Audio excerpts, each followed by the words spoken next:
भारत का नया उत्तर प्रदेश पूरे देश में कनेक्टिविटी के क्षेत्र में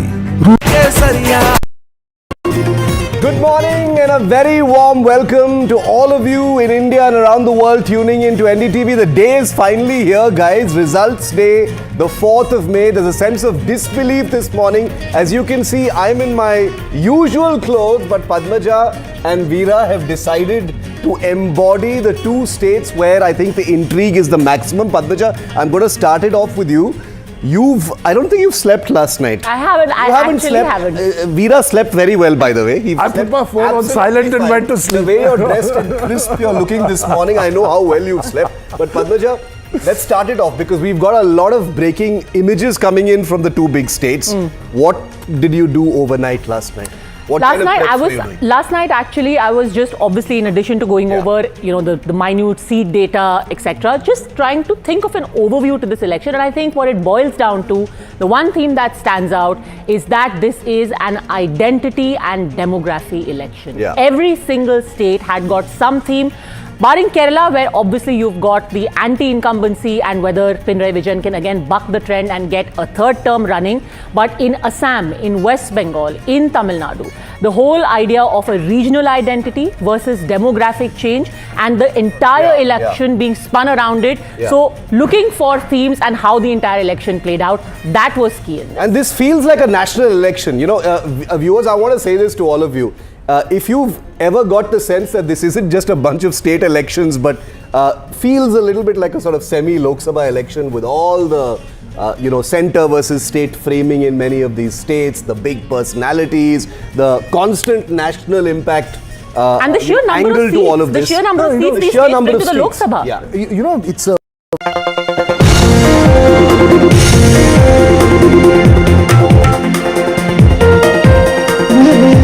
Thanks for staying with NDTV's non-stop coverage. It's results day, the 4th of May. In 1 hour from now, counting begins.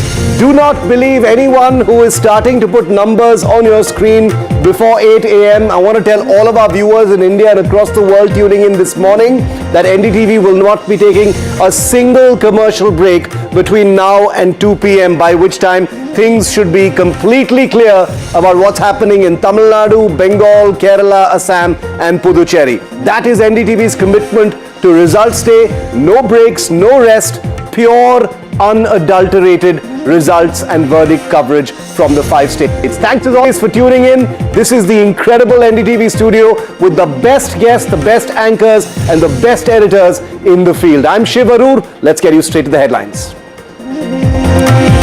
Bengal decides today, will Mamata Banerjee's 15-year rule survive, or is the BJP set for a historic win? We'll see in just a few hours from now. Tamil Nadu also set for results today. Will MK Stalin make a comeback, or is the TVK headed for a surprise Vijay? All the numbers will start ticking on your screen very shortly. Good news for Congress and allies in Kerala. UDF poised for return in God's own country. LDF's hat-trick dream could be shattered, but we'll have to wait and see. Big day for Himanta Sarma in Assam. Loading. Is it a BJP hat-trick in the northeastern state? Congress's hopes to sink in Assam. It's not looking good, but never say it's over until it's over.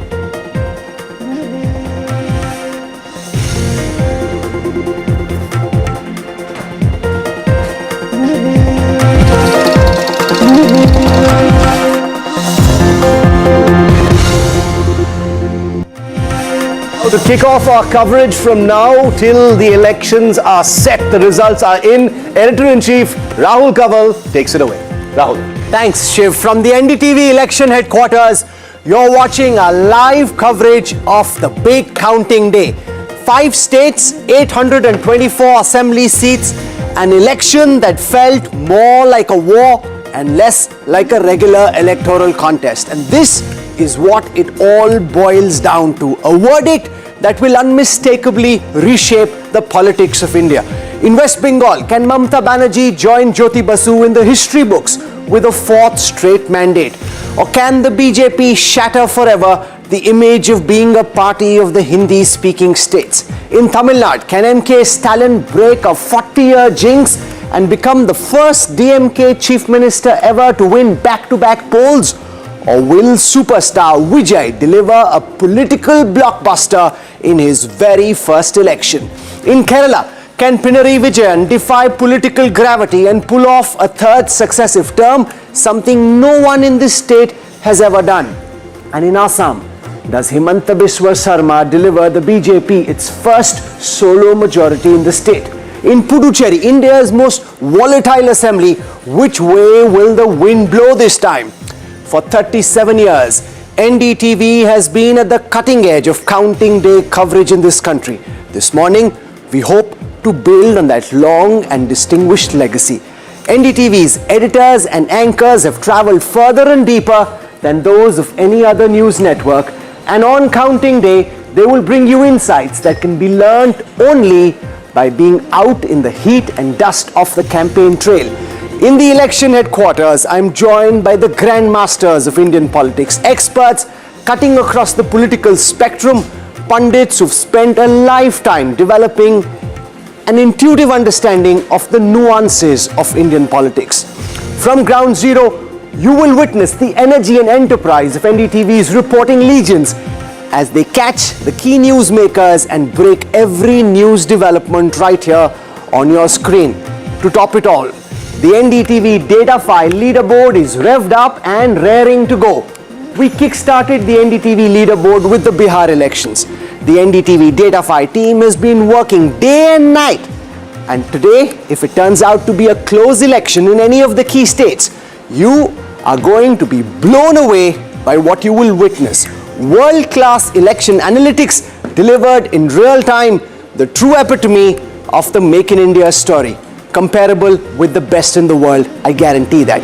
So grab your cup of coffee or chai and get set for the great Indian numbers game to begin. Our pundits here in the studio, Veera Raghav, Padmaja, my co-anchors, editors, they've been traveling through the state. Veera, super excited to get started? Yes, super excited, waiting for the first ball and the first vote to be counted. Then you will have that numbers that's coming on your screen, yellow, green or red. Let's see what happens. Padmaja, anxiety, a day which will rewrite Indian politics in one way or the other, particularly in West Bengal.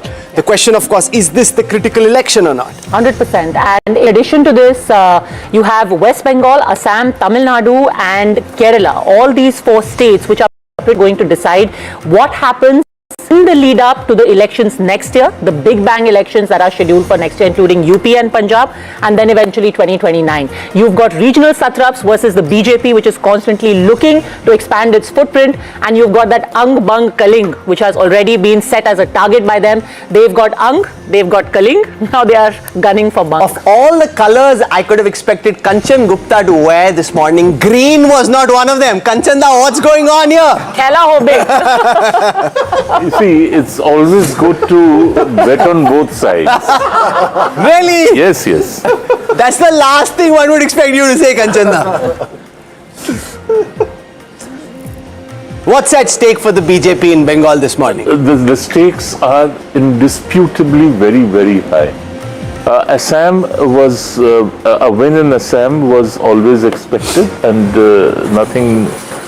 I mean, of course, it's always good to win, but it's the West Bengal election which actually holds the trophy for BJP in this round of elections.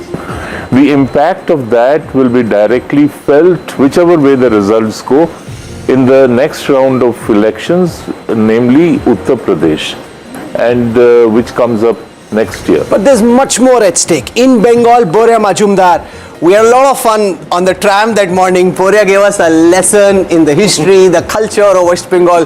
Great amount of fun. And the critical question, has the BJP done enough to win over the Bhadralok of Bengal in this election? We're about to find out in a short while from now. Exactly, and there are issues on both sides. So that's the point. But do the Bhadralok decide? The Bhadralok don't decide. It is not the Bhadralok that will decide the Bengal elections, and I have been saying this for the longest time. Kanchanda with humility, or Boria or Joyantada, this is not Bengal. Bengal is the lady who does the dishes comes to work. That is Bengal, the rural Bengal, who don't want to speak to us. Subaltern Bengal. In the Gayatri Spivak sense, yes, but the truth is, do any of us know Bengal? So you asked anxiety. I am fascinated by this. I don't have a stick. For me, this is a new one, right? I've never done an election show. No, but it's like cricket commentary, Boria. No, it's not. I'll tell you why it's like cricket commentary, because you don't know which way the match will end. So what you do is you see what's happening on the screen and you Veera comment. and I are wearing West Indies colours because it will be as funny as the West Indies Cavalier batting, right? So that's why we decided. We didn't colour coordinate, but it just happened. So both of us are colour coordinated. No, we didn't. We are part of the West Indies 1970s team, the Clive Lloyd side. Okay. But Rahul touched the now of the cricket, Boria. Pardon me? Your cricket now, Rahul touched actually. Yeah. The election. No, everything is. See, elections are always sport. American presidential election is a race. Khala hobe is whatever. Every rhetoric is sport. So there is no question. Sport will be integral. So, I'll tell you what, when we were deciding colors on what to wear in the morning, we were in Tamil Nadu, virtually every color is taken by a political party. So it's safest to be in a cricket West Indian color. Rahul, just a quick Jayantuda, I want to get a word in from everyone so we can just tee off with that. Jayantuda, you've covered West Bengal elections for 40 years. How is this different from anything you've seen in the past? Completely different. It's a new BJP also. In 2021's BJP strategy and 2026 is also completely different. That time it was Jai Sri Ram BJP. I mean, that is the hyper Hindutva strategy. This time Parivartan. So I was astonished when Amit Shah ji was telling the crowd that we don't want to change Mamata Banerjee. That is not the issue. She is incidentally chief minister. But we want to change Bengal, and BJP will not change. Bengalis will change. So this time they are trying to neutralize this, the Bengali identity they focused more. I don't know what will be the consequence, because there is an alienation, because Modi ji, Amit Shah ji is giving speeches in Hindi. But Bengalis never fought against Hindi like Tamil. There was an anti-Hindi movement.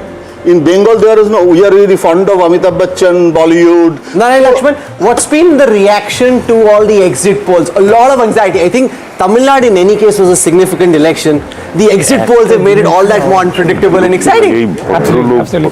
They have, Rahul. I think the Tamil Nadu voter is quite astute and sober in that sense. I think a lot of people are asking what ground has shifted in this election because of A, the youth, B, the fact that Karunanidhi and Jayalalitha are not on the scene, therefore this is about performance blended with the Dravidian movement. So the real question is, how has the Dravidian movement and its values changed? So it's a very new election in that sense, a fresh breath of Shankar air. Iyer is one of India's top pundits. You always have the smartest take on what to make or what to expect. Shankar. This is a competition of records. Okay, what way? So if Stalin wins, it will be a record.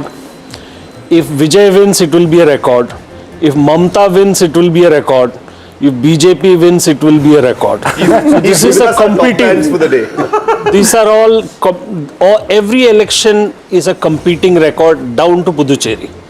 So it will be exciting in the sense that whether the power play will hold till the end of the match or somebody comes and bats differently. So we'll probably get a sense of it in the first hour. But I'm excited in the sense that no matter what the outcome, it will be a record. Shiv, what's with the chameleon? That's for the netas or for the voters, or what's going on? I'm not going to name any politician because this has already become a talking point and I'm under attack already. The clothing and attire has been a talking point all through this morning. Padmaja is already getting a lot of attention. Dhakai Jamdani. I So noticed. we are representative of everything. He's there's West Indies. DNK here, yeah. But it's somebody more- pointed out actually on You are Twitter. ignoring. It's the color of Shakti also. Ma Kali, Kamakya. That's why she black showed it. and red. Tamil Nadu Whatever you want it to be. There are all kinds of things you can say about all different Everything colors. is open to Shakti, interpretation. What you say, what you do, Empowered what woman. All I want to say is that everyone's watching the clothes that everyone is wearing. But very quickly, Rahul, before I say anything else, is that the thing that I'm looking forward to most today is the dynamics as far as the youth vote is concerned. That's something I want to obsess with as we go, because I think the pages that turn over the next few hours is going to tell us a great deal about India's young voters. Let's go across to some of our contingent on the ground. Our political elder Vasudha Venugopal joins us this morning from the DMK headquarters. We've got Sam Daniel joining us. We've got alive also from the Anna University Counting Center. Let me go across to Vasudha first. Vasudha, you've tracked this election, travelled through the state. Give us a very quick sense of the mood in all political camps this morning as we are minutes away from counting to start. Absolutely, Rahul. In fact, I spoke to all political parties yesterday. There is a sense of caution, but there's also optimism, and exit poll seems to have really unnerved a lot of people because the mood was very different before 29th of April. They were very optimistic and very hopeful and confident. Now they want to be with a winner. I know certain people have voted for the AIDMK, but they say it's either the TVK or the DMK coming to power. The psychological, advantage that they want of siding with the winner, but the AIDMK has been saying that they've always been underestimated. I'm at the DMK headquarters now, and this man will create history if the DMK comes to power. That's what Shankar Nair was also saying, and I'll also proceed to other political parties for now. But it's very clear, Rahul, that there are two national discourses to it. One, of course, with the DMK numbers, if they go down, what impact it can have on national politics, given that the delimitation bill is expected to make a comeback in the monsoon session of the parliament. And the other thing is, if TVK scores well, what happens to this belief that Dravidian politics is the center stage of Tamil Nadu politics, because TVK is the only party apart from NTK which does not really rely on the Dravidian politics. It in fact does not even have a Dravidian in its name apart from NTK. So a lot of changes expected. By the end of today, we hope to have some answers. Vasudha has plonked herself in Chennai, Veera, in a way that she can head towards whichever formation wins. So she's very, very carefully placed. She can head in either direction. That's right. We were discussing the logistics of where Vasudha is going to be post 9 o'clock, post 10 o'clock, once the instinct comes. The only problem for her is that Panayur, Vijay's headquarters and his residence, is a little far away out of the city. That's the one place. If she's got to be clear and go there by, let's say, 11, 12. Winning, then it's worth going. Yeah, that's right. Okay, I want to go across to Vedika Sood. She's outside Mamta Banerjee's residence. Vedika interestingly told me that in 2011, when Mamta won the first time, she was outside Mamta's residence at that time too. Vedika, you've been speaking to our reporters on the ground. What are they telling you? Mamta Banerjee look charged up. Unlike other opposition politicians who sometimes seem on the defensive, unwilling to get their hands dirty, Mamta Banerjee likes to punch as hard as she gets punched. And she's been doing that for decades. I've grown up in this city, Rahul. She's one feisty street fighter who's taken on the left, who's taken on the right. And whichever way this election goes today in terms of result, it's going to be historic. What's interesting though is in 2011, we were allowed right inside, about 150 meters into this lane, right outside our residence. Today we stand outside with double barricading. You cannot cross the first barricade here. So that in itself is a story for me, because at that time, she was a lot more accessible through the day in terms of coverage, but today we're two barricades out here outside her lane. It's been tough, Rahul, to gauge where this state is going to swing to in terms of the results. You speak to one person, they chant Poriborton. You speak to another, they say Joy Bangla. So I think that has been a defining moment in this coverage, even for NDTV, where, like Boria has been pointing out over and over again, the story lies in rural Bengal, where women have traditionally voted for Mamta Banerjee. And what's stunning this time is how they've chosen to keep quiet. You ask them, they just smile, they walk away from cameras. Even my house help who went back to Bengal, I asked her, who have you voted for? She smiled. She's always told me who she's voted for. An indicator again that people who've been loyal to Mamta, some of them perhaps wanting change at this point. I think the story lies in Bhawanipur, of course, but it also lies in the larger Kolkata region. 11 seats up for grabs. Rahul, BJP hasn't made a dent there yet. If they do, that is a story in itself, because... Question is, can the BJP break through in the presidency area? There are a few data sets I want to show you this morning which give you context about the battle that we're about to witness. The first of these is that go back in assembly election history all the way back to 1977. whoever wins Bengal wins big. There's been a lot of talk about this being a closely fought election, and it is. But that doesn't mean that the results will necessarily be tight. What you see here are the percentage of seats won by the winner and the runner-up. And you see that there is a massive gap. In 2021, the party that won, the Trinamool, had 73% of the total seats on offer.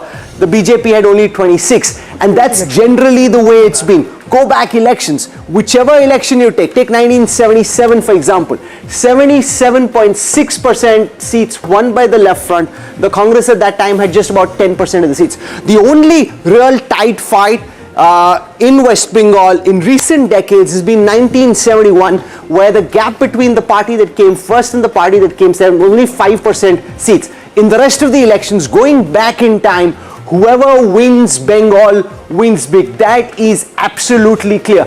The other thing to look at is that 90% voting is not common. I went back in electoral history all the way back to 1951, and what this shows you is just how rare it is for voters to cast more than 90% of the votes. In the 50s and the 60s and the 70s, this never happened. It's only happened in the last few years after a massive cleanup of electoral rolls, and even then, going all the way back to 1951, there are only 7 elections, including 2 over here, West Bengal and Puducherry, but that apart, Nagaland and Tripura, where you've had more than 90% vote.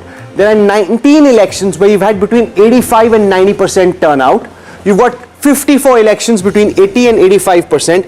The bulk of India's elections have been less than 70. That's 140 elections with less than 70% voter turnout. But just look, because what we're seeing is extremely rare, and that's the point I want to make with Jaimrig, who joins us here, just how rare it is. And this is from 2014. Since 2014 to now, only 4 elections with more than 90% vote. So what we're seeing, Jai, in a historical context, going all the way back to 1951, is extremely rare. I think বর্গ বলো পার্থ চট্টোপাধ্যায়ের স্টাইলে এটা তো Mamata develop করেছে না এতদিন সেটা ইরোডেড মমতারটা eroded more and more political parties, regional parties. They kept pushing up the turn. Let's go across to Shwapan Das Gupta. He joins us this morning. The typical Bengali Bhadralok. I caught up with him on the election trail. He was huffing, he was puffing, he was sweating out late at night trying to campaign. He had a great time. He seemed to be having a lot of fun. Are you anxious? Are you nervous, Shwapan Da? Are you confident? How's the Josh this morning? If that is the case, then there's no question she will. Well, obviously, you know, when the results are just about to come in, there's a certain anxiety which is there. But I think overall, I think we are quietly confident that the campaign which we've run has been a good one.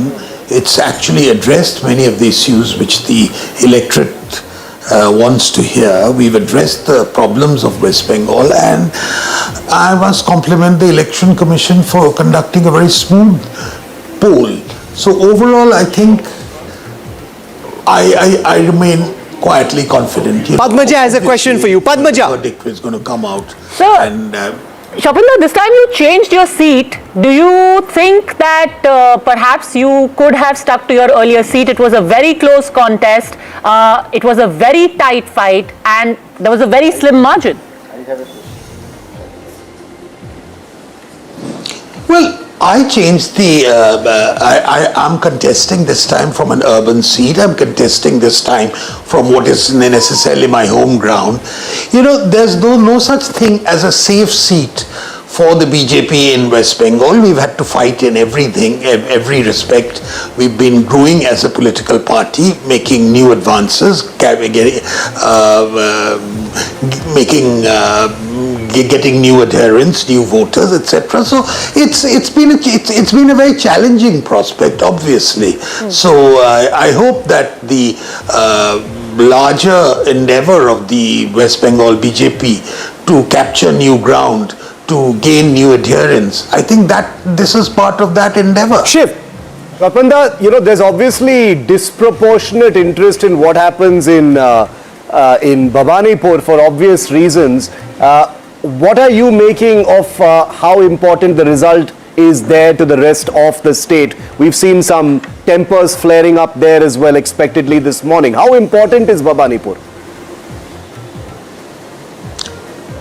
See, Bhawanipur is my adjoining constituency, and naturally, what happens in this part of South Calcutta is going to be of it's of great interest nationally as well as in the state. Now, but overall, I think Bhawanipur has seen a lot of tense encounters between the two political parties, which has not been the case in Rajbihari.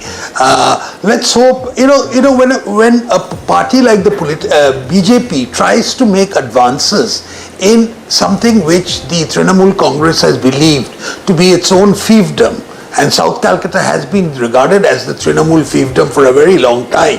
So there's bound to be tensions which crop in. Mercifully, none of these have resulted in broken heads or in deaths as happened in the past, and I hope that this thing, yes, there'll be probably some heated words exchanged, but I hope it remains. Jayanta Ghoshal has a question for you. Jayanta exchange of Shapanda Jayanto bolchi, I have a question. Confident BJP circuit is telling us that Shapanda is going to be the next education minister, the confident BJP circuit. So, are you ready to accept this assignment? Because education is a very lamentable situation in West Bengal, I think. Well, thank you for flattering me with an appointment which hasn't been made as yet. In a government that hasn't won. Important thing at present is to win the Rajbihari seat, to win a majority for the party to win a majority, and then form a government. I hope, as they say in Hindi, "Tumhara muh mein ghee shakkar." But I think let's go one step at a time and let's proceed cautiously. I thought he'd say तुम्हारे मुंह में मिष्टी दही और तुम्हारे मुंह में संदेश, not ghee shakkar. But I want to give viewers a context to the battle that Swapan Dasgupta and the others in West Bengal are fighting. Take a look at the visualization on your screen on the NDTV data file leaderboard. The BJP has 216 very weak seats in West Bengal. What that means is there are 216 seats out of a total 294 that the BJP has never won in the last 3 elections. There are 0 very strong seats which the party has won every election for the last 3 elections. 216 very weak seats. Compare and contrast this with the Trinamool. The moment you look at the same data for the Trinamool has 119 very strong seats which the party has won in every election for the last 3 elections. They have only 16 very weak seats which they haven't won in any of the last 3 elections. What this means essentially, Shwapanda, is that you're up against a monstrous challenge. This is not just a regular election. This is an effort to rewrite the electoral history and the electoral arithmetic of the entire state of West Bengal. Absolutely, you're absolutely right in saying that when I said earlier that there's no such thing as a safe seat in West Bengal, at least for the BJP, and I personally have decided to contest from what might be called the Trinamool's absolutely their ghar, or they've considered it their zamindari, and which is one of the reasons why we felt that you have to you have to attack the Trinamool right in their den. And South Calcutta happens to be the seat which Mamata Banerjee has and the Trinamool Congress has held ever since its inception. They've never conceded ground, even to the left. So, it's a challenge. Yes, it's a monumental challenge. But what's the point in fighting an election if you don't take up a challenge? That's including the seat that Shwapanda was earlier in, that has been won back-to-back thrice by the Trinamool Congress, and this seat is even more difficult. I think in the last 21 years, the TMC has just held ground in Rajbihari. But I want to tell our viewers this. 2001 to 2021. One very interesting thing happened with Shwapanda when we were out in the campaign trail. I don't know whether he's amused by that or slightly irritated, but we were walking around Rajbihari campaigning late in the evening, and some people were coming up and saying, yes, we know you. So Shwapanda is thinking that they've either read his books or they've read his articles and he's very pleased about it, except that they're saying, no, we've seen you on TV. So this is the whole reel and television generation not necessarily connecting Shankar on tradition. You worked with him back in the day, and now seeing him in a political avatar, huffing and puffing and campaigning all over the place. Hi, Shwapanda. What is the one thing that has surprised you through the campaign? Well, that's life. Shankar Iyer has a question for you. Swapan. People in this election. We lost the... No, did he say something? I couldn't hear him. Sorry, I missed. Okay, let me say that again, Swapan. I mean, you've done two campaigns. What is the one thing that as a writer, as a journalist, you would say has surprised you consistently?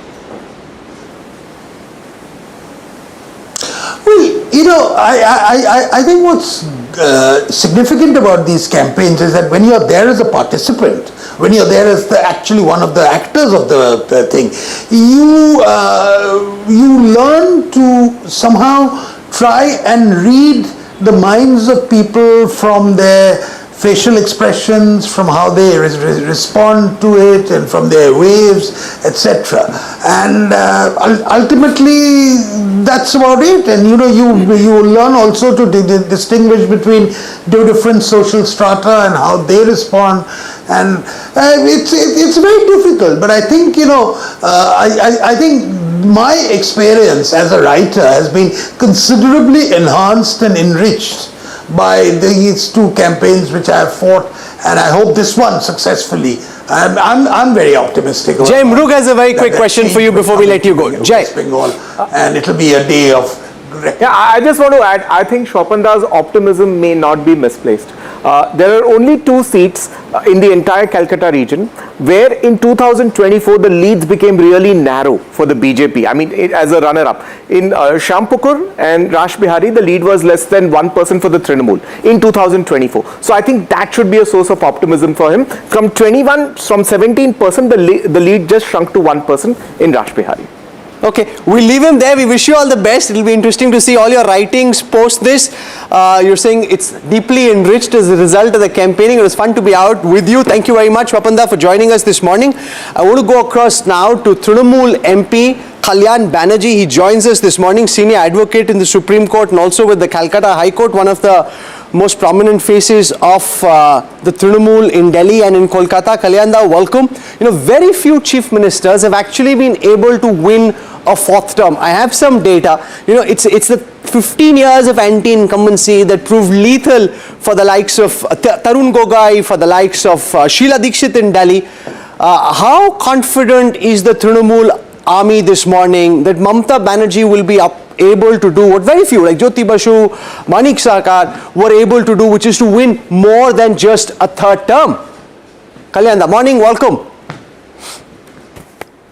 पहले 4th time उन्होंने आएगा, ये बंगाल का हर घर का दीवार में लिखा है जो वो उन्होंने आएंगे। बंगाल का मिट्टी का आवाज है कि ममता बनर्जी फिर 4th टाइम आएंगे। और जो बात आप बोला, जो एंटी इनकम्बेंसी जो बात चल रहा है, वो तो बीजेपी का नैरेटिव है। और नैरेटिव के कोई इधर का बात नहीं है, वो नैरेटिव करके रखा है बीजेपी लोग।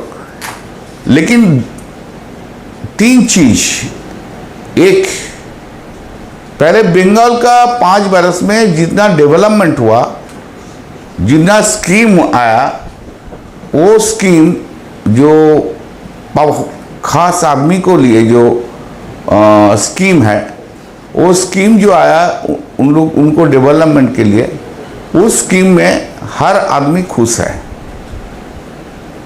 सेकेंड थिंग, इधर का बीजेपी एमपी एमएलए मिनिस्टर जो सब गए दिल्ली में, दिल्ली जाके बंगाल का जो डेवलपमेंट स्कीम है, अलग स्कीम है सेंट्रल गवर्नमेंट से, उसको बंद किया है।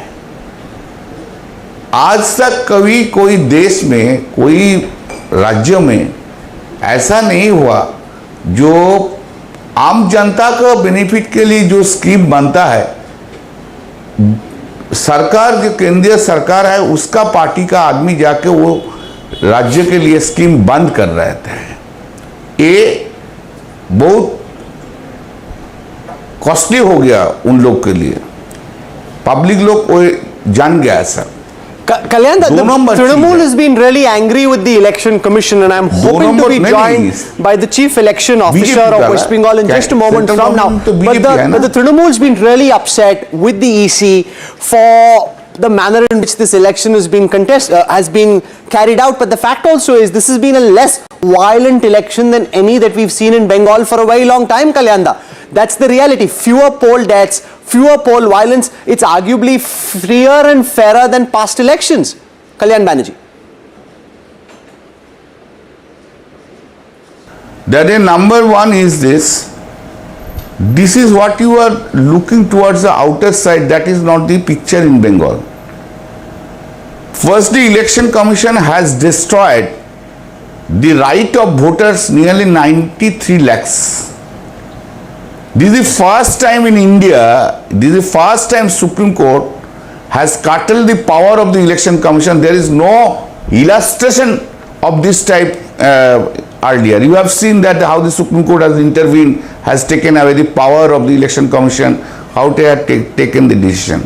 The peoples of Bengal are very much worried. They were harassed during the entire SIR period. And this harassment, price of this harassment will be paid to the BJP. They have to pay it by this election. Second, what you look towards the peaceful election, this peaceful election because so many voters have come out. Why they have come out? Number one is the harassment of the SIR and fear in the mind of the voters that if they don't cast vote, then this Narendra Modi government will not keep their names in the next voter list. You have seen that so many people who are living outside Bengal, they have come to Bengal to cast their votes. Every flight is booked, every train is booked. Why? This is one of the reasons, and that is going against the BJP. Okay. Number three, I'm joined. Just one second, sir. I'm joined at this time by a very special guest who has a lot to do today, and therefore I want to go him right away. This is Manoj Kumar Agarwal. He's the Chief Electoral Officer. He's arguably the most tracked person in West Bengal at this moment. He's had the toughest assignment with the Trinamool gunning for the election commission, asking questions about SIR, asking questions about the manner in which the polling process has been conducted. We appreciate a lot. Manoj Kumar Agarwal, you joining us on NDTV early this morning. Thank you very much, sir. You've led the whole EC process in West Bengal. Give our viewers on NDTV a sense of your biggest challenge. How difficult was it for you to conduct this election in West Bengal relative to everything that you've done and the EC has done in the past? Welcome, sir. Sir, can you hear me?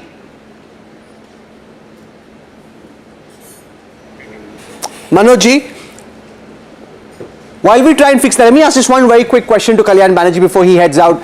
Kalyan, what do you make of the historic turnout? The fact that 92% voters in West Bengal have voted in this election, more than any other election in West Bengal in the past and more than most Indian states ever. No big state has ever seen a turnout like this. There is history in that mandate. What does the Trinamool make of those unprecedented turnout numbers? If you look towards the past elections, every year turnout has been increased. In Bengal, turnout has never been decreased. In every year, 3 times we won in the assembly. Even in the parliament election, turnout was much. Even then we have won. And number 2 reason is this. Why this turnout? I said to you earlier, because of the people's fear. People is in greatly fear under that if they don't cast vote, their names should not be there in the voter list. Okay. That is the narrative has been created by the Bharatiya Janata Party election commission here. Thank you very much for joining us. Really appreciate you taking our time. Thank you, sir. We hope to come back to you during the day. I want to go across now to Manoj Kumar Agarwal, Chief Electoral Officer of West Bengal, the man who's led the poll process. He's had an incredibly difficult time the past few weeks bringing this together under so much scrutiny. Mr. Agarwal, from the perspective of the Election Commission, what's been the toughest part of conducting this poll process in West Bengal relative to what the EC has done in other states? Welcome and thank you for joining us this morning on NDTV.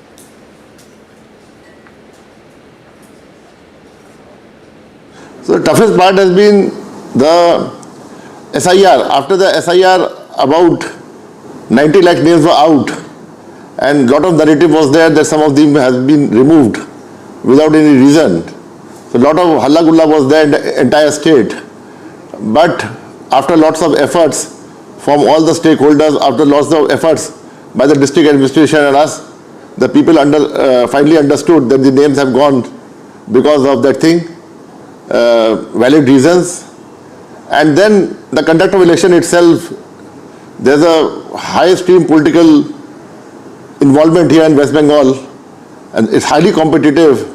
Narratives keep on changing, people will keep on going to High Court, Supreme Court, and certain uncertainties creep on from time to time, which are normally not there in other states. And every day is a new fight, every day is a new thing, every day you get things which you can't anticipate, and you have to find out solutions. So this was the thing, but ultimately, with the support of all concerned, we were able to pull through. Shiv Arur has a question for you. Shiv.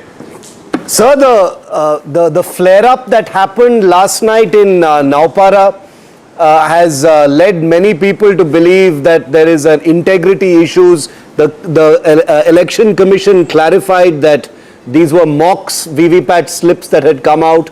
Complaints have been filed. Mamata Banerjee has asked people to continuously file complaints. How do you respond to that, sir, and those images that came last night?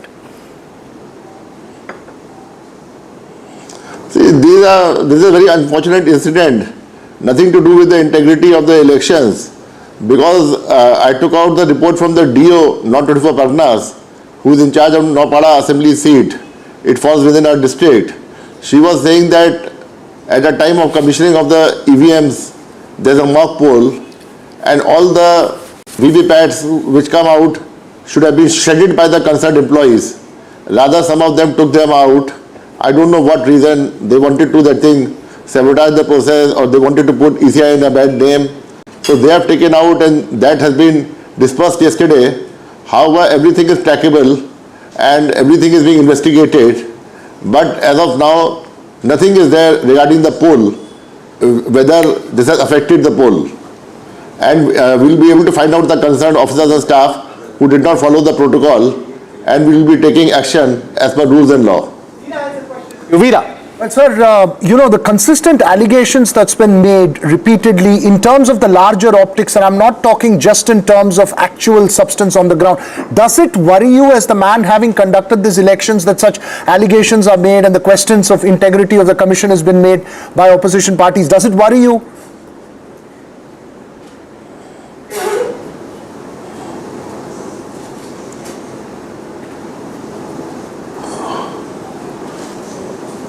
I could not hear. Do the allegations that's been made and constant questioning of the integrity of the commission and the process itself by opposition parties, does it worry you? No, it doesn't worry me at all. Let the allegations be there. Each and every allegation was answered with truth and integrity. Like even our circular for counting was challenged, none less in the High Court and Supreme Court. And the integrity of the circular withstood the judicial test, and many things have been tested, but ultimately nothing has come out, and we are always ready to answer everything in a transparent atmosphere with a constitutional body. Nothing is left to chance, and we are also very cautious while dealing with anything, because we also expect a challenge every day, but that doesn't affect us. In fact, that strengthens our systems down the line. And everybody is told that nobody can violate the rules and regulations, and we are very strict on the staff to see that everything is as per rules and regulations. Padmaja. Mr. Agarwal, there are multiple complaints of how the CCTV in various strong rooms have gone dark, have gone black for a couple of minutes. Minister Shashi Panja is the only latest one who has said that at the Anushilan Kendra, for a couple of minutes, the CCTV camera, there's been a blackout. Why is this happening? Why are the cameras going dark? Since cameras being dark for a couple of minutes and in few days is a normal complaint which keeps on coming in every election, because there's certain load shedding happening sometimes. We have got a generator and power backup, but that takes a few seconds or few minutes. But everything is transparent because the CCTV coverage can be seen outside the hall, and only because the coverage can be seen outside the hall. That is why everybody comes to know even. There's a 3-tier security, and CAPF is there, the state police is there, executive magistrate is there. So there's never any scope of tampering of the strong rooms, which are the lock and key and seal of all the candidates. And there's a double lock and key, and beyond that, there's another gate which is locked.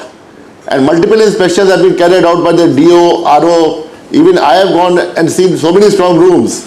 The integrity of the strong rooms is very much intact, despite any narrative from any person. चलिए अग्रवाल साहब, आप जुड़े NDTV 24/7 पे, बहुत धन्यवाद। मैं आपको ले जाना चाहता हूँ एनडीटीवी इंडिया के स्टूडियोज में। अब मेरे कोलीग हैं, 5 मिनट हमारे साथ और रहिएगा। I realise very tough morning for you, 5 minute रहिएगा। सैयद सोहेल हम आपसे सवाल पूछने आते हैं। Syed, take it away. पहली बार बीजेपी बंगाल में आ रही है, ममता बनर्जी जीतती है तो इतिहास रचेगा कि 15 साल के बाद ममता बनर्जी की फिर वापसी हो रही है। दोनों लिहाज से ये जो नतीजे हैं ये सबसे खास होने वाले हैं और इतिहास लिखने वाले हैं। और इन नतीजों से पहले आपको बताऊं, चुनाव के दौरान जो कुछ हुआ वो सब आपके जहन में है, इसलिए भी बंगाल पर सबकी नजरें और निगाहें हैं। 17 मिनट 31 सेकेंड। और what I want to do right now is show you how in the past winning a 4th term has been incredibly rare in West Bengal. Take a look at the data coming up on your screen right now. You've had very few instances of leaders winning more than 3 terms. 3 terms is typically where the story ends. It ended for Tarun Gogoi in Assam, it ended for Sheila Dikshit in Delhi, and therefore it isn't common to win more. It's a pile up of anti-incumbency. 15 years, Jai Mrig, is typically just where voters say enough is enough, we've had enough, we need to move on. That's the way it's been in the past. In recent times, the only exception was the Biju Janata Dal, which went on for 24 years. So there it is, on your screen now. Jyoti Basu in West Bengal won 5 terms, 77, 82, 87, 91, 96, 5 straight terms, CPIM. And the CPM continued with Buddhadev Bhattacharya till 2011. And then Pawan Kumar Chamling in Sikkim, 5 terms again, 94, 99, 2004, 2009, 2014, 5 terms for Chamling, 5 terms also for Naveen Patnaik, who was hoping to become the longest serving chief minister. It didn't happen. 2000, 2004, 9, 14, 19. In fact, BJP was behind him by 0.3%. And then back in the day, Mohanlal Sukhadia in Rajasthan of the Congress won 4 terms, 52, 57, 62, 67, 4 terms for the same chief minister. Manik Sarkar in Tripura, CPIM, 4 terms again, 98, 2003, 2008, 2013, 4 terms for Manik Sarkar as well. 4 terms also for Gegong Apang in Arunachal Pradesh of the Congress, 80, 84, 1995. 4 terms for Gegong Apang in Arunachal Pradesh. Mamta Banerjee now on the cusp of history. She's won thrice. She's won in 2011, 2016, 2021. Nilanjan Mukhopadhyay. The question, of course, is can she join the 4-term chief minister club? Well, we will know about it within a few hours. But what we have seen actually through the entire campaign period is a keen election which has not been there in the past. You know, it has appeared that the BJP has actually been able to correct the mistakes which it made in 2021 and come to the people with a new set of issues. It has been able to forge a clear, polarization on the lines of religious identity, something which West Bengal avoided doing all these years, and it has been evident. We have seen very clear voices from the BJP saying that Hindus are united behind us. Suvendu Adhikari just on the day of the polling went around saying, making it very clear that the party was primarily interested in consolidating the Hindu vote behind it, and that it felt would actually ensure that it goes past the finishing line. 15 minutes to go before the numbers start pouring in, like a T20 match in the way that Boria is quite used to. They'll come in thick, they'll come in fast. So what I want to do is I want to invite the NDTV chai stop this morning. We've got the flavors of India from across the country. There's food from Assam, from West Bengal, from Kerala, from Tamil Nadu, from Puducherry. Veera Raghav, if you're done with the selfie, can you join us here? Shiv Arur, come on over. This is the most exciting part of this morning for me. It cannot be the most exciting part. Veera, I thought the numbers, the live numbers. Let the numbers come. Till the numbers come, this is the most exciting. Till the numbers come. Yeah, okay. Only for Veera, it's the most exciting part. No, it is hugely exciting. So, welcome, good morning. Good morning. So, what do you have for us this morning? Can our cameras just come over? I love the fact that you've got all the colors of India, the flavors of India. Yes, please tell us. We have from Assam and we have Bengal, she will tell. Yes. Yes, we have Assam's foods like til pithe, nariyal and naru, jun pitha, and we have Bengali food, jhalmuri, dahi fuchka, and fish fry, What's a good and breakfast? mishti doi. What's a good breakfast? We have idlis from Kerala and Tamil Nadu, we have ulli vada, and then we have buttermilk, we have good payasam. You can... East, west, north or south, the best breakfast is idli and vada. Yes, you are right. Every state has its own flavor. Why being biased towards one state? I have to be very biased towards the South Indian breakfast though, however. I agree with Veera on this. Boria, these guys are all going for the South Indian breakfast. No one's west, speaking. north or south, idli vada is the best breakfast. No, we've got just a little bit of time to go. He's roasting me. Idli vada for breakfast. That's why people don't take you seriously. because I said idli vada is the best breakfast. How so? Come on, I mean, you are talking about a Luchi election and he's talking idli vada. Come on. No, but the election is all of that also. It can be. So that's why you guys are only focused on your state. You are not thinking of the... Madam, please make, time is running out. Please, we are very hungry. She's looking and very enjoying the conversation. Jhalmuri, please. Yes. I think this in some ways is the Jhalmuri versus fish election. It's a Jhalmuri breakfast day. Jhalmuri. Boria, what's it for you? Wonderful. This is from Assam. One. आमियो मुड़ी खाबो. I'll also have मुड़ी. Jhalmuri. Sab extra bana do jhalmuri with. I'll have it. Thank you, that's all. No, but this is the critical thing to really look at. The fact that there was so much Veera during the campaign, so many different flavors that came in, the electoral flavors, the flavors around the food, the fight between the fish and the jhalmuri, and the idea, Boria, that the Trinamool tried to push that if the BJP comes to power, they won't let you eat your favorite fish. Yeah, and it was incredible when people started carrying Pona March and starting going to various constituencies, and that also happened. I think these are all flippant, trivial. But what did that settle, you think? The fish controversy, was it fully settled? Or is it still lingering somewhere? Is there a fishy aftertaste still? I think it's going to be settled today. Interesting. Yeah, because it's still on the cusp. They're still... You know, Rahul, in the middle of all this controversy, what we're forgetting is Kerala is also at the polls, and Kerala had a similar controversy over beef.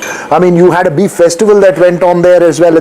I think, as we mentioned earlier, this is largely what needs to be settled, and I think the bigger thing that will be settled in these elections and the results will be this battle between this regional, at least as far as Bengal I'm concerned, is this battle between this regional identity which has sort of been the driving narrative for the opposition. The force for the opposition nationally has come from these parties, whether it's the DMK or the TMC. It's a Bengal identity versus the Hindutva. I think regional identity versus the Hindutva identity. Kishalai? It's Bengal. From the lens of Assam, we spent so much time about Tamil Nadu and West Bengal. From the lens of Assam, Himanta Biswa Sharma potentially emerging larger than life, even more so than he already is, if he can lead the BJP to a solo majority? Well, the grapevine says that, the BJP is fighting BJP out there, and Himanta is not on very firm ground in terms of his, reputation within the party. I mean, he has caused certain amount of embarrassment for the party. That's what the grapevine says. He's also extremely formidable. He is formidable, but he has weakened the opposition. But Rahul, if Himanta hadn't switched parties to the BJP wouldn't have been able to enter Assam. Assam is actually still with the Congress in that sense, because if Tarun Gogoi hadn't brought Gaurav into politics, if Rahul Gandhi had spoken to that's a lot Himanta, of ifs and buts. The reality is but that not just are they winning, but they're winning big, and the Congress, in fact, is the one that's having to struggle to catch up. Yeah, but again, the last moment of Pradyut Bordoloi switching over to the BJP, I mean, these are again, in the realm of speculation. He is going to win, that's a certain. But whether he will be able to retain his dominance in the party with the high command, that's something that people are speculating. I don't know. Talking about Assam, interesting point also of how food reflects your local culture and habits. So when we were in Assam, one gentleman told me how pitha, how this came about, and there was this other very nice Assamese breakfast I had, which was basically rice gruel and a little bit of mustard oil and onion on top. Why? Because you need something which is high on carbs. It is had by people before they go out into the fields. You're also eating idli. Yeah, see, I think when idli comes into the picture, everything else is. Idli is just convenient, but then what they do is they pick up the pitha and they take it to the fields. you guys thumbs down. You've got a lot of sugar, a lot of carbs. Sticking to what he wants. Everybody else is gone with idli. Everyone is very. You're losing the food sweets. Yeah, I think some beetroot color they've put in this. Saffron perhaps, but I think they've got it. What is that called? There's a lot of curiosity about foods from it. Pitha. This is pitha. Yeah, pilor pitha. So I think this is basically rice, right? Rice flour, and you've got a little bit of coconut and jaggery inside. And what's Bengal's favorite food? In Bengal, if you have this in sweet, in mishti, this is the patishapta. So there is gur inside, there's jaggery inside, which is basical. This is a very typical Bengali dessert. Isn't patishapta slightly softer? Softer, bigger, maybe flatter. But the question on fish... Now you can't fool me on patishapta and pitha. Yes, of course. So the question on fish, again, see, fish is very interesting. I don't think fish defines Bengal. Like me, I don't eat fish at all, except prawns, which is Mon Bagan. I don't eat any other kind of fish, and that is also defining in certain parts. So can that narrative be defined? So I think there is no unified Bengal in today's election. There are multiple different fractures, and will the fractures come together for one political party will define. Jantada, what's Mamta Di's favorite food? Modi. Ab to PM kha raha hai Modi. He's kind of usurped it in an electoral context. You eat, I will hold the mic. Jantada is also eating idli, boss. What's going on? I'm telling you, Boria. No, but actually, contrary to Boria, idli has become a pan-Indian. So Luchi, you are saying luchi, but luchi is very difficult to quick. I mean, the ready-made mudi. No. Luchi is Bengali. But in every city you will find dosa idli. What Boria did 5 minutes. was like before the match began between KKR and CSK, he spoke about KKR and said, CSK, you guys don't idli. Now we've proven that idli is the winner here. CSK has won Boria. Last hope. What are you going to pick? If you pick idli, then Boria has really voted out. He's lost the election. Color and the Read nothing into it. Read nothing into it. Shankar Iyer is You want the mic or do you want it? No. I must tell our viewers that Kanchanda has decided that till the BJP wins in West Bengal, he's not going to eat anything sweet. So no sandesh, no mishti doi till the time the BJP wins. He's decided, no way, man. I wish. No, but can I also just say that, since we were having this argument over how certain things are not representative, the idli is also not fully representative of Tamil Nadu. It's the most very popular thing, but it's a cross-cultural thing among states. Narayan, what are the other? Is it your favorite breakfast from Tamil Nadu? What is your favorite? Dosa, because dosa has got that indulgent edge. Yeah. Idli is purest. It's healthy. It's what you fall back on. Yeah. The dosa is still the most famous. Exported across states, so Yeah. now they belong to the country. Yeah. When it comes to Karnataka, the sambar will tell you whether the idli is from Tamil Nadu, Karnataka or Kerala. Also the chutney. No, chutneys are different in Karnataka. I know this chutney has a little more of less of coconut, more of that pottukadla as we call it. Pottukadla, I don't know what pottukadla is called in. It's the roasted gram. So this chutney has more of it. Some chutneys will have more of the coconut as well. So just out of curiosity, of course, in the north also we have a lot of idli and dosa now. But what are the other breakfast items? Because some of the Pongal, vade. Sorry. The north eats more idli. Yeah, 100%. It is just so convenient, light. But I was just wondering, what else is there in a South Indian breakfast? There is pongal, there is pesaret, there is vade, there is upma, there is puri. Okay, done. For the next round then. For the next combinations, basically you will have pongal and vada, and then upma and chutney, and then dosas, different dosas, and there are twin dosas, set dosas. What's twin dosa? You know, two too dosas small, in sir. one plate, Too two small. small dosas. But why can't it just be one dosa? Why does it have to be twins? They were made together. Made together. They came out of the tawa together. So they're twins. Why? Why can't it just be one large We dosa? call it twins. Identical. And you can now stuff it with anything. So there's paneer, there's egg, there's even Nutella. Everything Of pairs course. with dosa. It's like what we have. Shezwan dosa. That's my favorite. This is what BJP hasn't been able to understand. You know, the food. You know, you can't go to, I mean, this is what, if Mamta is going to increase her, whatever, it's on food and the outsider thing. That, you know, they will take your right to have fish and meat. Gone. There is no Bengali, you know, on this planet is going to give up the fish and, you know, machir bhat and mangshu. I think Kanchan Da is going to militate against that idea because that BJP hasn't been able to understand the sensitivities of food in various parts of the country, and which is why the moment you start raising these bogies. That's a lot of hogwash. But Kanchan had also, Padmaja, remember, Kanchan had also enlightened us a few days ago about how Jhalmuri, which had become such a big deal in Bengal in this election, is from outside. Yes. That's a fabulous story. He told us about that. You know, it's an absurd proposition that the BJP will come and issue a diktat that no more fish, no more mutton, no more eggs. Why? I mean, where has it done that? So this whole concoction in Bengali, there's a saying. I mean, you know, in Bangla we say juju dekhano. You show a juju, Juju means, I mean, how do you explain juju? Ghost. Fear of the unknown. A bogey man. So, you know, this is like juju dekhano. And I'm sorry to say, if Bengalis actually fell for that lie of hers, a very brazen lie, I must say, then it doesn't speak very highly of the evolution of the Bengali intelligence over the last 15 years. No, but Kanchan, some Bihar leaders said something after. No, said what? Said what? Vijay Sinha said. No, said what? What was his exact statement? Vijay Sinha said that if we come to power, we are going to do away with non-vegetarian food. But to be fair, soon after, Shamik Bhattacharya came out and said, I am a Bengali, I am the state president, nobody can stop or will stop. Has non-vegetarian food stopped in Bihar? Rahul? No, it hasn't. I'm just saying. And this wasn't what he said. He said that we will have more sanitary conditions for the sale of this meat and mutton.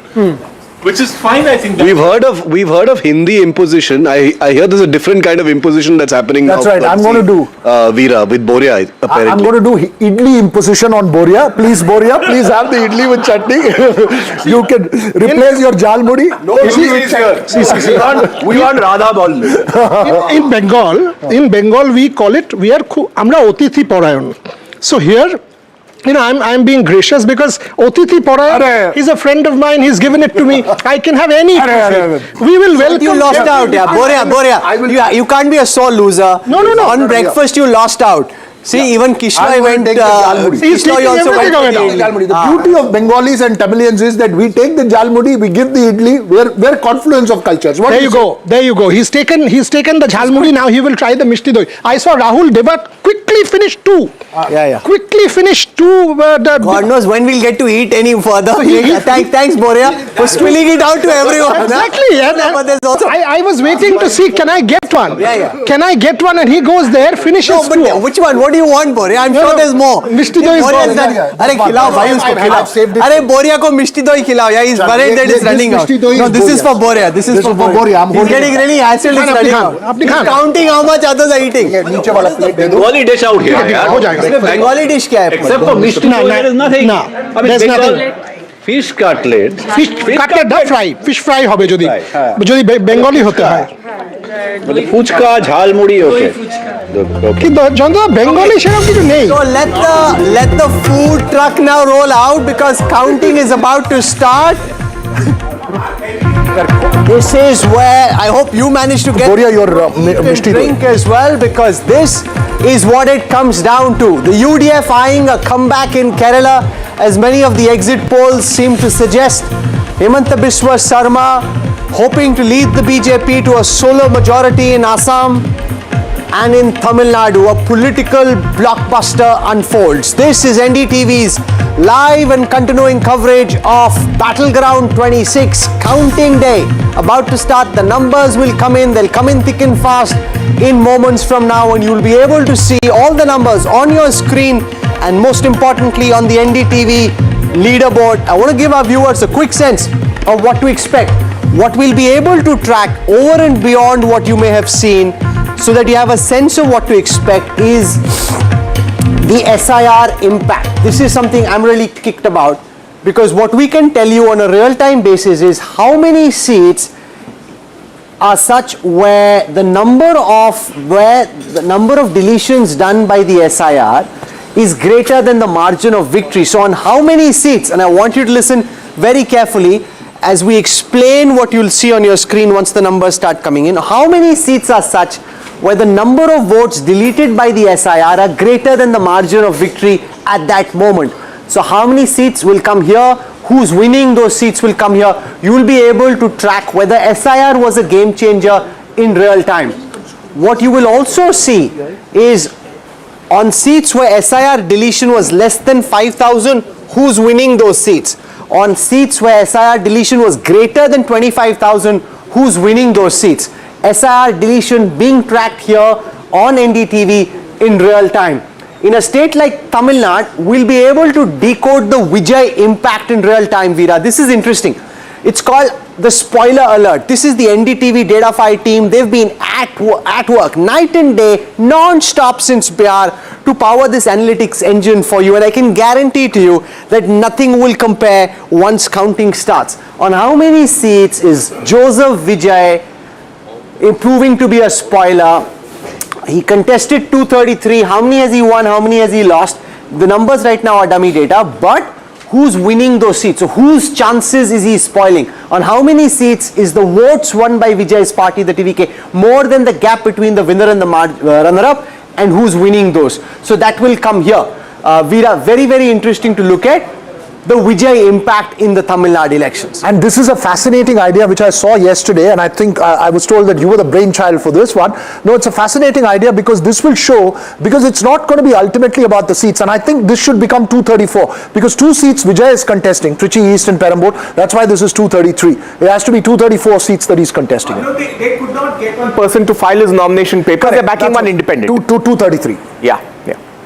Okay, so the other thing that I'm really pumped about, for example, the Humayun Kabir impact. Now, in the seats that he's contested, in how many seats did Humayun Kabir's candidates from the AJUP prove to be a spoiler? And who's winning those seats? All this will power up in real time. Yes. The important factor here with Humayun Kabir is that initially he fielded 143, but a lot of them, according to his own claim, subsequently were asked to step down by the Trinamool Congress. So this Humayun Kabir factor is also a little bit going to be dicey today, because he himself is unable to really give in numbers how many of his candidates eventually went and fought the election. Also quite low on funds, barring Humayun Kabir himself contesting on 2 different seats there. You know, what you will see on the strength scanner, you've got over here as the denominator data for how many seats the BJP is strong in, the Trinamool is. What you will see in real time is how many very weak seats is the Trinamool winning, or how many very strong seats is the Trinamool losing. So that again would provide very, very sharp and interesting insights. Jay Mrig, it's really fascinating how the Datafy dashboard really brings together the kinds of insights which researchers would have taken several days and weeks to actually put together. Absolutely. The power of visualization along with an analytic insight actually brings a story in 5 seconds. So you actually don't need to go through reams of data. You don't need to listen to lots of people. Watch our Datafy dashboard and several stories will unfold before you in seconds. Oh, that is absolutely important. The other couple of things to look out for example, is the direct fight. What you'll see in direct fight is how many seats are such where the contest is between two parties and who's winning on those. So where are they 1 and 2 and who's winning on those. So that again is something that you will see on direct fight.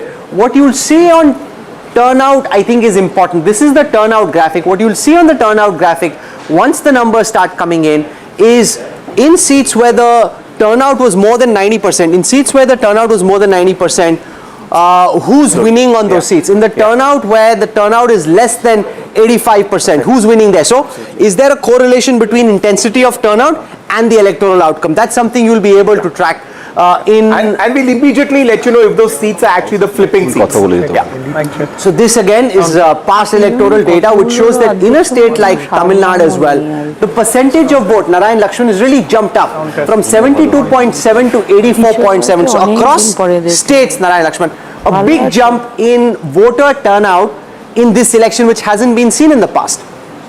Rahul, I think this is the youth effect, this is the Vijay effect, but this is also the effect of long-term Dravidian politics, which is trying to bring people to their feet, trying to emote and provoke and engage based on issues, based on performance, and just based on the fact that this state needs voters to speak their minds. I think the era of leaders preaching one way sort of, mechanism to the populace is gone. I'd have a question for you. Let me just take historic peaks of turnout in Tamil Nadu. When the DMK came to power, 76%. Okay. 2011, Jayalalitha actually makes it back with Vijay Kant, 78%. Now we are seeing 84%. Is signaling a tectonic shift? Sorry, I'll just weigh in on this. 84% do not go by the numbers because the SIR process, the percentage gets reflected higher because of the SIR. Sure. In terms of rise, if you see actual number of voters, it's consistent with the past. Leads have started coming in. The numbers have started officially. They started reflecting on your screen. Look at your numbers, early trends. First DK leads on 1, DMK plus leads on 1.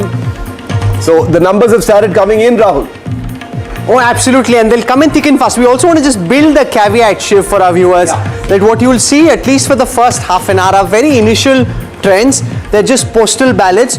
So you want Jay Mrig for viewers to keep that in mind. For the first 30-40 minutes, you'll just have very sparse. Not only that, postal the initial leads that have come in are more or less reinforcement of strongholds. We have Polatur, the Chief Minister's constituency, is expected to lead, and Perambur is Vijay's constituency, is expected. So these are largely strongholds. Let's not read more. Right? We can wait. Yeah.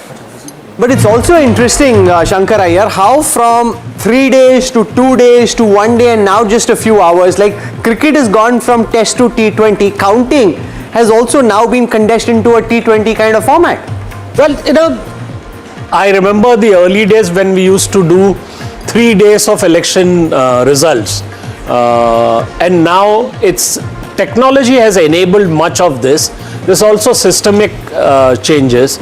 I think what needs to happen now is that we don't wait for a month after elections or three weeks after elections for the counting to happen. I think that should change. I mean, Tamil. We've got a lead coming in from West Bengal as well, where one lead for Mamata Banerjee's TMC. Kochi in North Bengal, and it was held by Kochi, BJP for context, is where you had violence in 2021. Absolutely. There was shooting by the Central Paramilitary Forces, in which deaths had also taken place. Right. J.B. Mathur joins us, Member of Parliament to the Rajya Sabha from the Congress Party, from the state of Kerala, head of the All India Mahila Congress's Kerala branch. Thank you very much, J.B. Mathur, for joining us.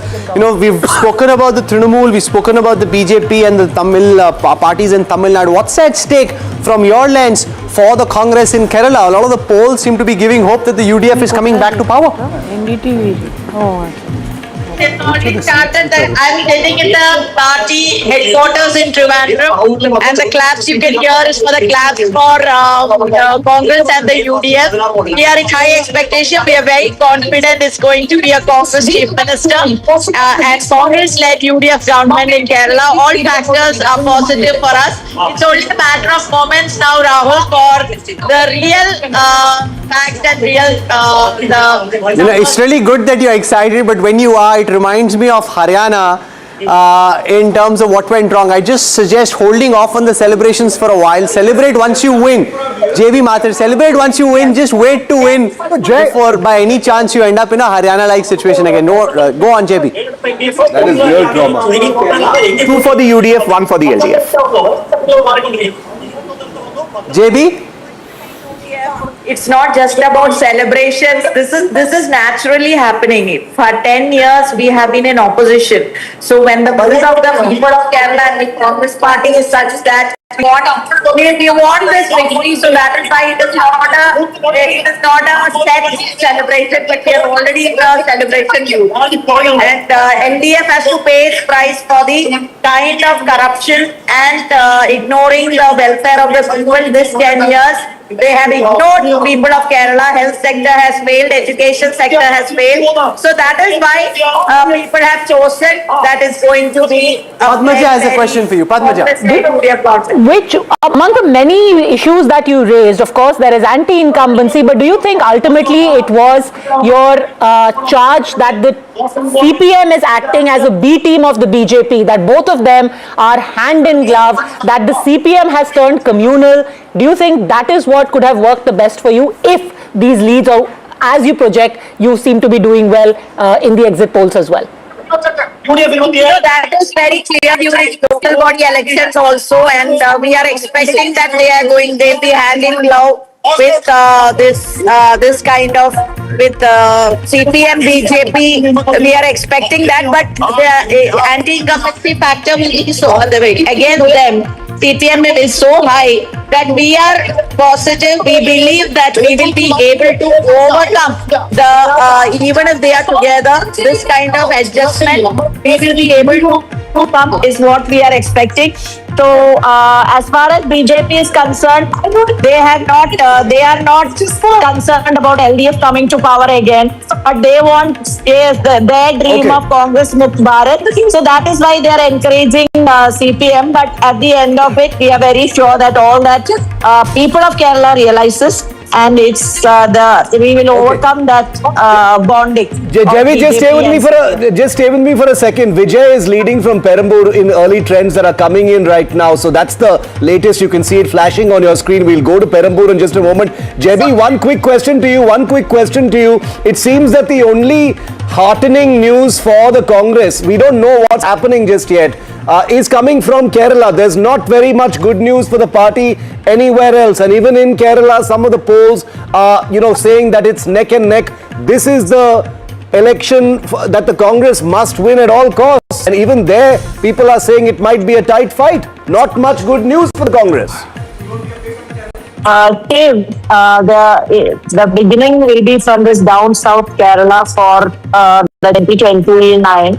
So we are positive about Kerala that Congress and UDF is definitely going to win. We are keeping the fingers crossed definitely. But still we are hoping that we are positive that it's going to be Congress victory, UDF victory, which will be the beginning, a kickstart for 2029 to set the mood for the country. Jayamrug has an update from Kerala. Yeah. Interesting. Out of the 9 leads, 7 are for the UDF. The BJP, Sobha Surendran has taken a lead in Palakkad, and the CPM, Dharmadam is the only lead as of now. All the rest 7 leads are for the UDF. So this is only the tip of the iceberg. Now we are only counting the postal ballot. But even postal ballot, we are sure it's positive. Now it's only a matter of time to get the picture clear. And we are sharing our happiness. We are sharing our expectation that we will come with flying colors. Flying colors is what numbers, JB? Namaskaram. Would you expect, because some polls are suggesting 70-71, much like the 2011 kind of verdict, which was the last time the UDF won. Do you believe that the margin is going to be very close, or do you believe that there's going to be a comfortable margin for the UDF?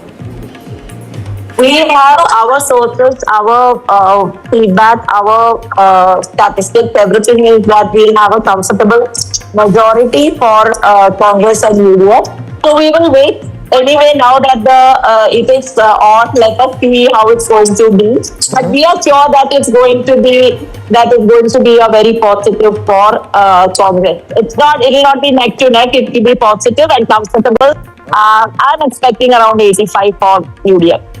Speaking of celebrations, we are getting to know that at the BJP headquarters in Delhi, you've got not just jalebis but also Bengali sweets that have been brought in. So we are not the only ones who are doing our chai stop here. Even at the BJP office, some But it's mishti has always been brought in. wisest and smartest to wait till 11, 12 for the trends to settle before you open up any of the Sandesh boxes. Veer Sangvi joins us this morning. Veer, welcome, good morning, and thank you for being here. Your sense of what's at stake this morning for the states which are election bound and also for India's national politics?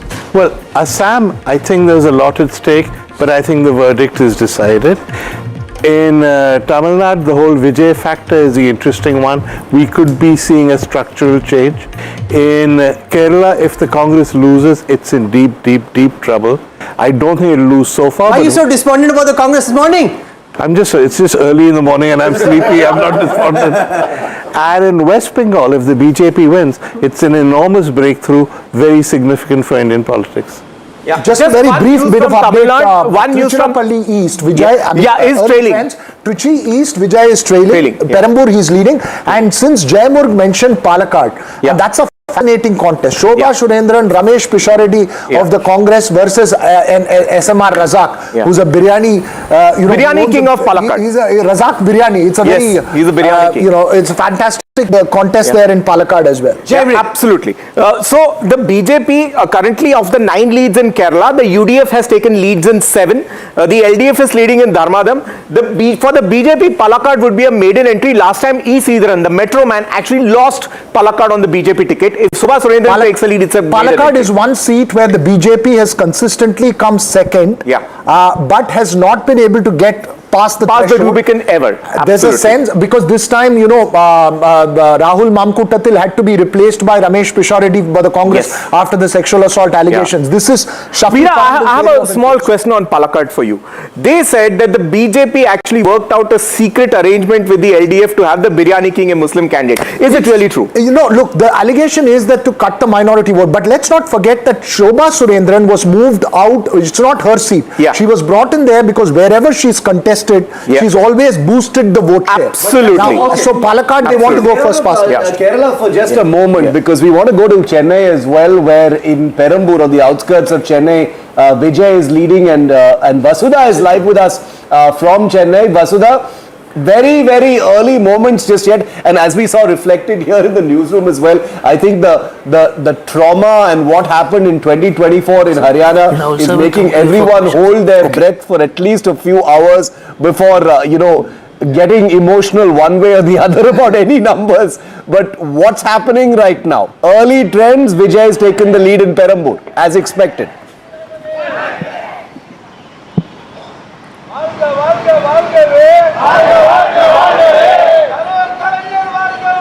Well, very interesting that I'm in the DMK office and we know that Vijay has already taken early trends. I mean, he's leading those trends in Perambur.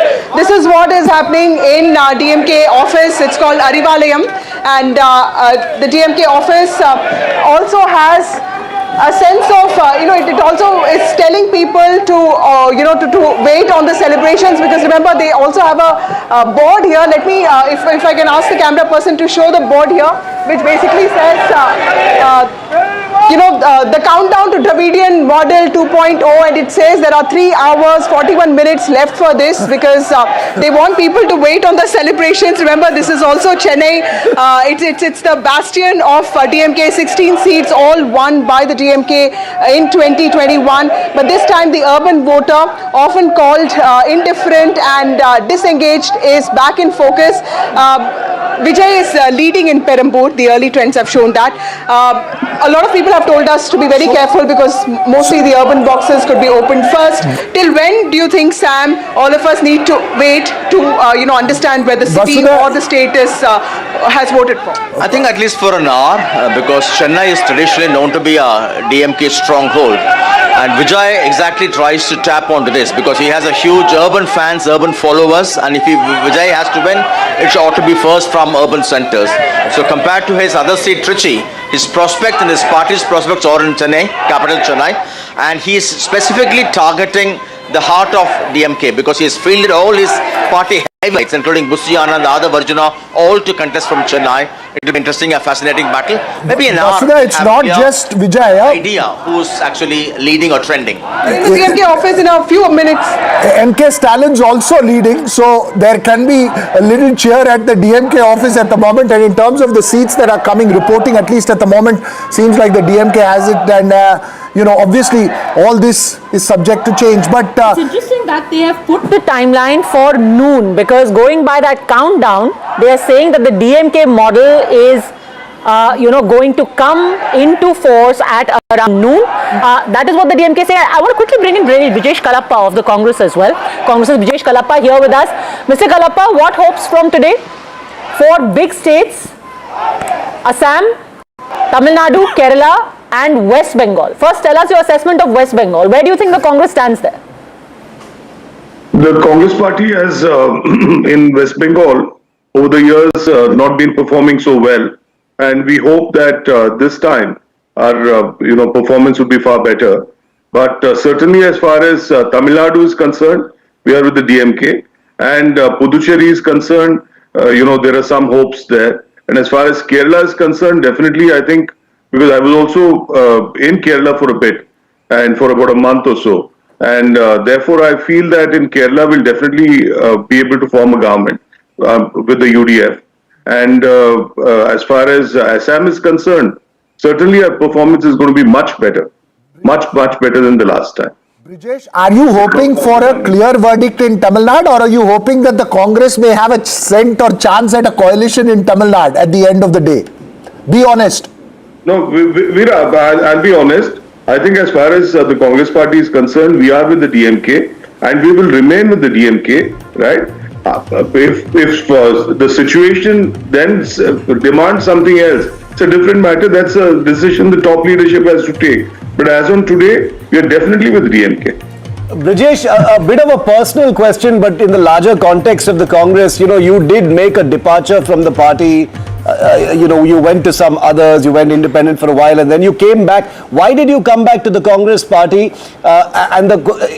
It's not meant to be an edgy question, but this would be considered one of the Congress's lowest moments. Even in this election cycle, the news is not very good. You see, the Congress has been doing badly for some time now. And why I left the Congress party, I didn't join the BJP. Yeah. The BJP would have been the most obvious option for anybody who is leaving the Congress party. I didn't join the BJP. In fact, I joined the Aam Aadmi party, which has zero presence in Karnataka, right? And there were some differences I had with the party at some point in time. I wanted to make a point, I did it, and the party wanted me back, I'm back. Brijesh Kalappa, yesterday there was a bit of a flutter about some pictures that came in from Muscat. What's happening there?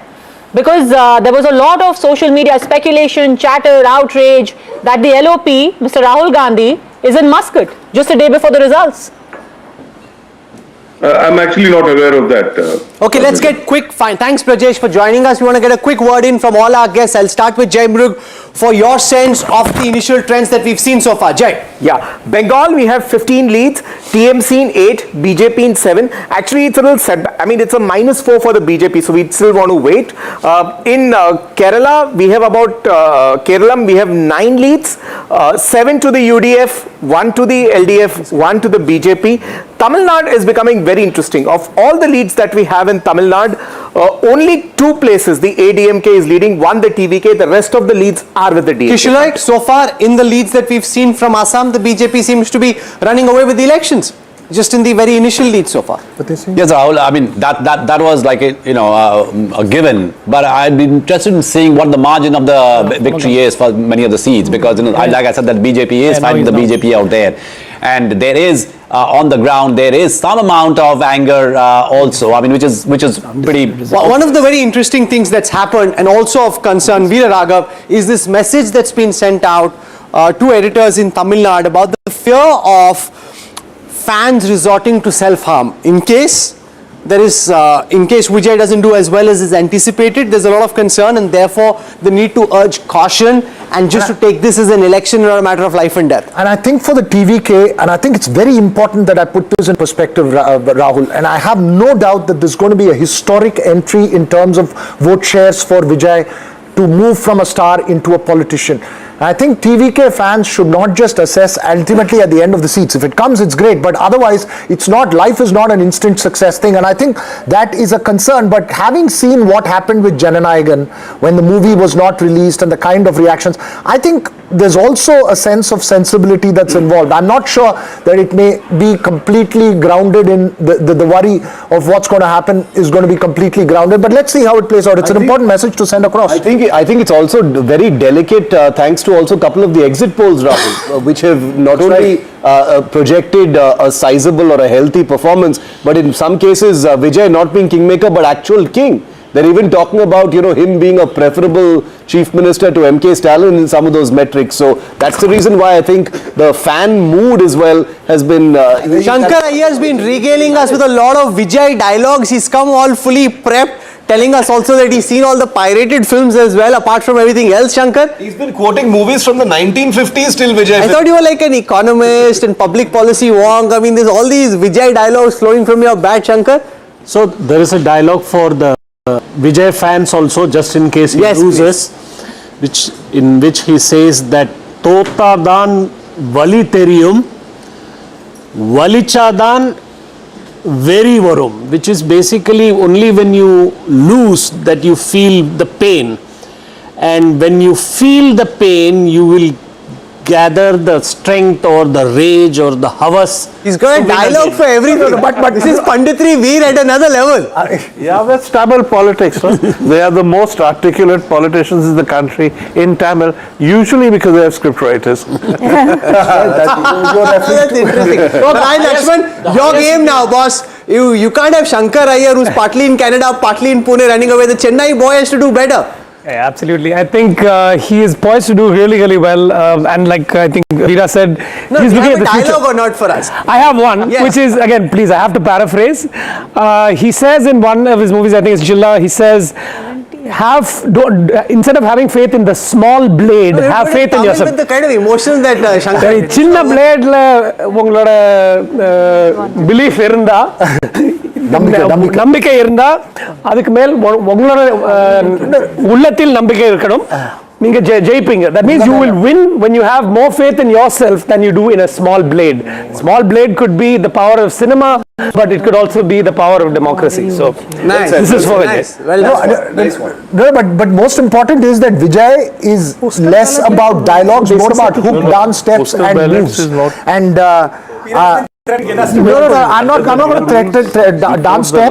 No, he's been practicing his dance steps. Make no mistake about that. That only if the results warrant it or not, I don't know. But you see, the one thing is that one thing Rajinikanth started in. You see, Rajinikanth used to toss his cigarettes. You remember? In Shivaji in 2006, Rajini did this. He had. Oh, come on, yeah. So Vijay does this in Teri. In his movie Teri. He plays the role of an IPS officer. That wasn't good enough. I want to see whether you proved it or you actually got it. Last disaster. Our viewers must know that next to Veera, there is a packet. It's like a little tuck shop he has got going right in this corner because he knows it's going to be a long day. And he's fueled up already, and he's got offering me snacks right through this morning. And he's got like a little reserve right there. No, here, try what I did. Try it the way I did. I don't want to choke on TV. Everybody does. Kerala for Veera. I don't want to choke on TV. Veer is going to do the same. Veer, you're going to try this as well. Try it, Veer. Breath mints. That's about all. It's simple. You just have to hold it. It's 50-50 with Veera. He's getting there. He's getting better. I'm not even trying. There's a serious point to make as well, because the reason why all of these dialogues have been going so viral, thank you Veera, I'm not going to try it because I might choke, because Vijay has not given any interviews. He's made a few appearances. He cut down the number of planned appearances after the Karur tragedy as well. No interviews, no media appearances. He met Rahul briefly in January this year, but in the absence of that, the frenzy on social media for the things he's said, the dialogues in his movies, they've gone to a fever pitch. But let me just add, Shiv, that there is a subtlety to it as well. So, for example, one viral line was, he's reached out to children to talk to their parents and convert them by talking about, just like you ask for Kinder Joy chocolate, ask your parents to vote for Vijay uncle. Okay, I think give him one chance. Veera, we've got a few more leads. I think Jay wants to come in with a few leads that we've got now in specific areas. We have two very interesting leads. Aluva. The BJP's K. Brahmaraj they've taken a lead. This was one of the constituencies along with Guruvayur where it was alleged, it was very high intense polarized campaign. Asking them to elect a Hindu MLA. That's Aluva. The LDF is leading, other than Dharmadam, is only leading in Aranmula, which is Veena George, the senior LDF So leader. we've got leads, guys. We've got leads from West Bengal as well, where it's neck and neck right now between the BJP and Trinamool Congress. And remember, in the last election, you got 58 seats where the margin between the two parties was 8,000 or less. And in one place, in Dinhata, it was as close as 57. Subsequently, of course, there was a by-poll and the TMC won by a landslide. But this is how down to the wire this particular election could get. It's early trends yet, but right now it's starting out as a very We're joined this morning by one of the senior-most leaders of the BJP in West Bengal, Dilip Ghosh, the man who's led the party, helped play a very important role in building the Bharatiya Janata Party in West Bengal. Dilip Ghosh जी, स्वागत है आपका NDTV पे। कितना महत्वपूर्ण है ये दिन भाजपा की राजनीतिक जर्नी में, क्योंकि अगर पश्चिम बंगाल में आज जीत होती है तो श्यामा प्रसाद मुखर्जी की पार्टी उनके जन्मस्थान पे, उनके राज्य में बीजेपी हमेशा हमेशा के लिए खत्म कर देगी कि वो हिंदी पट्टी की पार्टी है। बीजेपी के लिए क्या मायने हैं आज के दिन के? देखिए, हमारे कार्यकर्ताओं का जो सपना है, श्यामा प्रसाद मुखर्जी के बलिदान, करीब 75 साल के बाद यहाँ बीजेपी सरकार बनाने जा रही है। हजारों कार्यकर्ताओं की बलिदान भी है। पिछले 10 साल में करीब 300 कार्यकर्ता की राजनीतिक हत्या हुई है। इस बार चुनाव में हिंसा नहीं हो पाई, लोग शांतिपूर्वक मतदान भी किया है और परिवर्तन के लिए किया है। दिशा परिवर्तन की तरफ है, उसी तरफ जा रहा है। और जबकि पहले से लोगों ने मन बना चुके थे, इसीलिए चुनाव की दिशा उधर भी है और गति भी उधर रहेगी और बहुत दूर तक जाएगी। निश्चित रूप से बीजेपी यहाँ सरकार बनाएगी। आपको लग रहा है सरकार बनाएगी? पद्मजा अगला सवाल पूछेंगी। पद्मजा जी, क्या आप बीजेपी एकजुट है? 2024 में बहुत बातें की गई थी कि कुछ दरारें हैं, आपकी सीट चेंज कर दी गई थी, अब आप वापस अपने गढ़ में वापस आ चुके हैं, खड़गपुर सदर से आप लड़ रहे हैं, अब सब कुछ ठीक हो गया है जो पहले कुछ भी मतभेद थे? पूरा हिंदुस्तान के बीजेपी एक है नरेंद्र मोदी जी के नेतृत्व में। और बंगाल में तो चीफ मिनिस्टर की सीट भी चेंज हो जाती थी। 21 में उन्होंने नंदीग्राम आ गए, हार गई। तो ये कोई बड़ी बात नहीं। पॉलिटिकल पार्टियां अपना स्ट्रेटेजी बदलती है परिस्थिति के अनुसार, और हम एक कर्मी कार्यकर्ता के नाते उसके साथ ही चलते हैं। बोरिया माजुमदार सवाल पूछेंगे। दिलीप दा। Dilip Babu, Jita, we've always seen that BJP has been construed as a party of outsiders. Shei narrative ta ki ebar palte geche. Has that narrative changed, that the Bengalis are now finding it more acceptable to vote for the BJP, you think? जो लोग हमको बाहरी बोलते थे, जनता इस बार उनको बाहर कर देगा। जनता, भारतीय जनता पार्टी का संस्थापक डॉक्टर श्यामा प्रसाद मुखर्जी बंगाल के ही थे और उस समय विभाजन के समय उन्होंने पाकिस्तान को तोड़ करके पश्चिम बंगाल बनाए थे हिंदू बंगाली होमलैंड के लिए। जनता बीजेपी को जिताना चाहती है, लेकिन पिछले 50 साल से यहाँ वोटिंग नहीं हुआ ठीक से, जनता को वोट देना नहीं दे गया है। कल देख रहे थे, कल परसों फलता डाउन क्या हो रहा है, महिलाएं आके क्या बोल रही हैं, उनको वोटिंग करना नहीं देते हैं। पहले दिन उनसे वोटर कार्ड छीन लिया जाता है, घर घर धमकी दिया जाता है, एक विधानसभा में रिपोलिंग हो रही है। इसीलिए जो वास्तव स्थिति है यहाँ के लोगों की मन की जो इच्छा हो प्रतिफलित नहीं हो रही थी, इस बार वो हो जाएगा। एनडीटीवी इंडिया के मेरे सहयोगी हैं सैयद सोहेल, वो आपसे सवाल पूछेंगे। सैयद, इस बार का चुनाव बहुत व्यवस्थित रहा है, जिस तरह की तैयारियां चुनाव, सैयद सोहेल, हिंसा की घटनाएं भी इस बार बहुत कम हुई है। नतीजा जो भी हो, अगर Mamata Banerjee, what's at stake from your lens, from the perspective if the BJP doesn't win? Because सवाल यह है कि क्या ये क्रिटिकल इलेक्शन है 2011 जैसे जहां पे तृणमूल जीती थी, या फिर आपको लगता है कि एक चुनाव और लग सकता है बंगाल के लोगों को ये देखने में कि क्या बीजेपी बंगाली हो चुकी है? Is it adequately Bengali enough to be trusted to be in power? Is it this election or could it be the next? Dilip Ghosh. देखिए, 2019 में हमको 18 लोकसभा सीट मिली थी, 2021 में हमको 77 सीट मिली और सारे विरोधियों को सफाई करके हम विरोधी के नाते आए और लोगों ने हमको जगह दिया था देखने के लिए। हमने 5 साल संघर्ष किया हिंसा के खिलाफ, भ्रष्टाचार के खिलाफ, विधानसभा के अंदर बाहर। लोग अब सारा देश में 21 राज्यों में भाजपा है, केंद्र में माननीय मोदी जी को 3 बार लोगों ने प्राइम मिनिस्टर बनाया। अब बंगाल की जनता तैयार है भाजपा का सिरमौर और मुकुट पहनाने के लिए, सत्ता में लाने के लिए उसकी तैयारी हो चुकी है। Big stories coming in right now. Humayun Kabir is trailing in one of the 2 seats that he is contesting from. Mamta Banerjee, in the early trends that we have, is trailing in Bhawanipur as well. And the big, all right, Jay wants to weigh in on Ghoshal has a question for Dilip Ghosh. Jayant Dada. Dilip da, can you hear me? Yes, he can. Please go on. হ্যাঁ বড়িয়া বড়িয়া বলুন, ভালো শুনছি, আপনার অনেক করে শুনছি।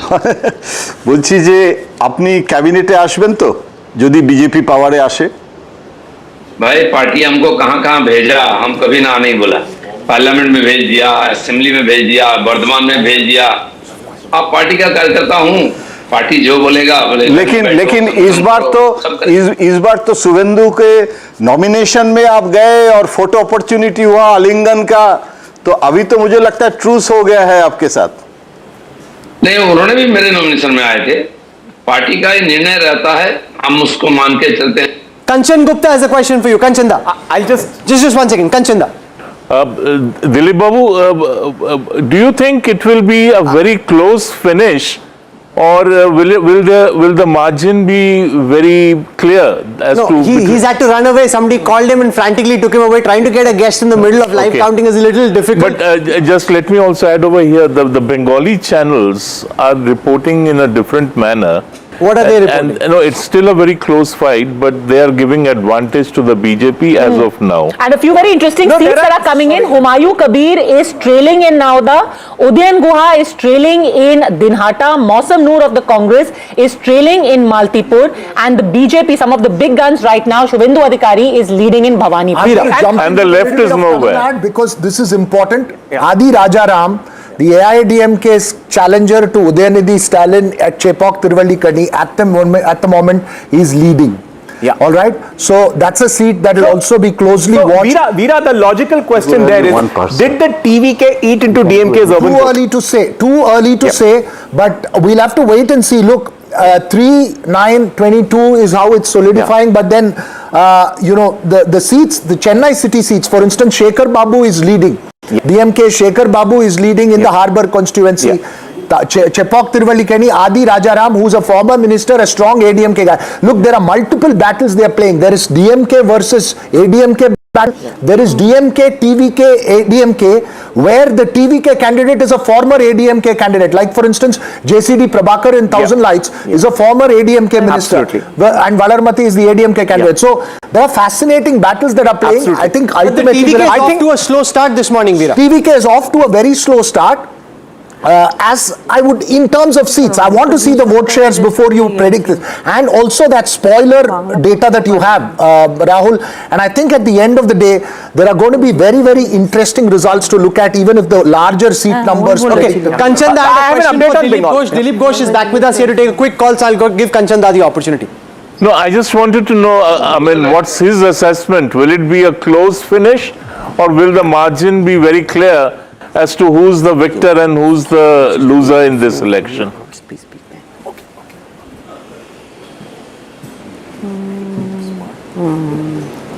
দিলীপ বাবু, মার্জিনটা কিরকম থাকবে এবার? अरे आवाज कंचन दा की आवाज आई आपको दिलीप घोष जी? वो पूछ रहे थे कि टाइट फाइट होने वाली है, कैसा रहने वाला है, मार्जिन के बारे में पूछ रहे थे कंचन दा।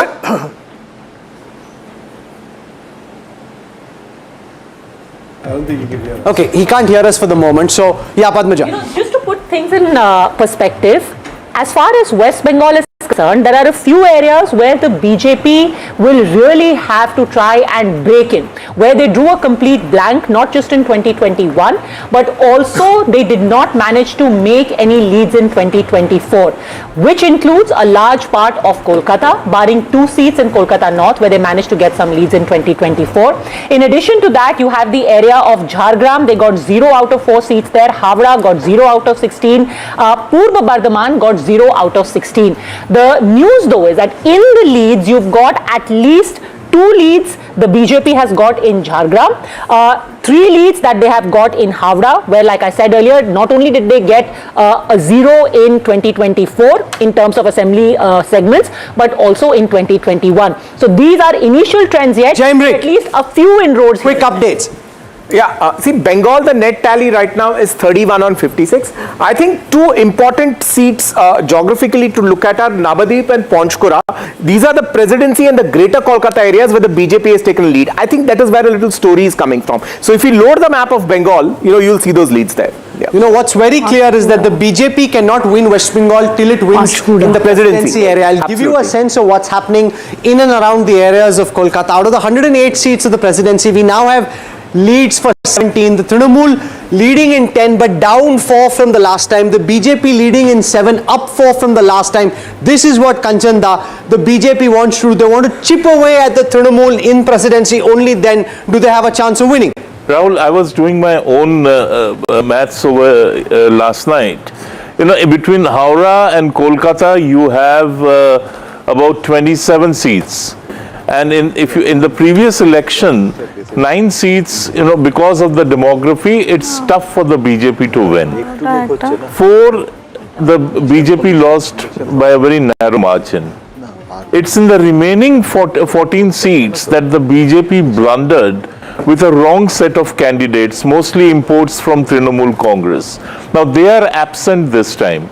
And my own assessment would be that in Howrah, Kolkata and the adjoining areas, the BJP is going to do pretty well this time, and the numbers which you keep on talking about, they will come from this zone of the presidency. Let's also look at North Kolkata, Jalpaiguri, where the BJP has done well in the past. At the moment, we've got leads for 12 out of the 27 seats. In that, the Trinamool, this is versus 2021. The Trinamool at this moment is at 5, up 3 leads from the last time. The BJP at 6, down 4. This is in Jalpaiguri. From there, let's now head to Malda. In the 49 seats of Malda, we have trends currently for 11. The BJP leading on 5, the Trinamool on 5, a dead heat in Malda. Trinamool down 3 seats from the last time. Let's now go to the Midnipur area. 20 leads out of 56. Here the Bharatiya Janata Party currently leading on 18, up a massive 10 from the last time. The Trinamool leading at 2, down 10. At this moment, Jai Mrug, this is where the Trinamool seems to be suffering the most. Jai. Yeah, so while the Trinamool has put a fight back in North Bengal, I think Mednipur and presidency have the story. Mednipur, the BJP is plus 11. In presidency, if you go, the BJP is a plus 7. So net in areas where it was never strong, the BJP is a plus 18. So in Midnipur, this is Shubhendu Adhikari's family bastion. You've got his brother also contesting here from Egra.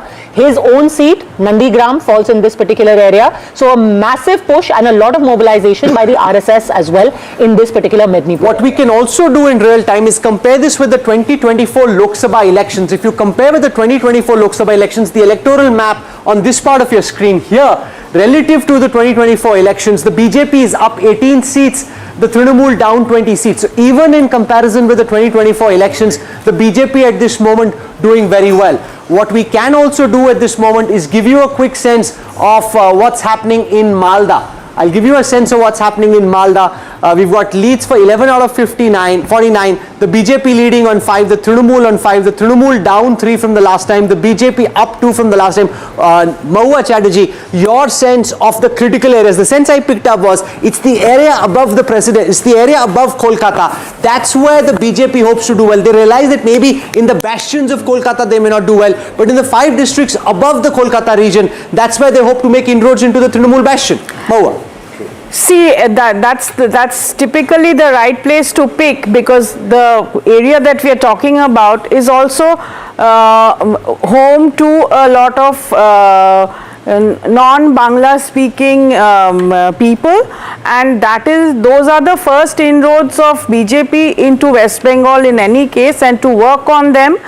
And BJP this time, interestingly, started working soon after the 2024 elections in West Bengal. We're joined at this time on NDTV by senior Trinamool leader Shogata Roy. He's joining us. Shogata da, welcome. The initial leads from West Bengal seem to suggest the BJP in the lead, the Trinamool trailing in a close contest. What is it that you're picking up from all your karyakartas on the ground across the state of West Bengal? How confident is the Trinamool that Didi could win a 4th time? Shogata da.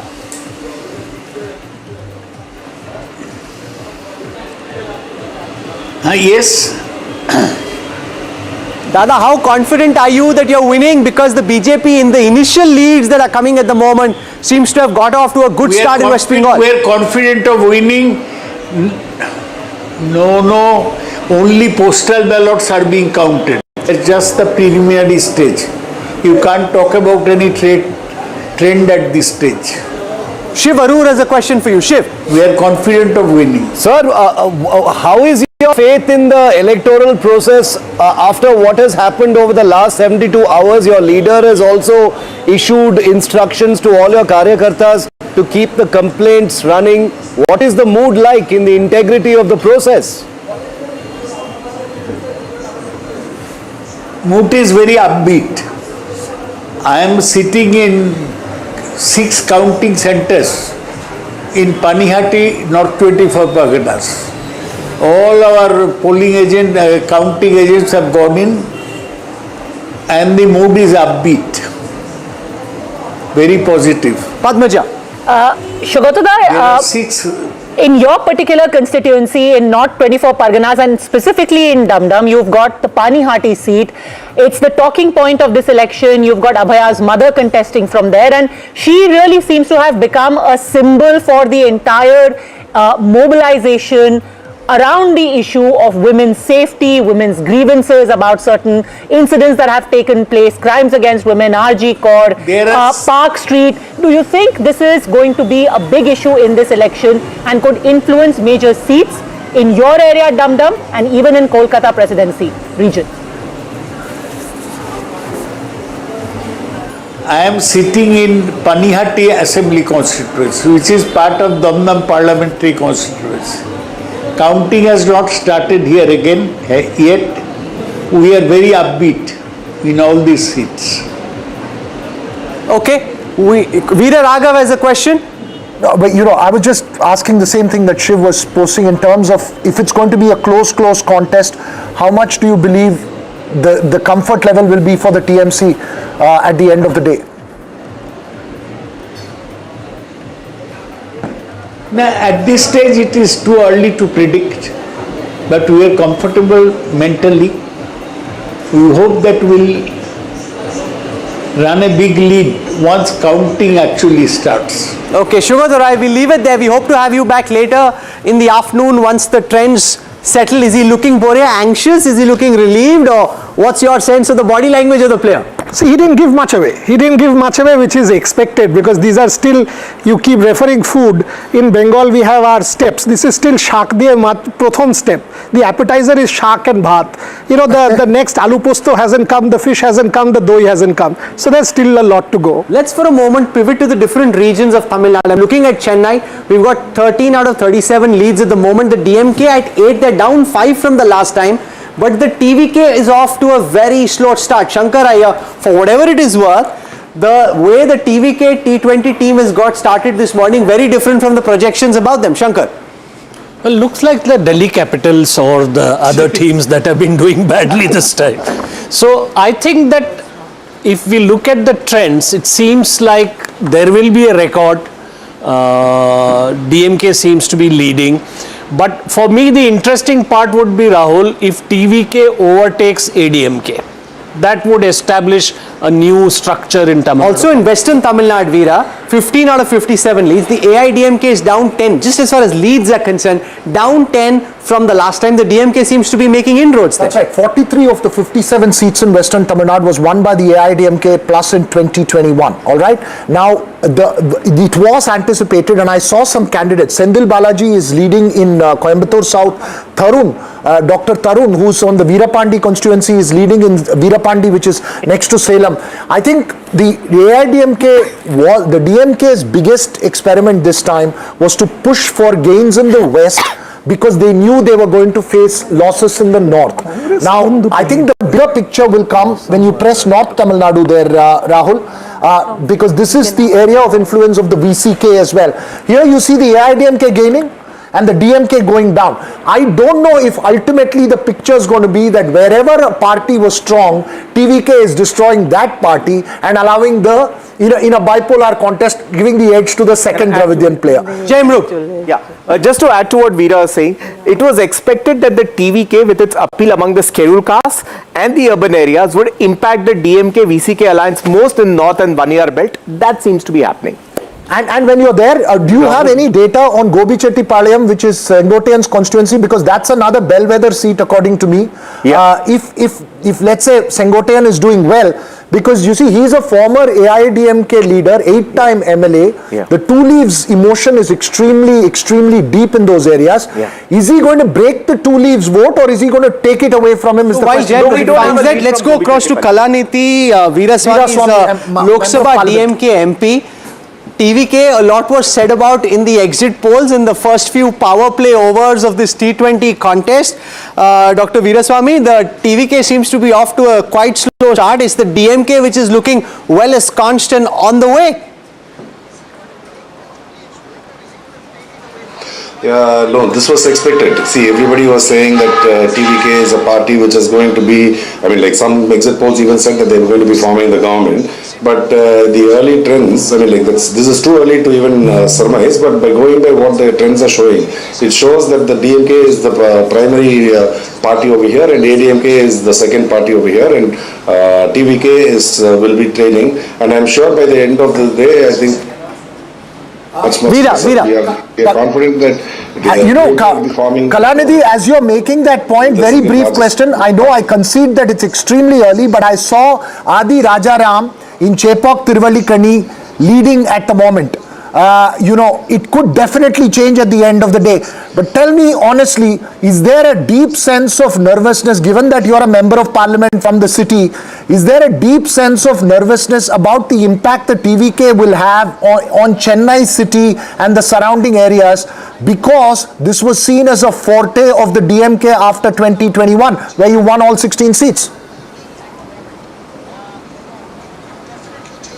No, the DMK has always been a strong fort for the, Chennai has always been a strong fort for the DMK, but we are confident that by the end of the day, that our performance will be much better. You have to understand, between 8 and 8:30, it is only the postal votes which are being counted, and only from 8:30 the EVM votes will be counted, and this is too early to say. So we will have to say that TVK was over-assessed, but the postal votes are not okay to say where you are trailing. I'm sorry, I didn't understand that. No, the postal votes are okay when you assume that TVK was over-assessed and the DMK is doing well. But the same postal votes are not okay when I point out to a constituency where one of your star leaders is trailing. No, that is what I'm saying. See, postal votes are not the ones which are going to be deciding. We are only talking about postal votes will have significance only when it's a close tie, where both the parties are getting the same equal amount of votes. Okay. And like I said, this is too early. And in Chepauk and Tiruvallikani, we are very confident that we'll be winning with a very huge margin. Now, Dr. Veeraswamy, the celebrations have already begun over an hour ago at the Arivalayam. Are you confident that things are going to solidify in the way that you're seeing them play out? The anxieties of the exit polls have sort of receded marginally, even though these are early trends? And see, the exit polls are something which I never believe in, because if you look at exit polls and if it's a scientific way in which it's being done, there should be consistency in all the exit polls. But if you see the exit polls, we have seen like one exit poll saying that DMK will form the government, the another exit poll saying ADMK will form the government, another one saying TVK. I'm wondering why there was no exit poll done where NTK is going to be winning. So the exit polls are, I think, a big farce where they're see, you have that if it is a scientific way it is being done, there should be uniformity in what they are saying. But when you have such disparaging results, the results can be only one, and that the election commission is going to be announcing it by the end of the day. And the celebrations are, the party cadres are always going to be enthusiastic whenever they see early trends, and they're going to be celebrating. But if you look at our Honorable Chief Minister, he is a person who looks at life differently, his party leadership differently, as a Chief Ministership differently. Whenever he comes as a party leader, he says that this is not a place of power. This is a place of responsibility where you have to be responsible for the people and work, and it is Dr. Veeraswamy, you're absolutely right. One should take exit polls with a pinch of salt, although it does give us a lot to talk about. And yet, you had many of your allies who suddenly had a lot of praise for Vijay after the exit polls. We had some leaders of the Congress, we had Vaiko said, we always told you that Vijay is going to be a game changer. What do you make of that? That suddenly your allies seem to have found a lot of merit in the numbers that were being given to Vijay and the TVK. And that any new person coming into the fray, be it NTK or Vijay, where NTK has historically shown that they get about 8% of the votes, and there is a prediction that Vijay will take about 10 to 12% of the votes, but we are confident that our vote base is going to be intact. So we are very confident that in fact the presence of Vijay will make DMK win with even larger margins, because he is going to be a disruptor where whatever votes he is going to be getting is something which is not going to be affecting us. Okay, Narayan Lakshman has a question for you. Sir, my question is on regions, because in every region there's a different caste dynamic and different strategy for each party that plays out. Which region of the state are you most concerned about or watching most closely in terms of what kind of margin there'll be? No, see, historically, if you see the election scenario in Tamil Nadu, it has always been shown that western region is something where ADMK is dominating, because Edappadi Palaniswamy, who is contesting from Edappadi, like in the Salem region, has kind of gained inroads in the past. But this we are confident that with the various schemes and the work which is being done by our Honorable Chief Minister in the last 5 years, which has benefited so many of the women, students, and the whole community at large, where even the economy of the state has grown, that the Western Tamil Nadu, where they are one of the economic pillars for Tamil Nadu, that they will see that and they will be changing their pattern of voting this time, and we will gain huge inroads in Western Tamil Nadu as well. And overall, we are confident that we will be forming as the single largest party, and our alliance probably will be getting about 180 One seats. last question from Veera. That you're making. You're saying we will be the single largest party, our alliance will be getting a majority. I don't know if that is a sort of a foresight to what's going to come, but just since you were speaking about Western region, I'm just pointing out that a short while ago Sendil Balaji was leading, now Amman Arjuna is leading in the Coimbatore South constituency. I think there's a battle that's going on. Very briefly, sir, 46 for the DMK plus 25 for the AIADMK plus and 19 for the TVK is the number that's on our board right now as you're speaking. Doesn't this number, even if the DMK is well ahead, mean a lot of worry for you? No, we don't have to worry at all. See, the thing is, you have to understand DMK is a party where even after its inception for about 9 years, we never contested elections. We wanted to come into elections only so that we can bring out our schemes can be brought out. Whatever we had as our aims and objectives of our party are to be implemented. It can be formed only by electoral politics. That is the reason why we have come to the electoral politics. We have not come here for forming the government and enjoying the benefits or reaping the benefits of just coming to power. We want to serve the people, and so we are coming into elections, and if the people's verdict gives us the largest majority, we will be continuing the same good. If you've just tuned in this morning on Battleground 2026, let's give you a sense of where things stand. I'll start from West Bengal. That's where the biggest, most pitched battle is taking place. And ladies and gentlemen, at this moment, the BJP has 72 leads, up 23 from the last election. The Trinamool is at 58, down 26 from the last elections. It's a tight fight, but a tight fight where the BJP has the decisive edge in the initial trends that have come so far. If we take a look at the retained ratio, this is where you'll get a sense of how many of the seats are currently being trailed. Basically 38 being retained by the Trinamool, just at this moment from the seats that they'd won in the last elections. Let's take a look at the region-wise breakup of West Bengal. In the 20 seats of Jalpaiguri in North Bengal, for which we have leads, the Trinamool leading on 10 up 7, the BJP at 8 down 9. So in North Bengal, the BJP taking a bit of a hit, the Trinamool gaining here. Let's move now down south, deep south to presidency. Out of the 37 leads that we have at the moment, out of the 108 seats over there, the Trinamool at 22, the BJP at 15 up 5 from the last time. From there, let's now go to Midnipur. In the 33 leads that we have from Midnipur, the BJP at 25 up 12, the Trinamool at 8 down 12. This is where the BJP is gaining the most and the Trinamool seems to be losing ground. From there, let's now move to Malda. In the 29 leads that we have for Malda, 14 leads for the BJP, up 6, the Trinamool trailing on 7 here at 14, down from the last time. Finally, let's look at Bardwan. In the 16 leads that we have for Bardwan, 9 for the BJP, up 6, the Trinamool down 6 from the last elections. Interesting there that in Jaimrug, in Bardwan and in Malda, there are some significant losses for the Trinamool and gains for the BJP in the initial leads that we have at the moment. Yeah, now what has happened is the Trinamool has tried to balance it off with leads in the north, which were originally a BJP stronghold. So the contest has got closer. Now we are looking at 72 for the BJP and 60 for the Trinamool.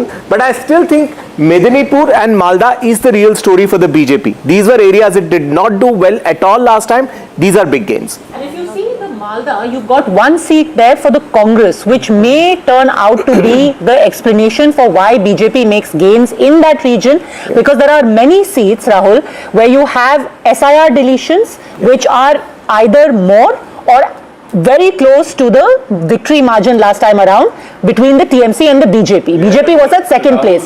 Congress comes in and cuts into TMC's votes and the BJP gets a lead along with the SIR deletions factor also weighing in. There's something interesting happening. The left is not ahead anywhere. Sure. And that means there was this great assessment by quote-unquote experts that the left vote is going to drift back to the left, which had drifted away, and mostly to the BJP. So that doesn't seem to be happening. But look at this on your screen now, the new wins and leads. These are seats where a particular party is leading for the first time in its electoral history. At this moment in West Bengal, there are 45 seats which the BJP is leading on for the first time, seats that it hasn't won. No matter what happens, Jayanta Ghoshal, the BJP is scripting history in West Bengal. Whether it can cross the finishing line, that we still need to see. But 46 leads for the first time, that's a very positive sign from the BJP's perspective. Yeah, very positive, and you have to, I mean, we should remember that BJP is not in power in West Bengal. BJP is a success story in Bengal because BJP, it was earlier, we used to call it a non-base area of BJP. The base area was Hindi heartland. So now this growth is very significant. It is, we cannot predict now anything, but it's a BJP age, it seems. Rahul, if I could please complete what I was saying. Yes, please, Dada. The future Congress breaking with the left may have worked to Congress's advantage in this election. Congress and the left together, it never worked. Congress going it alone may work this time, and they may actually end up with anything between 2 to 3 seats, if not slightly more. So actually, Suvendu Adhikari is leading in both of his seats right now, in Bhawanipur and in Nandigram. You have got Dilip Ghosh leading in Kharagpur Sadar. Agnimitra Paul is leading in Asansol South. And you have got also Ashok Dinda, he is the sitting MLA, he is a former cricketer. He is leading from Moina. Rupa Ganguly, and this will be one of the few seats which will show up as first timers. Rupa Ganguly is leading from Sonarpur Dakshin. But just as we speaking, the TMC. This is like essentially like a T20 match, because while the BJP got off to a great start, the Trinamool's caught up fast. The BJP is now leading at 76, the Trinamool at 74. The gap between the two formations, just 2 seats, and therefore now it's 76 versus 75. Very, very initial trends. But Maua, this is really a situation where many of us could possibly be chewing our nails till right into the end. 77 versus 75. West Bengal is proving to be at this moment a cliffhanger. That's very interesting, because I had said earlier, and that's what I still think, but this is quite different from what I had been thinking, that the kind of voting that has happened in West Bengal, the number of voting, the high percentage of voters coming out, and with the natural trend that West Bengal has had, this election will be something where, very decisive for whichever party wins. But right now the leads that are coming up seem to be neck to neck, which is very interesting. Yes, Shankar. I think this looks like the match might go to DRS. Mr. N. Ravi will be playing. Who will be most excited about the DRS? The Netas will just have a miserable time. Yeah. It's the Datafy and the dashboard team, because the kind of analytics we can pull out, if this actually goes down to the wire, I guarantee to you, blow your mind away.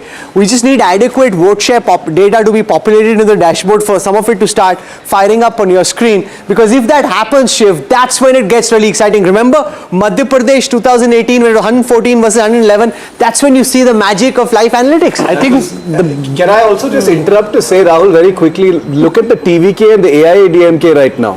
They're like neck and neck as well. No, I think there's a little sub-story building over there as well. I think there's a big sub-story that's building there. 26 right now. We've decided to challenge 26 is 52. Yeah. Right? 55 for the DMK plus. So you're seeing a very close fight happening in Tamil Nadu as well. Crystallizing clearly, as we've been pointing out, perhaps the DMK with an edge, but it's an extremely close fight and it's going to go down to the wire there as well. Okay, the BJP once again shooting into a quick lead, 85 versus 78, as I welcome Tom Wadakan of the Bharatiya Janata Party joining us now. In the urban seats of West Bengal, the BJP currently leading on 16, up 7 from the last time. The Trinamool at 12, down 7 from the last time, making inroads in urban West Bengal. If I look at rural West Bengal, at this moment we have trends for 117 seats. The BJP at 58, up 19. Trinamool at 57, down 21. It seems from the initial trends that the BJP is making substantial new gains. Tom Wadakan, in West Bengal, in areas where the party had not been able to penetrate in previous elections. Well, this was waiting to happen because of the kind of the administration that was being run by Mamta and company. This was bound to happen. Law and order was something that was worrying, and the kind of situation that we saw in West Bengal, and lack of governance, and the Home Minister herself being party to a lot of corruption, all these things have been reflected. And I believe somewhere I heard that she was trailing somewhere, and if that is true, that is going to affect the result finally. In your own state of Kerala, the BJP currently with 5 leads, all these new leads for the BJP, that is interesting as well. You opened your Lok Sabha account with Suresh Gopi, now you've got 5 leads. The UDF comfortably ensconced, but is there space there? You think in a 5-year horizon, if the LDF were to come down further, could this potentially be a UDF versus NDA kind of fight? Yes, it is finally going to be the situation that's emerging in Kerala, because I think people are fed up with the LDF, and the anti-incumbency that LDF is facing is across the board. Salaries have not been paid, pensioners go without pension, and the treasury is empty. And then there is this temple robbery, gold robbery that has happened in the temple. People are fed up with the left. So I think our NDA establishment will move further in Kerala. Jai Mrug has a quick update. Jai. The lotus will bloom across Kerala. No, absolutely. In Kerala, the BJP is doing well in 4 currently. It's Nemam, Palakkad, Aluva and Ottapalam. Majorly, it's becoming a central Kerala strong party now. That's what it appears to be as far as Kerala. For Tamil Nadu, I have a prompt for Veera. The DMK seems halfway. TVK seems to overtake ADMK. Are there chances if the DMK just misses the halfway, parties like Pattai, Makal, Kachi going there? I have consistently held that this is going to be like the 2006 election where the DMK by itself is perhaps below the halfway mark, but its alliance is comfortably above that.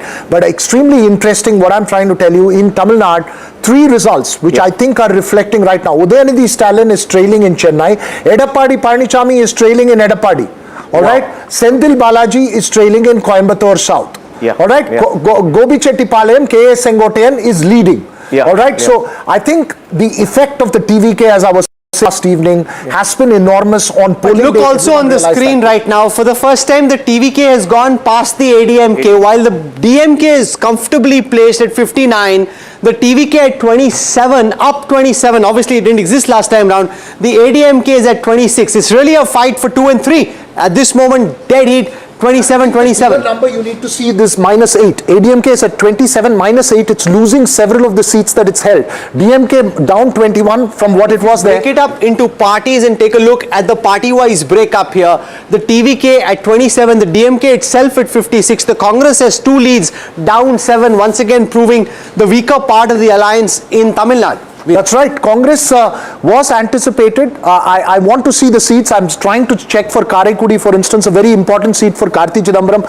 Mangudi, the candidate there, is fighting a 4-way battle with a dentist who was fielded, Seaman, who's contesting there, and also an AMMK candidate. So, dentist from the TVK. So, that would be interesting to see what happens to the Congress. But I think this number, Rahul, irrespective of what happens, and what I've been saying is that this is a historic entry for the TVK. What then happens, Shankar Iyer, to the ADMK if it ends up at number 3? Does the ADMK just fritter away if the TVK becomes the number 2 party? See, there were talks about TVK and ADMK coming together. Vijay has what he called ideological issues with the BJP. So there could be a possibility if Edappadi Palaniswamy is trailing now. So TVK might sort of reverse merge into ADMK if they want to do that. DMK first has to be the smallest party and the smallest, rather not the largest party and the largest alliance for any drama to happen there. I think the speed at which all this is changing, Rahul, I think we should just hold our horses. Let's also take a look at the region-wise breakup of Tamil Nadu. In Chennai, 16 leads out of 37.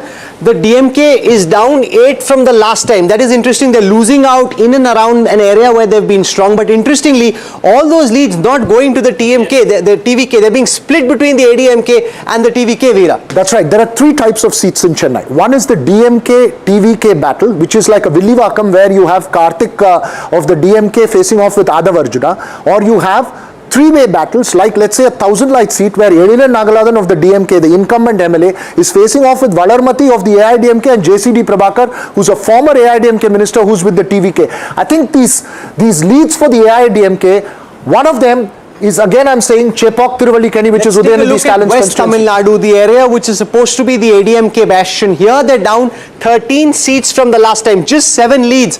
This is where EPS comes from. This is where you think he'd do well. At this moment, it's the DMK that's up 7 from the last time in West Tamil Nadu, and the TVK up 6. That's right. This is the region where the DMK wanted to build itself and had to gain if it had to offset the losses elsewhere.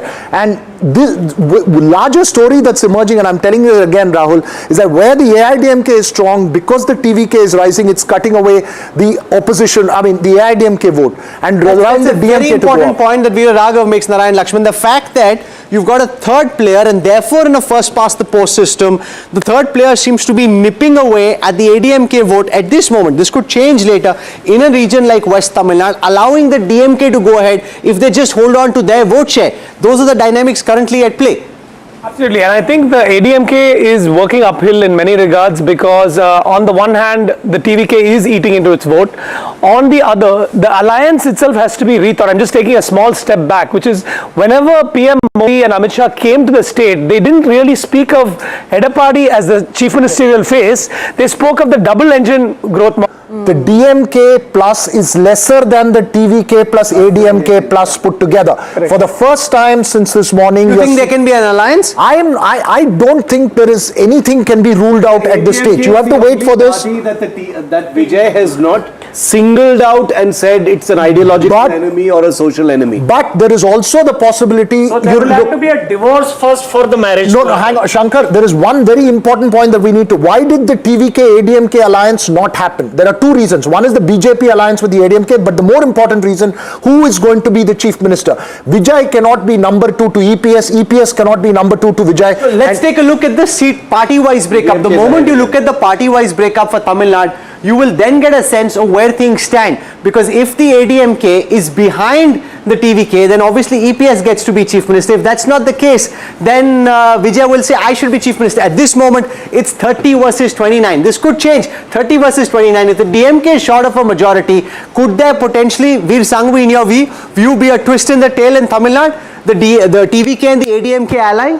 I think it's entirely possible. It's also interesting that we've all been predicting the demise of the ADMK. They've lost just 4 seats. They're doing actually better than we said. But they need to do much better to be able to come anywhere close to form a government. Not if they're in alliance with the TVK, as you pointed out. If that happens. Yeah. Let's just for a moment shift attention to West Bengal. In West Bengal, the BJP seems to be settling into a comfortable lead versus a few minutes ago where it was a neck and neck fight. 123 versus 100. 52 up for the BJP from the last time. 59 down for the Trinamool. The Congress leading on 5. The left just at 1. If we look now at some of the key regions, if I start with presidency and look at what's happening in presidency, we have leads for 69. The BJP currently leading in 39 of those, up 25. Very substantial leads in the presidency region. The Trinamool at 30, down 25. This, of course, Jayantada could change. But if this holds, this is what Amit Shah, Bhupender Yadav, Sunil Bansal were promising, that we will make shocking inroads into West Bengal in the presidency region, which you may not expect. Jayanta. Actually, it is not unexpected, Rahul, because this time in South Bengal, 60 total rallies, 65 Amit Shah made. So this is a very unique campaign, and this time BJP's strategy was to outreach Bengalis, and Jai Sri Ram was 2021 slogan, this time Parivartan. And Parivartan is change of Bengal. Joining us now is Shatabdi Roy, well-known actor, Trinamool MP from Birbhum. Padmaja is the first question for you. Shatabdi. What do you have to say about the initial leads, especially the fact that in areas of Jangal Mahal, in areas of presidency, in Nadia I can see leads, and most importantly in North Parganas, not 24 Parganas, a big swath of saffron has come up. What do you make of the fact that inch by inch the BJP has managed to cut into your areas in Havra, in Kolkata, and even 1 or 2 seats there I see in South 24 Parganas? But first thing you tell me, I think it's a 1 hour it started. First thing is ballot counting is started with ballot paper. But I don't think it's counting already started. But I want to say you have to wait for another 1 hour or 2. Then it's clear the BJP will not win, Trinamool will win. It's 100% confirmed, and you just wait and see. Don't you find it strange that in an area where the BJP was 0, they were 0 in 2021, they were 0 in 2024 when it comes to leads in assembly segments, at least even if in initial stages they have some kind of presence there. Right now they're leading even in Jhargram. Ms. Roy. I think we've lost that link with Chadab. Yeah, I think we've lost that link. But a few interesting names that have come up. Again, even as we speak at 9:15, Shubhendu Adhikari is leading in both of his seats in Nandigram and in Bhawanipur. You've got Rupa Ganguly leading. You've got Agnimitra Paul leading. Right now you have got the TMC leading in a few key seats, like Shashi Panja is leading. Interestingly, in Matabanga, the BJP is trailing. So Nishit Pramanik is trailing right now. The map that Rahul was just showing us pretty much reflects, the trends that we're seeing right now and the numbers that we're seeing. We're seeing a saffron entry into many of those areas that No, so let's show this to our viewers right now. This, if you just spend a moment looking at the screen, can we bring one of the cameras in closer? On this side, you see the 2021 map, which is manifested all green. Here you see the substantial inroads made already by the BJP. These are initial leads, but the BJP doing much better, the far more saffron across the breadth of Bengal than there was. Earlier they were largely doing well in the north, they're also now coming down to the south. So it's really a juggernaut moving from the north, coming down Jaimruk to the south, and that is why at this moment, of the leads that we have, 252 out of 294, you've got the BJP leading in 141 of those. Yeah. The only sting in the tail is Northern Bengal, where the Trinamool has made some inroads, but I think the real prize of the day is the BJP picking up the presidency area, taking the entire Rad Bengal, the Jhargram, Purulia, Bankura area back from the Trinamool, what it had won in 2019. If I may just, point out in this map, interesting, this region where we are seeing new wins for the BJP. This particular map, here you have a few leads for the Congress. This, of course, is the Malda-Murshidabad belt where you've got the Congress making a few leads. I think either this is Adhir Ranjan Chaudhary's seat or Mausam Noor's seat. Here in the north, they have got a few leads, and these are the new regions. You've got the Jangal Mahal area, you've got here the Nadia, North 24 Parganas, and surprisingly, this would be interesting to see what are these South 24 Parganas seats, which now seem to have flipped to saffron. But 104 seats, which the BJP has never won in the past, where they are leading at this moment. Kanchanda, are you dancing on the streets just yet or holding back? No, I have been contesting this point of yours, that seats which a party has never won are impossible to win. I never said impossible. Well, they're tough to, if you haven't won, in politics, wo pakki nahi hai seat aapki. Winding him up. Okay, that's fine. So, if the BJP were to win, it would have to break into areas where it hasn't won earlier. I mean, that's a given. Now, it's happening, and I think as the day progresses, it will firm up further. But there are some worrying signs, and I say this on a different note. In Panihati, the TMC is leading, which was the face of the resistance. Ratna Devnath is the BJP candidate, the RG Kaur victims. Threshold of the majority mark in Bengal in trends. This is the breaking news right now. But I also have to say that in Panihati, you have a very prominent TMC MLA, the current MLA. His son has been fielded, and he has been a 3-time MLA. He is, I think, the chief whip of the TMC in the assembly as well. The BJP has hit 150. It's crossed the halfway mark in Bengal in early trends at this point of time. Mamata Banerjee continues to trail from Bhabanipur. The BJP is at 150 right now, so it has crossed the majority mark at this point of time. Early trends still, remember, these are all trends. None of these are wins just yet. That will be an update. Nilanjan Mukhopadhyay, this is historic. Even if it's in trends, the BJP crossing the halfway mark in Bengal at one moment in the election, leading more than the majority, that by itself is a big milestone. Yes, it is, and the figures at the moment are, likely to change, or, it's going on. But I have an explanation to make, as to why this change has happened. Why has the BJP been able to make such a inroad? If you actually look at it in terms of the politics of cultural nationalism of the BJP, they made an entry into the country on the Ram Janmabhoomi agitation, which did not have in the initial years great resonance in Bengal. The people who came from Bengal were the outside settlers. The Kothari brothers are the iconic heroes of the 1990 firing in Ayodhya. What has happened very consciously over the past few years is that the BJP realized the limitations of the Ram politics. That is why in this election, several speeches you would have seen Mr. Modi or Mr. Amit Shah referring to Ma Kali, Ma Durga. It's something very interesting. Just a second. There's been a very interesting another development.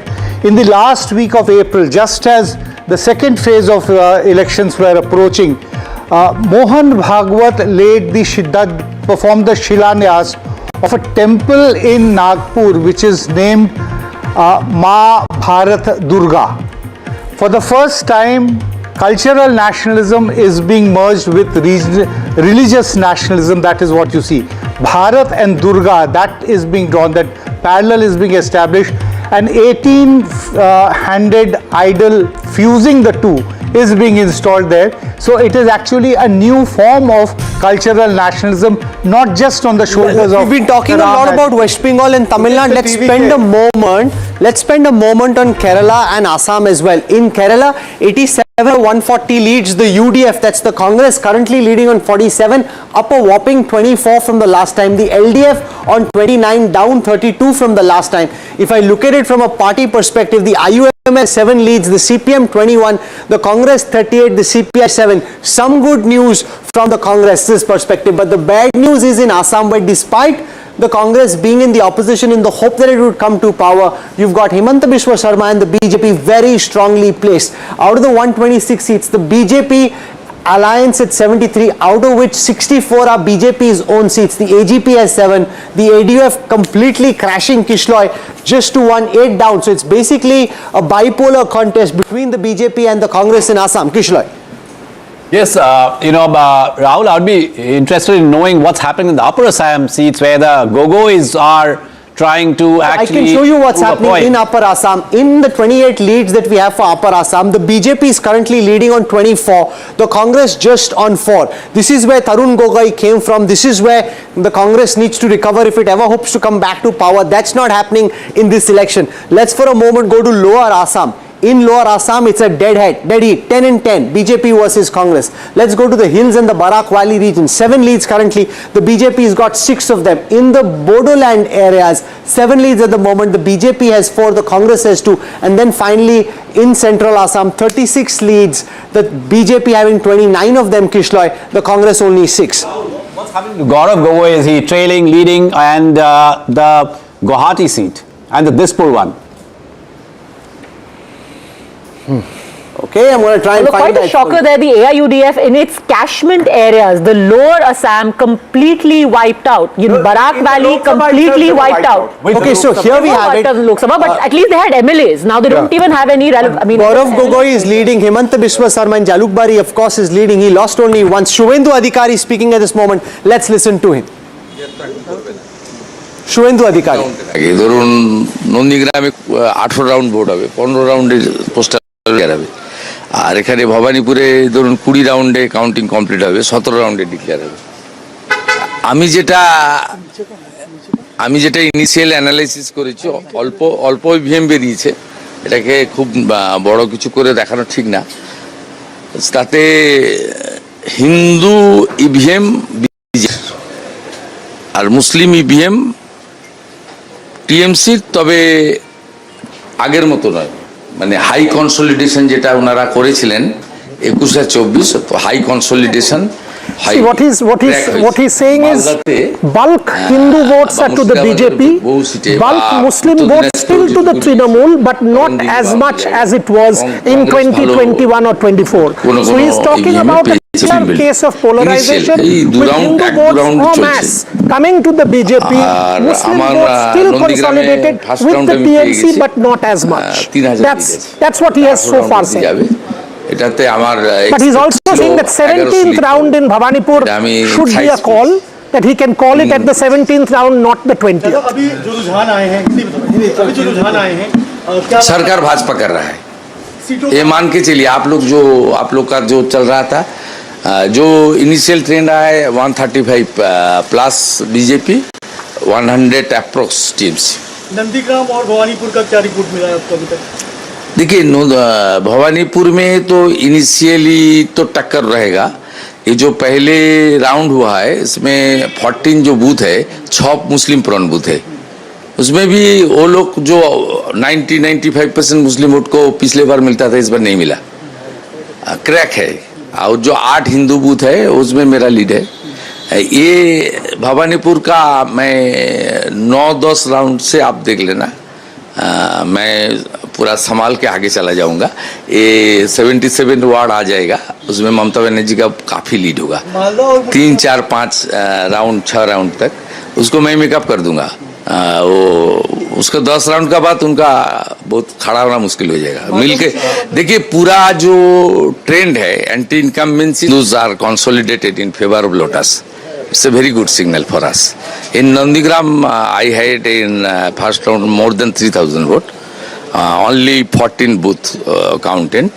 And मेरा जो internal calculation था 1100 vote में lead होना था, उसमें मैं 3 गुना lead में चल रहा हूँ। देखने दादा बीजेपी को बढ़त मिल रही है कई सीटों पे, टीएमसी पीछे चल रही है उन इलाकों में भी जहाँ पे मुस्लिम बहुल क्षेत्र ज्यादा है। मुस्लिम वोट बाइफरकेशन हुआ है, बाइफरकेशन हुआ है, खास करके मालदा, मुर्शिदाबाद, उत्तर दिनाजपुर में बाइफरकेशन हुआ है। और जो साउथ बंगाल और कोच बिहार जो मुस्लिम ज्यादा टीएमसी को दे रहा है इनिशियली, लेकिन जिस तरीके से 90-95% हुआ था उनका 21 में 24 में, उस तरीके से कंसोलिडेशन नहीं है, क्रैक है। ईवीएम पे आरोप लगाना शुरू हो गया है टीएमसी की तरफ से कई लोग। वो झूठा बात छोड़िए, ठीक है। I will speak after 11 AM. It's good. Counting agents, Yes. Counting agents को क्या मैसेज देना चाहेंगे अभी की? धैर्य रखना चाहिए, ये कुछ नहीं है, ये सब इनिशियल ट्रेंड है, बहुत आगे जाना है। पूरा इतना सब माने कूल एंड काम। In Nandigram, you're leading by 3,000 votes in the first round. Yes. 3,500 दादा क्लीन स्वीप नंदिग्राम। ये मेरा आंकड़ा है ना, वहाँ 5 मुसलमान बूथ था आउट ऑफ 14 जो काउंट हुआ।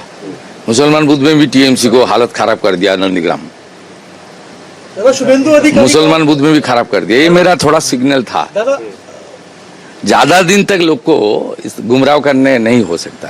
প্রথম দিকে যা ট্রেন্ড তাতে করে মধ্য কলকাতার বেশ কিছু তৃণমূল অফিস সেগুলো ফাঁকা হচ্ছে ধীরে ধীরে। না I am not passing any comment. কেন বহুদলীয় গণতন্ত্রে currently he is leading in both of his seats, Bhawanipur and Nandigram, but a very interesting parallel as it were you see between Shubhendu Adhikari and Shamik Bhattacharya, the leader of opposition and the BJP president West Bengal. Even as Shubhendu Adhikari is saying, it's time for Mamata Banerjee to rest, Shamik Bhattacharya has come out and said, look, let bygones be bygones now. I'm sorry if anyone has felt offended by anything we said in the course of the campaign.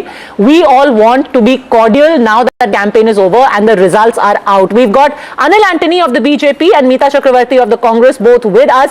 Meeta Chakravarti, first, your reactions to what is being seen in West Bengal. The BJP way ahead. Right now, the kind of trends that we are seeing, it's 9:30 and you have the BJP past the halfway mark, 155 for the BJP as opposed to 121 for the TMC and 4 for the Congress.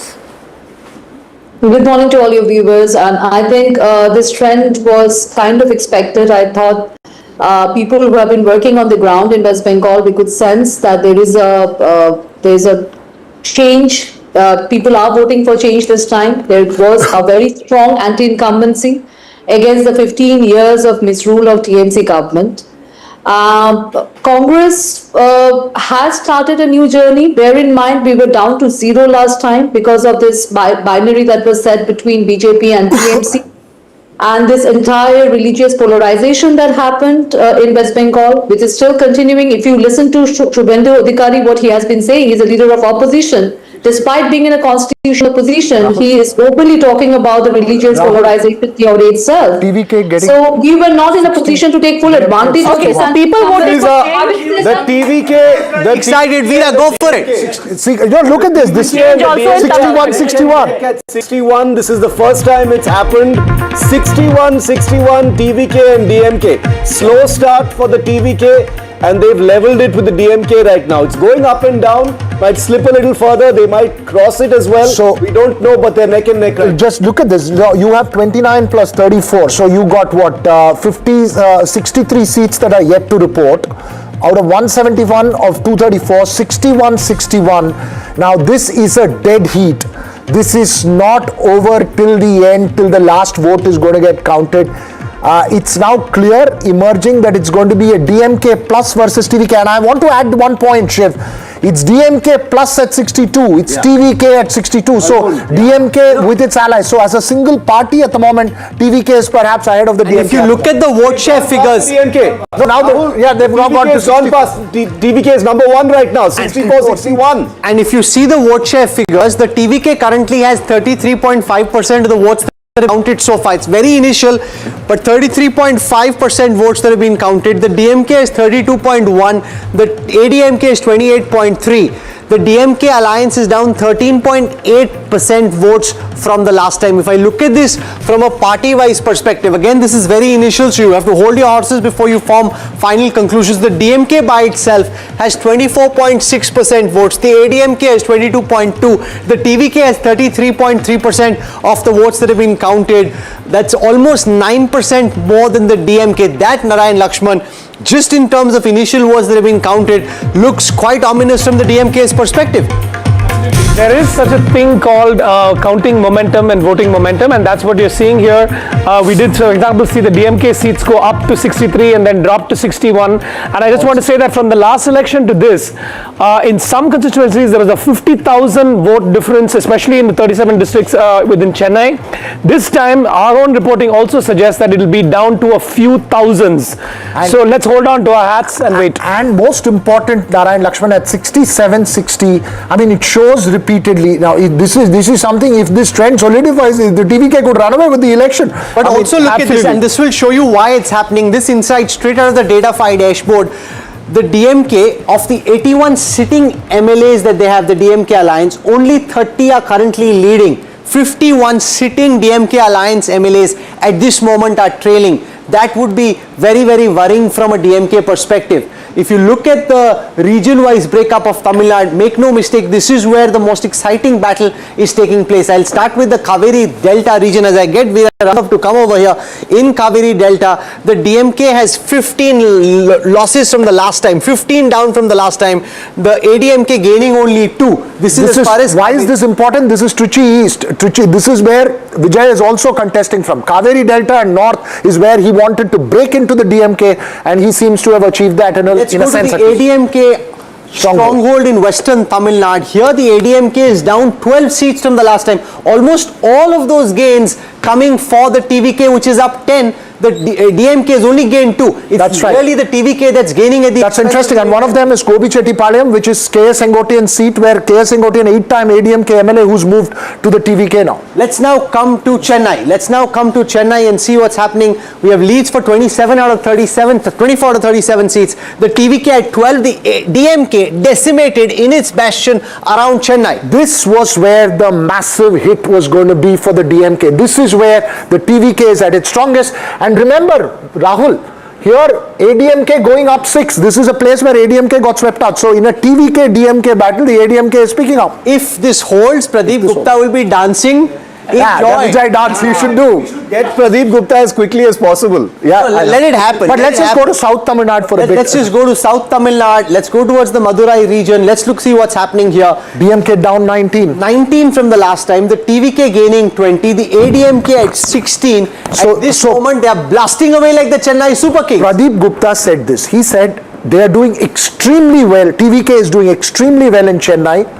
They're doing well in the north, and they're doing well in the south. It's an even-Steven battle in the delta and the western region. Is it fair to say that they have ended up damaging the DMK more than the AIADMK? Absolutely. No, but they're damaging the DMK and AIADMK in their stronghold. Incumbency factor. See, the ADMK did not. DMK will lose more. No, the ADMK also... The AIADMK largely seems to be unscathed. No, Shankar Padmaja, ADMK also had lesser number of seats. So we are talking seats here. They had only 75 seats where the TVK could damage them, right? So DMK had a huge mandate in 21. In those seats also, largely they have remained unscathed. I think they are damaging everybody. Vijay is pushing off every existing political if this trend is true. So, but what's interesting is the regional split, Veera, because we all knew he'd do well in places like Chennai, though it's a DMK stronghold. He's doing very well in rural areas where we did not think he had the networks or the mobilization capacity. 67, 59, 56. So I wouldn't rule out DMK trying to come together to survive if it comes down to that. Surprise.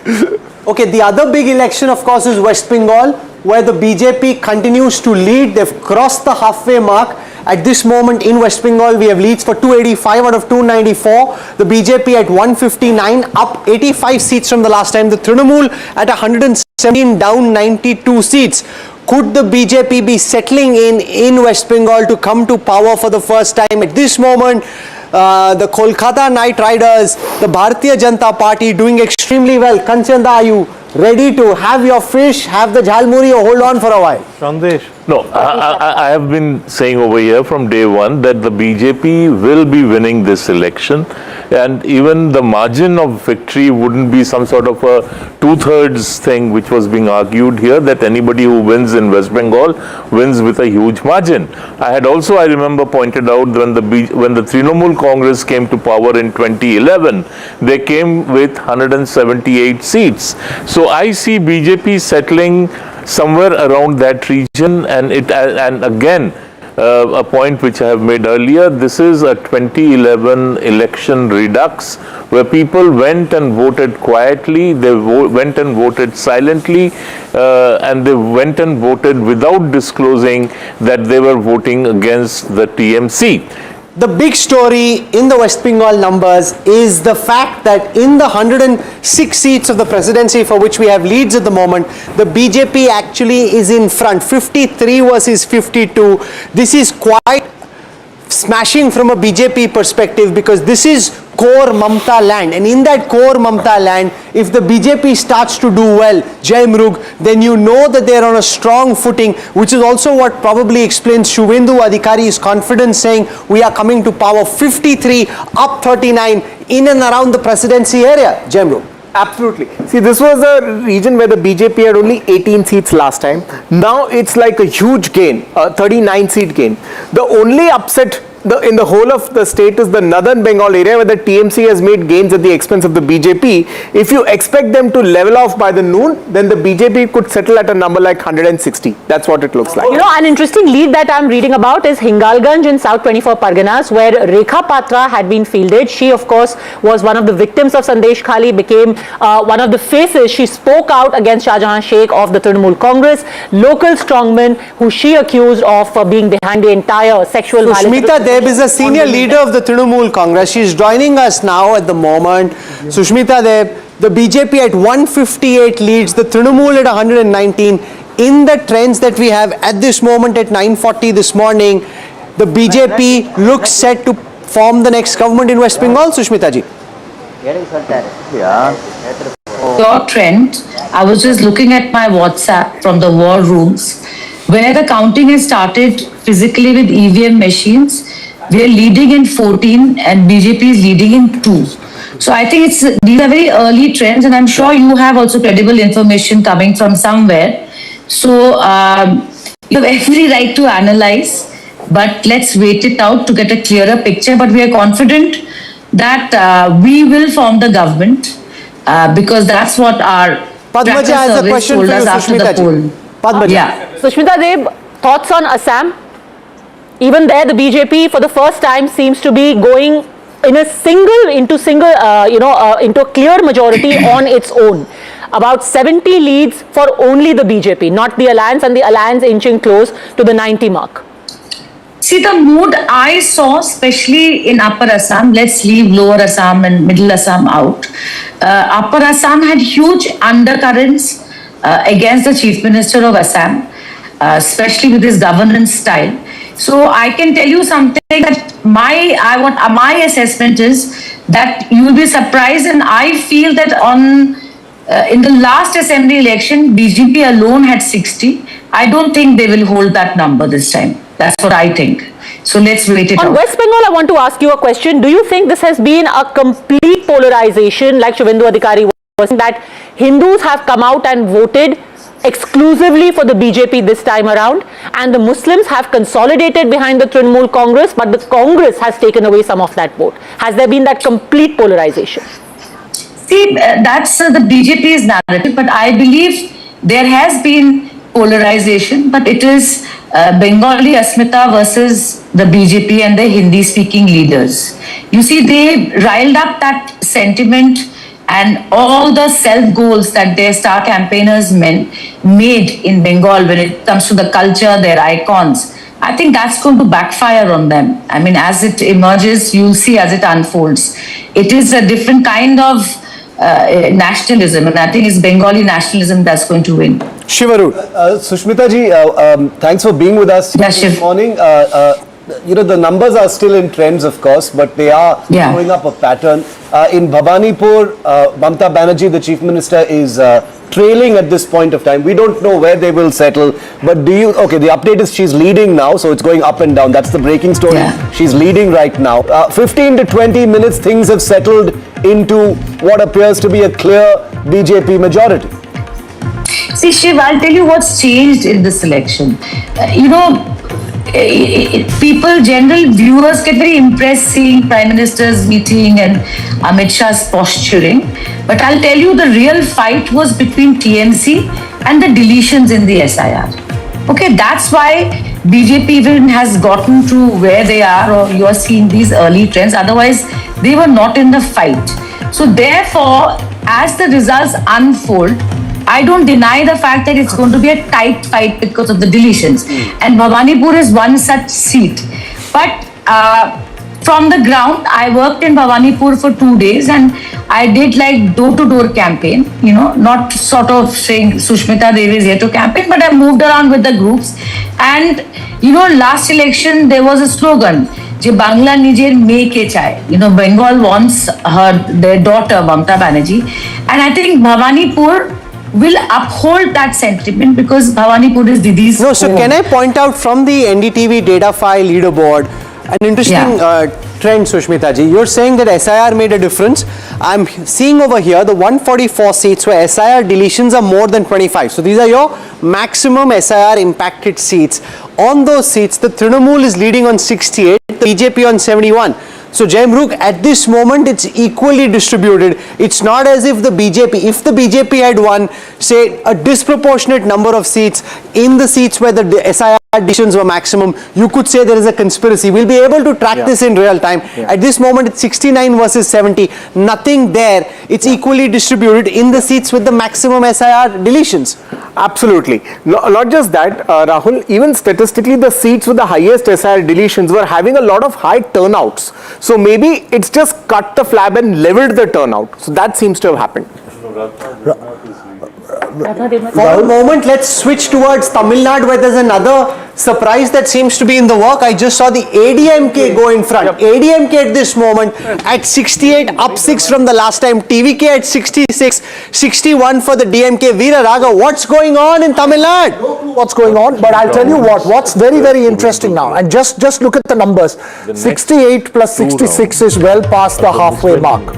All right, 68 plus 66 and 67 is well past the half. This was a dead heat. This was a three-way battle. It's boiling down to seat-by-seat battles where their candidates were strong. It's playing out into a fascinating battle. Edappadi Palaniswamy is trailing. ADMK. What about 67 and 61?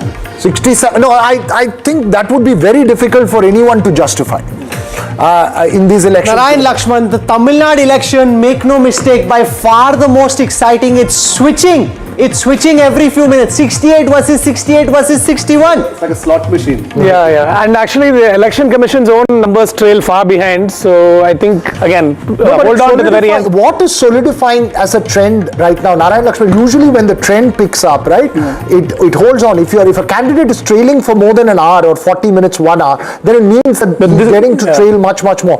What's solidifying is that the battle is now, the DMK did a fascinating first over start, but after that started losing all its middle order batsmen. Boria, the DMK getting stuck at 61 now.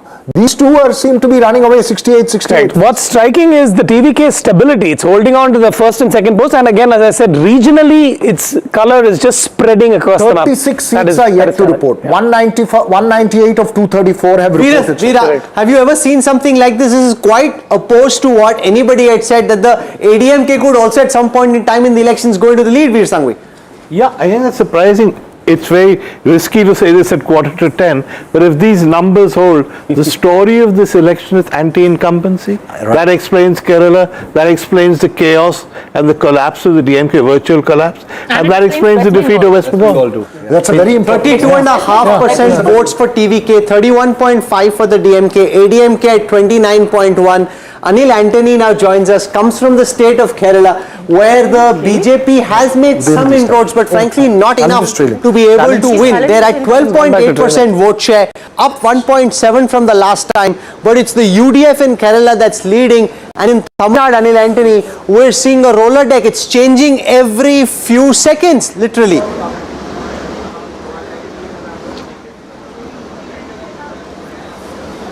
Antony, your thoughts on the initial leads that we're seeing this morning? Thank you for having me in the show. The Bharatiya Janata Party at this moment is we are very delighted with the results so far, the trends. One thing which is becoming very clear after all the Lok Sabha elections is wherever there is a BJP NDA government, we don't seem to have an anti-incumbency, we are having a very big pro-incumbency wave, which we are seeing in Assam and Puducherry. Bengal, we are having a best ever performance at this moment. We are very confident that we will form a government for the first time. You mentioned about Kerala, my home state. At this moment, we are leading in 4 states.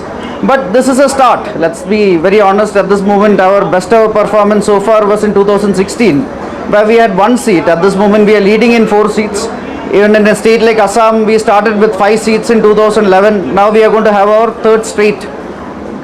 We are going to have a 3rd straight government there. Veera Raghav, again the TVK has taken the lead in Tamil Nadu, not by but 69 versus 68. More than the TVK taking the lead, MK Stalin himself is trailing in Kolattur at the moment. That's big breaking because Chennai, TVK is leading on all the Chennai. That's right. So TVK was supposed to have this enormous influence in Chennai. Vijay is contesting from Perambur. MK Stalin and Udayanidhi Stalin both trailing in Chennai city. Now it's an extremely worrying thing for the DMK, because even if the trends change and they win, it shows the closeness of this battle, that even MK Stalin, history has that M. Karunanidhi never lost an assembly election all through his career. Stalin has lost in the past. Well, this could be a very difficult time for the DMK. Setup that had been done at DMK headquarters has now been slowly. The tents have been taken down. Countdown clock, apparently it has also been stopped mid-countdown. This reminds me of what happened in 2024 during the Haryana election. And Karnataka before that, the assembly election. But I also want to know that there's going to be a lot of humble pie. We don't, ultimately what these numbers settle in, we'll have to wait maybe another 45 minutes to an hour. But humble pie across the board as far as Vijay is concerned. The voices that have been dismissive, the parties that have shown contempt towards him, analysts and commentators from around the country which have said this is not really an X factor, are going to be looking at this wondering what really landed here. A lot of time is going to be spent explaining it. Also because remember, there has been a sense from some quarters that whether this incredible maniacal fandom will transfer into votes, or whether a social media campaign will have any impact. I think this is very clear that this is a mainstream performance. Shiv, I think it's not a fringe outcome. I think there's more important takeaway is what Veer was saying. Anti-incumbency on the ground was real, and the DMK 68. No, ADMK at 68 as the second party is something that even I did not anticipate. I thought it will be a battle between the DMK. Sam Daniel is at the DMK headquarters. Let's just get in some sound from there. What Padmaja was referring to. Sam, what's happening at Aribalan right now? Please come immediately. Please. Go ahead, Sam. Go ahead. Well, we come to you from the DMK headquarters in Chennai, where dramatic developments as the TVK is leading as we speak now. The party has instructed the workers to dismantle the special Shamiana put up here. Around 100 chairs put up have also been removed, and at the moment indications that the ruling DMK has given up hopes of retaining power. We should again make it very clear, these are initial trends, but based on the present numbers, it appears that the party has given up hope. And also the other big screen on the other side of the DMK headquarters, which showed a countdown for what it called as Dravidian Model 2.0, that also has been turned off. And here you see the real signs of the party. Symbolic and very symbolic, this picture. This right in the headquarters of the ruling DMK. Let me just, I'll tell you what, the DMK workers are extremely politically aware. Them could have waited for a while before dismantling. No, them dismantling means that this is not. They wanted a victory. This is not a victory. Ultimately, I don't know about the numbers when they stabilize at that bit. The DMK was confident that it will be the single largest party.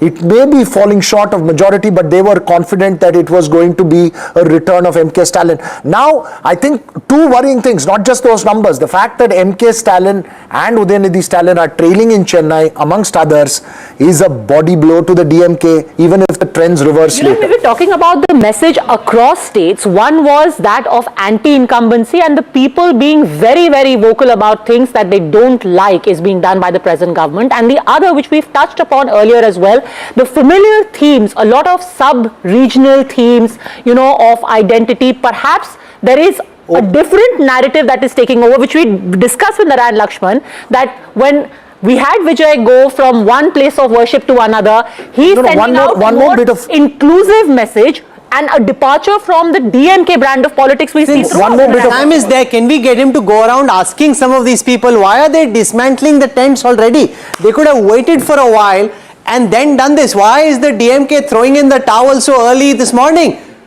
Sam Daniel. Well, I'm going to speak to a couple of people here. Why are you removing this? I don't know, Ramon. I don't know. Is it because the numbers are going down? Is it because EVK is leading? DVK not leading. Only DMK only leading. All right. So you think? leading, sir. Wait and see, sir. Wait and see. But why are you removing it so hastily then? Another equipment is coming.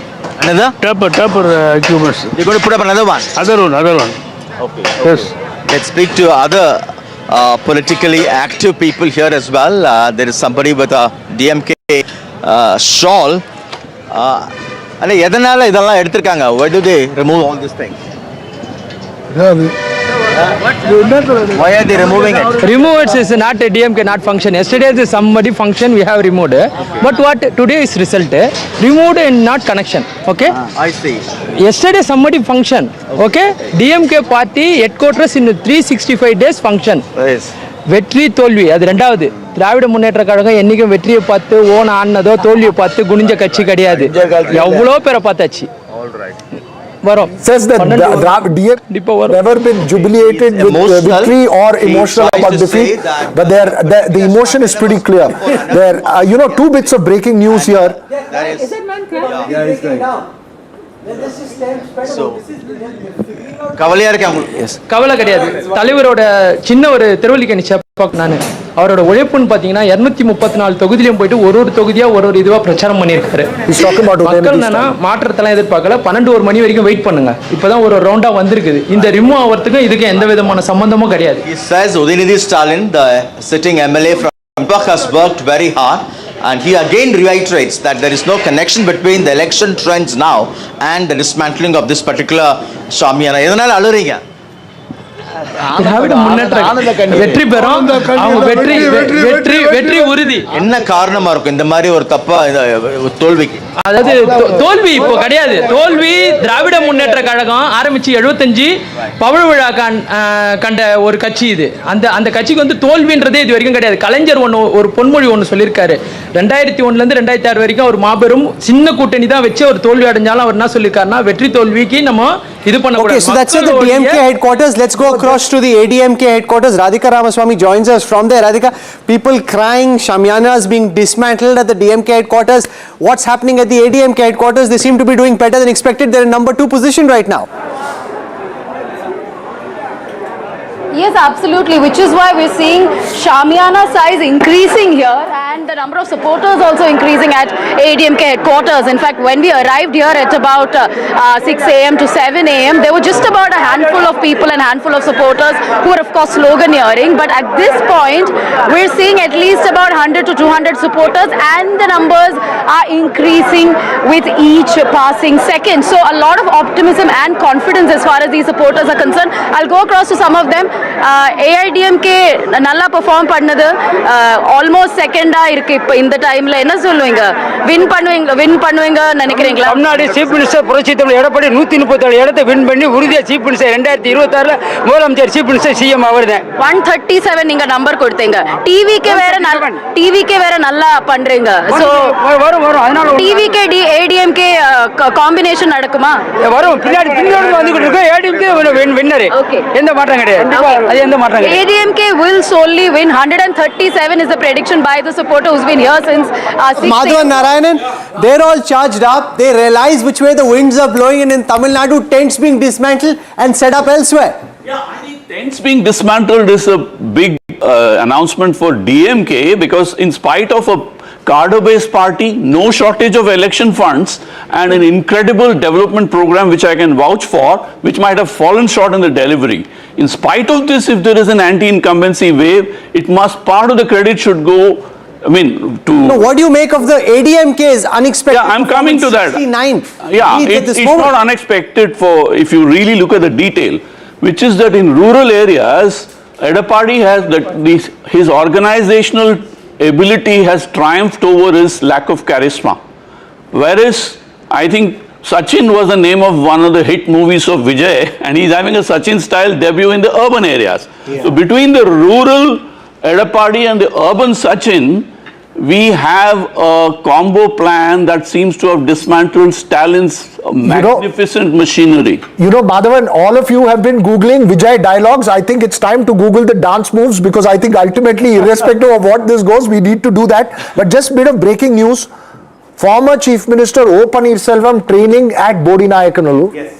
Okay, this is a strong contest where a Tevar leader shifts to the DMK, and somebody told me in one of the ADMK strategists in Tirupangundram told me that the greatest thing that happened to us was that OPS went to the DMK and not to the TVK, because the two leaves guy will not vote the Rising Sun. He's trailing to the TVK. It's the TVK which has taken a lead. He's trailing to the TVK. So this is Veera, very interesting insight. Just spend a moment looking at this. We have trends for 58 out of 65 urban seats. In urban seats, it's the TVK that is leading. 27 leads, DMK has 18, down 26 from the last time. The ADMK is more or less where it was in urban Tamil Nadu. The moment you come to rural Tamil Nadu, that is where the ADMK is doing well. 46 leads, up 6 from the last time. The TVK at 33, they had nothing last time. The DMK at 25, down 40. So the ADMK capturing a lot of seats in rural, and TVK capturing a lot of seats in urban Tamil Nadu. So overall, the picture is that there has been massive anti-incumbency on the ground. Wherever there was a strong candidate, a strong TVK candidate and a strong ADMK candidate, they've been able to hold on to their seat and convert it into seat. I think that's the larger message. It's an anti-incumbency vote if this trend holds on. If we look at it, 76, the vote share, it's 32.9 for the TVK, 31% votes so far counted for the DMK, the ADMK 29.3. This is a 3-horse race, Shankar Ayyar. This is not ADMK collapsing, it's a 3-horse race, and it could potentially be a fractured hung assembly. It is. When you look at the movement of all the three numbers, DMK is consistently third, ADMK and TVK are overtaking each other and making up. But now the TVK is and now the TVK is picking up some amount of speed in terms of, and it is taking away seats from both sides.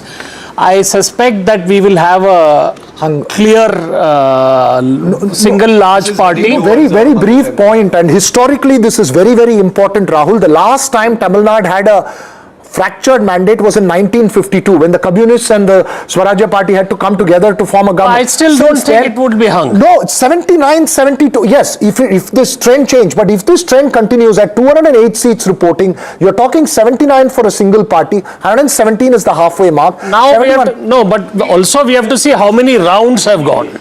No, this is initial. Yeah. But make no mistake, the big story in the national context is, for the first time ever, at this moment it seems that the Bharatiya Janata Party is likely to win in the state of West Bengal. The party of Shama Prasad Mukherjee, long seen by critics as a party of the Hindi heartland, is doing what seemed for a long time impossible. 165 leads, 148 is how much you need, 165, 91 up from the last time. The Trinamool at 113, down 98. The vote share has gone past 50% right now. It's standing at 50% for the BJP in West Bengal. And in Assam, Gaurav Gogoi is trailing on his Jorhat seat. 44.6 in the dashboard, 44.6 votes counted so far in favor of the BJP, Trinamool at 43.6, so just about a percentage gap between the two, a very clearly bipolar contest with the left just at 5.7, the Congress at 3% of the votes counted, very close, 44.6 versus, now the Trinamool at 44.7 versus 43.6, Trinamool is a little bit more of the vote share. Veer Sanghvi, history being written in West Bengal from the initial trends that we can see. Absolutely. Full credit to the BJP and all of that. Full credit also for, as people have pointed out, taking a religious campaign and giving it a Bengali touch, which they hadn't done before. But essentially, let's be honest, it's the TMC that lost this election. There is anti-incumbency against Mamata. A lot of people are angry. Padmaja and I were talking about that the other day. People said that when they go to a voting booth, they'll forget all that and vote as Bengalis. I don't think they have. So actually this is the popularity of the leader and the popularity of the party, the incumbency on the ground. And when I first mentioned this to even Padmaja was sort of surprised when I said that this is Odisha Redux. No. What happened in Odisha is happening here exactly. Navin Patnaik was popular. Mamata has been... But he had 5 terms in power. Yeah, but 3 terms is this. No, but Rahul... Yes, Jayanta, 168 versus 111, Jayanta Ghoshal. No, actually I have a little difference. Yes. Odisha and West Bengal, for BJP, West Bengal was more difficult. Of course. Because 30% Muslim vote. Odisha doesn't have that minority presence. And number 2, I think we have to emphasize on the anti-incumbency in the different districts in West Bengal. Mamata Banerjee was a successful political entrepreneur of the discontent of Bengal once upon a time, and now the discontent against the ruling regime is so huge that BJP took the opportunity this time. Last time they were more with polarization and Hindutva, but this time they have emphasized on the Parivartan. Yeah. Okay, let's go across to Mukhtar Abbas Naqvi, senior leader of the Bharatiya Janata Party, as the BJP in the initial leads seems to be forming the government in West Bengal, which would be a fantastic achievement if it stays for another half an hour, 40 minutes or so. It will settle in favor of the BJP, a very big day for the Saffron Front. Mukhtar Abbas Naqvi, स्वागत है आपका। बहुत बड़ी जीत फिलहाल दिख रही है BJP की पश्चिम बंगाल में। Thank you very much. देखिए, मैं पहली बात बताऊं, ये जो तमाम तरह के दुष्टतापूर्ण दुष्प्रचार थे, एक कंफ्यूजन क्रिएट करने की कोशिश हुई थी, इस दुष्टतापूर्ण दुष्प्रचार को दरकिनार करके जनता ने जिस तरह से शानदार वोटिंग की है, वो जानदार जनतंत्र की विक्ट्री का प्रमाण है, जो है वो उदाहरण है। और मैं मानता हूं कि जो जनतंत्र है वो जनतंत्र का मालिक जनता होती है, जनतंत्र की जागीरदार जनता होती है। वो जो है वो जनादेश से किसको माला माल करती है और किसको कंगाल करती है, ये जनता तय करती है। और आप अगर देखें, नरेंद्र मोदी जी ने जिस तरह से विकास के साथ विश्वास को जोड़ा है, उसका नतीजा है कि आज वो सुशासन के ग्राउंड जीरो के ग्लोबल हीरो के तौर से पूरी दुनिया उन्हें देख रही है। और आप 2014 के बाद से लगातार जो बिना रुके हुए, बिना थके हुए विजय की पताका भारतीय जनता पार्टी या एनडीए फहरा रहा है, कोई चांस नहीं है, बल्कि भाई पीपुल्स चॉइस है। नकवी जी, आप उन लोगों से क्या कहेंगे जो बार बार इस वेस्ट बंगाल के इलेक्शन को ये कह रहे हैं कि भारतीय जनता पार्टी ने लाखों मुसलमानों को डिसएनफ्रेंचाइज करके एक तरीके से उन्हें बाहर कर दिया वोटर लिस्ट से, और उसी से अपने जीत का रास्ता बनाया, कि ये एक पूरा सेक्शन था जिनको वोट ही नहीं करने का अधिकार उनसे छीन लिया गया। 27 लोग अभी भी अंडर एजुकेशन है। देखिए, मैं पहली बात बताऊं, ये जो तमाम तरह के दुष्टतापूर्ण दुष्प्रचार थे, एक तरह से कंफ्यूजन क्रिएट करने की कोशिश हुई थी, इस दुष्टतापूर्ण दुष्प्रचार को दरकिनार करके जनता ने जिस तरह से शानदार वोटिंग की है, वो जानदार जनतंत्र की विक्ट्री का प्रमाण है, जो है वो उदाहरण है। और मैं मानता हूं कि जो जनतंत्र है वो जनतंत्र की जागीरदार जनता होती है। और देखिए, मैं मानता हूं कि भारतीय जनता पार्टी का या नरेंद्र मोदी जी का जो विकास का मिशन है वो कभी जो है वो वोटों के टशन के साथ नहीं जुड़ा हुआ है। विकास का मिशन वोटों के टशन के साथ जोड़ा नहीं गया, नंबर 1।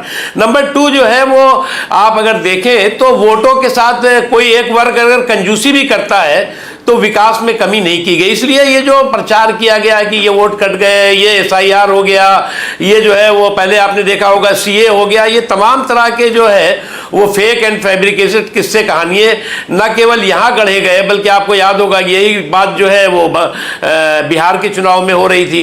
तो मैं नहीं मानता, जहाँ तक सवाल है भारतीय जनता पार्टी की, जिन 30 से ज़्यादा राज्यों में 14 के बाद जो है वो भारतीय जनता पार्टी और NDA जीती है, कहीं पर भी जो है वो समाज के किसी वर्ग के साथ, अल्पसंख्यक हो बहुसंख्यक हो, किसी के साथ विकास में कोई भेदभाव नहीं हुआ है।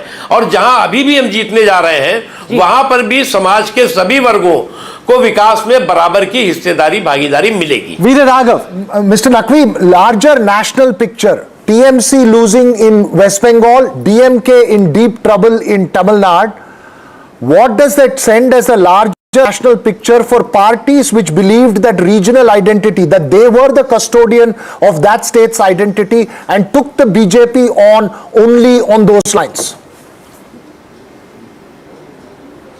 देखिए, अगर आप देखें कि 2013 के बाद लगभग 17 से ज़्यादा ऐसे स्टेट हैं जिन स्टेट्स में बीजेपी ने पहली बार सरकार बनाई है।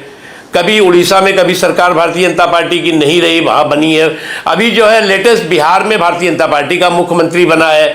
उसके अलावा जो है तमाम ऐसे कई राज्य हैं जिन राज्यों में कि भारतीय जनता पार्टी ने अपने विकास के मसौदे के साथ लोगों में विश्वास पैदा किया और जो सुशासन का ट्रैक रिकॉर्ड है, जो सुशासन का सफल सफर है, उसमें उसके साथ देश के सभी हिस्सों को जोड़ा। और अगर आप देखें आज लगभग 70% ऐसी राज्य है जहां पर कि जनता का जनादेश जो है वो भारतीय जनता पार्टी के पक्ष में है। तो इसलिए मैं मानता हूं कि जिन जगहों पर हम अच्छा कर रहे हैं वहां और आगे अच्छा करेंगे। ये लगातार बीजेपी का ऐसा ही ट्रैक रिकॉर्ड रहा है। कंचन गुप्ता आपसे सवाल पूछेंगे। नकवी जी, यहाँ पे ये चर्चा हो रही थी कि ममता बनर्जी तो पॉपुलर है, अभी भी है, लेकिन TMC की पॉपुलैरिटी घट गई है। तो मेरा आपसे ये सवाल है कि आप भी मानते हैं कि ममता बनर्जी पॉपुलर है और TMC ने उनको घसीट के नीचे उतारा है? देखिए, एक चीज आपको समझना होगा, ममता जी अपनी पार्टी की सर्वश्रेष्ठ नेता हैं, सर्वश्रेष्ठ नेता हैं, एकमात्र नेता हैं। तो उनकी पॉपुलैरिटी का आकलन आप जो है वो, मैं मानता हूं कि उनकी पॉपुलैरिटी हो या उनके पार्टी की पॉपुलैरिटी, दोनों अलग नहीं हो सकती। इसलिए जो है वो अब तो जो है वो अब हवाएं ही करेंगी रोशनी का फैसला, जिस दिए में जान होगा वो दिया रह जाएगा। तो अब जो है वो सामने सारी चीजें आने वाली हैं, लेकिन मैं मानता हूं कि जो जीता वो सिकंदर, जो हारा वो धुरंधर। नकवी जी, ये बताइए, एक एग्जिट पोल में ना, एक एग्जिट पोल में आया था कि बीजेपी को 8% मुस्लिम्स का वोट मिल रहा है वेस्ट बंगाल में। हर इलेक्शन में ये एक बहुत बड़ा यक्ष प्रश्न आता है कि कितने परसेंटेज मुस्लिम का वोट बीजेपी को मिल रहा है।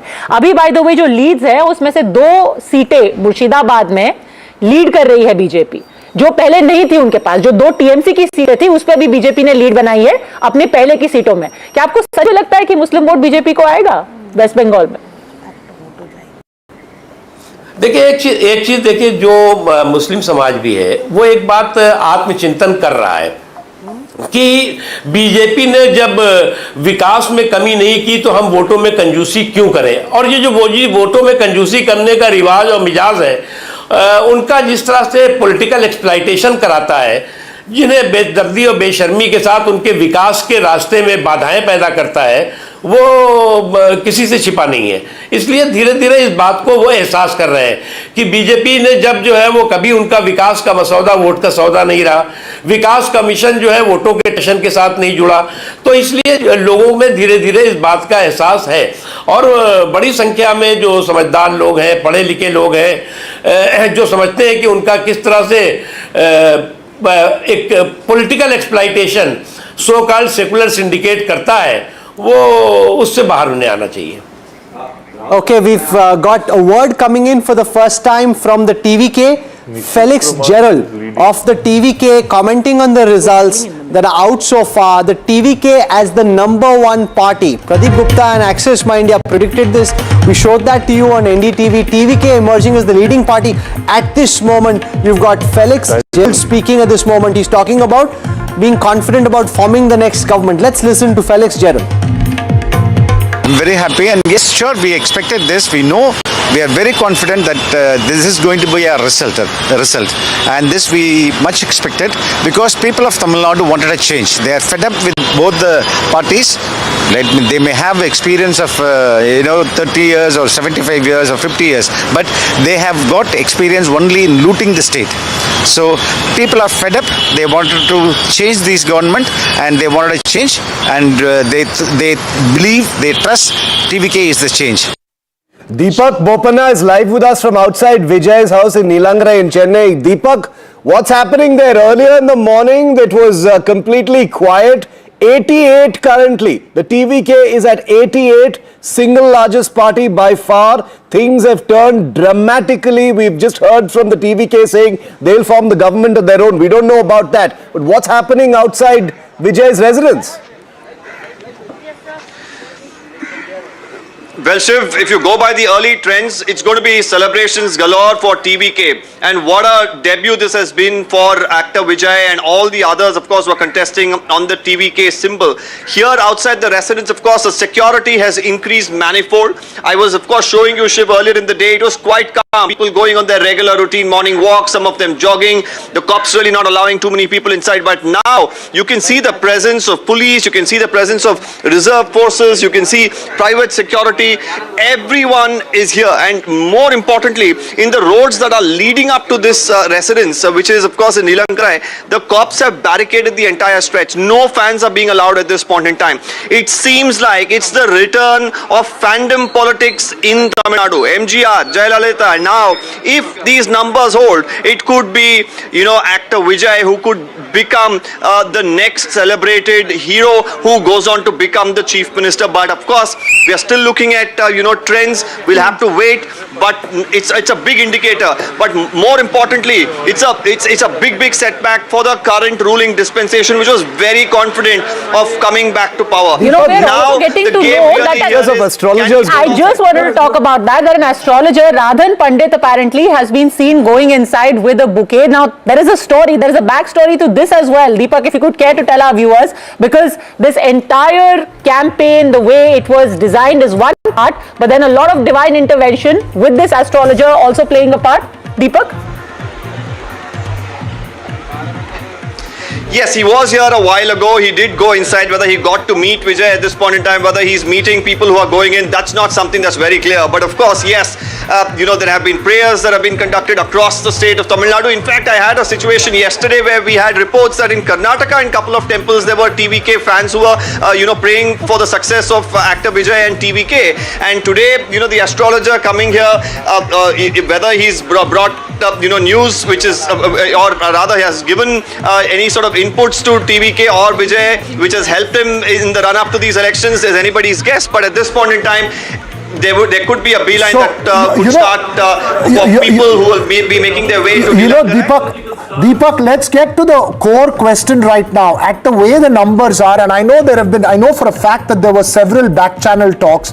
I want to know who is there, where Vijay is, what his plans for the day are, if you have any clue about it, in terms of who the top leaders who are going to come and meet him are. Because the way the numbers are shaping up, obviously it may change as trends over a little while. But the fact is, it seems that the TVK would still need the support of the NDA or other parties to form a government if these numbers hold.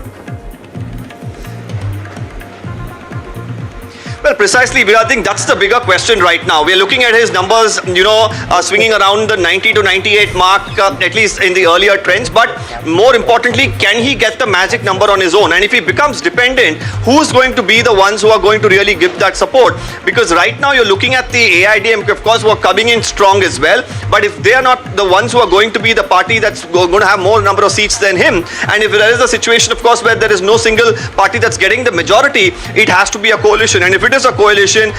Is somebody like EPS going to cede the chief minister's position is the bigger question that comes up. No, it doesn't have to be necessarily ADMK or DMK. At the way the numbers shape up, smaller parties together with TVK could be having the numbers, but the point... Sorry. Syndrome in which there are at least half a dozen parties with, which can swing either way. Remember Maharashtra. The NCP broke, then the Shiv Sena broke. We can have a similar scenario in Tamil Nadu. Just 2 points. Sorry, go ahead. The breakup of the smaller parties.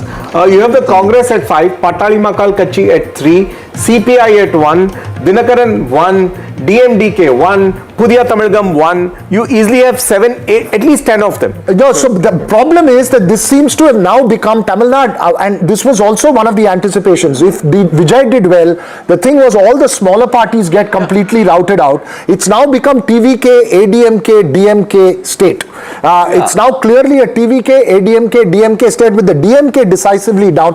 Perhaps a little early, but perhaps I think we can confidently predict that the DMK is out of the race right now. Let's go across to Yashwant Deshmukh. Yashwant Deshmukh joins us. He runs Sea Voter. Yashwant Deshmukh, welcome. 168 leads for the BJP at this moment. We're seeing history unfold this morning. For the first time, the saffron lotus will bloom in West Bengal. That's the way it looks at this moment.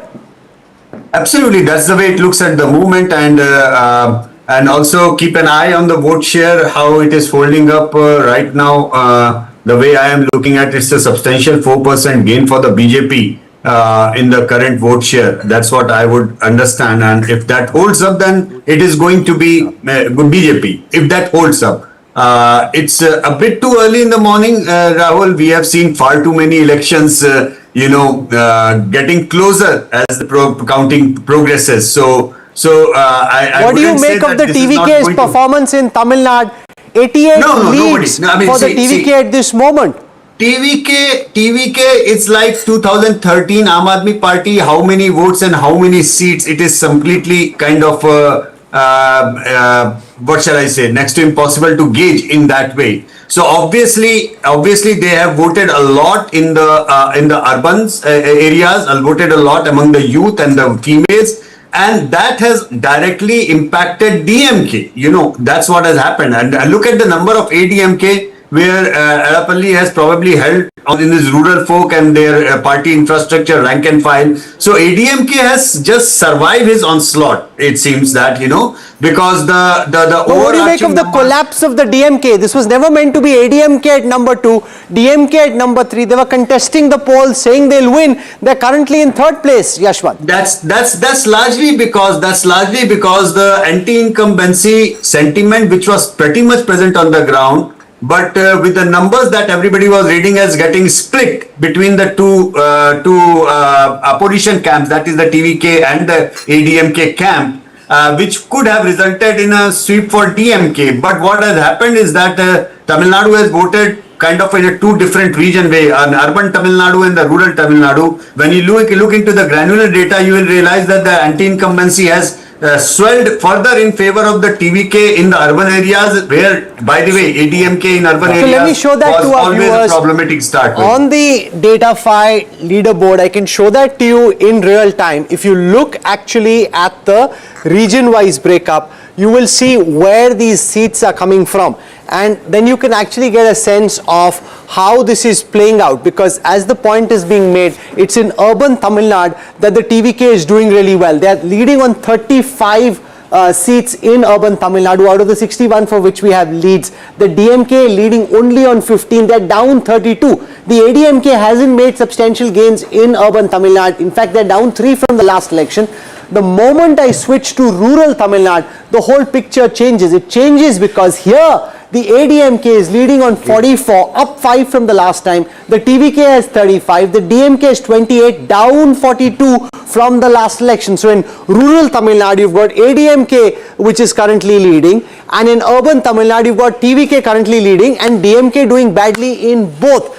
Madhavan Narayanan. Was supposed to be the unshakable bastion of DMK for... Why do you think it's collapsed in the way that it has? Because of the urbanization and the rise of youth power. 21% of Tamil Nadu's, please understand, Tamil Nadu's number of voters is 3 times the population of Australia, out of which half of which is urban. and 20% or roughly is youth.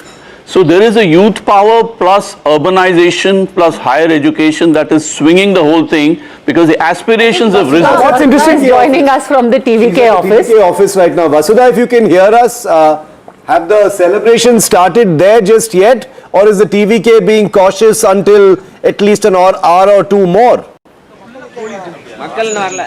And has the pandal wala You know, Shiv, as a national reporter, I would want to teach TVK a few things, because they seem to be extremely cautious. This is exactly what a BJP or a Congress office will not look like. It's quite deserted. It's only policemen that you see. Very few supporters have come here. I've been calling TVK candidates. They're like, madam, unless everything is sure, we're not going to come here. In fact, they also don't know if Vijay is going to be present in Panayur office. This is the TVK headquarters, and all that you have is a few supporters.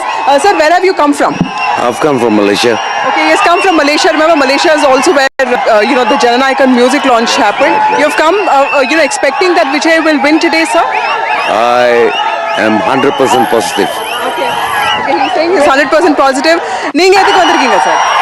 தளபதி கண்டிப்பா இன்னைக்கு ஜெயிச்சிடுவாரு, வெற்றி பெற்றுவாருன்னு தெரியும். அதுக்காக அவரை பார்க்குற தளபதி தரிசனத்துக்காக வந்திருக்கேன். Okay, just a handful of supporters, just about 5 people are here in this office, and then there's just media people and lots of security deployment. But Shiv, I've always maintained that DMK and TVK, both parties cannot do well. That's the only discrepancy I thought existed in the exit polls. But it looks like a remarkable performance as yet by the TVK, and mostly the urban voters have gone with TVK. And like my reporting, we had also reported that mostly it's the urban poor who felt underrepresented, unheard, by both the DMK and AIDMK, that they've gone for TVK. But yes, AIDMK is still holding on to its strongholds, which means that its theory that it gets underestimated by every pollster has also come true. At this point of time, TVK I just wanted to tell our viewers before you come in, Veera, the pictures that we were showing on our screen right now, it's quiet where Vasudha is, but those pictures of the fans screaming was in Kanchipuram. No, I know. We don't know when that's going to happen I think at the TVK office. I think there's also a very historic thing, Vasudha, and I think, I remember covering the era of Jayalalitha. The gates of Poise Gardens were considered this same situation that you were saying. People would tell only when the instructions went for the carders to come would they come at Poise Gardens. Otherwise, they would all gather at the AIDMK party headquarters in Royapeta. The gates at Panayur could well become the gates of Poise Gardens that once was, as far as not politics concerned. Sorry? Does it have a balcony like Poise? Does it have a balcony like Poise Gardens? An interesting question from Shankar. From the Panayur house, where is Vijay going to wave at the end of the day from? Looks like he has to wave. Where's he going to wave from at the end of the day? Well, Shankar, I spoke to my TVK sources. They said if he wins one seat, he will not come out of his house in Nilankarai. If he wins more than 20 seats, he's going to go to the 10-umpet war room. But if he wins more than 50 to 60 seats, this is where he's going to come. So everyone is going to wait here. The gates are really high. I can only see the flag fluttering, and of course the TVK big board. But otherwise, it's a fortress sort of an office, very different from the BJP or the Congress office in Delhi. Well, it will be interesting. It will be a new power formation. I want to go across to Pawan Khera. He's joining us at this. Yes. Very interesting leads coming in from West Bengal, where in Kolkata, in North and South Kolkata, the BJP has now got leads in 3 seats each. Remember last time they had 0 out of 11. Now it means they have 6 out of 11 leads in Kolkata. And in both of the seats, Nandigram, Bhavanipur, Shubhendu Adhikari is leading. And in Jorhat, even as we speak, Gaurav Gogoi is trailing. And finally, and this is going to be the most stunning, in the Murshidabad area, you've got 22 seats, but I've just done a dipstick of about 5 to 6 seats. One is being led by the CPM, and 5 leads in Murshidabad. Last time they had just 2. 5 leads in Murshidabad are of the BJP, including in a place like Shamsherganj. And why I say this, it could be a big story. Murshidabad, remember, is where the maximum SIR deletions had also taken place, and a lot of migrants had also come back to vote in that particular area. And now BJP, 6 to 7 leads they've got in Murshidabad. Rahul. All right, I think Pavan Khera, communications in charge of the Congress, will be joining us in just a second. But this is a big story that we've got. Your first thoughts about this, Boria, the fact that you've got in an area which was considered impenetrable, the Congress not doing as well, but you actually have the BJP taking leads and the CPM in 2 seats now showing leads. Massive. That is the answer. Massive. Because if you lose Kolkata, north and south, which is what you are saying, 3+3 and Murshidabad, the election's done. This goes against conventional wisdom. Yes. So the mathematics that people always said about Bengal, that the maths doesn't hold up for the BJP, and the political sense, which was being contrasted with the math, the political sense is holding up. The anti-incumbency is holding up, the corruption is holding up, the story is holding up, the math isn't. So even the math has flipped. So it's clearly a fascinating story. The ending has changed. But the traditional tropes that were there, that this Kolkata is going to be completely immune to the BJP's march, these trends don't bear that out, Maua. Absolutely, Padmaja, and that is the most interesting. If this trend carries on, then that will be the most interesting part of West Bengal elections. 3 seats out of and I will have to. Kolkata, and I will out of 4 in South. Yeah, that's 3 out of 11 actually. 3 out of entire Calcutta. No, 3 out of South Kolkata and 3 more out of North Kolkata. So a total of 6 out of 11. 6 out of 11. Yeah, so, but 3 out of 4. So what I would like to say, Padmaja, here is apart from they're at 99, which is what we. Mahua, yes. So with this trend would indicate that there has definitely Kolkata was actually the highest point where in the entire state the anti-incumbency factors, the people were vocal about it were felt. Point number 1. Point number 2 I want to make is Pavan Khera, as you know, has been in the news over the last several weeks. He went underground, as it were, at least away from the lens of the camera, after the Assam police came for him. He's joining us this morning. Mr. Khera, I hope you're doing well. How are things first on a personal front, and then I'll get to the politics? Well, absolutely fine, in fighting spirits, always in fighting spirits, and therefore very good. Avatar and look is very different from anything that I've seen in a long time. You're a very new avatar. Is that to confuse the police that was coming looking for you? No. I was just taking my legal remedies. That's my right, and that's what I was doing. Okay, we'll leave the legal case for a later time. At this moment, the big national picture, the BJP leading in West Bengal, looking set to form the government in the state, and shows really the audacity of ambition. If you keep at it, election after election after election, you can grow from 3 seats to 172 in a state which was considered mission impossible for the longest time from the BJP's lens. Leading. Well, I would be so audacious as to start commenting on such early trends. I think for any responsible political being, activist like me, we need to wait for a couple of more hours in order to analyze and start talking about the results. These are trends, not results. Okay, can I request you to turn the speaker off, bring the phone to your ear? I'm picking up a reverb. We'll be able to do this better. So if you can be our producer, live producer, just for a moment. Spend a moment also on Kerala. In Kerala, Pinarayi Vijayan was trying to come back to power for the 3rd time. That doesn't seem to be happening. The UDF comfortably placed in the live analytics that we're seeing from Kerala. You've got the Congress comfortably placed. Is that giving you hope and succor? 82 leads for the UDF, out of which the Congress at this moment has 56, up 35 from the last time. Your ally, the IUML, has 22, up 7 for the last time. Make sense of Kerala and how it gives hope and succor for the Congress this morning. Too early to celebrate or mourn. As I said, these are very early trends. I would not, as a responsible political worker, comment on either the so-called victories or the so-called defeats. Okay, Veera Raghav has a question for you, Mr. Pavan bhai, 99 for the TVK. The Congress did toy with the idea of going with the TVK. Was it a bad move? It certainly seems like a bad move in terms of numbers to have gone DMK, which is at 53 now, DMK plus. Should the Congress recalibrate its Dravidian Tamil Nadu reality? Postmortems are not done on living creatures. Right now the results are living, they are not dead yet. These are trends, not results yet. So let's not indulge into any postmortem, please. Pavan bhai, good one. Pavan bhai, Shiv Arur here. Genuinely very good to see you back again on screen where you belong.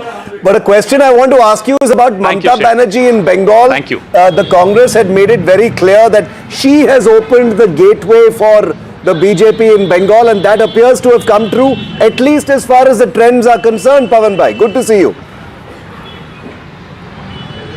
Look, good to see you, Shiv, but trends are something which media should comment upon, and you are doing the right thing, but not responsible political people. I would not indulge into any comments on trends, whether they are from Kerala, which seem to be going in our favor, or from Assam, or from West Bengal, or any other state. But Mr. Khera, one question about Assam in particular, because you led the Congress's, campaign, you led the Congress's attack on the incumbent chief minister there. But here it seems from these trends, and they are quite clear trends, 97 for the BJP, and right now the Congress is somewhere in the 20s. Do you think that those charges did not stick, that the BJP actually for the first time... Let's no, elections are fought on several issues. Let's wait for a couple of more hours before commenting on this. But you stand by your allegations even now, all the allegations you made against Himanta Biswa Sarma. I think today is not the day to discuss any of what we were discussing until yesterday. Today is another day, and we are discussing results and trends. अच्छा, कुछ तो बता नहीं रहे हो आप, सब कुछ आप डॉज करो, तो ये बताओ, जब आसाम पुलिस ढूंढ रही थी तब कर क्या रहे थे? How did you manage to stay away and the period leading to the anticipatory bail, वही बता दो, और तो कुछ बता ही नहीं रहे आप. नहीं, मैं तो अपनी जो कानून से राहत मिल सकती थी वो ले रहा था. जो इस देश के हर नागरिक का अधिकार है वो मैंने किया. Okay. A lot of people are angry with the Congress in West Bengal, specifically the TMC, and again they kept saying, why did your party come in and attack the TMC? Things would have looked very different if the Congress hadn't muddied waters for the Trinamool Congress. Rahul Gandhi ji went and attacked Mamata Banerjee, called her the most corrupt. I would like to repeat, let's not indulge into postmortems on something which is living. No, but this is not about the trends. This is about the campaign which is already over. So we'll call you back. Okay. We'll call you back. In a while, we'll call you back. Thank you very much, Mr. Khera, for joining us. Good to see you out fighting. At this moment, the big story is coming from Tamil Nadu. The biggest story is coming from Tamil Nadu, where you've got superstar Vijay, and remember there was such a hullabaloo when the NDTV team went and met him. The old Dravidian parties, Veera Raga was asking, who is this nobody, why are you wasting your time, demeaning NDTV, demeaning the brand. It's ridiculous, because I did ask you. You didn't ask that. I did ask you. A lot of people asked you. Yeah, of course did. TVK at 104, ADMK at 75, DMK at 51, history being rewritten in Tamil Nadu. Absolutely, it's changing, and the earlier thing that I was talking about, hung assembly, etc., might go for a toss. TVK may have a majority on its own, and I think the person who should do the dance is Pradeep Gupta. He's got another unpredictable outlier election spot on.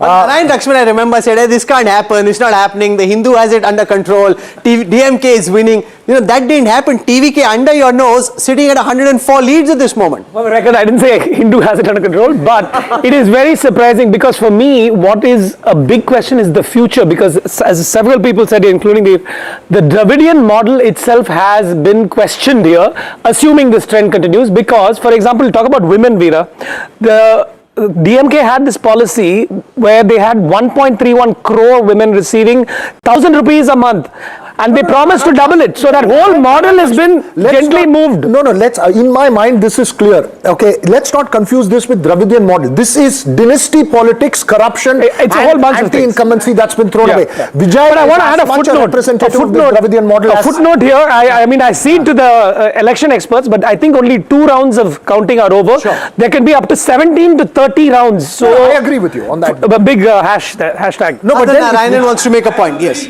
I saw a woman reporting saying that if DMK is to have dynastic politics, why appoint Udayanidhi, who's a son, rather than Kanimuri, who's a sister? So there is even a gender angle coming in. The young Tamilians are asking questions, hard questions, not only about dynastic politics, about corruption, but even about things like this whole succession plans as such. The person happiest in our studio is Kanchan Gupta. He's settling in, feeling very pleased with where things stand, because at 178, ladies and gentlemen, the big story this morning is that you need to bring in the chai stop in a while, because Kanchan Gupta is ready to have a go at the Sandesh and the Mishti Doi. Congratulations, Kanchan da. 178, again, as I said, 2011 redux. Now, look, I would be very happy if your data team could show the performance along the border constituencies. So I have a way in which I can do it. I can't really do what you're saying, but I will tell you why. No, I'll show you what I can do. Here's the point that Kanchanda wants to make. Can we bring the camera in closer? I'll try and show the point that Kanchanda wants to make. This is 2021 on your screen. The border constituencies are stark green, except in the north. The border constituencies are absolutely green. Look now, here are the border constituencies, including in southern West Bengal, which is considered to be the bastion of the Trinamool. Even in southern West Bengal, the border constituencies are turning saffron. And these are constituencies with a very strong minority population. Despite that, Kanchanda, because over here, just 1 second, yeah, I will just explain what the point which I was trying to make earlier. I made this point, and people didn't quite agree with it. This is the impact which developments in Bangladesh have had on West Bengal politics. The fall of the Hasina government, the targeted attacks on Hindus, and Hindus in Bengal could never imagine that in this day, in this age, something like this could happen without Dhaka even lifting its little finger. The arrest of a monk, and it goes on and on. And these border constituencies are impacted the most because there is still some amount of exchange which happens. People come, people go, and the consolidation of the Hindu vote in these constituencies would be nearly 100%, and Hindus who were voting CPM, Congress, Trinamool would have all migrated to the BJP this time, and it was one grand coalition of Hindu votes. I want to give a few names over here. I have checked about 7 districts in Murshidabad, all border seats. Shamsherganj, BJP is leading. Farakka, BJP is leading. In Raghunathganj, BJP is leading. Domkal, BJP is leading. Hariharpada, BJP is leading. Murshidabad, BJP is leading, but they already had this seat. The point is that in a place like, for example, Shamsherganj, this is where the Murshidabad riots of a year ago had taken place in April. And this can't just be about Hindu votes consolidating, because here you have a Hindu population of only 12% as opposed to an 88%. But this is also Shamsherganj, the seat where the maximum deletions in all of West Bengal took place because of SIR. This is also the place where you had the hostage situation taking place, where the judicial officers were held hostage. Not in Shamsherganj, in another seat, Motabadi. Motabadi also, you had a very hard fight. What had happened was that the incumbent MLA, lot of anti-incumbency, and she was shifted to a neighbouring constituency. Now the TMC is trailing in the new seat and in the old Motabadi seat. What we're able to track, Padmaja, there's a third factor over here. Yes, if you look at the latest Bangladesh election, that all the seats the Jamaat has won is along the border with India. They haven't won a seat in central Bangladesh, eastern Bangladesh, but all along western Bangladesh. So this Jamaat standing on your doorstep must have scared Hindus into coalescing into a large... Important point makes. I want you to look now at the impact of SIR deletions. What we can track in real time are seats where SIR deletions were more than 25,000. What's happening there? On those 145 seats where more than 25,000 SIR votes were deleted, BJP is leading on 86 of those. That's a very significant number. On seats where there were between 15 and 25 SIR deletions, there are 15 or 25,000 SIR deletions. There are 69 such seats. The BJP leading on 42. So the point will be made, clearly SIR with these 25,000 plus votes gone, Mahua Chatterjee, this question will be asked again and again, whether that benefited the BJP. That's what the data at this moment seems to be suggesting. Yes, Rahul, I was wanting to come to this point. You know, the SIR this time in West Bengal has played the most crucial role in whatever election results are going to be at the end of the day. And let me tell you, both, I mean, whether it is the BJP which wins the West Bengal elections today, or the Trinamool Congress reverses the trend and comes back into the picture, both the parties have to credit SIR for it. Okay, so let Jaimrug explain this. This is SIR game changer.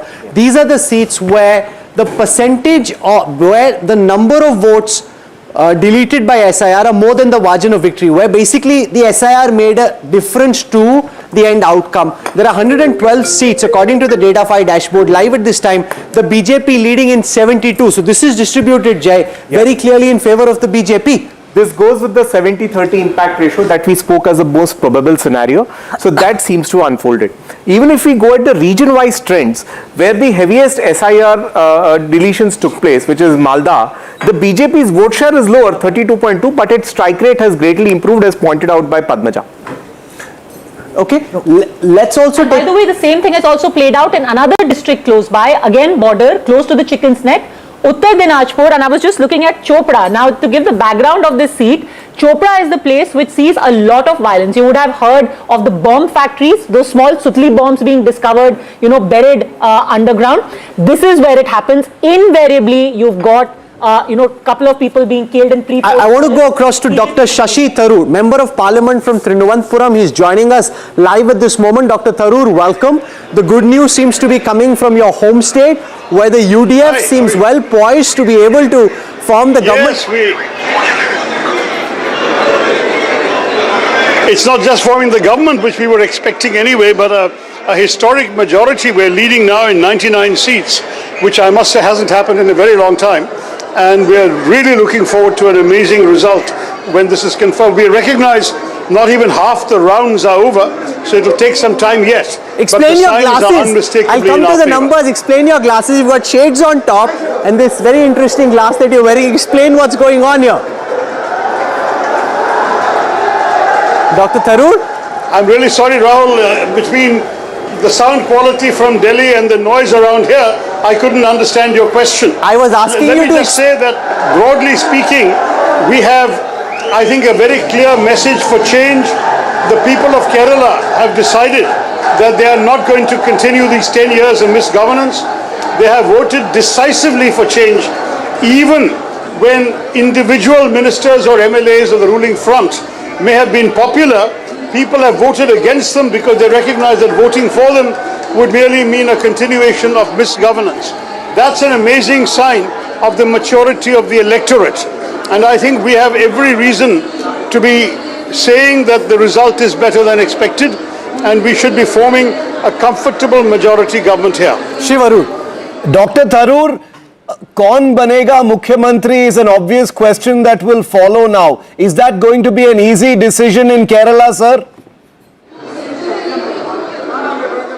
Look, I mean, the honest answer is that I have no clue, because the truth is, the way it works in our party is that you will actually have a consultation amongst the victorious MLAs by a representative of the Congress president, and then you will find the High Command making the final decision. Shankar Iyer has a question. No idea, but the fact that we have an abundance of talent is a good sign. Shashi, has the message of change reached the Congress headquarters? Is that the TV channels are showing us leading now in 100 seats out of 140. It's almost unbelievable. It may not last, but while it's there, we are enjoying every minute of this. Congratulations, Shashi, on the reaching the 100th mark. Does the decision of the people of Kerala for change, the message of change, Has it reached the Congress headquarters? He's walked off. I don't think he can hear us. I think because the bigger question as far as Kerala is concerned, given the kind of victory that the UDF has had, where does that leave the left? Is Kerala going to then be a state where, because most people were predicting that when the left loses Kerala so badly, with such a low number, who's going to happen, what's going to happen? That's an important point. It's one of the few states, Veer Sanghvi, where the Congress still has a party cadre structure left on the ground. Unlike lots of other states where the structure is withheld, in Kerala it holds firm. I think it's important to point out that now the left has lost Kerala.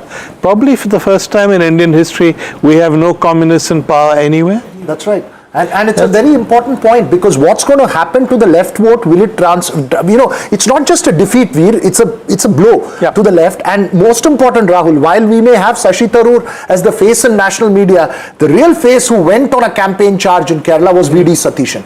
The leader of opposition, he went there, and I remember him telling us repeatedly, we will get 100 seats. What do you make of the fact that the BJP actually hasn't done as well as they had projected? They said that there are at least 10 seats that they are going to make leads in, but right now that lead has been reduced to 1. No, to be honest with you, the BJP seats, if you notice, Jai, correct me if I'm wrong, I'm sure it will have to be Palakkad, it will have to be Nemmam. It's only 1. Right now it's only 1. Is that Nemmam? What about Trivandrum? Is it Nemmam? It's only Nemmam. Nemmam only. Nemmam is the one seat that they won in 2016. For the BJP to win, LDF has to retreat completely. That's the only way it can win. But we have to see the vote shares. More important, Nemmam is the only seat they won in Kerala ever. In 2016, it was Sivangutti is the incumbent MLA, the education minister. He was a K.S. Sabarinathan, who's again a strong Congress candidate, was fielded there in Nemmam. So it'll be interesting. It did not work, but when they had all of these, these little coalition that they put together, they brought smaller parties together. The idea was to have a little bit of the Christian. So the minority consolidation was strong in North and consolidation. No, not just minority consolidation. Number one, number two. Number two, the Hindu vote is not what you think of in the north when it comes to the south. So the entire movement around Patarmantita, the Nair society, all of that has not. We're joined at this moment by GVL Narasimha Rao. GVL Narasimha Rao joins us as the BJP looks set for a historic victory in West Bengal. 185 leads. Make no mistake, this is history in the making at this moment. 293 leads we have at this moment. The BJP up a whopping 108 seats from the last time at 185. The Trinamool only at 106. Is it time already to say congratulations, GVL, or do you want to hold off for another half an hour, 40 minutes? Rahul, I think I will accept your congratulations now because I don't see any possibility of any reversal of this trend. It's already been 2.5 hours into counting, and for the past 1.5 hours I've been continuously tracking even the ECI's official trends. Even as per official trends, we are almost 50% ahead of the TMC, and that has been holding for the past 1.5 hours. So having seen elections for a very long time from an analytical perspective, I don't see this trend reversing. So BJP is headed for a big majority government, not a very tightrope kind of a walk. It will be a significant majority, upwards of 170 or so. Padmaja has a question for you, GVL. That's a huge boost for the BJP. GVL Narasimha Rao, I want you to put on your hat as a number cruncher and former psephologist. You have now managed to make inroads in areas which had been completely arid land for you earlier. Places like Havda, Kolkata, Nadia, you have bettered your earlier figure. Same for Jungle Mahal, tribal areas, it's been a sweep almost. And in the Muslim dominated areas, why do you think this is? When you analyze the seats and the trends, what helped you get those leads? And by the way, one seat in South 24 Parganas, Diamond Harbour, you are leading. When so much talk is there of the Diamond Harbour model, you are leading in the Diamond Harbour seat. GVL. even Bhawanipur seat where Mamata Banerjee has contested, that's also Suvendu is leading as per trends on your screen. I think it's a kind of a sweep across the state. And one thing that you must look at today, Rahul, my suggestion is please look at the jump in the voting turnout in each constituency and the amount of swing that constituency has seen. I think they will have a very strong correlation. Seats which have seen massive voter turnout swings, particularly in the Kolkata region, where voter turnout went up by nearly 25-30 percentage points. I think those are the seats which were considered to be a fortress for the TMC, and they have also fallen, mainly because of the fearless elections where people have turned out and spoken. And this has therefore a free and fair election certainly has contributed to this victory. The fear that Mamata evoked, the TMC evoked, has certainly given away to the public coming out in large numbers to express their real opinion. Assam, a huge victory in Assam, a big victory in Bengal. I think there cannot be better news for the BJP in this election. Under NDA victory in Puducherry, under DMK Congress rout in Tamil Nadu, I think the story is very, I think the people have given us the best possible outcome in this election today. And the only state, look at the SIR data. You're saying this, but look at the SIR data. In seats where the SIR deletions were more than 25,000, there are 147 such seats in West Bengal. The BJP is leading on 82 of those, which will lead your critics to say that apart from everything else, SIR clearly played a role in helping the BJP win West Bengal. How do you respond? How would you respond to that? No, that's not a very, I would say, not just a fair conclusion, it's not a valid conclusion. Because then if you say take two sets of constituencies where there were larger deletions and where there were lesser deletions, and you will see BJP performing equally well against TMC in both the regions. So therefore, only SIR contributed to the BJP victory would be a complete, would be a erroneous and a motivated conclusion and not based on facts. I mean, it's also what the data says. Take a look at the retain ratio for the Trinamool Congress. The Trinamool won 215 seats last time. They're retaining only 99 of those. The Trinamool is currently trailing on 114 seats that it had won in the last elections. Almost all of those have gone to the BJP. 111 seats have been snatched away from the BJP, from the Trinamool. These are sitting seats, not necessarily MLAs, but sitting seats of the Trinamool, which have now been won by the BJP, where the BJP is currently leading, the Trinamool being able to retain only 100 of those. That's a very, very big number. Jayanta Ghoshal, it is clear as day that there was huge anti-incumbency that built up. The three-term jinx, Tarun Gogoi, Sheila Dikshit, now it seems Mamata Banerjee will get added to that mix. CPM took 30 years, Didi took 15 years. And actually this anti-incumbency, now it seems it is tsunami. And that day you were saying that tsunami versus tsunami, I think there is no conflict between the north and south tsunamis also. That's true. Mahua, there's a tsunami from the north, it swept all the way down to the south, including in the border districts. Yeah. It's a very interesting election. I mean, West Bengal apart, even there are, surprises across other states too. But what I would like to say is, I wanted to say this earlier too. I mean, obviously there is an anti-incumbency vote which is showing up on the results or the leads or the trends right now. But alongside, the SIR is the crucial factor which has benefited which is going to be the final, which is what whoever wins the elections has benefited from. So if the BJP is with us, take a look at this. Trinamool leading on 42 minority-dominated seats out of the 62 such seats. That's still down 17 from the last time. The BJP has 18 such seats. This is as far as minority-dominated seats are concerned. You look at rural West Bengal. In rural West Bengal, we have leads on 178 seats. The BJP leading on 106 of the seats of rural West Bengal. After this, take a look at urban West Bengal. In urban West Bengal, of the 68 seats, the BJP is leading on 39, 28 only for the Trinamool. There is fatigue and angst against the Trinamool, which is seen all across the data coming out of the Datafy dashboard. Yashwant Deshmukh for West Bengal. Yashwant.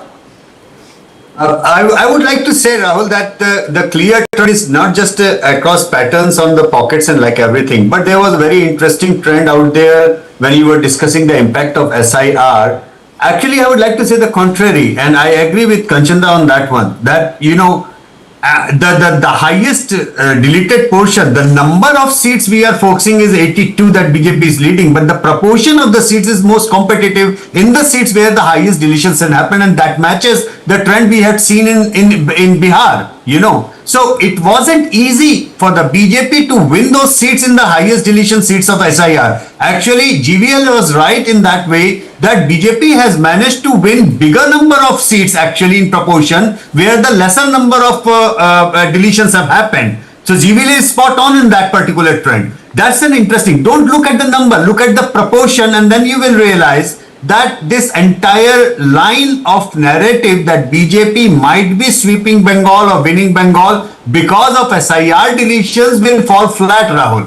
BJP is winning. If winning Bengal, clearly then it is largely because of huge anti-incumbency resentment at the ground level. If it is winning, it would be largely because of unpopularity of the government, unpopularity of the TMC rank and file, rather than SIR deletions. That is something which is very clear and evident from your SIR data, which I looked at it in. Everybody was focused on the number, but I was somehow focused, you know, being the data guy, I was focused on the proportion. The other race and contest that's on is for live concurrent viewership.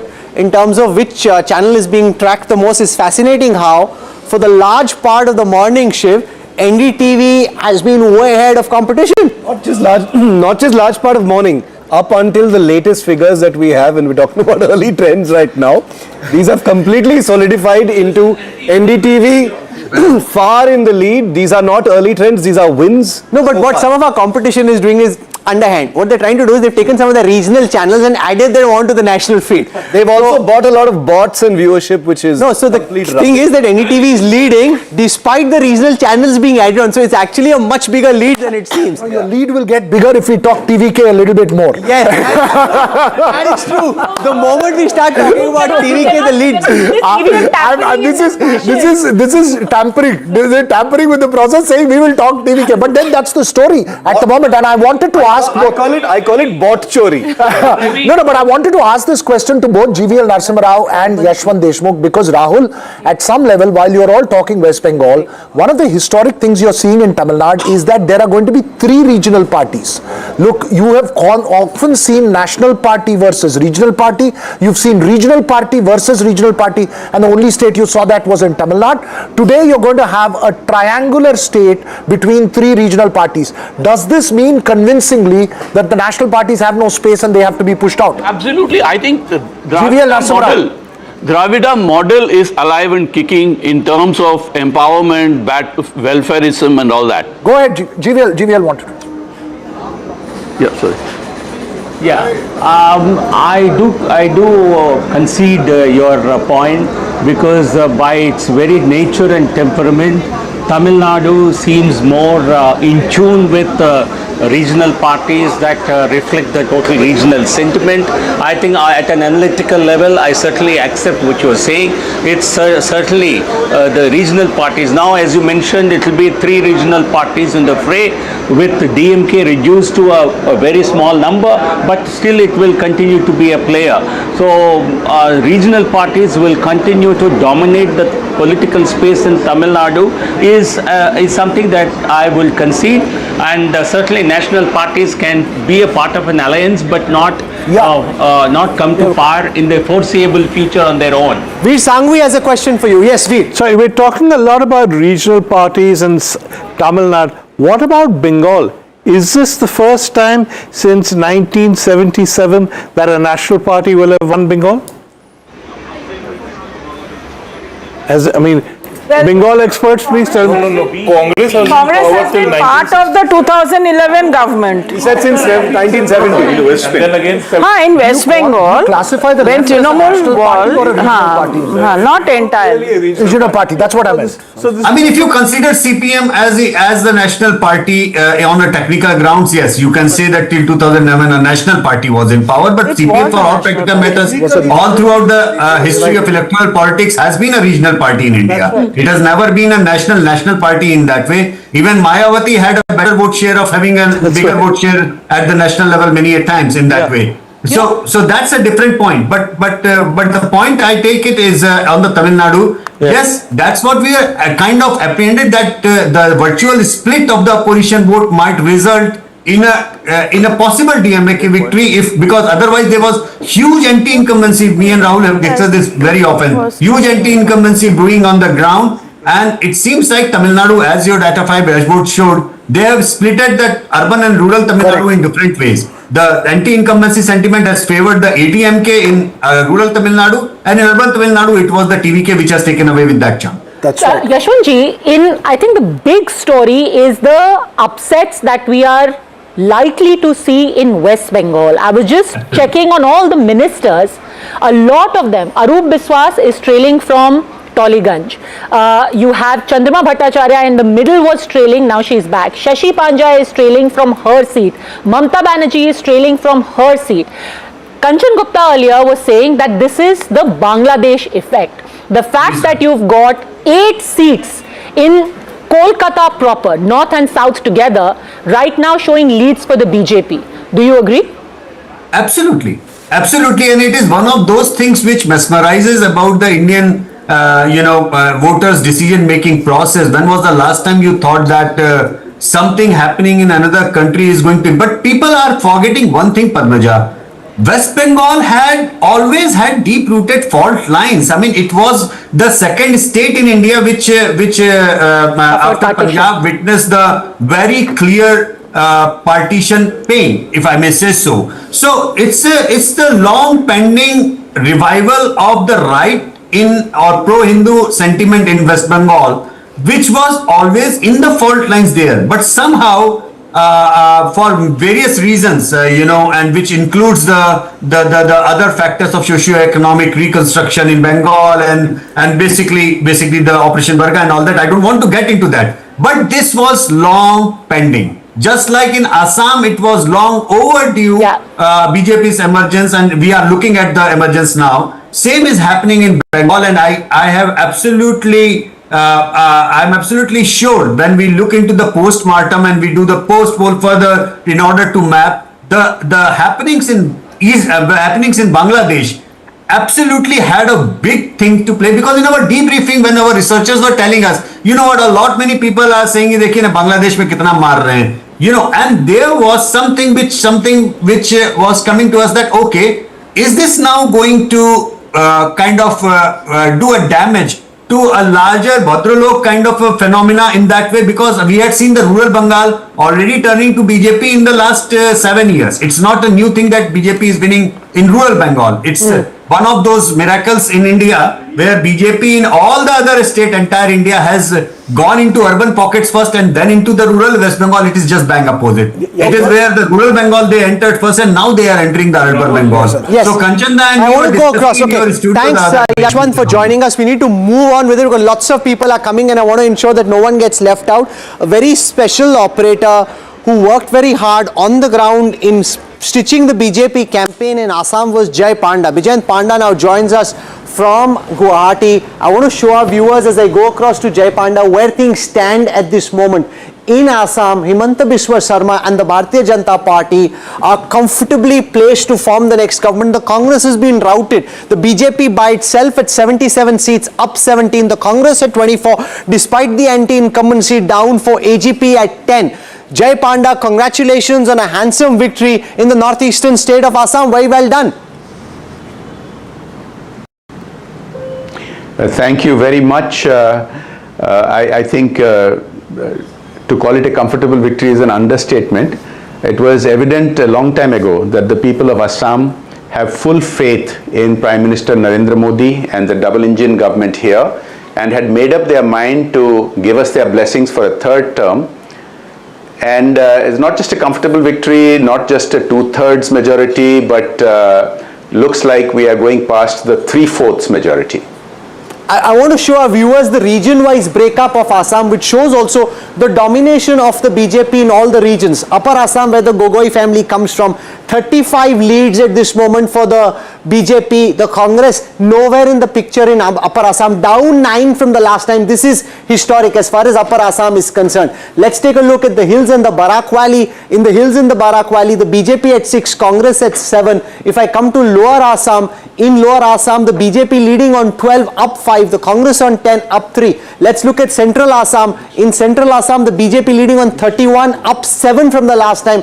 Finally, in Bodoland, you've got the BJP leading on 13, up 8 from the last time. Padmaja, significant gains from the BJP everywhere, particularly in Upper Assam. Right across the geography, and it's important that we just mentioned that initially Yashwant Deshmukh mentioned that the kind of trends that we had seen in Assam way back in the 80s, where the change in demography, these anxieties had been exacerbated, those are being reflected. What's happening in Bangladesh, those are now being reflected in West Bengal as well, because now you see the growth of the BJP happening in the same manner across regions in Assam and in West Bengal. My question to you, Jay Panda, is, and I have to attest that what he's saying today on TV is correct. When we met about 2 months ago in Assam, he had said 90 comfortable, it's only upwards from there. But what do you say to people who will accuse you of cynically having carved out those 23 seats in delimitation and then ensuring that you sort of capture the rest of Assam? That this was all engineered via delimitation? I'll say that these are the same people who, when they occasionally win somewhere, say, everything is fine, the EC is fine, the EVMs work all right, delimitation is normal. Only when they lose, they come up with these same allegations. The reality is that delimitation is specified in our government structures. There's nothing different that was done this time. It's as per the same rules, as per the same parameters that has been done for many decades under Congress rule. And so using this as an excuse is just another reason why they keep losing, because they are not willing to face the realities. The reality is that Prime Minister Modi has visited the Northeast and Assam 80 times during his tenure as Prime Minister, whereas his predecessor, who was actually a member of the Rajya Sabha from Assam, came hardly 10 times. That should tell you the difference in attitude from New Delhi and the difference in attitude from the double-engine government in Guwahati. The entire reason for our support from the people of Assam can be summed up in the campaign slogan of Hurakita Aham, Bikahita Aham, which means Surakshit Assam, Viksit Assam. The Bodo Accords, which used to happen only on paper decades ago, in the last 5 years, under Home Minister Amit Bhai Shah ji, have been implemented on the ground. Thousands of militants have laid down their arms. AFSPA has been removed in 2/3 of the state. That is Surakshit Assam. Kushal Bhattacharya comes from Assam. He has a question for you, Jay Panda. GDP in the country. Kishla. Well, Jay, you mentioned about the GDP. I mean, Assam still has one of the worst human development indices in the country. Your infant mortality, maternal mortality are pretty bad, and they're worse than even Bangladesh. But what I wanted to ask you is that you said that it was evident BJP would win. BJP is winning. There was there wasn't any debate about it. Will your chief minister now pipe down his hate rhetoric a little? Look, you seem to have a very clear agenda in the type of questions you are asking. Let me respond to that very clearly. Well, I don't have a political boss, Jay. I don't have. Let him answer, Kishla. Let him answer. Let him answer. You must listen to my answer. You must listen to my answer. Right. If you ask sharp questions, you must listen to sharp answers. So the reality is, when you had so many decades of infiltration, remember when partition happened, a section of people decided they were not Indian. They left, they broke away, they formed a different country. And that section of society consisted of 11% of Assam. It has gone up to 38%, forcibly occupying government land, forest land, temple lands, these have all been evicted. So what you call hateful rhetoric is just the implementation of the law, and this is supported by the people of Assam. And you can't just dismiss the economic turnaround by citing the results of the past 70 years of mismanagement, which is now being corrected. Fastest growing economy in the country. This is already leading to results, and you will see better results in the days ahead. Now you've got Gaurav Gogoi at this moment trailing in his family stronghold of Jorhat. You've got a strike rate of a kind we haven't seen virtually anywhere. What are you making of what's going on? Because the fact is that this kind of, you've actually delivered for the BJP. It's big. West Bengal, they're winning for the first time, but the scale and magnitude of victory in Assam, in a state where people thought the BJP could never win originally, is quite humongous. You're quite right. 10 years ago, the conventional wisdom was that the BJP could never win Assam.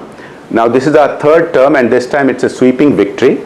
You know, as the election in charge, I'm very fortunate to be managing the campaign for the world's largest party in history, for the world's most popular leader in Prime Minister Narendra Modi. We have a dynamic chief minister. But remember something, our philosophy of Sabka Saath, Sabka Vikas, and this also addresses the previous question a little bit earlier. You can see it in Assam. Across all sections of society, everybody has benefited. You're talking about Upper Assam, and areas where tea gardens used to traditionally vote for the Congress, or women used to traditionally vote for the Congress. They have revised their opinion and are fully committed to giving their blessings to the BJP and NDA government. And I'll conclude by saying that, you mentioned Jorhat, but the reality is that the Congress is not able to keep its flock together. There are internal disputes, and they're not able to even stitch together a coalition. So they have many other challenges. Look at the strike rate of the BJP, 85.6. You're batting IPL style in Assam, 85.6. The Congress's strike rate only 25.3. The AGP at 38. The AUDF wiped out, 6.7. Only 2 out of 30 leads. It's the collapse of the AUDF. And the most significant of all really is Upper Assam. If you go back to the time of Tarun Gogoi, look at what used to happen in Upper Assam. This used to be a Congress stronghold. There is no Congress in sight in Upper Assam. All 35 leads for the BJP in Upper Assam. That by itself, Jay Panda, how are you decoding this? The significance of the wipeout of the Congress in Upper Assam? Look, there are several reasons for this, and I think it's a tragedy because Congress is a historic party, and if it were to play a role as a proper opposition party in the national interest, it would be actually a welcome thing. But it has evolved into something quite different, and I'll give you one example. Do you remember about 2 months ago, there was an AI summit in Delhi which Congress workers disrupted, and the Congress's ever youthful leader celebrated that disruption. Now that played very badly in Assam, because Assam, as we have been discussing in the past, had a terrible situation in terms of security and collapsed economy. That's being revived today, not just with traditional industries like tea and bamboo, but for example, the 27,000 crore semiconductor factory that has been set up here, where the youth of Assam who've been forced to seek jobs in Gurgaon and Bangalore and other places see hope and potential for jobs in Assam, and Congress goes and kicks them in the shin by disrupting India's aspirations in the IT sector. Kanchan Gupta has a question for you, Jay Panda. These are the kind of self-goals that they keep doing all the time. Kanchanda. Jay, I was very curious. Where did the AIUDF vote disappear? I mean, where did it go? Because they are running at 0. And attached to that, was there a Bangladesh factor at play in Assam also? After all, the constant refrain that Northeast belongs to us, we'll take over Northeast, reviving memories of Maulana Bhasani and his campaign to grab Northeast. So all that did it play a factor? in taking away the indigenous Muslim vote away from AIUDF? Well, you know, Assam is a border state, and I've talked about the massive unnatural transformation in the demographics that happened over many decades. And obviously, whatever happens in neighboring countries does have an impact. And what has happened in some neighboring countries in the past couple of years has made it very clear as to the dangers that we face. So yes, all that contributed, but I wouldn't write off the AIUDF because they are an extremist party. Even though their seats may not reflect it, if you look at the vote share, they are still alive and kicking, and in fact in some places they have more resonance than the Congress, which is ironic because the Congress is now attempting to compete with parties like the AIUDF. Jai Panda, and this is Assam on a broader is scale settled. of things. If I make your point, sir. Complete what you're saying. No, I was saying that if you look at how the Congress has evolved, many of its stands today are very, very similar to what the Muslim League used to take in the 1940s.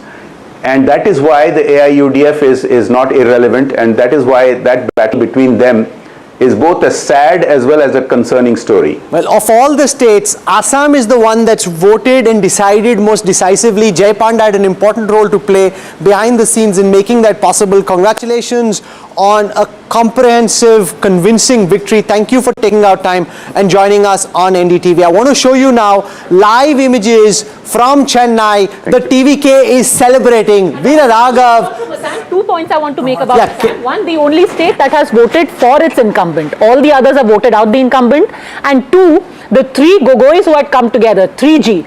Gaurav Gogoi, Lurin Jyoti Gogoi, Akhil Gogoi. All 3 of them are trailing in their seat, and Gaurav Gogoi by a margin of 6,000 votes. Veera Raghav, they're celebrating in Chennai. Celebrating because it seems Vijay could be coming to power. It's almost certain that their #1 party close to getting to a majority. Vasudha is joining us live. Vasudha, describe to us the celebrations or the preparation for the celebrations that are taking place there. Well, Rahul, a lot of TVK candidates are also very anxious because they're calling me and asking, will the numbers not go down from here? Are you sure we are winning, and we are winning this big? And this is, this is the kind of, there are very few people here because I've seen much, bigger celebrations. Whistle at the coming. And they're saying that only 2 things worked for them, Vijay and whistle. And they don't understand majority. They're not able to understand. They're not able to, fathom the scale of this, win. Anna எப்போ வராரு? When is Vijay coming here? அண்ணா வருகைக்காக தான் காத்துட்டு இருக்கோம். கண்டிப்பா வெற்றி கனியை பறிச்சிட்டு கண்டிப்பா தமிழ்நாடு முதல்வரா வர போறாரு. Okay. இது வந்து உங்ககிட்டயே இருக்குமா? You carry this all the time? Yes. So these are எங்க இருந்து? Where have you come from? Coimbatore madam. மாணவரணி அமைப்பாளர் உறுப்பினர் சேர்க்கை அனுப்பினார். Okay, so these are all people who have come from western part of Tamil Nadu, which is Coimbatore. Rahul, I've been speaking to a lot of them here.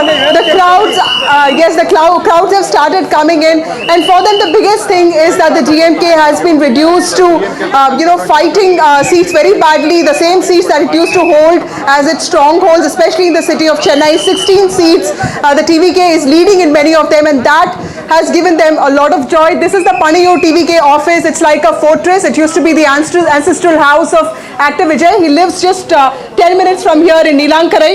And 2-3 people did come. They tried opening this office. Nothing has really happened. We are hoping that this party office gets opened and we go there like we go into the BJP and Congress office in Delhi.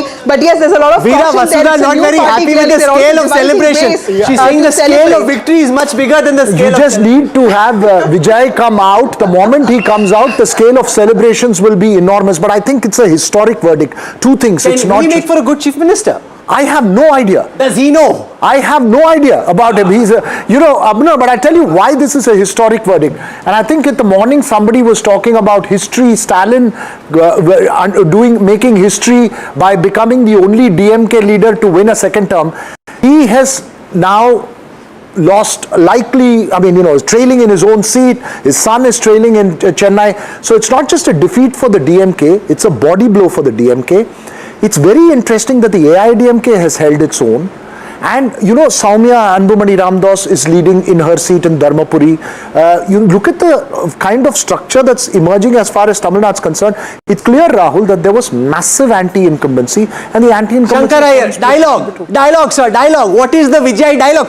He is doing phenomenally well. 107 leads at this moment. The mighty DMK down to 49. Shankar is chat. It's not dialogue. I will tell you what Vijay, it's not a dialogue, but this is Vijay. One of the things that Vijay does in a movie when he's fighting was you wait, I'm coming. I've come, I've arrived. That's what he's done. As he says in the movie yet to be released but widely pirated, which you have seen. I am coming. Yeah, I am coming. I was waiting. I am now coming. Nice. I'm coming. Vasudha is still with us outside the TVK office. Vasudha, there is a sense that the people are still only trickling in because overall it is still sinking in. This in many ways shows the fact that this is a debutant newcomer party, that many of these things are still sinking in. They're still feeling in the dark. They've got this enormous fandom, but they want everything to be settled before they actually open the floodgates. The chaos that... Absolutely. Shiv, I was talking to a doctor here, Dr. Lakshmi Priya, and it's very interesting that, she's telling me that, people are not even letting her watch TV because she comes from a DMK family. So all kinds of supporters have come here, and she's talking to somebody else. But let me tell you that everyone who has come here has come unannounced because nobody has a clue as to what Vijay is going to do, when is he going to be there. All that they know is all the winning candidates will be in Panayur in some time from now.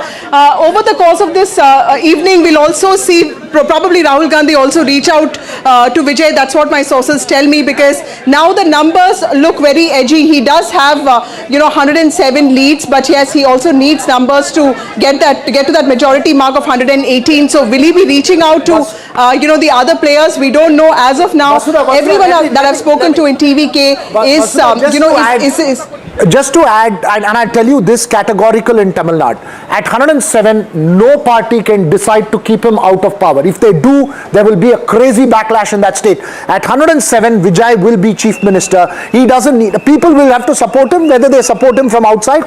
Nobody what kind of chief minister will he be? I've been saying the last time that he himself will not do things. Okay. This is like Sonia Gandhi and Manmohan Singh. He'll have to find somebody like Sengotain. Who is Manmohan Singh? Sengotain is, I mentioned, Adav Arjun, another thing. And I must point out, Vijay Veeraraghav, for all your excellence, please go into the details of some of the TVK candidates. Some of them are highly educated. This is like the Aam Aadmi Party of Tamil Nadu. It's not like the Aam Aadmi Party. There are several former AIADMK, for instance, the guy who is leading in Kolattur, A.S. Babu, is a former DMK MLA who is shifted to the TVK. There are former leaders of other parties, not like the AAP, where it's a full of professional things. It's got both. That is what I'm you got a lot of people. The question is, who runs the power center? And Vasudha perhaps answers that. Vasudha, you have tracked Adav Arjuna, John Orokyasamy, the strategists of TVK so closely. What's your sense? Who's going to hold the power? Yeah, let me just... Vasudha, just let Vasudha answer.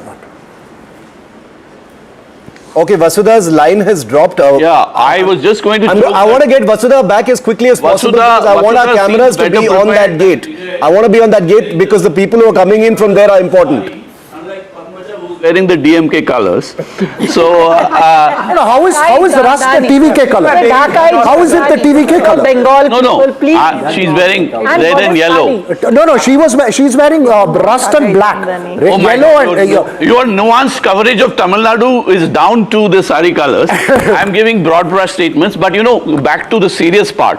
I think we have to focus on who will form the government in Tamil Nadu, not just in terms of chief minister candidate, but also in terms of the assembly strength, which looks shaky because ADMK, I cannot see it just breaking off from NDA. Whereas DMK, although opposed to the TVK, might yet support a minority TVK government. I'll tell you what, at 108, the point that Jay was making, at 108, he needs 9 more people to get the numbers. I'll just give the breakup. You have Pattali Makal Kachi at 6, Congress at 5, CPM at 2, Dinakaran at 1, DMDK at 1. No, so I think a lot of them, as Vasudha was just pointing out, reaching out to Vijay. But I'll tell you this, at 108, given the history of Tamil Nadu, again, Narayan Lakshman, would you agree, this is also a decisive mandate at some level. 108 may be short of a majority, but we've seen in 2006 where M. Karunanidhi ran a minority government with 96 seats. At 108, I don't think Vijay can be denied anything. If he's denied, it will be a... How much stable will it be in the assembly? I think what appears interesting is that they themselves, the TVK camp, seems a little surprised at the extent of their victory, but it is a victory. And you cannot deny the sort of, it is a surge as well. So, but I'll tell you honestly, last evening when I was talking to Arun Raj, who's the Tiruchengood candidate and general secretary, the former IRS officer who's down there, he said, sir, all your exit polls are okay, sir, but we will surpass that. They were actually supremely confident that they were going to get it. And this is not now, Jay.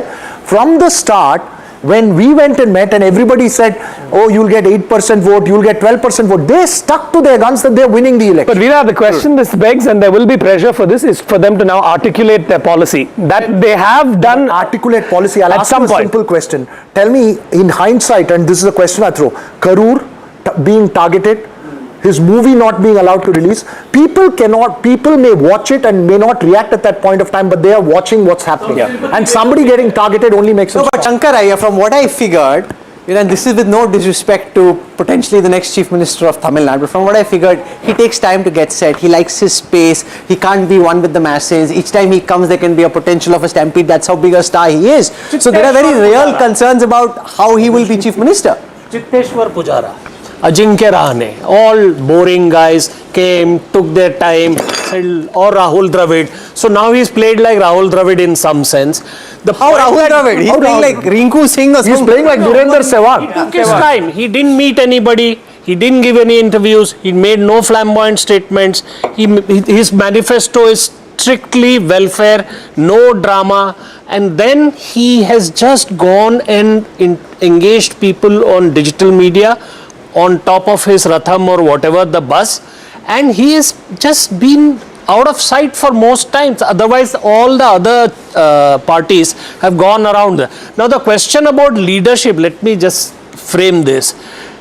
This is a question that was asked of Kamaraj, this was a question that was asked of Annadurai, this was a question that was asked of MGR, this was a question that Jayalalitha was the propaganda secretary, they made fun of her. The two Vijay's people house. who met, This is inside Vijay's house.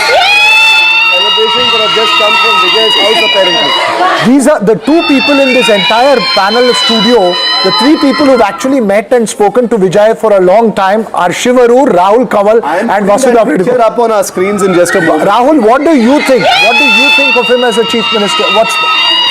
You know, we spent about an hour and a half together, one-on-one with Vijay. It was meant to be a short conversation. And he was basically constantly asking, that's S.A. Chandrasekhar, Vijay's father. The answers, just how do you think it went? He was constantly seeking validation. So this is not somebody who is... On the screens is S.A. Chandrasekhar. The director, he's audience research. No, that's S.A. Chandrasekhar, Vijay's father, who's there on the screens now when it is shown. Picture of us. Yeah, you know, Shiv, the irony of this election is that the one clip that went most viral was the non-interview. Because it wasn't really an interview. We spent 1.5 hours together. Then the whole crew spent some time with him. Vasudha was there, Shiv was there. So we had a nice chat with him. And that was it. And that, just the fact that we put out the image, spoke a little bit, just like for 3 or 4 minutes, that went viral at an insane level of virality, which also shows Narayan Lakshman just how big this was. And the fact that there's a phenomena of this magnitude under your nose and so many people except Pradeep Gupta failed to pick that up. And just, Narayan, before you say it, just telling our viewers, these are pictures from inside and outside Vijay's house. So I'm just also to add, Shiv, that's I think his father, Chandrasekhar, S.A. Chandrasekhar, and then possibly his cousins or kids, I know who the rest are. Narayan, apologies, just a moment, I'm coming to you. 30 seconds because Vasudha's line is a little tentative. Vasudha is outside. Vasudha, what's going on? It looks like the celebrations are getting louder now. That's true. More people are coming in. We are told that Vishnu Reddy, one of Vijay's closest friends, has also reached his house. Let me also, bring you some of the, people here who are, you come from a DMK family of supporters. Why are you here to support the TVK? because I need some change from this DMK and ADMK parties. Shall I? Yeah, I need some changes from this ADMK and DMK. So I am supporting TVK. As I belong to DMK family, I entirely coming against my family and I am supporting TVK for Vijayana because I am seeking something different. I need something different from this corruption from all the departments. From all the departments, they are doing somewhat. They are not okay for the people. So it's very interesting that the people have come here. They've all come with whistles, and very few people here. Like Rahul was also saying that I would have probably expected more. But one question they don't want to address right now as to what kind of a chief minister Vijay would be, because that is something they've left it to him, and they are expecting him around 6 o'clock in the evening is what the fans are saying. But no word from the party yet. They say after all procedures are completed and all the certificates are given, all the candidates are expected to come to Panayur office of the TVK. Interestingly, when Vijay comes to the TVK office, Prime Minister Modi will be at the BJP offices as well. So we'll have two big, live events to cut to at that point of time. From a TV perspective, I don't know how we're going to manage that, but it's going to be very, very interesting. Stay with me. Deepak Bopanna is at Neelangarai outside Vijay's residence. We just saw pictures of his father as well. Okay, we're getting Deepak back. I think things are escalating fast. More people are arriving there. But Vasudha, where are all the fans? How are the fans being contained right now? How are they being communicated and told to calm down and not emerge in large numbers yet? Crowd management is something that's a concern, Shiv, and in fact, when all of the parties did have, meetings with election agents, TVK had 6 to 7 meetings, conferences with virtual warriors. So I think all the fans have been asked to just stay online for today. But yes, the crowd has slowly started, swelling in here. But we're expecting more people to come here by 4 p.m. is what we understand. Vasudha, very briefly, I was asking you this question earlier when your line got cut. You've tracked John Orokyaswamy, the Adav Arjuna very closely, the rest of the TVK. The only TVK leader that I tracked closely was Arun Raj, and I must tell you that he's also leading at Tiruchengood. But I wanted to ask you, what's the sense? Who's going to control the TVK? Because access, nobody knew where to get the access from. The leaders were talking from the top once the permission's through. Who do you think is going to control the thinking process as far as the party which is in power is going to be? 111 we are talking right now. Triple Nelsons for the TVK. Well, Veena, you would also understand that, some of the people who have been with Vijay for a long time have been bang on with respect to numbers, because even when the exit poll numbers came out, they did tell me very clearly that, madam, it is not possible for TVK and DMK both to perform very well. And they also said that PMK is the only party that they felt was still sticking on to its strongholds when it comes to youth. They said that the one-year youngsters are not moving to TVK despite our attempts to reach out to them, and that seems to be reflecting in today's results as well. If you look at Vijay's close coterie, it is John Orokyaswamy, the strategist, you have Adav Arjuna, you have Vishnu Reddy, and a couple of other people, and then he has his whole films gang as well, including Jagdish and a couple of other people. But Arun Raj is also somebody who's going to be extremely crucial when it comes to governance. He needs to have more people in the organization, because at this point of time, it looks like Sengotian, the former AIDMK leader, seems to be handling most of that work. I have a question though. We are still tantalizingly short of the halfway mark for the TVK, but it is inching closer and closer. Just what, 7 short? We've got Deepak. 6 short. 6 short. So we've got Deepak Bopanna also joining us. I think we should go across to Deepak because he's outside the house of Vijay. Have people started reaching there as well? What are the people saying? What are their expectations? Over to you, Deepak, because now it almost seems like Vijay's party may touch the halfway mark on its own. Yes, Padmaja, it definitely seems like he's inching towards that magic number, and I'm just going to show you the situation outside the house. The security has increased sizably, and it's in the last 1 hour or so there are at least about 6 to 7 additional police vans that have been coming in. These are reserve police, the local Tamil Nadu police, There's also the CRPF teams, that is of course the ones who actually give him security. All of them here, just about 5 minutes ago, Vishnu Reddy, he's said to be one of those close friends of actor Vijay from many years, who's also funded the party, helped him during these election periods, and right now here to congratulate him on this stupendous performance. We're also looking at visuals coming from his residence where family is celebrating. His father is elated. He was earlier in the temple praying for the success of his son, and now it seems like success has come knocking, and there is no stopping the cadre who are going to be here in huge numbers, and that's the reason police presence is so high across this stretch of the road. This is a very, very posh. The entire area has been barricaded. I'm going to try and get to the main road because very soon, like we saw on voting day, the crowds are not allowed on this stretch of the road. But when it comes to the ends of these roads, huge number of fans were gathered just on voting day. And today, for sure, there would be a sizable number that will be at the TVK office and here to catch a glimpse of Vijay. I've been saying this earlier as well. It's the return of fandom politics really in Tamil Nadu. We've seen the likes of MGR, we've seen the likes of Jayalalitha and the kind of power that they enjoyed because of the fan following that they had, and now it seems like actor Vijay is very much on that path. Deepak, I'll give you a quick tip. The person you should perhaps be calling right now is your good friend DK Shivkumar, and find out, because he was one of those who believed that the Congress should be with the DMK and they would come back to power. But you should call him to check if they're reaching out to the TVK. If the Congress is reaching out to the TVK, as Jai Murg has been pointing out, Congress has about 4 seats, Jai, leading in 5 seats. Yeah. Perhaps it's time for a Dravidian realignment. Well, Veera, you know that the dialogue that was happening ahead of the elections here between the Congress and the DMK and the TVK. Right now, the Congress will be just sitting back and thinking, well, have we made a big mistake? Because an alliance with the TVK would have meant that they would have got a sizable number of seats to contest with, possibly more wins as well, and a bigger say. But right now, of course, everything. Sorry, Deepak, there is no thinking. It was a very, very big mistake because there was a huge section in the party which was pushing for a TVK alliance. The Congress took with it. The Vijay faction of the Congress, they were pushing for it. Vijay adjacent. No, but I'll tell you honestly, every Congress leader we spoke to, and on the day of polling, they were saying, the kind of momentum we've seen for him is enormous. Congress, I mean, yeah. So maybe perhaps time for a realignment in Tamil Nadu. Who knows? Well, I think the point is that Whistle seems to have helped Vijay, because the Chennai Super Kings anthem is also Whistle Powder. One of the hit movies of Vijay is also Bigil, which is a slang for whistle.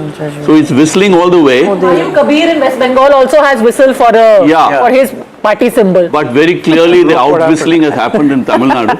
I think, but I think it's the personality that is towering over everything else. The face. No, it's fascinating because after I cannot. As I was stating during our conversations as well, I don't think there is a parallel to this. There is no parallel to what Vijay has achieved today, not just simply because of just the fact that he's just a star to politician. Fact is that there is absolutely no political base, there's no political ideology, there's not a single protest movement that his party or his cadres have organized. Started moving people away. But the title Jana Nayakan, which means people's hero, is enough. Some pictures of the police moving protesters and fans away from there. Let's go live to Deepak if we can.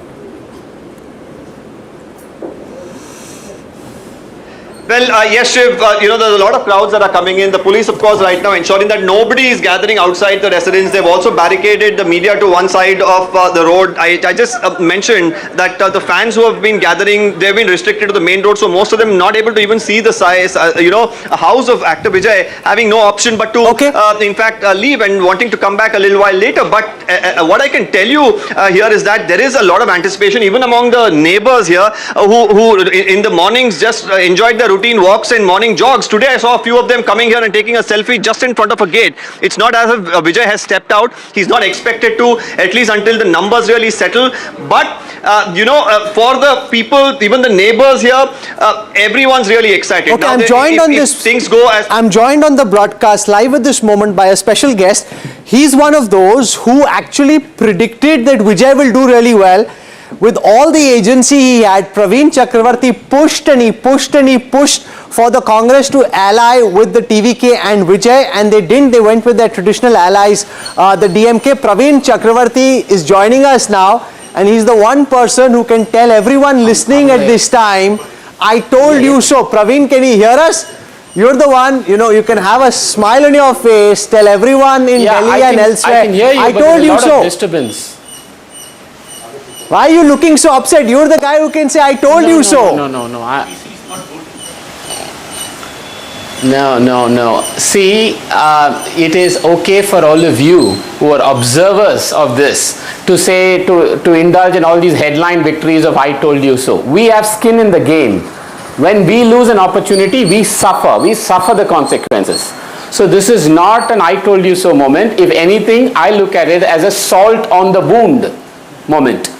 It's a salt on the wound because, yes, it is no doubt that it is a huge missed opportunity for the Congress party. And I am also very, very clear, which is what I had told the party even internally, that had the Congress aligned with the TVK, we would have won close to a 2/3 majority. The combination of Rahul Gandhi and Vijay would have just swept the whole state. Veera Raghav has a question for you. Veera.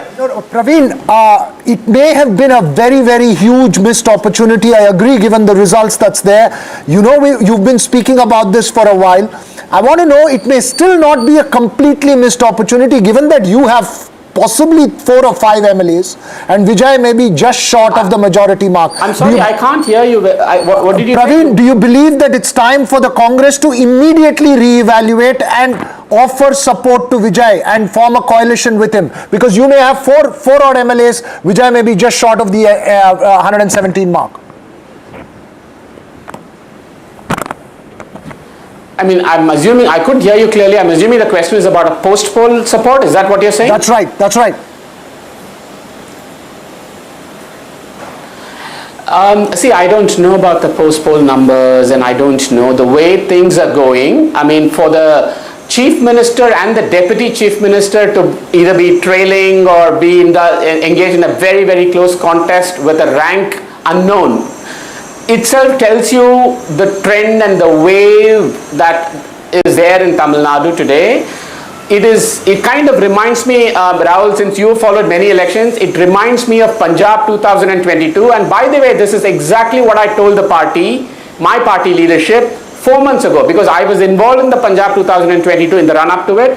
And I said, I'm seeing a very, very similar trend. People are saying, we need a change. We need a change. We are tired of the 2 old parties. And this is what I was seeing on the ground. Since you know Vijay well, try and explain to our audience and everybody watching, what kind of a chief minister is he likely to be? What kind of a government is this likely to be? How is this likely to run? This man has been a star. He's used to being directed. Can he be a successful chief minister?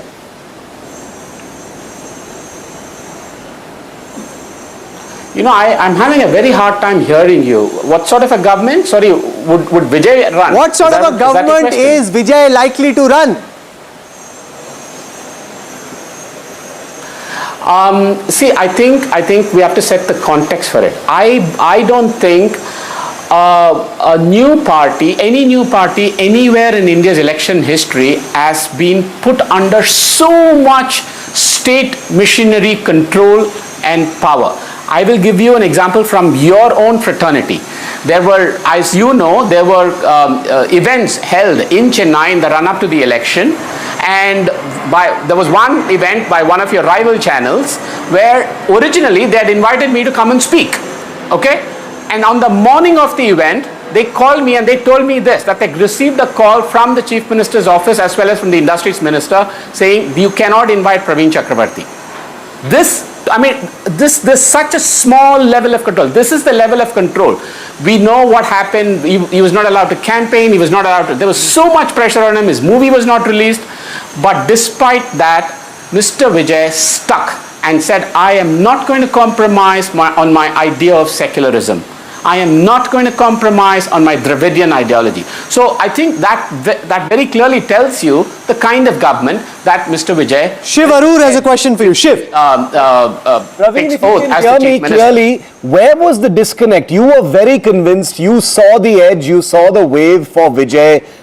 Where was the disconnect in convincing your leadership that Vijay was the way to go in this election? Because you've been proven right. Like I said, it's not about being proven right, but in one word, if I were to answer your question on where the disconnect was, it was age. Oh. Just as age is the fault line in the Tamil Nadu election, what is it that I was seeing? I was seeing such an astonishing number of youngsters and others saying we want change, we want new. And you know, as people got older and older, about 60 plus, 70 plus, and unfortunately, Congress party is an old party and also a party of very old people. Praveen, give a little bit of inside track onto what really happened with Vijay. Was there an effort from Vijay's side also to communicate with the Congress? Because at one point of time, the buzz was extremely strong that there could be, in fact, there were many in the TVK who believed that the Congress will come over to their side. Just give us a sense of whether the TVK was really eager to fix that alliance, and at what point did it become clear that you guys weren't going together?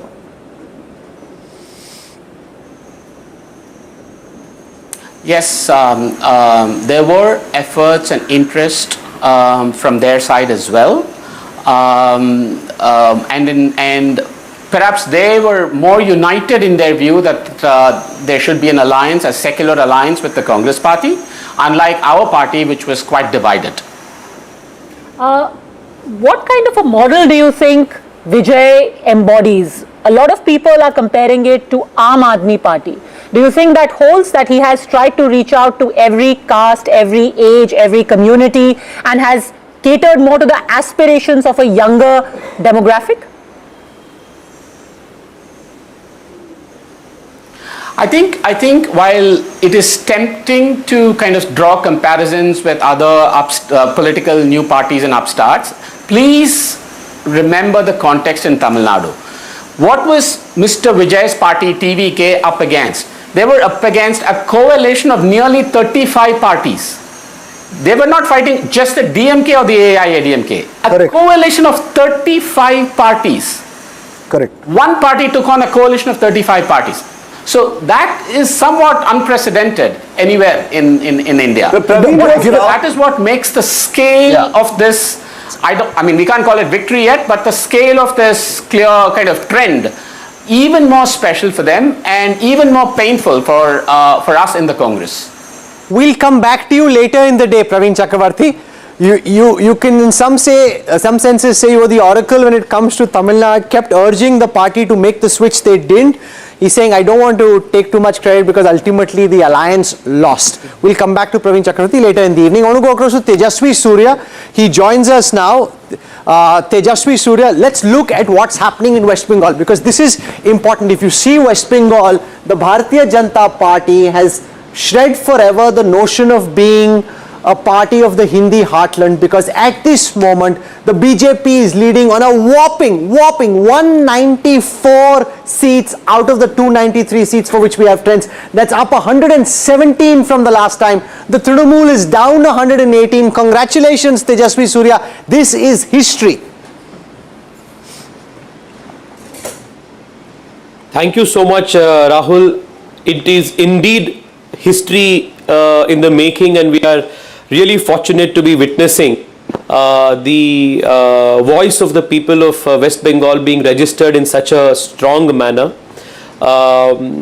During the election campaign, there were two very powerful emotions that one could feel. The emotion of hope and the emotion of anger. Anger against the incumbent and hope in anticipation of change.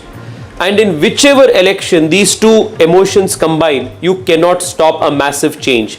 This was the same feeling that the country expressed during 2014 elections. It was the same kind of feeling that you could feel on the ground in West Bengal. In fact, on the day of the last day of the campaign, I had the opportunity to participate in the Padyatra of Suvendu Adhikari ji in Bhabanipur. It looked as though the entire town, the entire city had come out on the streets to welcome him. So it is unprecedented. It is an indication of the Prime Minister's popularity, Amit Shah ji's incredible organizational and electoral management genius, and the selfless hard work that millions of Karyakartas of the BJP. What do you make, since you come from Karnataka, what do you make of this Gen Z or youth revolution in favor of Vijay and the TVK in Tamil Nadu? Well, the DMK was suffering from a very big anti-incumbency. The people of Tamil Nadu were also very keen for an alternative, and Vijay has been an extremely popular actor in Tamil Nadu from the last few decades. His fan clubs showed the potential that they can convert the popularity and the fandom into tangible votes, something that many political observers were skeptical of, and the result is this unprecedented victory where he has given a jolt to the two-party system in Tamil Nadu. Padmaja. It's a massive victory, and one has to acknowledge it. Puducherry Surya, many congratulations. Padmaja here. You had plenty of candidates who were erstwhile from your Yuva Morcha also in the fray. I see most of them are leading as well. So congratulations on that. What is the single biggest factor? Do you think ultimately it is the consolidation? And I just heard Suvendu Adhikari speak yet again, and he again said that this was about an existential threat to the people of Bengal, and they all united. The Hindus of Bengal united to keep the state and the country safe from this threat. Do you think that struck a chord somewhere? Absolutely, Padmaja, no doubt about it. If you travel to the border districts in West Bengal, the Hindu community across castes, across socio-economic divide, are staring at a very possible, very real demographic shift which has been engineered by the TMC to suit its vote bank politics. And I also, can very clearly tell you that all of these days the Calcutta presidency area, the southwest of West Bengal, which was considered to be a TMC fortress, something that was considered to be impenetrable for the BJP, is where you see the biggest flip happen. So the statements of the TMC leaders that post 4th May there is going to be retribution, that nobody can come to save those who support the BJP, I think that has actually worked against the TMC. The confidence that the election commission and the deployment of the CRPF and the central forces gave to the common voter of West Bengal to actually come out and cast his vote in a very confident manner, in a manner of without fear. I think that has also played. Boria Majumdar has a question for you. Boria. It's in the last since 2000 since the last elections, there has been a considerable targeting of not just the BJP cadre but the Hindu community in general by the TMC and these Bangladeshi infiltrator goons, and that has had a big impact on the psyche of the common voter. So this is a complete consolidation of the Hindu nationalist voice and the vote in the West Bengal, and this was extremely necessary for the national security of the country. This was very much necessary to protect the territorial integrity of a very critical part of the country's geography in the east, and salutes to the voter of West Bengal for actually delivering such a massive, clear and a mandate in favor of the nationalist voice? Tejasvi, two-part question. I live in the heart of North Kolkata, absolute heart of North Kolkata, and the rhetoric there for the last couple of years has been, Rajabajar is about 5 minutes, 10 minutes away from where I live, a very Bhadralok, upwardly mobile Bengalese, 200 years there, that in Rajabajar you go, it's a different country. Nobody will say anything to them. You know, you as basic as if you don't wear a helmet, the police will not say. No one will talk about this. Do you reckon that the TMC did not see the writing on the wall that even the Bengali Bhadralok or the Bengali middle and upwardly mobile middle class was moving away from them? And secondly, the youth, including women, was moving away from Mamata Banerjee and the party, and that she failed to read that? Absolutely. I mean, you know, when you are in a kind of hubris, then you will be blinded to the reality outside of you, even though it is staring at you right in your face.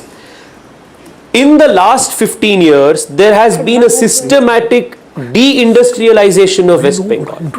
The young of West Bengal are forced to migrate hundreds and thousands of kilometers for employment and education opportunities. Come to Bangalore, the city that I come from, and you see lakhs of Bengalis who are now forced to come even for higher education. This was not the case earlier. So the systematic destruction of Bengali industries, systematic destabilization of the education system in Bengal also contributed to the youth getting disillusioned. And just across the border, the people of West Bengal are seeing the kind of treatment the Hindus are being meted out to in Bangladesh. You think this will not have a impact on the psyche of the common voter in West Bengal?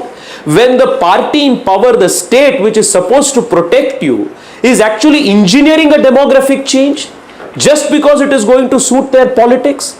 And this demographic change is not going to come and benefit just a political party. It comes with its own multifarious, multidimensional socio-economic impact. So the infiltrators will take away the jobs, the infiltrators will pose a security to your women, the infiltrators will also pose a security to the social fabric of the society.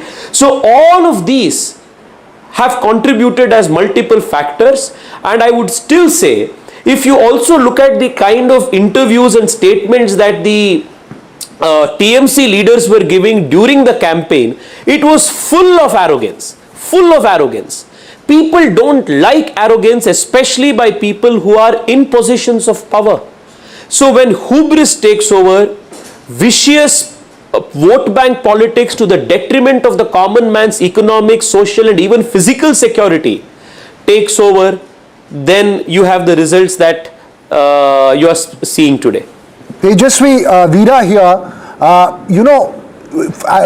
coming to the point in Tamil Nadu, given that now the TVK has risen as the force that's the alternative to the DMK and the ADMK in a convincing categorical sense, where does that leave the BJP in the state? Do you believe that the BJP is going to get squeezed out further and Tamil Nadu is going to remain firmly in the confines of these three regional parties? Well, to draw a silver lining in the whole of today's result, I would say that one thing is gotten established, that the people of Tamil Nadu were completely disenchanted with the DMK. They were looking for an alternative, and the kind of alternative that we see is also a young face. We have in Annamalai a very young, very dynamic, a very charismatic leader. And I see that the silver lining in this not so great result for the NDA in Tamil Nadu is that in the coming days there is going to be a bigger opportunity for the party to rebuild. Should the party rebuild? While the party rebuilds, should it go back to the Annamalai formula? Strengthening a leader like Annamalai. Sure. Okay. That's what he said. Sorry. Yeah, I just have a data point to add. 2024 with Annamalai as leader, the BJP had 10.7% vote in the Lok Sabha. It has now shrunk to 3.3 in Tamil Nadu. Tejasvi Surya, thank you very much for joining us. The BJYM chief here, Bharatiya Janata Yuva Morcha. Remember, this is also a vote that we've seen across India by the young demographic. What does the youth of the country want? And this is not just a message that we are hearing in West Bengal. It's a message that we are hearing in Assam. We are hearing it in Tamil Nadu as well. But let's quickly now give you a sense. I think we have Pradyut Bordoloi with us before we go across to him. Come here. I'm joined right now by Shuvendu Adhikari. Just bring the camera back. Bring the camera here. Quickly. Joining us now, live and exclusive on NDTV, the architect of this historic victory for the Bharatiya Janata Party in West Bengal, Shuvendu Adhikari, the man who led the charge. Shuvendu da, congratulations, welcome, बहुत मुबारक हो आपको. छा गए आप तो. Oh. Just, he said, ले लीजिए, so I thought we'll take him live. I lost that connection just at that wrong second. Let me just try once again. I asked him if we could go live. He said, yes, we can. Let's just try once more if we can do that. Shuvendu da, बहुत मुबारक हो. आपने तो क्रांति कर दी ऐसे state में. आप BJP को ले गए जहां इससे पहले बीजेपी कभी जीती नहीं है. देखिए, जनता को बधाई दे रहा हूं. कंप्लीटली मिसरूल के खिलाफ जनता ने वोट किया और पूरा आप हर ईवीएम में देखिए हिंदू कंसोलिडेशन और 7% स्विंग हुआ. इस बार जितना गाली जितना अत्याचार ममता बनर्जी हिंदू लोग को ऊपर दिया, हिंदू ने मुंह तोड़ जवाब ईवीएम में दे दिया. शुभेंदु दा, आप तो खुश होने चाहिए, ऐसे डांस करना चाहिए, एक्साइटेड होना चाहिए. आप तो इतना सीरियस टाइप का जवाब दे रहे हैं. आपने ऐसा किया जो श्यामा प्रसाद मुखर्जी के टाइम से बीजेपी वाले सोच रहे, ड्रीम कर रहे करने की, लेकिन आज तक कभी हो नहीं पाया. नहीं, हम हर कार्यकर्ता इसमें पार्टिसिपेट किया. हम लोग को जो मैं तो कुछ मेरा छोटा भूमिका था, लेकिन पूरा कार्यकर्ता खास करके 300 बीजेपी कार्यकर्ता आपने बलिदान दिया ना, उसका ये जीत उनका इसका है. 300 बीजेपी कार्यकर्ता बलिदान दिया. आपसे जब मुलाकात हुई, आपका जब इंटरव्यू हुआ, आप 170 बोल रहे थे, अभी तो 200 के पास चल रहा है. आपने तो दीदी को एकदम धो डाला. हाँ, धो तो डाला है. तो ये देखिए, यहाँ आध्यात्मिक कैपिटल है देश का, ये कल्चरल कैपिटल है देश का बंगाल.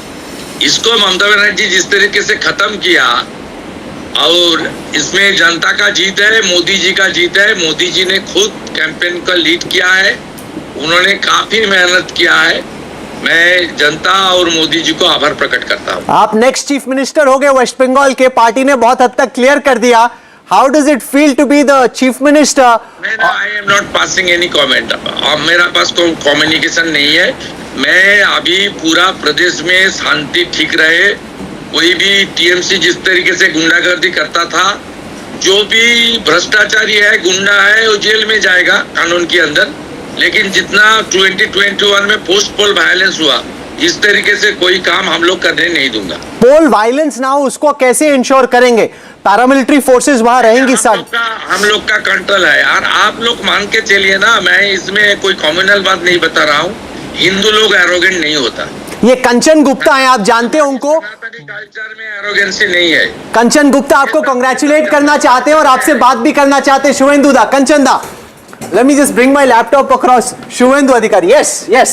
শুভেন্দু বাবু, নমস্কার. কেমন আছেন? আমি আছি. আমি গণনা মনিটরিং করছি. আমি এমনি কমফোর্টেবল, গোটা 200 কাছাকাছি সিট যাচ্ছে. আর ভবানীপুরে মুসলিম এলাকা কাউন্ট শেষ হয়ে গেছে. মমতা ব্যানার্জি 11,000 মতো লিড নিয়েছে. এবারে আমি কভার করে নেব. হিন্দু এলাকা বাকি আছে. शुभेंदु बाबू, अभी देखने को जो मिल रहा है कि जितने भी बॉर्डर कॉन्स्टिट्यूएंसीज हैं, वहां पर भाजपा इतना शानदार रिजल्ट कर रहा है. इन साउथ 24 परगनास, जहां पर पार्टी की कोई जगह नहीं थी, आपने वहां पर कब्जा कर लिया है. डायमंड हार्बर में कर लिया है. इसकी कोर रीजन क्या है, कोर कारण क्या है? इसका एक ही रीजन है घुसपैठिया। जिस तरीके से डेमोग्राफी चेंज किया उसका खिलाफ ही वोट हुआ। मैं आपसे एक और सवाल करना चाहता हूं, महिलाओं ने किसको वोट दिया इस बार? देखिए वोट हिंदू माने मेल फीमेल में नहीं हुआ, अब यहाँ हिंदू कंसोलिडेशन हुआ है, हिंदू महिलाओं बीजेपी को वोट किया। साथ में इस बार आदिवासी वोट काफी मिला हम लोग को। ये पद्मजा जोशी हैं, कैंपेन को बड़े जोरों से कवर किया था, वो आपसे सवाल पूछना चाहती है। Padmaja, I am sorry, this is just live on the fly. Yes Padmaja, go for it. Yes thank you सब भालो। I am very well sir, I am very well. आपने बहुत धुआंधार प्रचार किया। आपके खुद के क्षेत्र में तो पूरा क्लीन स्वीप हुआ है। ट्राइबल वोट बहुत पड़ा है आपको। इस बार आपने जंगल महल में भी स्वीप किया, नॉर्थ में भी स्वीप किया। थोड़ा सा होती है सर, वो बंद हो गई है। डायमंड हार्बर मॉडल अभी भी कायम है।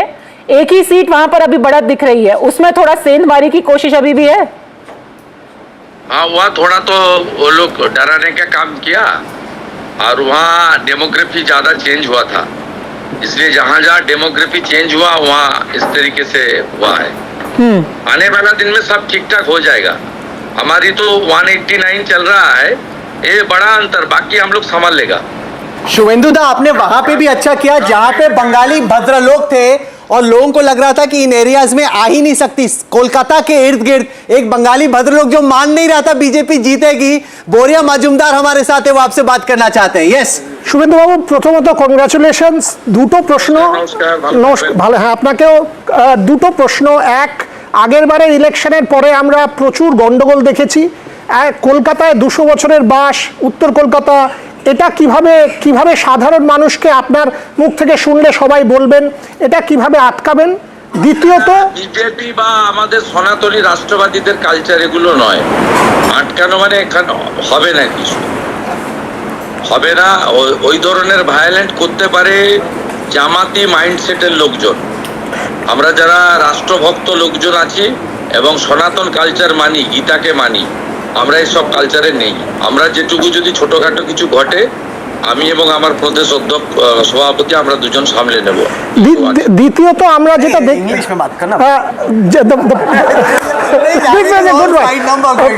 আমি ইংরেজিতে জিজ্ঞেস করছি। So there are parts of Calcutta, Shubhendu Babu, where we have kind of seen over the last couple of years, when we only have traveled as Bengalis, we did not feel great about it, because a certain community, there were things like, rules are not the same for Bengalis, Hindus and Muslims. There was polarization of a certain sort, and even the Hindus were feeling that very inside Calcutta. Take Raja Bazar, take Metia Buruj, both north and south. You are talking about consolidation. Was that one of the reasons, and did TMC not see the writing on the wall? Due to their vote bank politics, TMC did this type of unethical job. It's a high appeasement politics. Due to this ground, the demography has been changed in Calcutta surroundings area. All are infiltrators. They are coming through border.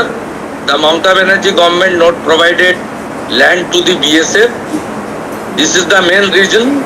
For that reason, the entire Bengali, Hindu and all other true patriotic people, they are united, they are casted their vote in favor of Lotus, and the outcome is now coming. जाने माने journalist editor हैं वीर सांघवी, वो एक quickly आपसे सवाल पूछना चाहते हैं। यस वीर, शुभेंदु दादा। Shubhendu, just a basic question. What will you do apart from this Hindu-Muslim stuff which you've gone on and on about? What will you do in Bengal that will be very different? Please tell me again. You've talked about Hindu consolidation, people's concerns about infiltration, which is valid and probably accounts to your victory. But my question is, once you get away from that, once you come to power in Bengal, what will you do that is different? No. You saw in Assam, Tripura, after BJP came to the power, the infiltrators issue already overcome.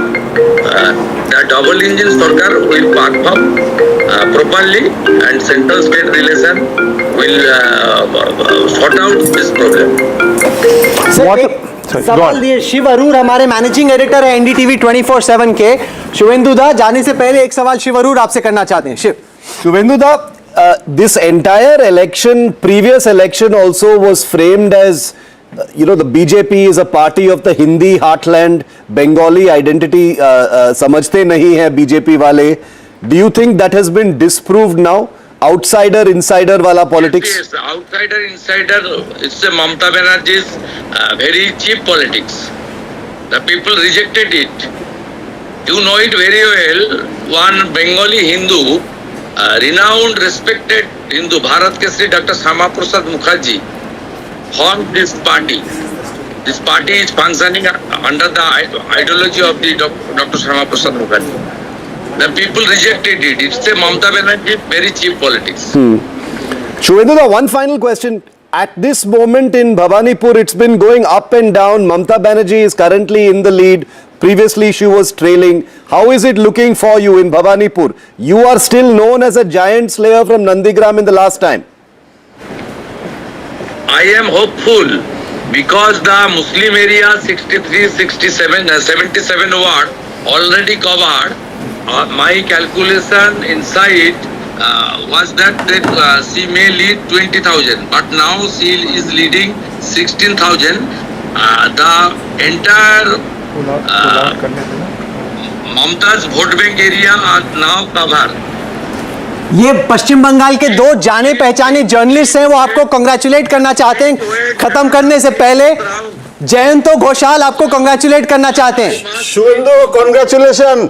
Jayanta বলছি, কালকে রাতে বলেছেন দেখেছি। হ্যাঁ দেখেছেন, tomorrow I said. না, আমার একটাই প্রশ্ন আছে। Thank you. Difference of analysis. Thank you. Spoke yesterday. Yes.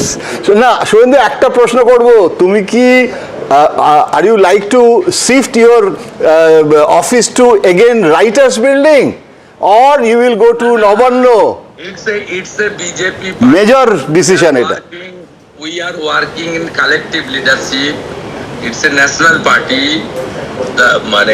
We will sit and discuss all the Writers একটা heritage building. No. I am not belonging any regional party or personal party. Right. अच्छा, महुआ चैटर्जी आपको congratulate करना चाह रही हैं। महुआ। Congratulation Suvendu বাবু। জয় মা কালী, জয় মা কালী। আপনাকে একটাই প্রশ্ন করছি, অনেকে অনেক প্রশ্ন করেছে। I would like to ask you that since you were the one who defeated Mamata Banerjee in Nandigram last time, and if the final results in Bhawanipur are such that you defeat her in Bhawanipur, you should be the undoubted leader and the chief ministerial candidate. No, I am not passing this sensitive question. BJP is collective leadership under the great leadership of Narendra Modi. We fought this election and results are coming. No problem. अच्छा, शुभिमन किशलोई आपसे पूछना चाहते हैं। किशलोई। With the consultation of the elected MLAs. Thank you. Suvendu, one last question. জোড়া ইলিশ কবে আসছে? Thank you. জোড়া ইলিশ কবে? চিংড়ি মাছ হবে। হ্যাঁ, জোড়া ইলিশ কবে আসছে? Okay, we'll leave it there. I really don't want to drag my luck on this. But that's the. अच्छा, शुभेंदु दा, मनोज्ञा लोईवाल आ रही है, वो आपसे बहुत कीन है पूछने के लिए। आप जाइए मत, 1 मिनट रुकिए। वो काफी देर से आपके कैंपेन को ट्रैक कर रही है, भागते हुए आ रही है, हमारे हिंदी स्टूडियो से दौड़ते हुए आ रही, कह रही मुझे भी बात करनी है। मनोज्ञा लोईवाल, शुभेंदु अधिकारी। दादा नमस्कार। गिरा मत देना मेरे लैपटॉप को। Go on. কালকে বলেছিলেন 190 প্লাস হবে। अच्छा, आपको राहुल एक बड़ी Go on. कल हमारी जो बात हुई थी तो आपने कहा था कि जो आंकड़े हैं वही रहेंगे। क्या मैं भावी मुख्यमंत्री से बात कर रही हूँ शुभेंदु? वो नहीं, सवाल का जवाब नहीं दे रहे। और कुछ पूछो। और कुछ पूछो तो मुझे ये बताइए, आज की खाबेन झालमुड़ी ना माछेर झोल? How will you celebrate? All jhalmuri माछेर झोल with रसगुल्ला। ओ बाबा, ये थोड़ा रसगुल्ला हमको भी भेज देना after winning in this fashion. It's very important. चलिए, नाउ काउंटिंग इज गोइंग। खाली एक आखिरी सवाल, शिशिर बाबू से बात हुई, उन्होंने क्या बोला? Shishir Babu is his father. My father is always blessed me. ठीक है, ऑल द बेस्ट दादा, शाम को फिर बात होगी। Thank you very much and many congratulations. Shubhendu Adhikari joining us there live and exclusive on NDTV Shiv. This is probably the first time I've done a live quite of this kind, but I'm glad it worked out. I've seen something like this as well on I'm glad it worked out. The great thing is he's finally looking happy and relaxed through this entire campaign. Wherever he went, you had the Trinamool Congress cadre shouting Jai Bangla, Chor Chor at him, and you always saw him very aggressive, very angry. When he's cheerful. Yeah, this was him relaxed. We should have seen the campaign. What did you make, Veer, of that conversation and the posturing from potentially the next Chief Minister of West Bengal? Being careful because others have suffered for sort of displaying ambition, so he's rightfully justifiably careful. He was being very careful. He didn't want to outline a plan of action or whatever, because given the BJP, they may produce somebody you've never heard of and make him chief minister. No, but not in West Bengal. Let's I don't think so. It's such a big victory. You need to have a face. The face has been Shubhendu Adhikari. I would agree with that, but I also think he was being cautious and he was still concentrating on the election. But what's clear is how much he saw it in Hindu-Muslim terms. For him, that was a victory. That there was Hindu consolidation, anger about infiltrators, anger about what he would see as appeasement, and that settled it. Kanchan Gupta, what kind of chief minister is he likely to be? If he were to become the chief minister finally, I think he will come up with a very packed program, and a lot of it will also be directed at showing immediate and early results. So I think he made that point when he said that Tripura and Assam have done stuff and I am also going to do it. Look, West Bengal is way more better placed than either Assam or Tripura or Bihar by way of access to resources, access to talent, access to educational institutions, even if they are in a bad state today. So, and it has a huge educated middle class. So reviving West Bengal, getting it going, and also don't forget West Bengal's own history. You from engineers to chemists to doctors. I mean, it had a plethora of achievers till it all started. Okay, I'm joined to talk about the opposition as it picks up the pieces in West Bengal and elsewhere. Yogendar Yadav joins us. Well-known political analyst, speaking very clearly in his capacity as a political analyst, not as a psephologist, he insists. Yogendarji, welcome. At this moment, I want to run across to the Datafy dashboard, which shows the BJP across West Bengal leading in a way that has been happening in the state since 1977, winning decisively, 193 leads for the BJP, the mighty Trinamool down to 97. What's the message in your view the voters of West Bengal have sent this morning? One small correction, Rahul. I keep insisting that I'm not a political analyst or, of course, a psephologist. I'm a political activist. You may believe it, you may not believe it. I'm a political activist and I speak in that capacity. Yes, it is certainly a very major reversal of the trends that we have seen in West Bengal so far. What is the message that we get? Normally, elections are seen to be messages of popularity, as we have seen in the case of Tamil Nadu, as is broadly the case in Assam, though not quite so. In the case of West Bengal, the massive difference that we see right now is based on about 2 to 3% difference in vote. I could be mistaken, but I've been tracking various channels to see what is the difference in vote share. It's anything between 2 to 3%. So BJP enjoys either 2 or 3% lead in terms of vote share. It's an important figure to remember. I'll just come back to that. There are 4 elements that go into the making of this historic victory. First, of course, is TMC, because in the 3 terms of TMC, there was accumulating, call it anti-incumbency, call it unease of the voter, call it anger of the voter. There has been an accumulated unease about TMC route. There is no doubt about it. Number 2 is the BJP. BJP's hard work, you could say. Also enormously targeted communal mobilization and politics of hatred. We just watched Shubhendu Adhikari's interview, and everyone must have noticed in about 15 minutes, he spoke Hindu-Muslim at least 15 times. So it is undoubtedly clearly targeted communal mobilization that BJP has done, which seems to have paid dividends to some extent. The third element is the central government, which would not simply allow a opposition government to work, whether it is the NREGA, which was not allowed to work in West Bengal, or it is the Gram Awas Yojana, which again was not allowed to work. So if you are a BJP government, you have enormous resources to spend and to gift people. Just before the election, you can gift them 10,000 rupees each. If you are an opposition government, you don't have resources. And the fourth element is, of course, the Election Commission, which has deleted 27 lakh names. I'm speaking only of 27 lakh, Rahul. I'm not speaking of all the 90 lakh votes, because the first stage of deletions were kind of neutral, haphazard. I would not see there was any targeting. But as has been evidently demonstrated, the last phase of deletion of 27 lakh votes was targeted communally, targeted regionally, and that, Rahul, accounts for 4.3% of votes. So when the BJP has a lead of more than 4.3%, that is when you can begin to say, okay, it's minus SIR effect. Right now, SIR effect is more than BJP's lead. Let me show you the vote share you were asking for this. BJP is about 45.8% of the vote share, up 8% from the last time. The Trinamool is at 43, down 5% from the last time. What this also shows, Yogendra ji, apart from everything else, when a party comes down 5%, it also shows the magnitude of the anti-incumbency that is built. Yes, what you're saying is partly correct in terms of SIR having a role to play, but you can't take away the massive anti-incumbency, Yogendra Yadav, that had built up over 15 years of the Trinamool rule in West Bengal.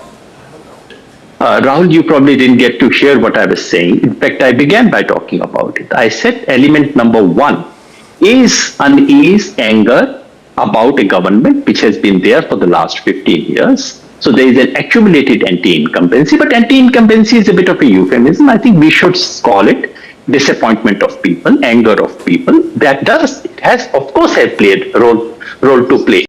But are we looking at one of those clean cases? For example, Tamil Nadu is a clean case. Anti-incumbency, anger with the sitting government, people are looking for an alternative, they vote that alternative. That's straightforward. In Assam, the existing government manages to retain popular support, although they are supported by artificial intervention of the delimitation. But delimitation effect and manipulation through delimitation can account for at the most 10 seats, more than that. So in Assam, BJP wins on the basis of popular support. My question is that in West Bengal, is it only popular support or anti-incumbency? You would have noticed, no doubt, Rahul, as a journalist, how many times Subhendu Adhikari spoke about Hindu-Muslim. You asked him about past Hindu-Muslim. You asked him about future plans, Hindu-Muslim. You asked him about his constituency, Hindu-Muslim. And the kind of advertisements that BJP issued in Bengal and in Assam, tell me, Rahul, in which country in the world can you allow something like that to happen? Okay. If that is not Jai Mrug has a question for you. Mobilization, what else is it? Okay, Jai Mrug. Professor Yadav, we've learned a lot from you, hold you in high regard. There is a data set which I'm looking at, and I would like to share that with you. The best performance of the BJP in terms of strike rates, okay, has been in the Burdwan region, 41 on 54 seats, Jalpaiguri 25 on 27, Medinipur region 49 on 56. These were below the state average in terms of surge deletions. So are we denying BJP a fair credit that it actually gained in the state? Whenever, Jay, if you have time, please do not look at above average or below average. I can tell you straight away, the above average places were indeed the Muslim majority places where BJP didn't have much chance anyway to begin with. The question we should be asking, and please give me an answer by the evening when you have better data, in how many seats were the deletions that took place post first draft? Because first draft deletions, I'm willing to concede, were not targeted deletions or partisan deletions. Please tell me. Let me try and show that. Yogendra ji, let me show that on our screen. I can give you not specifically what you're asking for, but on the data file leaderboard, I can show you the SIR impact. So there are two cuts I have over here. One is in the seats where there was maximum SIR deletion, is there a disproportionate distribution? There were 147 seats where the number of votes deleted by SIR is more than 25,000. Process the visualization for a moment and then you'll understand. Out of those 147, the BJP at this moment is leading on 88, the TMC on 59, which is roughly, Jayamru, similar to the distribution across the state. So it's not disproportionately skewed in these seats. If you look at the places where it is tight, less than 5,000, there are 13 such seats, the BJP leading on 12. So those are the seats where you can say SIR deletions has made an impact because that is skewed towards the BJP. In seats where the deletion is between 5 and 15,000 votes, there are 64 such seats, the BJP leading in 64, the Trinamool on 17. As you move up in terms of how much SIR deletion happened, the impact is not as much. Where lesser SIR deletions happened, you've got the BJP winning in a disproportionate part of those seats, 12 out of 13 with less than 5,000 SIR deletions. But where more SIR deletions happened, it's 88 versus 59 in those 149 seats. Yogendra Yadav. Rahul, I don't want to get into an argument on statistics. The simple thing is that more SIR deletions took place in areas which have more Muslim population. And in some of those seats, BJP did not have much of a chance to begin with. So the simple answer that we need, maybe you can work it out till the evening. In how many seats was the BJP's lead or the victory margin less than the SIR deletions that have taken place towards the end? We'll get an answer of that, and that would be significant. I'm not saying that is the only element, but right now, the elements other than popularity, you see, that's my only argument. We are looking at a situation where popularity element is of course there, unpopularity of TMC of course is there.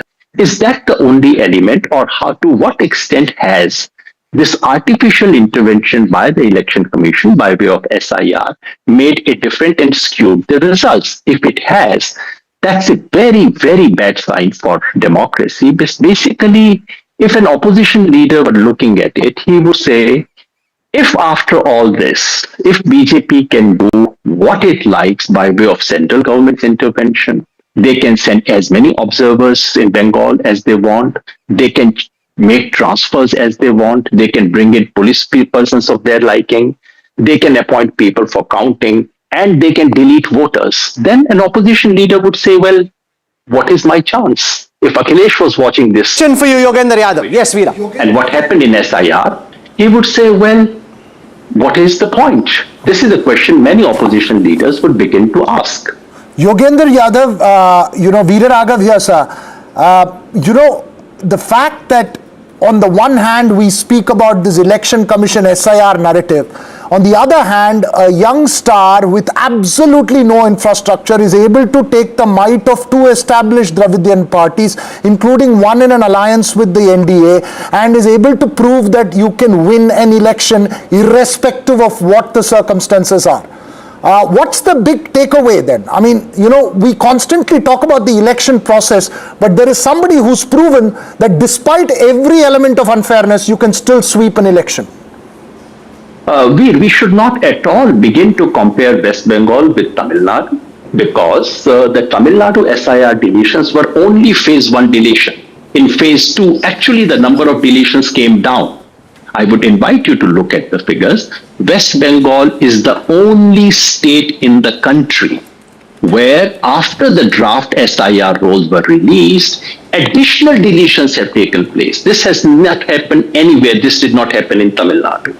Tamil Nadu did not see the kind of intervention of central government. Yes, it had a very partisan governor, who created all kinds of problems. But other than that, during the election process, we did not see the Election Commission playing the kind of role that it has played in Bengal.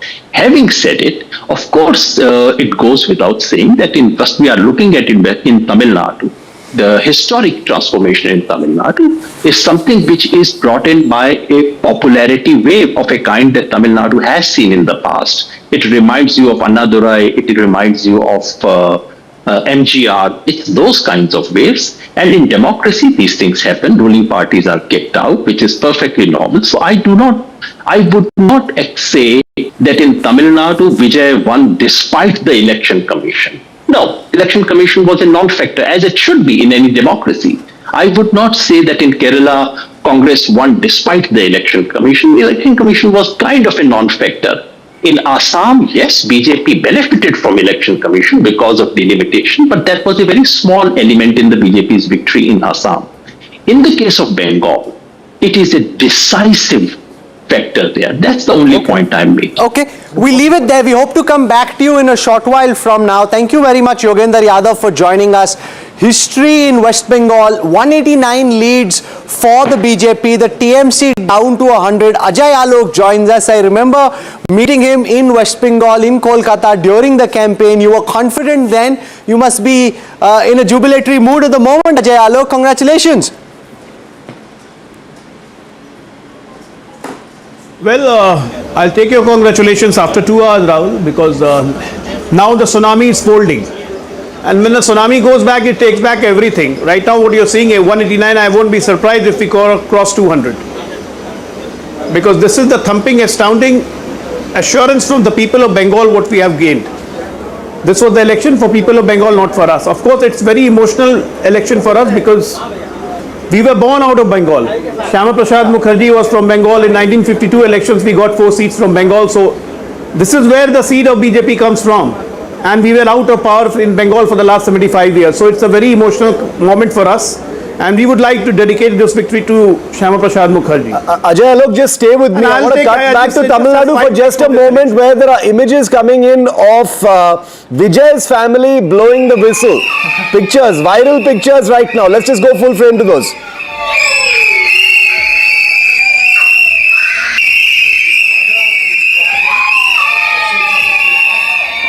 Okay, these are all the rest of the audience. Vijay's parents. And lots of young relatives there, aunts and uncles, I'm guessing, and nephews and nieces, blowing the whistle at his residence in Chennai. Incredible image that's just been put out at this point of time. You can imagine what this is doing, what kind of circuit this is doing on social media already. It's the latest image. I'm going to try and get our reporters in. They're standing, just about 50 meters outside the residence. They're probably going to be able to hear the whistles as well. Let's see if Deepak is live with us. Is Deepak live with us outside? Okay, we're going to try and get Deepak live with us as quickly as possible.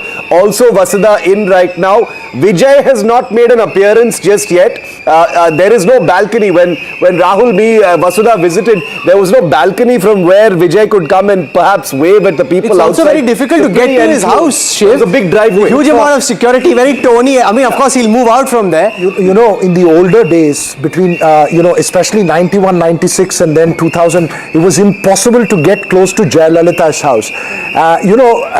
Whatever it may be, the DMK was not revolving around one star, so it was easier to get access to M. Karunanidhi. You can go put the mic on. This is going to be fascinating for journalists now to look at 5 years of Vijay in power. I want to see, because you remember during Jayalalitha's time, she would come out of the secretariat, you'd stand in the crowd and say, Madam, Madam, Madam. If she decides to come and talk, she'd come and talk. Otherwise, no. There was no this one there, and chosen interview. So it'll be very interesting, Vijay. How it's going to be for journalists and people out there in terms of when he's going to get into the secretariat. And I'm really thinking of bureaucrats and IPS officers. Let's not forget this state, 6 decades has only lived between these two parties. So they knew who was going to come to power. So it's going to be fascinating. Since we have his family on screen right now, the fact that we've spoken a number of factors because of which Vijay got the sympathy of people. One issue perhaps also the kind of scrutiny that his personal life was put under. Remember a couple of unsavory statements that were made about his personal life, a court case that suddenly appeared in the headlines. But he was pretty upfront about it. He was unapologetic. Padmaja, he was not spared anything. After the Karur tragedy, he was taken on by the DMK severely. And if anything, people think of you as an underdog, and when you drag in a personal angle, then the Janta just thinks that it's not just about that, right? Tell me. I don't think there was a sympathy wave. I think there's an age wave. His popularity and anti-incumbency is what is there. But, in a state like Tamil Nadu, you do not, he was seen as victimized and targeted. Every person we spoke to, every person I spoke to said, sir, ரொம்ப torture பண்றாங்க அவரை, ரொம்ப torture பண்றாங்க. They were speaking that way. What's interesting also is that this means that he's like, in a bit like Trump and Modi, he's an outsider to the elite town, and he's bringing his own networks. You said about bureaucrats. Everyone's going to have a bit of a shake-up, and it's going to be a new way of working from day one. I know, and that's going to change things up. I just hope it's a sort of a smooth way, because this is a reasonably better administered state. I hope absolutely. It's sort of, I don't know what it means in terms of such a tectonic change. When somebody who has never been in power, never had the experience in politics as the CM, you have your strategists and politicians. One is to win an election, the other is to run a government. Live ले 2 minute. May I say something on Tamil Nadu? Just one line. Just an observation.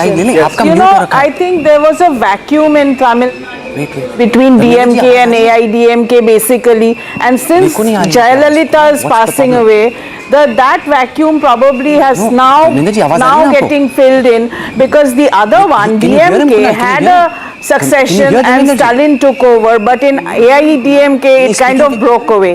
So I think that's the vacuum and the boredom that came from the young people. So maybe that's the space that Vijay has taken up. You're right. I have one more thought. I feel that in a sense, Vijay has actually broken apart the original Dravidian model of 50 years that is held.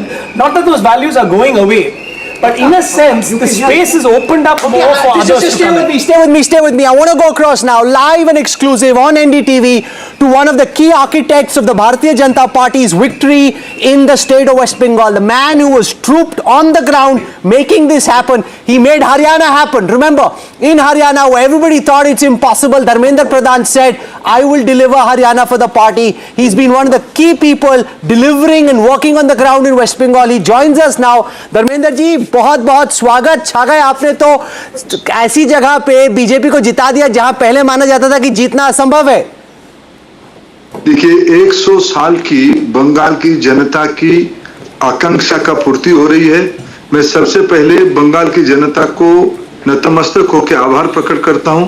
Bengal की जनता ने Bharatiya Janata party के ऊपर, प्रधानमंत्री श्री नरेंद्र मोदी जी की सारे बातों पे भरोसा किया. एक ऐतिहासिक विजय है, देश का विजय है. इसकी एक लंबे समय की इम्पैक्ट रहेगा देश की राजनीति में. मैं फिर एक बार बंगाल की इस जनता की इस महत्वपूर्ण निर्णय को आदर करता हूं, सम्मान करता हूं. सर, आपने हरियाणा में एकदम जैसे क्रिकेट में कहते हैं ना, आप ट्रेल कर रहे थे, वहां से जिताया. यहाँ पे भी जितने ज्यादातर बंगाली भद्र लोग हैं या पंडित से, उनको लग रहा था कि कुछ भी हो जाए, बीजेपी का पश्चिम बंगाल में जीतना ऑलमोस्ट इम्पॉसिबल है. आपने इस इम्पॉसिबल को पॉसिबल कैसे बनाया? ये बंगाल की जनता ने टीएमसी की कुशासन के खिलाफ मत दिया है. घुसपैठियों के ऊपर उनकी जो विशेष प्रेम था उसके ऊपर वोट दिया है. वहां की नौजवानों की चाकरी नहीं था, जॉब नहीं था, इसके ऊपर वोट दिया है.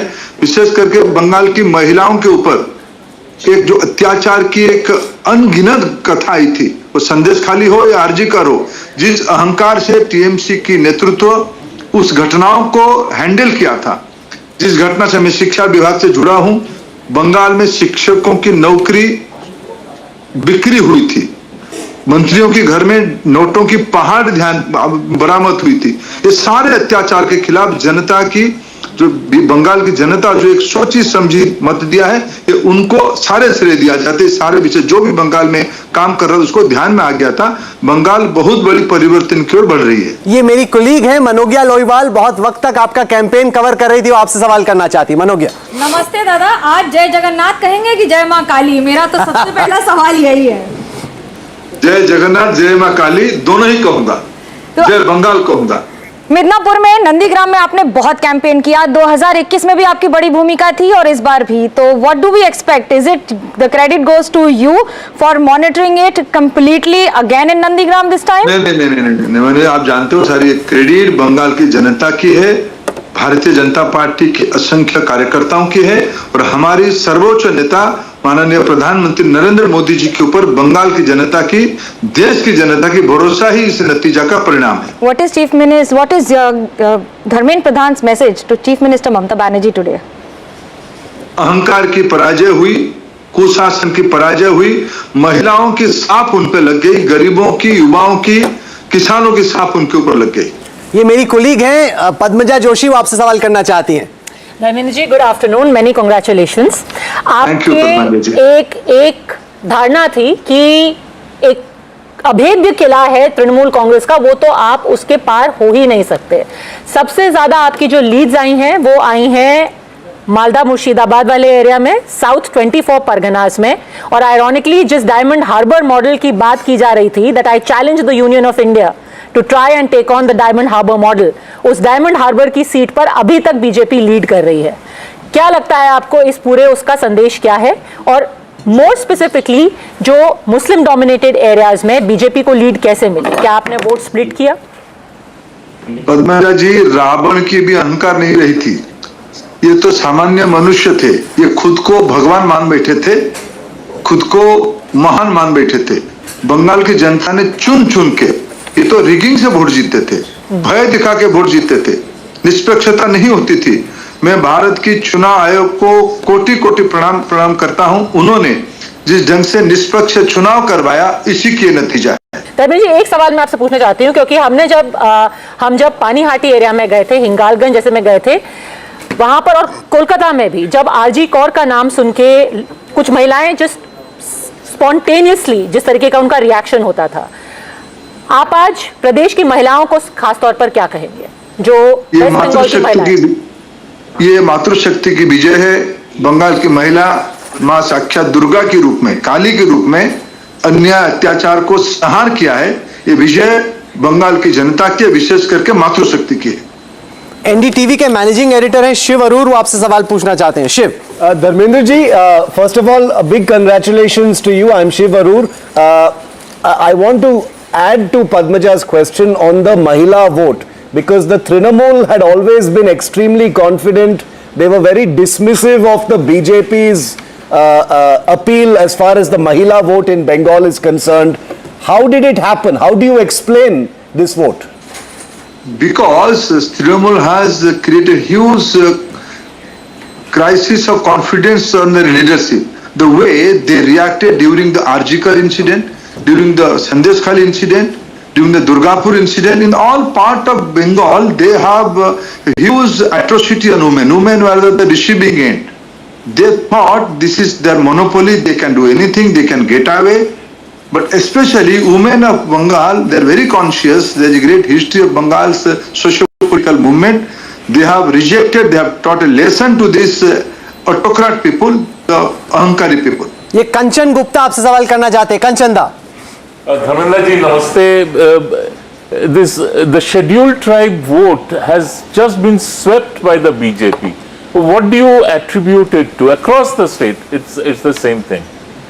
Panchanda, you are a great observer. You are the part of the Bengal political culture. You know everything. Not only tribal, not only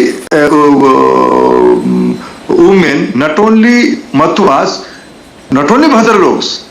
All segment of Bengal has stood rock solid with Prime Minister Modi's leadership. This is the primary analysis of the thing. Later, all part of result come out from hill to Ganga Sagar. Darjeeling की चोटी से लेके गंगा सागर तक सभी इलाका में, उड़ीसा की सीमा से लेके बसरीहाट तक सभी इलाका में, मालदा मुर्शिदाबाद तक सभी इलाके में बंगाल की जनता ने एक डिसाइसिव मैंडेट दिया था। ये मैंडेट स्पिरिट में, कांचन, आप इतिहास के विद्यार्थी हो, 1905 में बंग भंग के बाद बंगाल की जनता के मन में एक आक्रोश था। बंगाल की जनता एक बड़ी विषय पे बंधा हुआ था। मैं पड़ोसी राज्य से होने के नाते, बंगाल के समाज के एक ऑब्जर्वर के नाते, मेरे मन में संतुष्टि है। श्यामा प्रसाद मुखर्जी जी की विजन, जिस मुद्दे को लेकर बंगाल लंबे समय तक इमोशनली जुड़ा हुआ था, इस बार चुनाव में उस विषय के लिए उन्होंने मतदान दिया है। Shankar Aiyar has a question for you. Dharmendra ji, नमस्कार, कॉन्ग्रेचुलेशंस। नमस्कार शंकर जी। आप बगल के राज्य से हैं, और उस बगल के राज्य में भी ऐसे ही उथल पुथल आपने कराया था 2024 में, तो उसमें और इसमें क्या कॉमन है?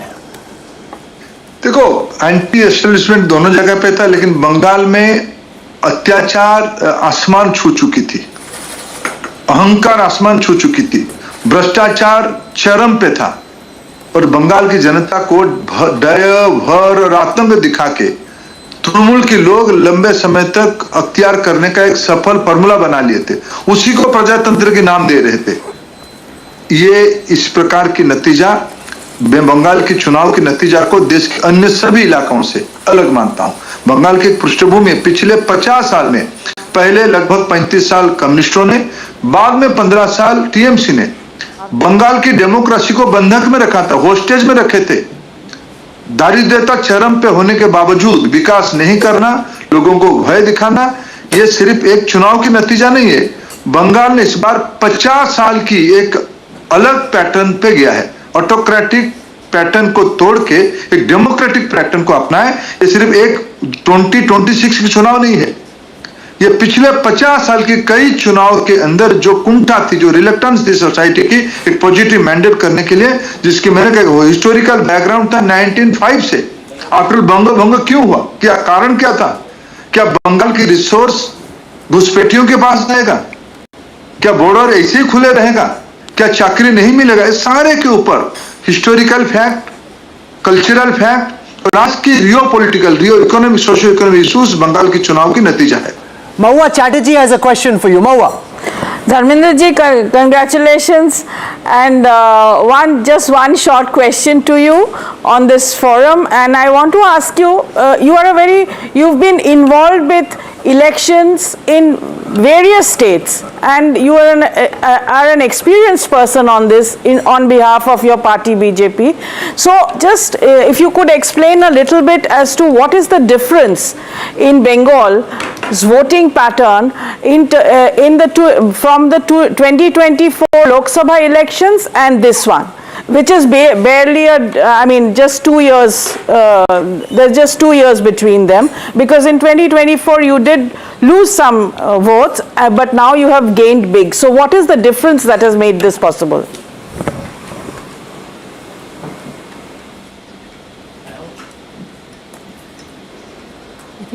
Rahulji, I couldn't hear Mahuaji.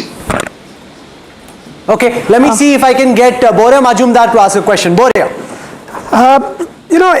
As a Bengali, Dharmendra ji, every time we talk about Bengal and I hear we don't have opportunities, there are no jobs, so I have to go somewhere else, somebody has to go somewhere else, go and seek opportunity, employment, whatever.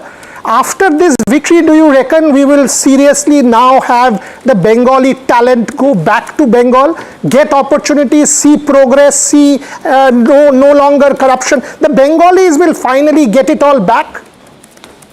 Certainly. On all this issue, we have fought election. We have assured, we have promised in our manifesto. There will new jobs will be there. The industrialization will start again in Bengal. The agricultural field of Bengal will be again flourish. All these new economic activities, I am thankful to Prime Minister Narendra Modi. Since last 12 years, Prime Minister Modi's priority is towards eastern part of the country, be it Bengal, be it northeastern states like Assam and other states, be it Bihar, Jharkhand or Odisha and Chhattisgarh. These are the part where Prime Minister Narendra Modi consistently saying one thing, unless until there is a Purvodaya, Bharat cannot be developed. So Bengal is the epicenter of this Purvodaya movement. Bengal, Kolkata is the capital of this economic activities of this eastern part of India. Certainly, primary responsibility will be job, primary responsibility will be security of women, primary responsibility to restore the education ecosystem of Bengal, the glorious Bengal, Sonar Bangla. The primary responsibility will be how to safeguard the border, how to create a security system in our country. All these things we have promised during the election. Prime Minister himself visited many parts of the Bengal and assured people to look into, to take care of all these things. People of Bengal has reposed their faith on BJP and Prime Minister Modi. Now our primary responsibility is to fulfill all those things. One last question. Veer Sanghvi has a question for you. Then we let you go, Minister. Yes, Veer. Dharmendra ji, congratulations. I only should be appearing on this program to congratulate you every time. But thank you, Veer. But sort of basic question. We've been hearing your colleagues, particularly your colleagues from Bengal, and they're all talking about Hindu consolidation and resentment of minority appeasement, etc., etc. It's inevitable that in the spirit of Hindu triumphalism, there will be a degree of insecurity among Bengal's Muslims. Do you have anything to say to them? No. Veji, you are a very skilled socio-political analysis of this country. Let me assure you, we are in charge of majority part of the country today. There are a lot of minority population in other part of country, UP, Bihar. We have successfully running government in Assam, where sizable of local Muslim community are there in Assam. They all are with Bharatiya Janata Party. We own Western Uttar Pradesh last time. Many of my colleagues were looking into the assembly election of Western Uttar Pradesh in 2022. This apprehension was there. I assure you, yes, certainly we are further, we are anti-infiltrator. We have made an issue of Ghuspetia. The way Mamata Banerjee has patronized this infiltrator, the Ghuspetia, there is a religion point out of that issue. But I am assuring, and Bharatiya Janata Party and my primary philosophy, सबका साथ सबका विकास, सबके लिए प्रयास. धर्मेंद्र जी जाते जाते ये बता दीजिए, अब आपकी सरकार ओडिशा और बंगाल दोनों में है, तो रसगुल्ला किसका है? ओडिशा का या बंगाल का? ओडिशा का है. महाप्रभु जगन्नाथ की रसगुल्ला है, रसगुल्ला दोनों की है. आज तो रसगुल्ला खाने की टाइम है. आप क्यों झगड़ा लगा रहे हो? बंगाल में हमारा Anga Banga Kalinga entire cycle is complete today. सबका साथ सबका रसगुल्ला. ये भी सबका rasgulla. Thank you very much. Really appreciate you taking out time and joining us. Union Minister Dharmendra Pradhan, one of the key architects of that victory. NDTV on a bit of a roll here, Shiv. Absolutely. And Mamata Banerjee, in fact, has just put out a video, Rahul, that's the breaking news coming in right now. Her first reaction, and she's alleging slow counting or selective counting by the Election Commission. She's just put out a video message. Let's listen into that. সবাইকে নমস্কার জানিয়ে বলছি, please দয়া করে কেউ counting এজেন্টরা এবং প্রার্থী ক্যান্ডিডেটরা তারা ভোটিং এলাকা ছেড়ে আসবেন না. স্ট্রং রুমে যেখানে কাউন্টিং হচ্ছে মানে সেন্টারে, সেখান ছেড়ে কেউ আসবেন না. এটা বিজেপির প্ল্যান. প্রথম 2-3 রাউন্ডে আমি কালকে থেকেই বলছি যে ওদেরগুলো আগে দেখাবে, আমাদেরগুলো পরে দেখাবে. এবং অনেক জায়গায় 2-3 রাউন্ড কাউন্টিং করার পরে প্রায় 100টা জায়গায় কাউন্টিং বন্ধ করে রেখে দিয়েছে. এবং কল্যাণীতে ধরা পড়েছে 7টা মেশিন যেখানে কোনো মিল নেই. এটা টোটাল ফোর্সফুলি সেন্ট্রাল ফোর্সকে দিয়ে চারিদিকে তৃণমূল কংগ্রেসের উপর অত্যাচার করছে, অফিস ভাঙছে, জোর করে দখল করছে. এসআইআর এর নামে আপনারা দেখেছেন ভোট লুট করেছে যাতে যে সিটগুলো জিততে পারে. So what she's saying is that no counting agent should leave the booths, because what they are doing is after 2-3 rounds they've deliberately stalled counting. They are deliberately doing it to give the BJP this lead in a national platform. So she is assuring her people not to leave the field at all, because Trinamool apparently very much in the race according to her. This is the central force, this is the election commission, this is all being orchestrated against her party. So it's a clear case of, it's a conspiracy theory. That's what she is saying, and she is urging everybody, like she has said the last few days, nobody is to leave feeling deflated or feeling negative. When a similar kind of allegation came out from the Congress party during the Haryana election, the election commission was very quick to respond and clarify about the rate of counting. Would that Jayamrukh be true? Is there any statistical chance of the Trinamool still bouncing back, or is she just trying to hold on to straws? No, even if we go by the most conservative estimates, which is the election commission, for the last 3 years, the election commission is consistent that the BJP has a 3% lead over the Trinamool. They're consistent for the last 3 years. And now even the election commission has put the BJP on a 170 number, leads plus wins. So I don't think the trend is going to reverse. It's now very difficult from here. But Veera Raghav, 106 for the TVK. It seems quite certain that Vijay will be the next Chief Minister of Tamil Nadu. Yes, and I think it's time to call this election as far as Tamil Nadu is concerned. Vijay is the winner, Stalin is the big loser, Edappadi is still confused on whether he's won or lost. He's somewhere in the middle, but I think this is clear. Vijay or whoever he chooses from as part of his TVK will be the chief minister, but he has declared that he is the chief ministerial face. His party has declared, so I'm presuming that it will be Vijay as chief minister, perhaps with the support of some smaller parties. Whether he's going to take it as a coalition and give Tamil Nadu its first big coalition since 1952, or is it going to be a single party government where he just has people who've tied up to him? Let's not forget, Rahul, that there are several former ADMK leaders, whether it is PH Pandian's son Manoj Pandian in the Alangulam seat, or whether it is O Paneerselvam in Bodinayakadu, who shifted to the DMK. I will not be surprised if some more people, if the number is very small, who decide to move out of the parties that they are in to gravitate towards Vijay for a longer term thing. NDTV's branding is solidifying into Vijay Nayagan. We're taking his name and joining it with the second word of his thing. Nayagan is a famous Kamal Hassan film, so obviously no comparisons whatsoever. Nayagan means hero. No comparisons with what Kamal Hassan has achieved in politics. This is a diametric opposite, so no connection. No, but Shiv, you know, we don't know when Jananayagan is going to release, but Vijay has released. I think some of us have seen it on WhatsApp in the leak. Shankar Iyer has been brave enough to admit it at least at this point of time. But I'm going to ask for our reporters to come back live with us because we want to see what's going on. Everybody wants to see what's happening at the TVK headquarters as well as in Vijay's residence in Nilangara in Chennai, which we had visited in January, because that's where the action is going to be shortly. There probably is going to be a larger celebration at some point of time, maybe a little later, because both those places, Veera, are very congested places. They can't have like a big rally kind of thing there. Where would it be then? It has to be at Marina Beach. That's the only place which can hold as many people. And I think it's going to be mass. But I want to ask you, Shiv, very, very quickly, given that you studied in Chennai, what do we tell the DMK? What do we tell all those DMK leaders who turned around after the exit poll and called us and said, you guys are wrong, who told us all through this campaign that you guys are only hyping up TVK, it's just a movie star party, it's never going to make it. The DMK made this mistake back in the 1970s when they declared MGR as just a movie star. It got routed out of power. They did the same thing this time. And it's just the answer to, because when I wrote a profile on... Why don't you answer it? When I wrote about Vijay, the title of the piece on NDTV was Lights, Camera, Sarkar. They said, how come you are writing? I mean, you're a serious person, you're writing about such things and all.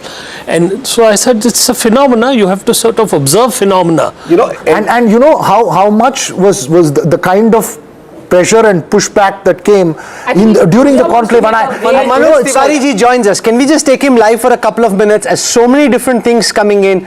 Manoj ji, you campaigned so much in West Bengal. Many congratulations on this big victory. जब आप आए थे हमारे studio, आपने बोला था कि जीतोगे और बहुत बड़ी जीत आप लोगों की दर्ज हुई है पश्चिम बंगाल में. See, now AIDMK is sliding back from 75. Manoj ji? ये Sir, we want to take you live. Can you hear me, Mr. So we don't have that link with Manoj. I'm going to come to that in just a minute. Okay, I'm joined at this moment live and exclusive by one of the key architects of the Congress's victory in Kerala, V.D. Satishan, the man who led the campaign for the Congress party, joining us on a day when he's delivered a historic victory for the Congress. Mr. Satishan, welcome, congratulations. Thank you very much. Thank you very much. We have declared that we may get. Let me try that again. There's a lot of chaos, but he's willing to come live. Let me try that again. V.D. Satishan led this massive campaign, did a big Padyatra, took on the mighty Pinari Vijayan, and has now managed to take the party to power. If you go by popularity sweepstakes, he's actually leading the charge, potentially, Veera, to be the next chief minister. No, and categorical. He's a very. Okay, he's there. Let's listen to him. Sir, congratulations. Fantastic victory. Very well done. Explain to us how you made it happen. Mr. Satishan, you're live on NDTV. Whatever you say is live. So tell us, how did you make this happen, sir? I'm happy to say that we have predicted that we may get more than 100 seats. Now we got more than 100 seats. Right. Veera Raghav has a question for you. Now we are closing 100 seats. Now we are closing 100 seats. Now it is 103. Okay. That was our prediction. Veera Raghav. Sir, how are you? Hello. How are you? Now, you remember you promised me that you will come to Kabini and do an interview with me. You like going to the forest? You said you'll come to Kabini. Definitely. Are you going to Delhi now or are you going to Kabini? Are you going to Delhi now or are you going to Kabini? Definitely, I want to visit Kabini again. No. As I said a few earlier. Will you be the Chief Minister of Kerala? Will you be? That will be decided by the Congress High Command. There is a procedure. You know that there is a procedure. I am not the competent person to say anything about that. Now, we predicted more than 100 seats. We are now reaching more than 100 seats. We are very happy. There was an anti-incumbency against the government, and we said to the people that we have been criticizing the government for a long time. At the same time, we said that we have alternatives. Wherever the government failed, the UDF have alternatives. Now the people believed us that we have alternatives. In the fiscal situation, Kerala is vulnerable, health, education, everywhere, and the brain drain is happening. And we have made a detailed study. This may be the first opposition in the entire country. We have done a homework. For the last 2 years, we have been doing this thing. And we have conducted many conclaves. We interacted with many experts across the world. Then now we have documents in each and every subject. Now we are going to implement. Definitely our UDF government will implement what we promised to the people of Kerala. Sir, you are being very modest. The fact is your Padyatra had a very big role to play. What's the lesson you think the Kerala Congress is sending to across the country? The way you're active on the ground, your Padyatra on the ground had a big role to play in this victory, Mr. Satishan. Yes, I agree with you. We have very good organization setup. We have built up our organization setup, definitely, number one. And we have taken some positions. We have taken a pakka secular position. Nobody was ready to take such a position, secular position. Some of the groups declared their support to us, some extreme outfits. We said, no, we don't want your support. We don't want your support. We have taken secular stand, the people believed us. All the community, across the state, all the communities voted for us. Majority community as well as the minority community voted for UDF because Kerala is secular. This victory of the UDF, I am proud to say that this is a declaration of our state that to the entire country that our Kerala is secular. Veer Sangvi, well-known journalist. Veer Sangvi has a question for you. Veer. Please. So everybody talked about anti-incumbency. Everybody talked about what a good job you'd done in preparing for this election. What people did say was that it wasn't clear that you would be the only people to take advantage of anti-incumbency. The BJP, as you know, has had a landslide in Assam, appears to have done very well in Bengal. People said that the BJP was now ready to make a huge mark in Kerala. That doesn't seem to have happened. Why do you think that's true? The BJP was not a force in Kerala. I already stated that our Kerala is secular. We will never accept any communal forces. This is a declaration of our state to the entire country that our Kerala is secular. Not only the anti-incumbency. Anti-incumbency was a major component for our victory. Definitely I agree that. But at the same time, we have alternatives. The people believed us. We have made detailed studies, homework, many conclaves, many interactions, and we had definite programs to the public. So we won the election. The BJP doesn't have any say in Kerala. This is not like any other northern states or any other states. This is Kerala. Kerala is secular. Shankar Iyer has a question for you. 1 second, sir. Shankar Iyer has a question for you. Shankar, VD Satishan. Please. Namaskaram, sir. Congratulations. Thank you. I was most impressed with all your conclaves and the idea engagement that you conducted. Now, if you were to give the Congress party president and the others one advice on how to win elections, what would it be? I am not a eligible or competent person to advise Congress item and nothing. But you agree they need advice? But the problem is that Kerala is different. We have organizations set up everywhere. Organization in every booth and every ward across the state. We have booth committees. When we started with that booth committees, the first work was to constitute the booth committees everywhere. Second work was to enroll the entire voters. Enroll the entire voters. Those who are voting for the Congress party or UDF.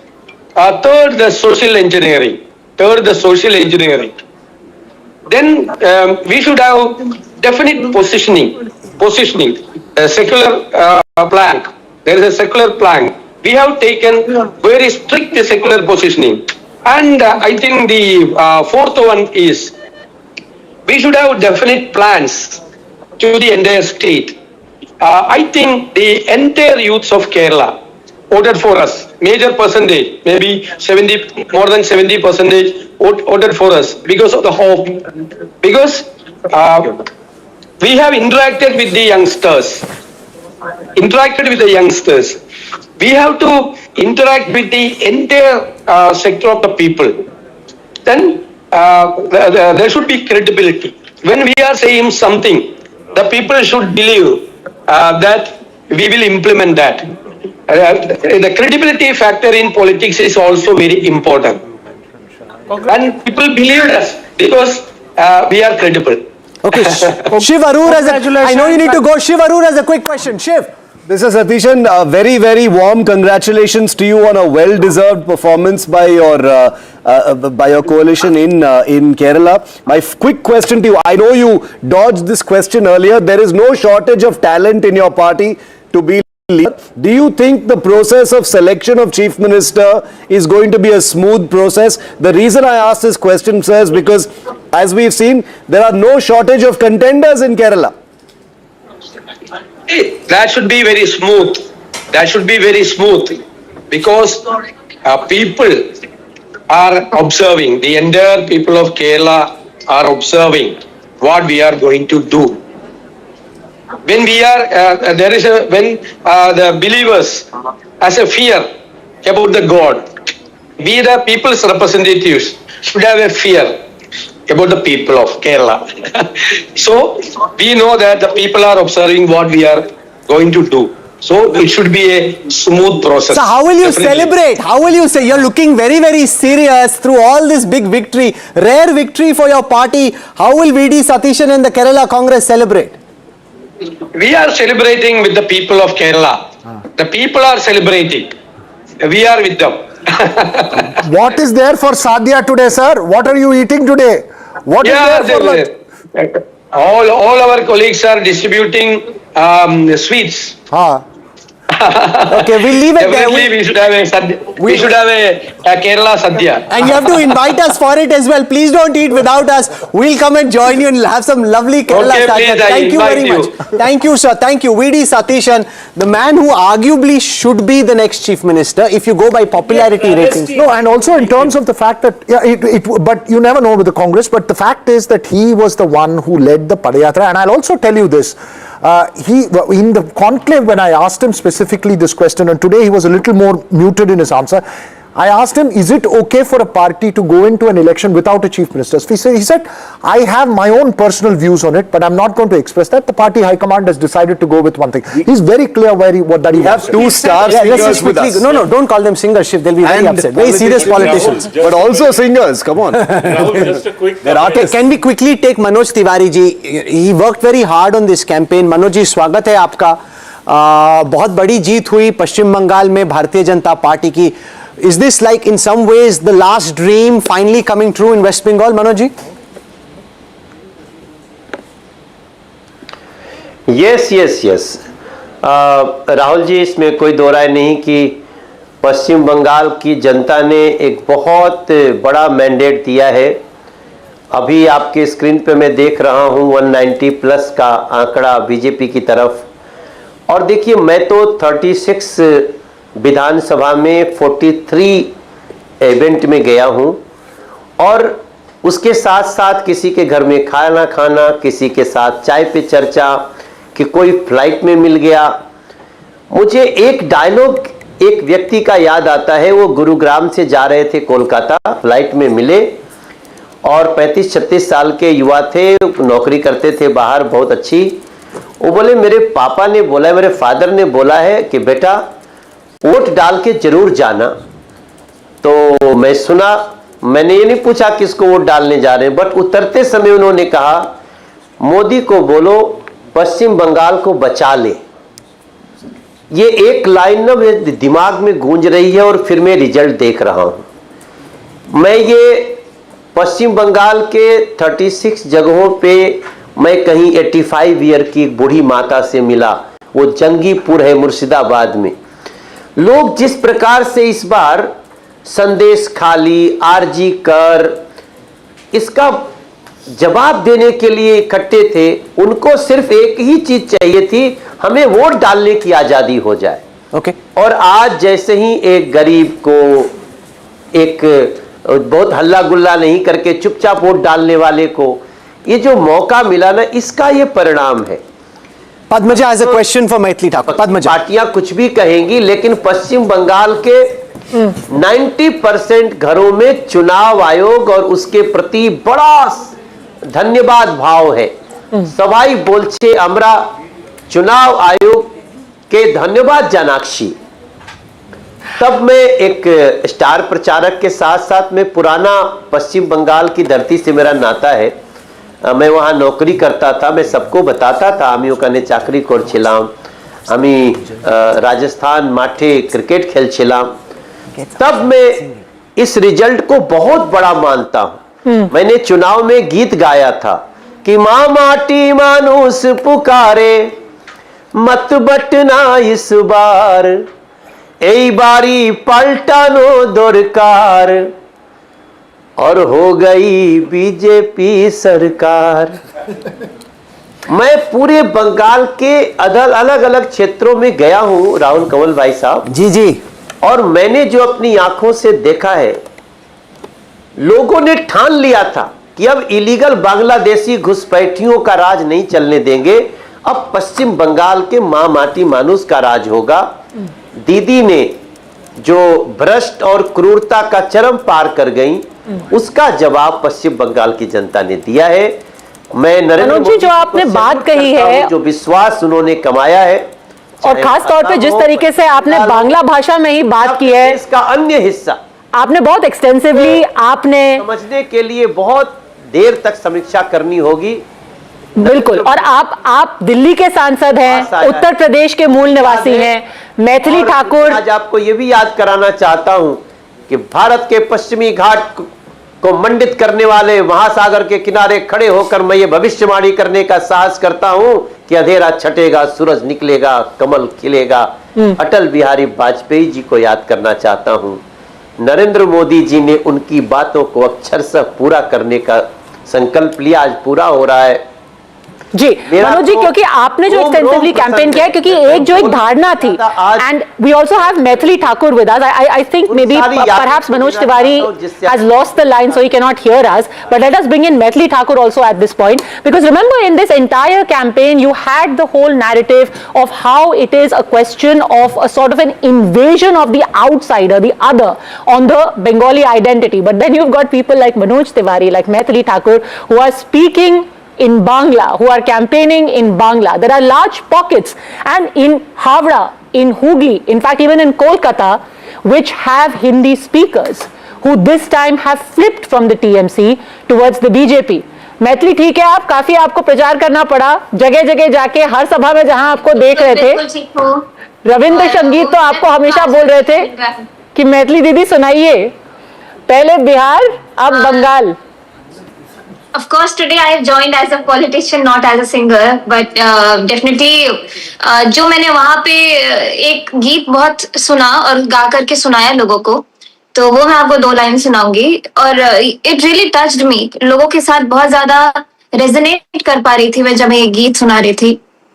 क्यों को था ना कोई ओरे ओ भागा, क्यों को था ना कोई, তবে সবাই থাকে মুখ ফিরায়, সবাই করে ভয়, তবে সবাই থাকে মুখ ফিরায়, সবাই করে ভয়, তবে পরাণ খুলে তুই মুখ ফুটে তোর মনের কথা একলা বলো রে যদি তোর ডাক শুনে কেউ না আসে তবে একলা চলো রে Absolutely beautiful, Maithili.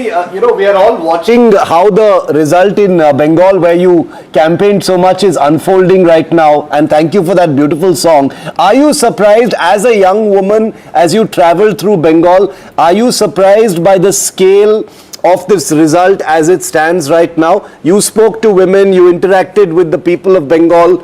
Are you surprised by what you're seeing? Of course हमने जितनी उम्मीद की थी उससे बहुत ज्यादा अच्छा रिजल्ट मिल रहा है और कहीं ना कहीं मैं जहां जहां मुझे याद भी नहीं है मैं कहां कहां गई हूँ चुनाव प्रचार के लिए इतने सारे जगह हम लोग गए 35 से 40 जगह मैं जब गई तो मुझे हर जगह जाके लग रहा था कि नहीं यहाँ के लोग ऑलरेडी मन बना चुके हैं इनको ज्यादा मुझे कन्विंस करने की जरूरत नहीं पड़ रही है तो देयर इज समथिंग और जब मैं उधर कैंपेन करने से पहले का मैंने माहौल देखा था मैं कहीं भी जाते हैं तो उस जगह के बारे में स्टडी करते हैं कि वहां पे अभी कैंपेन किस तरीके से कर रहे हैं जो वहां के सत्ताधारी हैं वो क्या बातें बोल रहे हैं तो मैंने 100 एमपी जो वहां पे बहुत पॉपुलर है और बहुत ज्यादा अच्छे से प्रचार करिए तो कहीं ना कहीं कल्चरल आइडेंटिटी क्राइसिस मुझे लगता है आज नहीं तो कल बंगाल में फेस करना पड़ता लोगों को और वहां के लोग इतने अवेयर हैं कि उन्हें मालूम है भारत में हैं आप तो भारत के ही विरोध के चीजें आप कर रहे हैं बहुत ही ज्यादा एडवांसमेंट के चक्कर में आप दूसरी जो इस्लामिक जो वैल्यूज है उसको प्रमोट कर रहे हैं आप स्टेज पे आकर के तो कहीं ना कहीं लोग बहुत इतने बुद्धू नहीं है लोग जानते हैं कि किस तरीके से अब इस कैंपेन में जैसे आपने देखा होगा कि the Trinamool projected the BJP as incapable of understanding Bengali culture. They said that the BJP are outsiders, they are from the Hindi heartland. You are a representative as well now from the BJP, from the Hindi heartland. What do you say to the Trinamool? Because they said that the BJP is incapable of culturally understanding Bengal.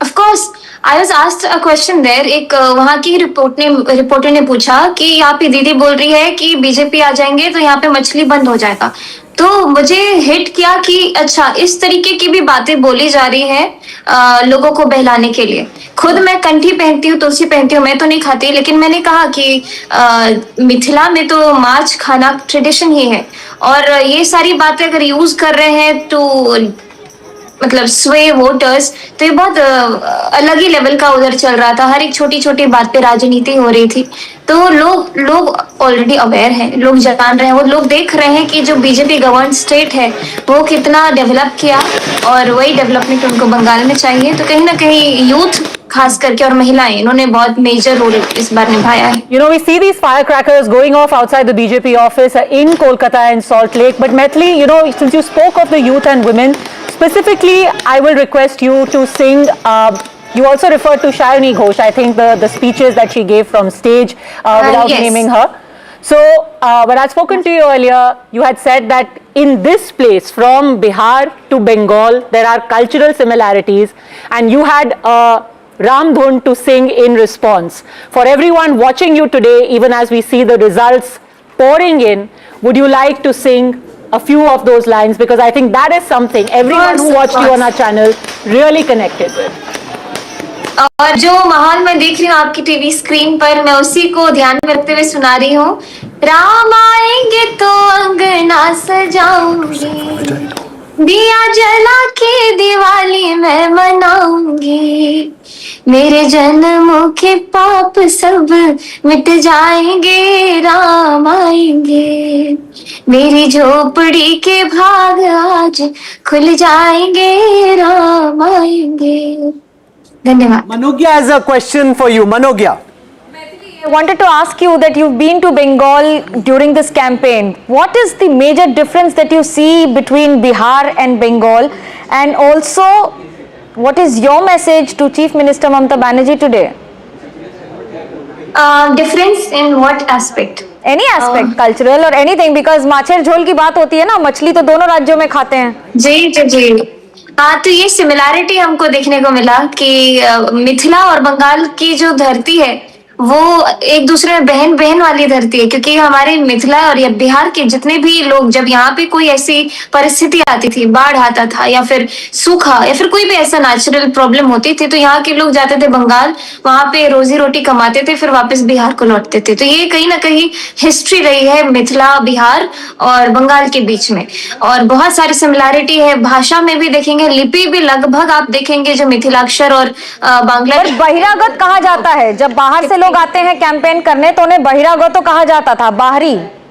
ये बहुत सुना है मैंने। तो वो बोलने से, अभी पॉलिटिक्स में आकर के मैं खुद इतनी मजबूत हो गई हूँ कि सामने वाला हर बात बोले, जरूरी नहीं है कि आपको अफेक्ट करे।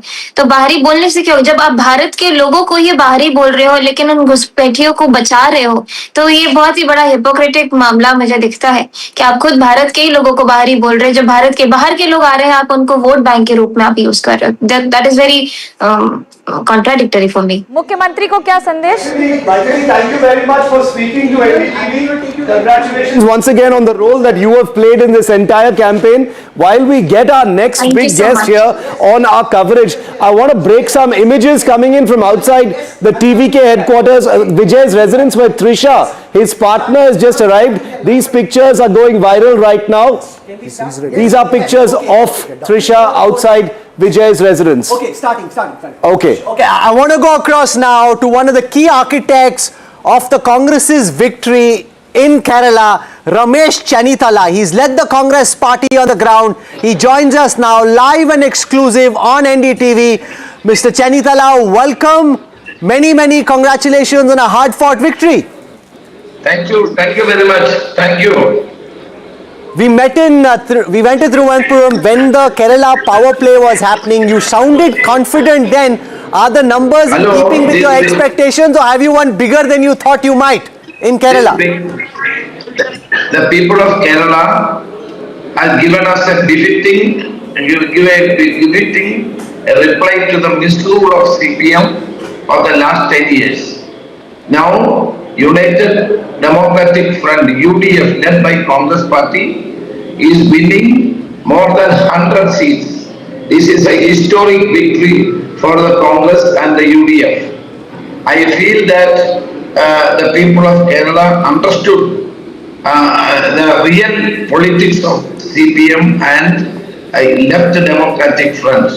So we are very happy today, and we are thankful to the people of Kerala. And under the leadership of Sri Rahul Gandhi, I was a chairman of the campaign committee.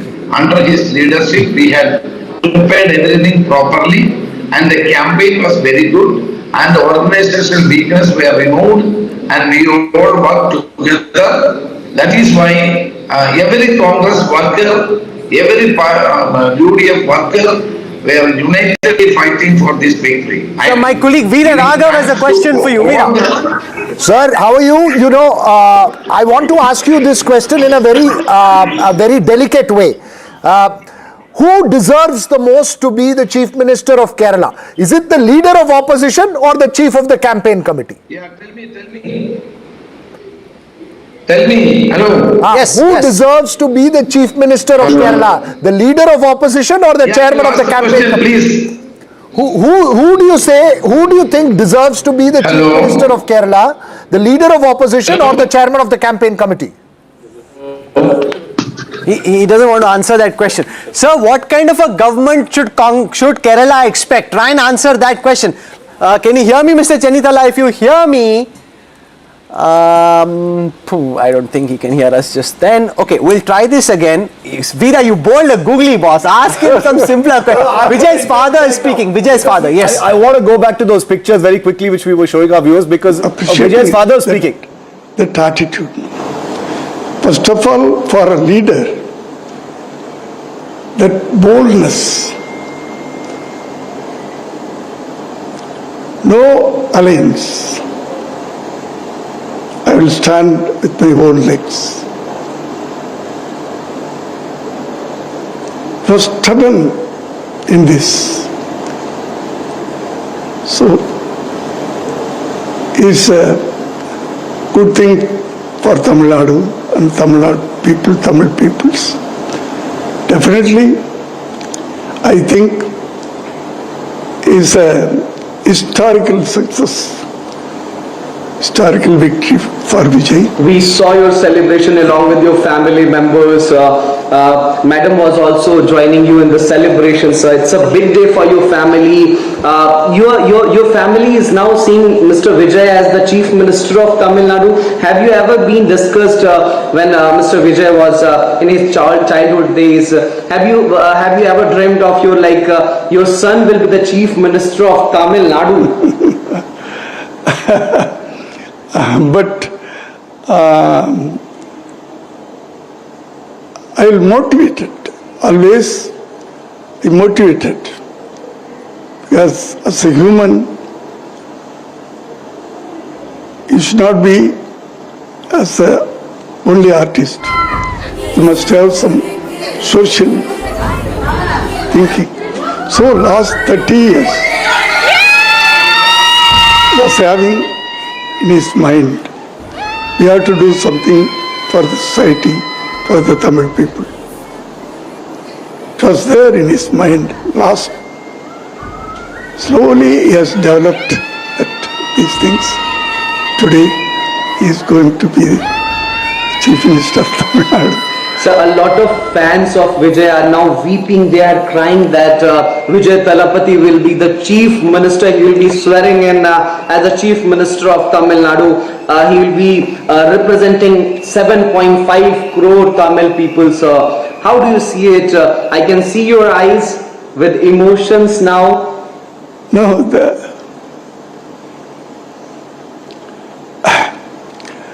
Tamil people, they love emotional, sir? Automatically, of course. As a father, I should have. Tamil people loved him, not only a leader, not only as a leader. Every ladies considering him as his own son. Young people, own brother, like own brother. Not like here, everybody is calling youth Anna. Anna means brother. Everybody is calling. Brother, yes. Elder brother or younger brother. Old ladies, they are considering as his own son.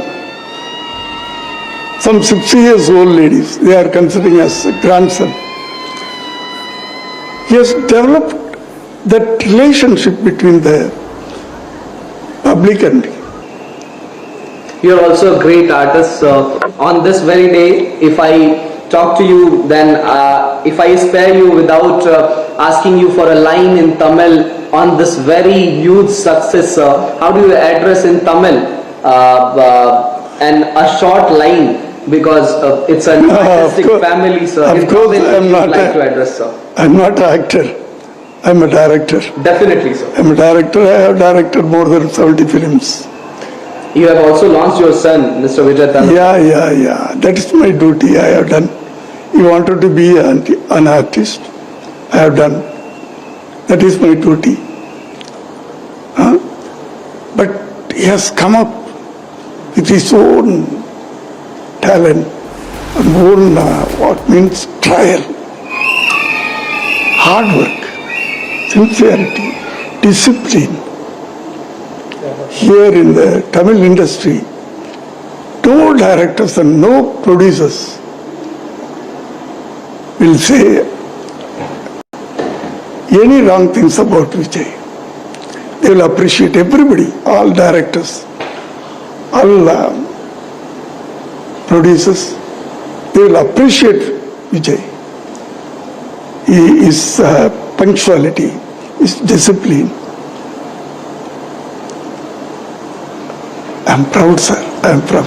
One line in Tamil also for the Tamil people, sir. Because we have Tamil audience, they want to listen from you, sir. In Tamil, on this very huge success of Tamilaga Vetri Kazhagam and your son, Mr. Vijay Thalapathy.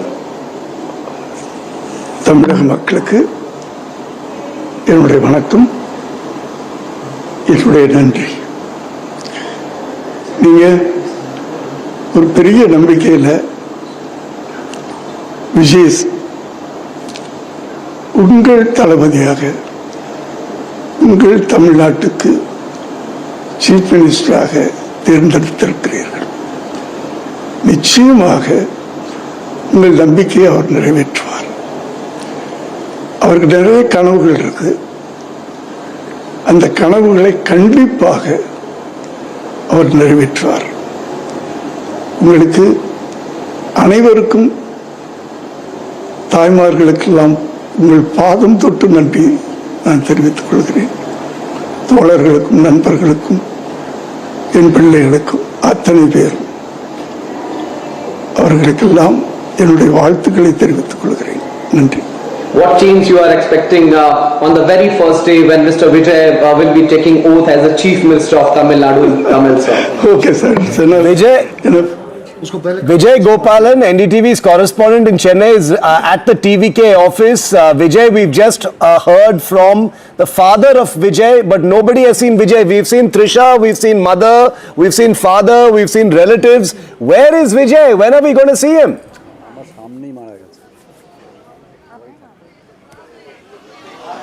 Sure, as we speak, Vijay is at residence only. I think today, post-afternoon, once they get clear picture of results, Vijay might visit party office. Remember, just few days back only, Vijay held meeting with all candidates where he had said that by evening, he requested all candidates to visit party office once they got... Vijay, stay with us. Stay with us just for a moment.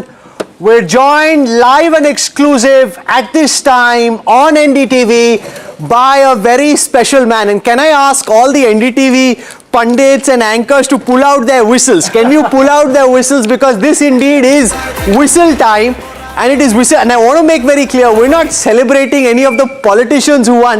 We're celebrating Pradeep Gupta, who got it right. So much was said about exit polls being bumkum, all fakery, this, that. The one man who said that TVK will do well in Tamil Nadu to the extent that they can win. We want to go across live and exclusive to the Access My India office in Mumbai. Joining us from there is Pradeep Gupta. I want to call Veera, Shiv, Padmaja here. We'll have him queued up at the back. There he is. They're all dressed up in their Access My India clothes, which is fine too. Gupta ji, ये तो आप तो मतलब ये धुरंधर style की entry हो रही है. Can he hear me or can't he hear me? That's the big question. Pradeep ji, can you hear us or not? Dhurandhar style entry हो रही है आपकी. I don't know, but the problem is, can he hear me or not? That's the bigger question. Pradeep Gupta, can he hear us? He's got a full cake and stuff lined up, which is pretty interesting, and he actually deserves it. This was a tough one. He needs to cut out on a limb. You know, his neck out on this one. No, but can he hear us or not? We sang with till then, till we get him right, till we get him. They're all celebrating. Okay, there he is. Pradeep ji, आवाज आ रही है कि नहीं? आ जाओ इसको बाहर निकालो. अरे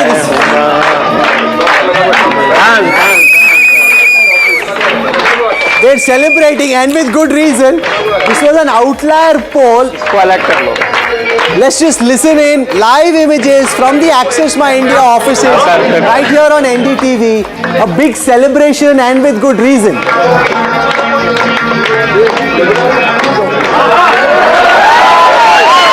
Access My India, exit poll 27. Hey, he's dancing. The cameraman should show the dance. Oh no. No, we'll get it again. Okay, we'll hopefully get him live. That's most important. Yeah, there'll be plenty. That is not the step that he should be doing today. You know, we should send a tutorial video for him for the Talapati Kacheri song. That's the step he should be doing today. If we get him live, Veera, you're going to teach him how to do that. Pradeep ji आवाज आ रही है कि नहीं? वो अपने में ही लगे हुए यार, आवाज ही नहीं आ रही उनको. प्रदीप जी आवाज आ रही है कि नहीं? Pradeep ji, can you hear me? अच्छा. प्रदीप जी आवाज आ रही है कि नहीं?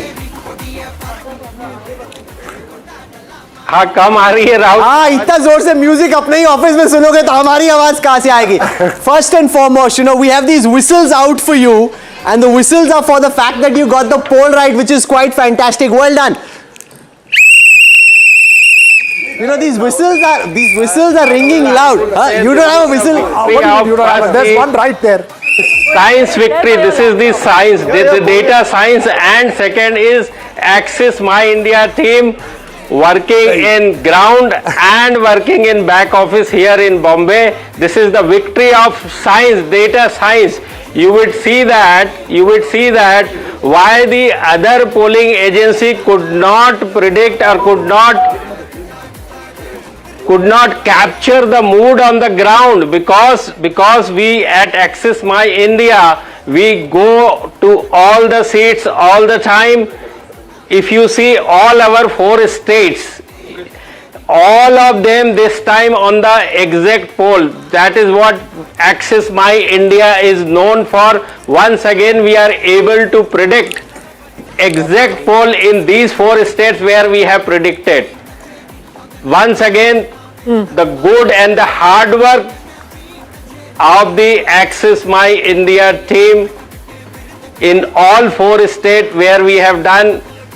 And we all know that we haven't predicted the Bengal. Pradeep ji, first of all, congratulations. It's great to see your young team for once, along with all of you, all your team members who did all the hard work are there. If you can hear me, you know, the day after you came out with your exit poll, we grilled you again, asking you if you are confident about your projections on Vijay, and you said you are even more confident. So you must be very happy for sticking your neck out. No problem. 100%. I hope you enjoy that. Yes, from here across the country, nobody was believing this. They said all fluke kind of a thing. All the political pundits, observers, other polling agencies, they were laughing at Axis My India when we predicted Tamil Nadu, and that too Vijay victory in this fashion. Yes, that's right, Pradeep ji. I just want to ask you, you know, as one of those who were skeptical of your poll, as one of those who questioned you about the poll, you underestimated the DMK. You got the TVK right, but the DMK has gone well below what you had estimated. No, DMK also, let me tell you, the DMK alliance, the vote share as of now is 32%, and we predicted 35% for the TVK, which is the same 35% at this point of time, and we predicted AIDMK alliance about 23%. They are at 27%. Still there are margins where the AIDMK is leading in a very thin margin. The more number of seats AIDMK is leading with double digit and 3 digits as compared to DMK alliance and the TVK. I am pretty sure that DMK will again be the party number 2 and party number 3 will be DMK. This is what we have predicted. And if you see the Pradeep ji, do you think that this is essentially a young generation? Would you classify this as a young generation, you know, next gen vote, where there is a generational change in the way that Tamil Nadu has voted, and it has voted above the traditional binaries, the traditional tropes we had seen so far working in Tamil Nadu?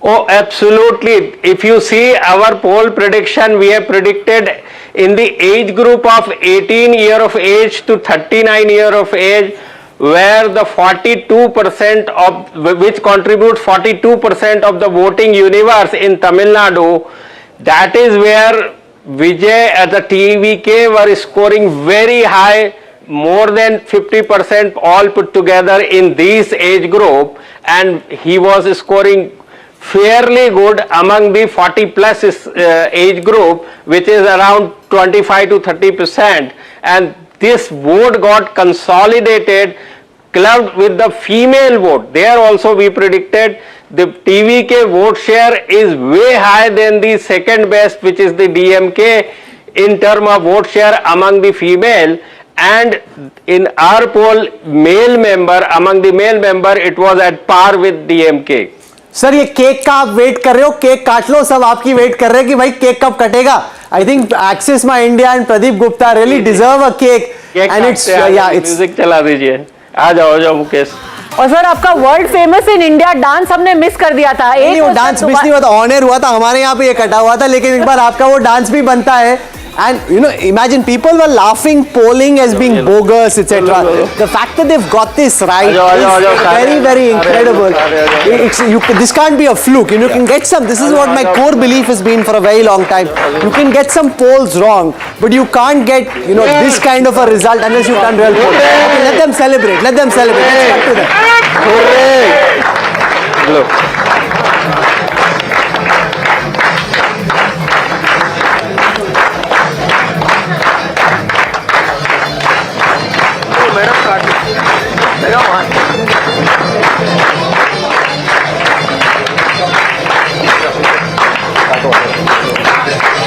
मैं इधर आता हूँ.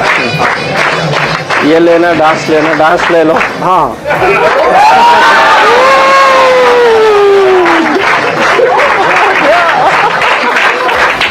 No, but Pradeep ji, that's not going to work. Veera has the move. Veera, please. Pradeep, wait. You have to do the Vijay. This is the victory of Vijay. You can't do some non-Vijay move, Pradeep. No, I wish I was not in a dhoti. Pradeep ji आवाज आ रही है कि नहीं? Pradeep ji, can you hear us? There's a lot of noise at the back. Oh, give us a moment. We said that right. Also right about the big VIPs trailing in Chennai. He went out on a limb. And the fact that Assam has gone the BJP's way. No, you know the best part about it is honestly this, right? I also messaged Pradeep. He said it's a surprise verdict. It's going to be excitement all day long. At the end, after it was released, there were multiple people calling and asking me multiple questions about his caste data, etc. So I think the beauty is that he had data. He believed that Vijay was going to win, but it takes a lot of guts because every one of us who travelled heard Vijay everywhere. But a lot of us felt, okay, no, it may not. Why risk this possible? So I think the fact that he risked it out. And so we want to go across live to one of the key campaigners of the BJP in West Bengal and elsewhere. Smriti Irani now joins us, senior BJP leader. Understands Bengali really well, we saw her campaign, she was out and about. Smriti ji, welcome. We were whistling for Vijay in Tamil Nadu, but I think the key thing is, in the larger national political context, 190 wins and leads for the BJP, saffron blooming in a state where people thought for long the BJP could never win. Many, many congratulations. Well, the congratulations is due to my leadership that stayed composed irrespective of the violence which was brought upon BJP Karyakartas. The congratulations is genuinely due to Karyakartas who really worked hard. But also this is a very poignant moment, Rahul, for us to pay homage to the BJP Karyakartas that died due to post-poll violence. Many female victims of violence, especially those who were raped, molested, publicly stripped because they had the political conviction to sit and work for the BJP at the booth level, at the block level, in especially rural parts of Bengal. Today is also a moment to give thanks to that quintessential Bengali that looked upon Modi as the harbinger of good governance. It is very easy to speak of this, Rahul, in safe confines of one's home or one's studio. But it is extremely difficult when you have gundas sprawled all over who are threatening you with death, who are threatening you with rape of family female members. So today is genuinely a day to give thanks to that Bengali voter, that irrespective of threats, irrespective of display of violence and a history of violence that was instrumentalized by the TMC as a weapon of state, it is a day to give thanks to them. My colleague Manogya Loiwal has a question for you. Manogya. Yes. When you went to Bengal, you were termed as a Bohiragato and you replied in Bangla. আজকে আপনাকে জিজ্ঞেস করছি কে জিতেছে, বহিরাগত না বাঙালি? Indian জিতেছে। I think কি উনি চাইছিলেন কি আমরা মাছ মাংস আর ঝালমুড়ি পলিটিক্স করব, কিন্তু পশ্চিমবাংলায় প্রশ্নটা ছিল কি 10,50,000 কোটি টাকা দিল্লি থেকে 2014 থেকে 2026 অব্দি ডেভেলপমেন্টের জন্য পশ্চিমবাংলার উন্নয়নের জন্য মোদী সরকারটা প্রেজেন্ট করেছিল, অ্যাভেলেবল করেছিল ইন্ডিয়ান ট্রেজারি থেকে। ওই টাকাটা কোথায় গেল? আমরা চাইছিলাম কি এই গম্ভীর গভর্নেন্সের প্রশ্নের উপরে আলোচনা হোক, কিন্তু মমতা বন্দ্যোপাধ্যায় এই আলোচনা না করে মোদী মাছ খাবে কিনা, নৌকা বিহার করছে কিনা, ঝালমুড়ি খাচ্ছে কিনা, এই সব প্রশ্নটা করছিলেন। তো তাই আজকে নিশ্চিত পশ্চিমবাংলার ওই ভোটার যে ডিসুয়েড হতে পারলো না, যে ফোকাসটা রাখলো গভর্নেন্সের ইস্যুজের উপরে, আজকে ওদের day. Today is that voters day. How big is this victory for you today? Personally, ideologically, it is a great victory for any BJP Karyakarta across the country, particularly because we have seen the manifestation of the left in West Bengal, particularly because we have seen the violence that was begotten to our Karyakartas, our supporters, and under that shadow of literal death, for the Karyakartas to hold strong, for the voter to hold steady, for the support ecosystem to be consistent, that I think is, and I've had I can't even call it a privilege, but I've had I can't even call it good fortune. I went to many ramparts of rural Bengal post the last assembly election. I looked into the eyes of the victims of violence. I met with women who were raped and told कि आज रात को हमारे फला फला नेता के घर जाओ, तृणमूल के गुंडों ने कहा है, वरना तुम्हें गांव में घुसने नहीं देंगे। Boria Majumdar has a question for you. Boria. If you've looked at victims of rape and violence, have been sort of exchanging messages for the last 2 weeks on this, whether or not it will be a decisive mandate, and that's what we agreed on, that are the winds of change strong enough. Now that this has happened, I think the responsibility is huge, because Bengal, each one of us have kind of moved on from Bengal. Some of us have gone back with the perception that, are we doing the right thing?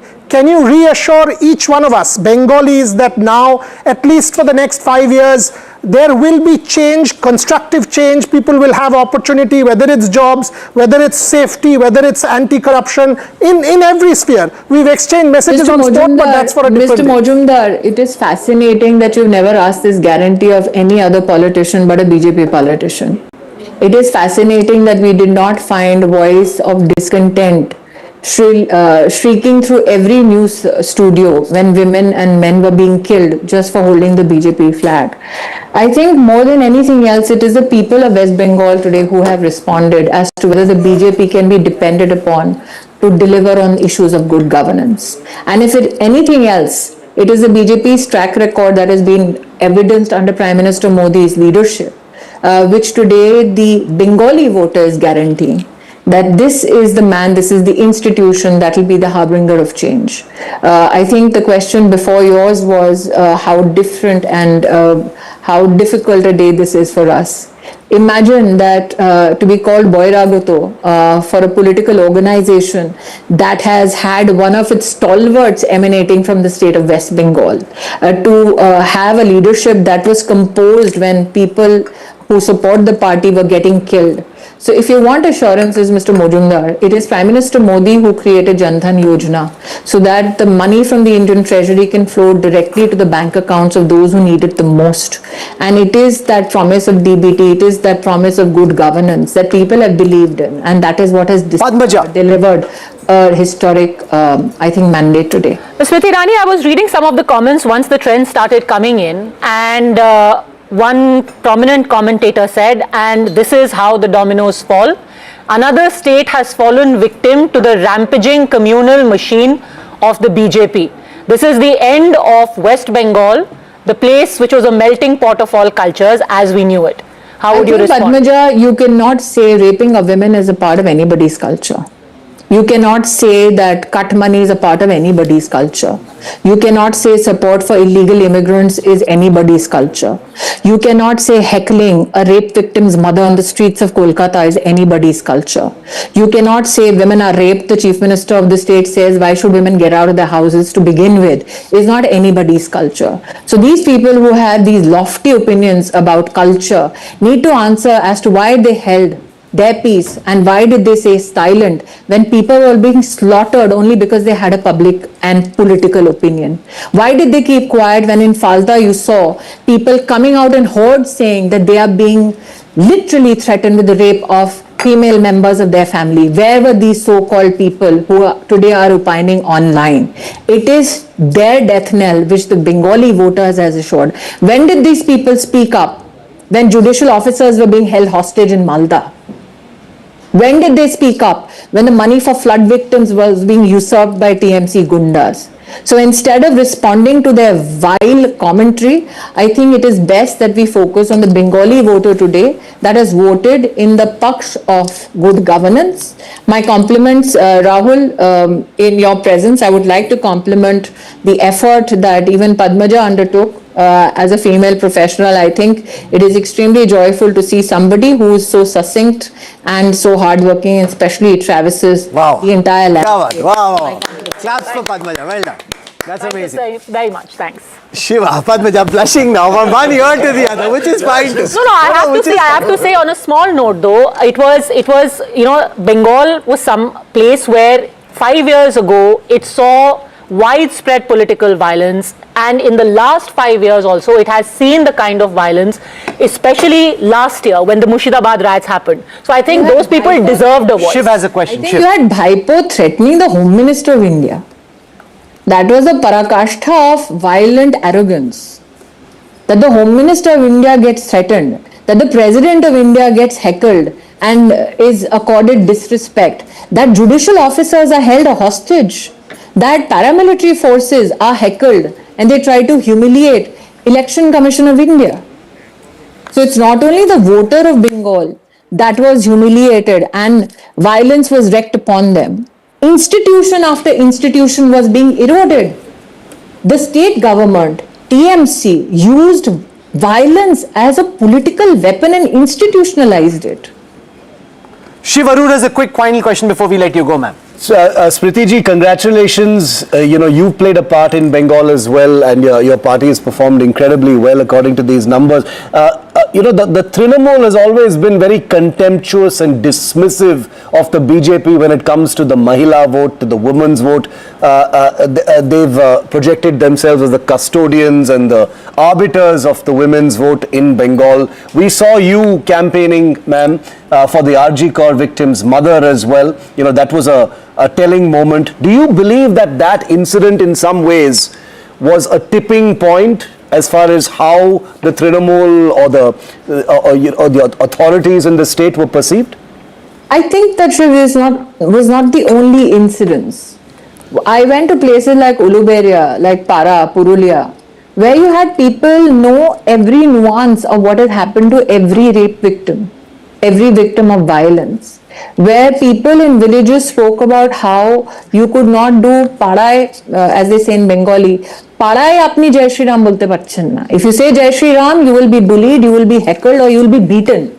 That was the reality of Bengal that the voters were dealing with. Okay. Yes, what happened to the RG Kaur victim and her mother post she became a BJP candidate. Also, can you imagine? One could never imagine this conversation in Uluberia. Anybody who understands the political landscape of Uluberia and West Bengal knows that those are very different political spaces for anybody from the BJP to contest. There people spoke about the havoc that was created by the TMC. What happened also on how the Trinamool Congress stood shoulder to shoulder with illegal immigrants. That too became a flashpoint, a talking point amongst people. So law and order was a huge issue, but the cut money that people in villages saw for Pradhan Mantri Awas, for issues of not only Pradhan Mantri Awas, but also issues of Manrega, 25 lakh fake job cards. Smriti ji, this reality did not escape any voter in Bengal. We also, outside of this magnificent victory for the BJP in West Bengal, we're also joined live at this time by Pradeep Gupta from Mumbai, and I'm wondering what you want to tell Pradeep, who's pulled off a magnificent poll in a state where he thought he was smoking pot. He's been able to win the exit poll battle by getting TVK right, which is a very, very difficult one to do. First, let Smriti speak to Pradeep Gupta and then I'll ask him the rest of the questions. Smriti ji. I have nothing to say to any political analyst. I think my work as a Karyakarta is to keep focus on my leadership and what my political ideology can deliver on the ground. It is for psephologists to opine. It is for people like us to keep focus on issues on hand. One cannot say psephology is an exact science. As Pradeep ji has said, many were so threatened that they did not want to publicly voice their opinions. Many are today coming across to your cameras, to your journalists, to speak about what they underwent. So it would be unfair for me to give my opinion to a psephologist of repute, and especially since psephology is not an art that I practice. Okay, we leave it there. Smriti ji, thank you for joining us and many congratulations on the BJP's victory in West Bengal. I want to go across to Pradeep Gupta. He joins us now. Pradeep ji, आप पहले इतना अपना ही celebrate कर रहे थे कि आप तक ऑडियो ही नहीं पहुंचा था. हमारे यहाँ पे सारे जो स्टूडियो में लोग अपने वो विसल्स के साथ तैयार थे, वो सोच रहे थे कि given how much of a bad day pollsters have got, or people question, can we have the whistles out please? I think he deserves this, Veera, Shiv, because there's so much, as if these numbers are being conjured out of thin air. It's not. To get TVK right in a state like Tamil Nadu really proves that there's effort on the ground. You may sometimes get it wrong, but there is effort on the ground. This was getting it right. Getting this one right was extraordinary, primarily because of this. That it's an untested force. It's a new one. He's got to go by his data, and he went by seat by seat. It's not just this, Rahul. Let me add. He got this right as well. He said Chennai, there is a sweep. Even the top big guns of the DMK are failing. Whistles out. We whistle for him once, and then we ask him all kinds of questions. Okay, 1, 2. This is for you, Pradeep Gupta, and for getting TVK right in Tamil. This is not for any politician, before anybody says we are. I know. Yeah. This is just for Pradeep Gupta and getting it right and doing. Okay, 1, 2, here.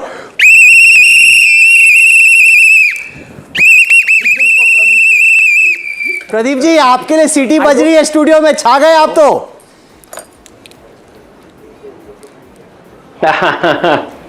Studio में छा के गए राहुल. वापस मैं कहूंगा कि ये जो जीत है एक्सेस माई इंडिया की टीम ग्राउंड में, पीछे बैक ऑफिस में, और सबसे बड़ी बात है साइंस की जीत है. मैं वापस कहूंगा, बार बार कहूंगा कि साइंस की जीत है. कि आप ये देखिए चारों के चारों स्टेट में एक्सेस माई इंडिया का प्रेडिक्शन बिल्कुल स्पॉट ऑन है. Spot on. बंगाल में तो प्रेडिक्शन किया, चाहे वोट शेयर हो, चाहे सीट शेयर हो, सारी की सारी चीजें चारों स्टेट में मैचिंग है. और रह गई बात तमिलनाडु की, तो तमिलनाडु में आपने देखा कि सारी polling agencies, experts, political pandits और सबने, किसी ने ये कहा नहीं था कि टीवीके को 10 से भी ज्यादा सीटें आ जाएंगी. 10 सीटें भी देना टीवीके को कोई देने के लिए तैयार नहीं था. और 10% से 15% वोट शेयर सब लोग कह रहे थे. हमने 35% वोट कहा था टीवीके को. बिल्कुल 35% ही वोट आ रहा है. हमारा मिड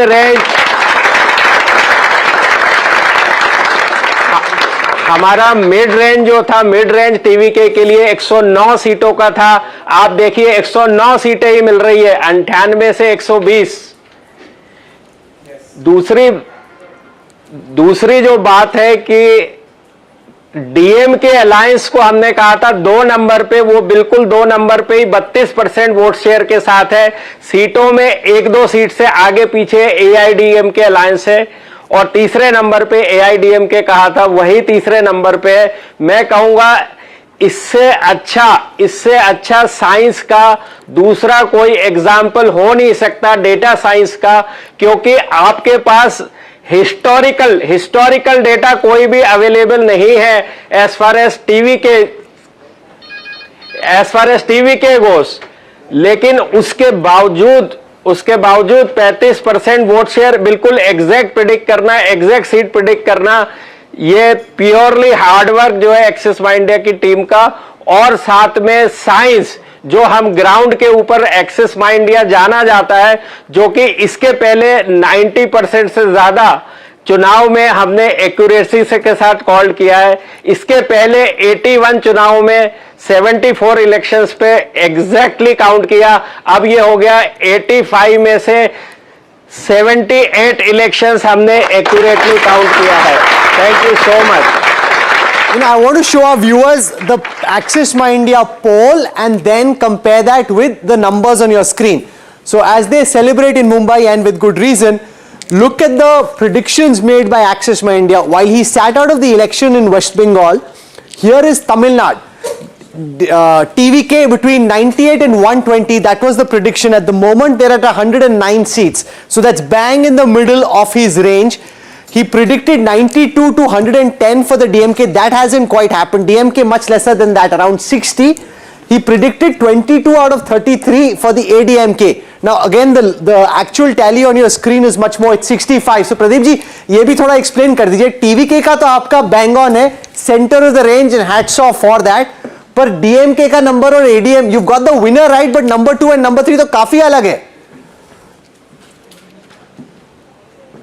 नहीं, बिल्कुल राहुल, आपने सही कहा. यदि आप अभी देखिए कि करीब 8 से 10 राउंड की पोलिंग हुई है, 25 में से 8 से 10, और वहां पर जो वोट शेयर है, करीब आधे वोट काउंट हो गए. वोट शेयर 32% डीएमके अलायंस का आ रहा है, जो हमने 35 कहा था 32 आ रहा है. और जो एआईडीएमके अलायंस की सीटें भली ज्यादा दिख रही है, उसमें से कम 25 सीटें ऐसी है एआईडीएमके की जो ट्रिपल डिजिट, डबल डिजिट से ट्रिपल डिजिट के अंदर है. मुझे विश्वास ये है कि जिस पार्टी को ज्यादा वोट शेयर मिलता है उसको जरूर सीटें भी ज्यादा मिलेंगी. तो आप शाम तक ये पाएंगे कि पार्टी डीएमके नंबर 2 ही रहने वाली है, जैसे कि वोट शेयर में है, और एआईडीएमके पार्टी नंबर 3 ही रहने वाली है. Let me show what happened in Assam. This is his prediction for Assam. Look at Assam and then we'll see where things stand. This is the, you know why? Because media gets pilloried. Why do you show Pradeep Gupta? Why do you show Access My India? This is all bogus. It's not. There's science here. Okay, here is, no, just come to the seat share numbers. Move out of vote share, come to seat share numbers for Assam. In Assam as well, Pradeep Gupta had predicted a big win for the BJP, which is what has happened. On your screen, you're seeing the numbers for Assam. 97 leads and wins for the BJP, up 27 from the last time. Congress at 27. He predicted a 37% vote share, AGP at 7, Congress at 31. Let me go across to the screen and show you where things stand in Assam at this moment. When it comes to votes, if you look at Assam, the BJP is 50 plus in terms of vote share of the votes that have been counted. The Congress at 34.3. That's the alliance. If you look at the BJP itself, it's 40. This is a phenomenal achievement for the BJP to be able to increase its vote share by 17% in Assam. Let's also look at Kerala. Again in Kerala, he predicted that there will be a comfortable win for the UDF. Not a tight fight, but a comfortable win. And in Kerala as well, Pradeep Gupta and the team at Access My India is correct. Here is the Access My India poll from Kerala. They predicted 78 to 90 for the UDF, 49 to 60 for the LDF. On your screen right now, the Kerala numbers, let's just go across and take a look at that. Is also, the studio is slippery, this is very dangerous, I just need to be a little careful of flying out of the frame. Okay, here it is on your screen now, the Kerala numbers, which are again very bang on. 87 for the UDF, his range is 78 to 90, so it's at the upper end of the range. LDF at 49 to 62 was his range, they're at 38. But you know, this is where people, if he gets it right, that's phenomenal. You can't now do this 19-20. You want to talk about that, Pradeep Gupta, that you set up expectations so high that when LDF is at 38 and your range starts at 49, people say, "Arey, ye thoda sa niche reh gaya." This 19-20. नहीं, राहुल, उसको आप अभी LDF में आपने independent को count नहीं किए. बहुत सारे एलडीएफ के ही पार्ट हैं वो जो आप इंडिपेंडेंट में दिखा रहे हो. Okay, fair enough. आप उसको थोड़ा सा ठीक करवा लीजिए. Okay, Veera Raghav has a question. Veera. और पौंडीचेरी भी बता दीजिए. पौंडीचेरी में भी टीवीके को प्रिडिक्ट किया था. पौंडीचेरी में भी टीवीके 3 सीटें जीत रही है. Okay, let me show. और एनडीए की विक्ट्री प्रिडिक्ट की थी. एनडीए ही जीत रहा है Pondicherry. So the NRC at 15 down 1, the Congress at 11, TVK at this moment in my numbers hasn't done well. If you look at vote share, they have picked up a lot of votes, but they haven't been able to convert that into seats as far as Puducherry is concerned. But what he did pick up was about 14% vote share is what it is showing. Veera Raghav has a question. No, so Pradeep ji, you know, one thing is to get the result right, the other is also to get the logic right. And you shared that you were expecting a sweep. Extremely well were the words you used for TVK in Chennai. In South, they will do well. In West, it's a three-way fight, and in the Delta regions, it's going to be DMK, ADMK. This was what you shared as a analysis for me. If that is holding good, is it fair to classify this election as urban, rural, young, old? These were the only two factors that played in this election. Would that be fair? Yes, I mean, first the youth for sure, second the female, and third the urban and rural. In fact, TVK is scoring very good even in rural also comparatively. Barring Chennai is they are sweeping. And I also, if you remember, Veera said the stalwarts in Chennai city will have tough fight.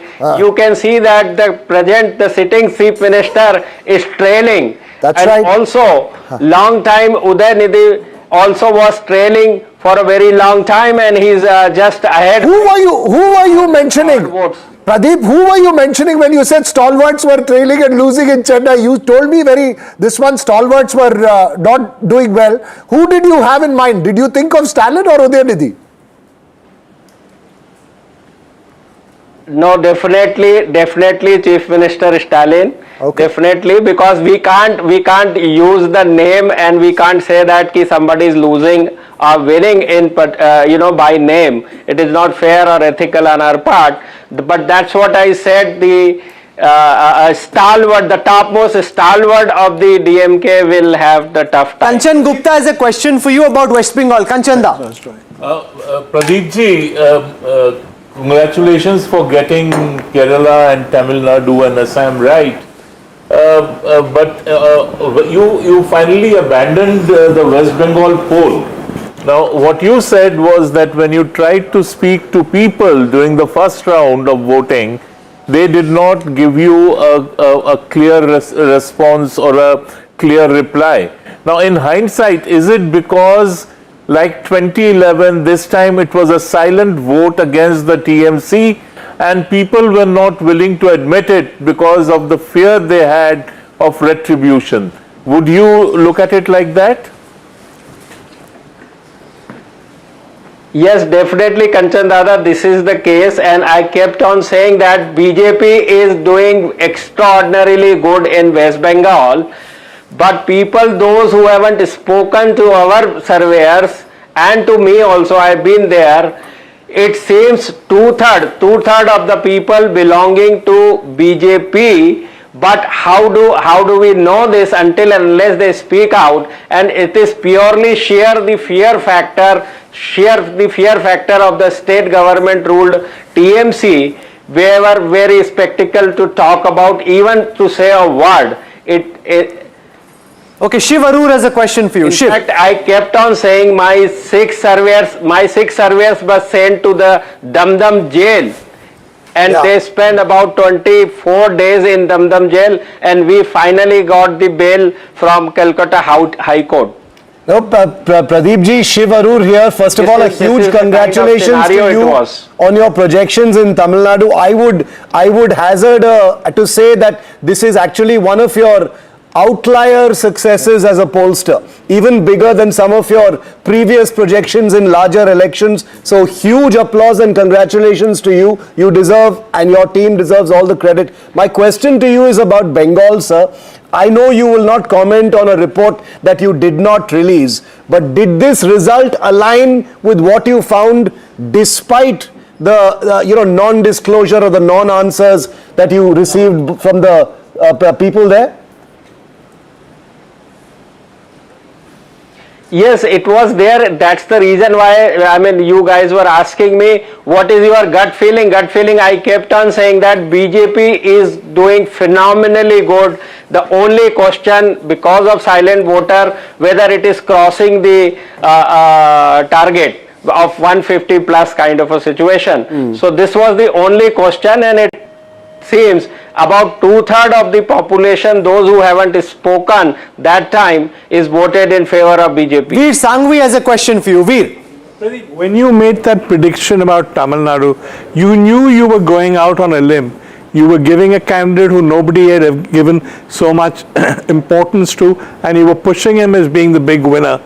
How brave was it? Was there a lot of discussion internally before you did it? And part two, why do you think other people missed it? 9, 10. So Veer, thank you. So actually our methodology is very simple. We go to each and every constituency, and when were these trends were coming that TVK is leading, TVK was leading, that is everybody was worried about, and I kept on saying to Veera, he kept on calling me before the prediction day, what's happening. I said, the kind of trend coming which is super duper excited this time, let's wait. Let us do our analysis before we say any word to this, because it was not easy, that because there is no history of TVK, whatever kind of vote share, seat share, how they are doing good, where they are doing good across the demography, across the geography. But all we could see that the youth 18 year of age to 39 year of age, he was scoring more than 50% vote. The other side were splitting, the other 50 side votes were splitting into DMK and AIDMK. This was the first. Pradeep ji, आप अपना तो खाते रह रहे हैं और ये cake भी काट रहे हैं. We want to call the chai stop in because आपने हमें ना केक खिलाया, से सीटी बजवा दी, and there's no cake also. So you better send one of those cakes to us. But in the meanwhile, I want to call the chai stop in, and Manogya has a question for you. As the chai stop comes up, it's also a good time for lunch. Haven't had anything since we started at 7. Manogya, come over, and you have a question for Pradeep Gupta. Go for it. So I have something to reveal, an informal conversation, an off record that I had with Pradeep Gupta, and this is on paper. Yes. So the prediction that we did before the results He told you 190 plus. We discussed this yesterday, and Pradeep ji, with your permission, I'm putting it on air. तो अगर 190 plus था तो बोल दिया क्यों नहीं फिर आपने? And I and he discussed, and it was 190 plus BJP in Bengal. This I signed. नहीं तो अगर आपका 190 plus था तो पोल क्यों नहीं दिया आपने Gupta ji? So he said कि it is somewhere around that with 2/3 majority. Can you hear us? I don't think he can hear us at this moment. But I'm intrigued to see that he's saying 190 plus. Shiv, Veera, you want to come over? Veer, we must get Veer to the chai stop. That is always fascinating. That's where it's supposed to be local, interesting. No, but we should teach Pradeep the Vijay step, yaar. Come. No, make sure Kanchanda, this is where Kanchanda finally gets to have some sandesh or mystery. He's been refusing. Kanchan, you can now celebrate. Has to now finally eat something sweet. He says, जब तक जीत नहीं जाएंगे तब तक कुछ नहीं खाऊंगा. You can't be the only one there. Who? Padmaja's been. Maybe you will dance. They have curd rice. Sugar spike. Curd rice, lemon We need some jhalmuri. They have curd rice and lemon. Do you want to tell everyone, most importantly, Veer, what your food is? What do you have? We have Wow. And then from Assam and Bengal, she will explain what she has to offer. Jhalmuri, জুন পিঠা, তিল পিঠা, নারকেল নাড়ু, মিষ্টি দই, and fish fry, and dahi puri. Dahi puchka. Okay, so what we need to do first here, if you just bring the camera, give me a spoon, we have to get Kanchanda to eat some mishti doi. He's been refusing. He says till the time the BJP wins, Kanchanda, now you can get some mishti doi. No, he said I'm petrified that I don't want to jinx it, therefore I will only eat when the BJP wins. Now you earned your mishti doi. Oh, you have a sugar issue? Okay, no, then we must not get you. But congratulations. This is a victory that's been long in the making. The party's worked very hard. An emotional moment for you, Kanchanda? But the thing is that now it seems TMC won't be crossing the 3-digit mark. It will be halted in 90s. And the point which was being made by some of the people over here, the sheer arrogance that had come to become the whole face of the TMC. Abhishek stands on a public platform and dares the Union of India to come take him on. The manner in which Mamata Banerjee had begun to speak, and something, I'm open to correction, but throughout the campaign, neither Mamata Banerjee nor Abhishek Banerjee nor any other TMC leader ever mentioned Ma Mati Manush. They abandoned their own slogan. And if you look at the list of candidates, she was there, she will know. The first dozen odd candidates were the tainted ministers who had charges against them of thievery, of this, of that. I mean, you can't get away with this. The arrogance of power can at times be just so intoxicating for those in power that they lose sight. Advani ji had a term for this, satta mad ka nasha. And वो नशा जब चढ़ जाता है, आपका पतन सुनिश्चित है. Very confident of Didi, who's been with her for almost more than 4 decades, 5 decades. Someone very trusted both in Delhi and Calcutta, was the one who I asked him, does she know that TMC is not faring well? He said a very interesting sentence. He said, हम सबको पता है, उनको कौन बताएगा? Oh, that's so intriguing that a lot of people knew but no one told her, or was it just the overconfidence that the party could not see? And then he said a very interesting sentence. He said, जो सत्ता में रहता है वो भूल जाता है कि हम कभी हार भी सकते हैं. That's true. Basically, there is an economic theory written in 1960s by Dalry, which says the higher the number of people who know something is going wrong, the lower is the chance that somebody will actually go and tell the boss that something is wrong. That's a problem. Veer, how is the dahi puchka? Anyways, धुआं निकल गया वीर का लगता है. I recommend it heartily. Really? It's really good. It is? And unlike everything else, she's making it fresh in front of us. Nice. If Veer likes it, then, congratulations. Well done. That's a tough one to try and win. No, but this defeat for the so-called secular opposition, and what that means for national politics, Veer. I think it proves that the BJP, in many ways, outside of South India at least, is unstoppable. But also, we'll talk about this at night, but I think there's always been a conflict. Even so-called secularists have complained about the fact that Mamata has been dictatorial, that there are gundas, that there is a pro-Muslim policy to the detriment of Hindus, but everybody's kept quiet about this because they felt she's the last hope of stopping the BJP. So there's been this interesting little double act on the secular side, saying whatever else she is, at least she's anti-Modi.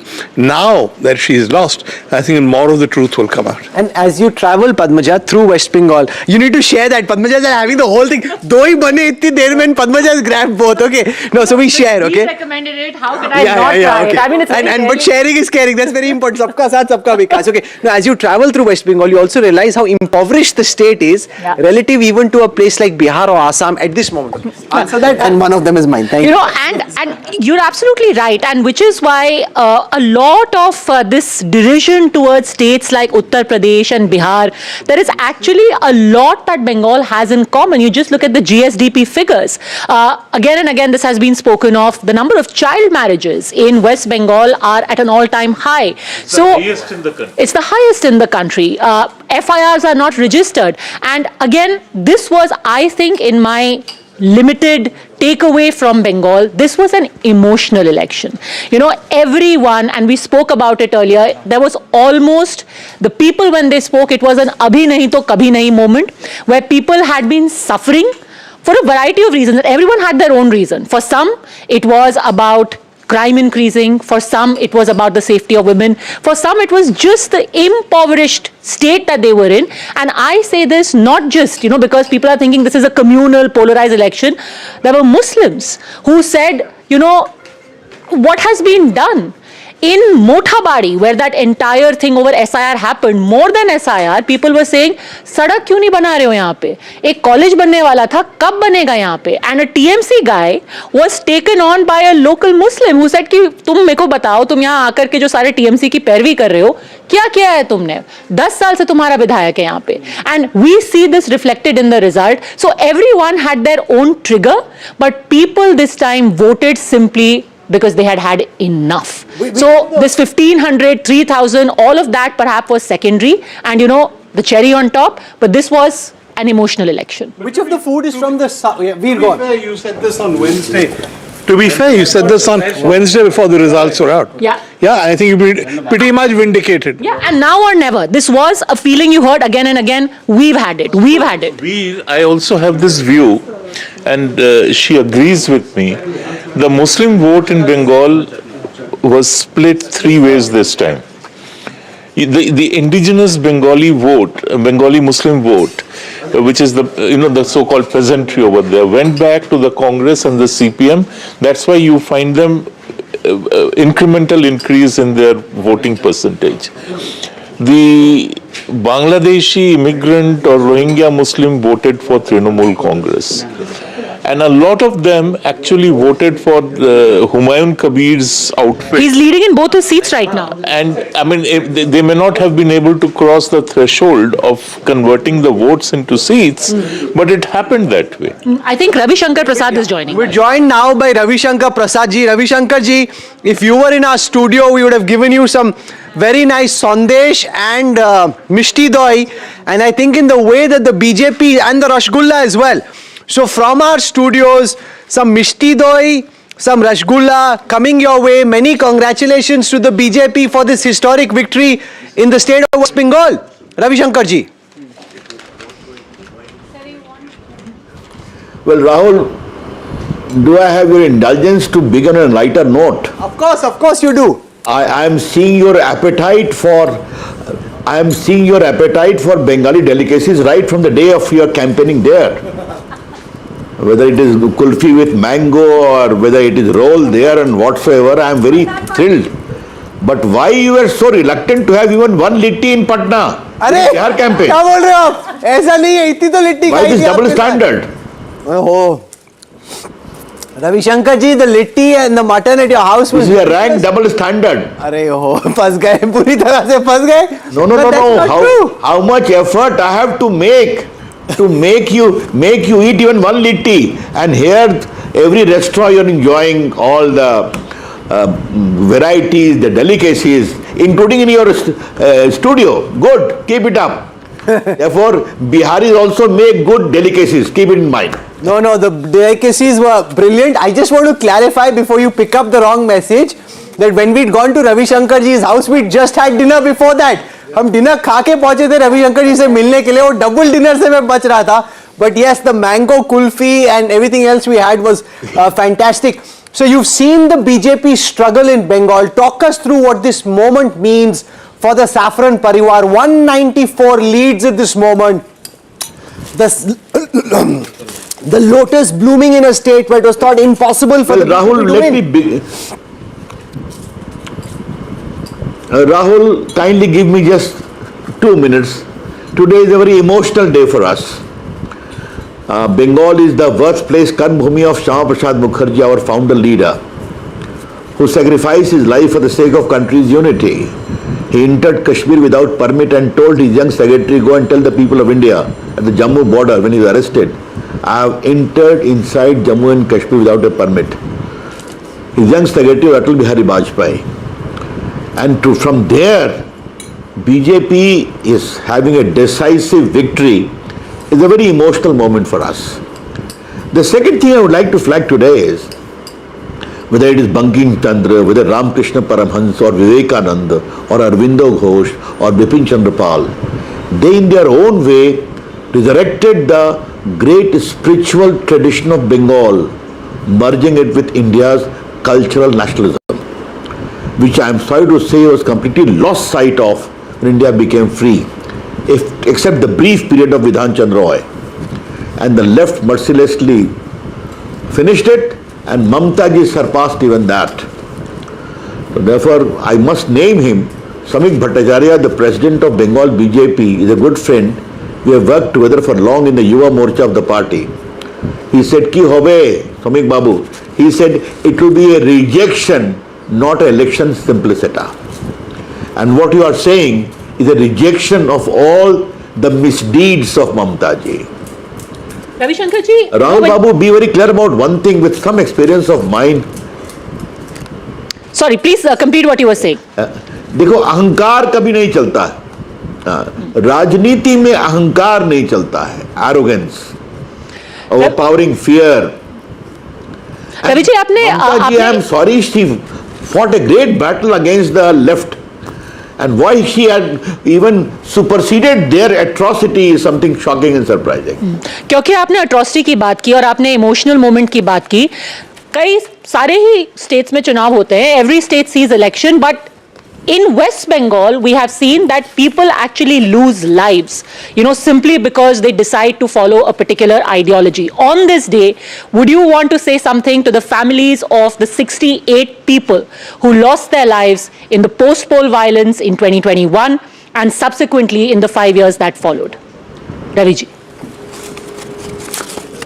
My deep condolence to this, Padmaja, but I have visited Bengal as the leader of delegation of MPs to inquire into the atrocity during Gram Panchayat elections. I have gone to Sandesh Khali. Today let me tell you, I had gone to a village where a BJP leader's family was so mercilessly attacked. Even a Bahu who was in a family way started crying in my arms. She was so badly beaten. I have seen those. In a tribal village we went, not even a single one was there because they were threatened. Except one Bahu. I told her, Ekhine ashon, kami bolbo ki. All those we have seen in Sandesh Khali are not being allowed to go. But for the CRPF presence, and the moment we went there, thousands of villagers came crying to us. There was fear, there was atrocity, there was terror in the hinterland of Bengal. And our good friends, the Bhadralok in Calcutta, they used to say, kindly allow us to vote to the booth and then see the result. Many industrialist friends of mine have told me, I will not name them, कि हमारे voter slip को वहीं छीन लेते हैं. ये था Bengal, and you all must have seen it. Today it is a matter of great pride that people of Bengal have spoken.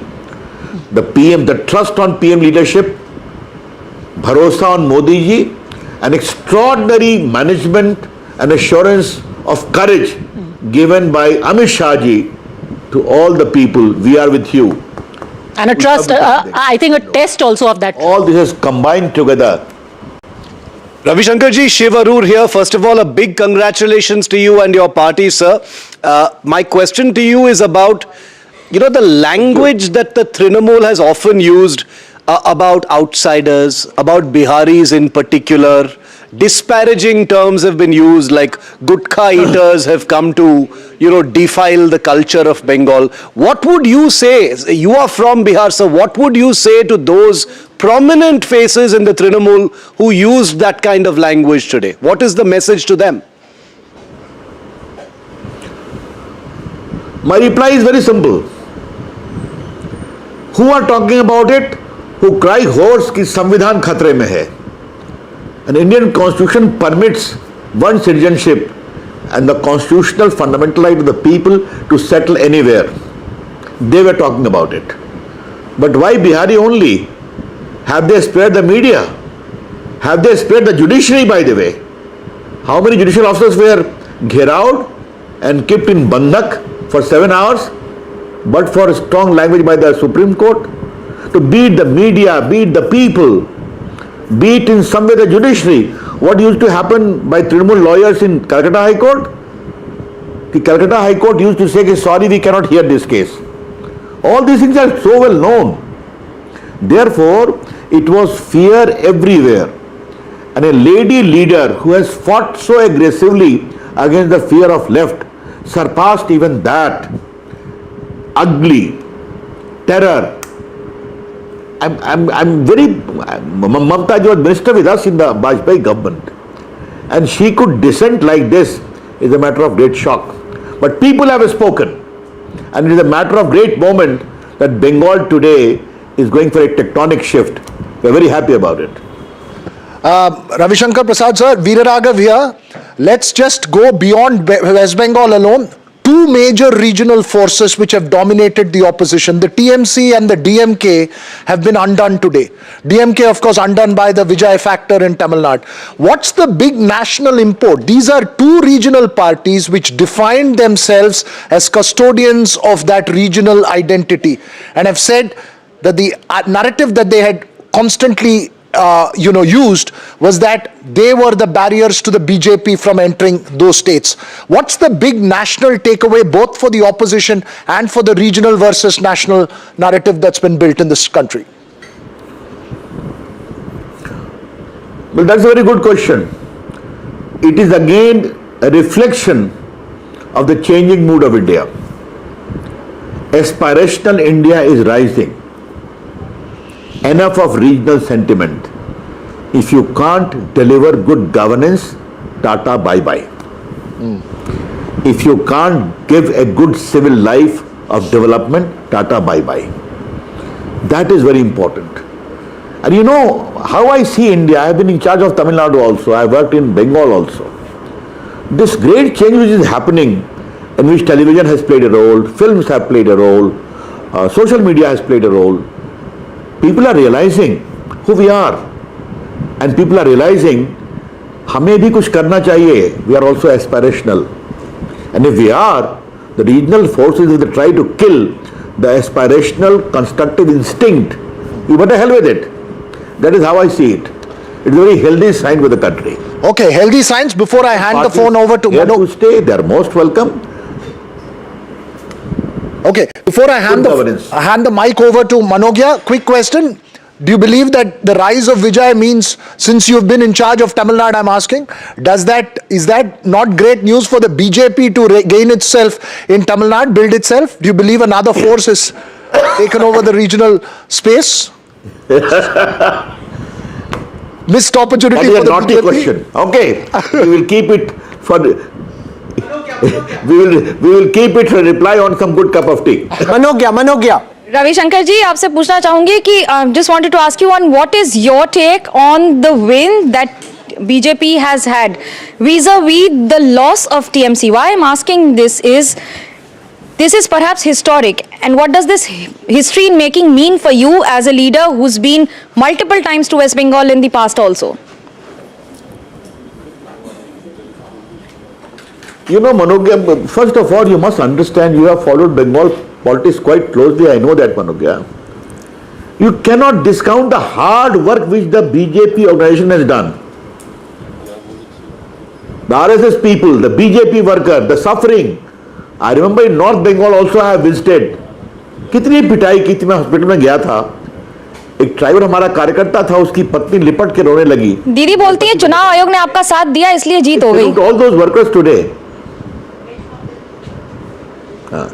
Today is the day for me to salute the sacrifice of all those workers. उनके गांव में मैं गया हूं, देखा हूं, तो उन सबों ने जो मेहनत की है, और बाकी जो हमारे प्रधानमंत्री, गृह मंत्री, संगठन ने जो मेहनत की है, उसका बहुत अभिनंदन. Great appreciation. Joining us, really appreciate you taking out time. Ravi Shankar Prasad, senior leader of the BJP, talking about a historic victory for the BJP in West Bengal and in Assam. I'm joined by Sharbanda Sonowal, comes from the state of Assam, played an important role in the campaign on the ground. And I want to go across to the data file leaderboard to give you a sense of where things stand in Assam. Mr. Sonowal, welcome. You've been able to bring the BJP back to power in Assam in a very, very significant way. Winning a majority by itself, the BJP at 99 seats in its alliance and the BJP by itself at 81. This is history in a state where many thought that the BJP originally could never win. Many congratulations, Mr. Sonowal.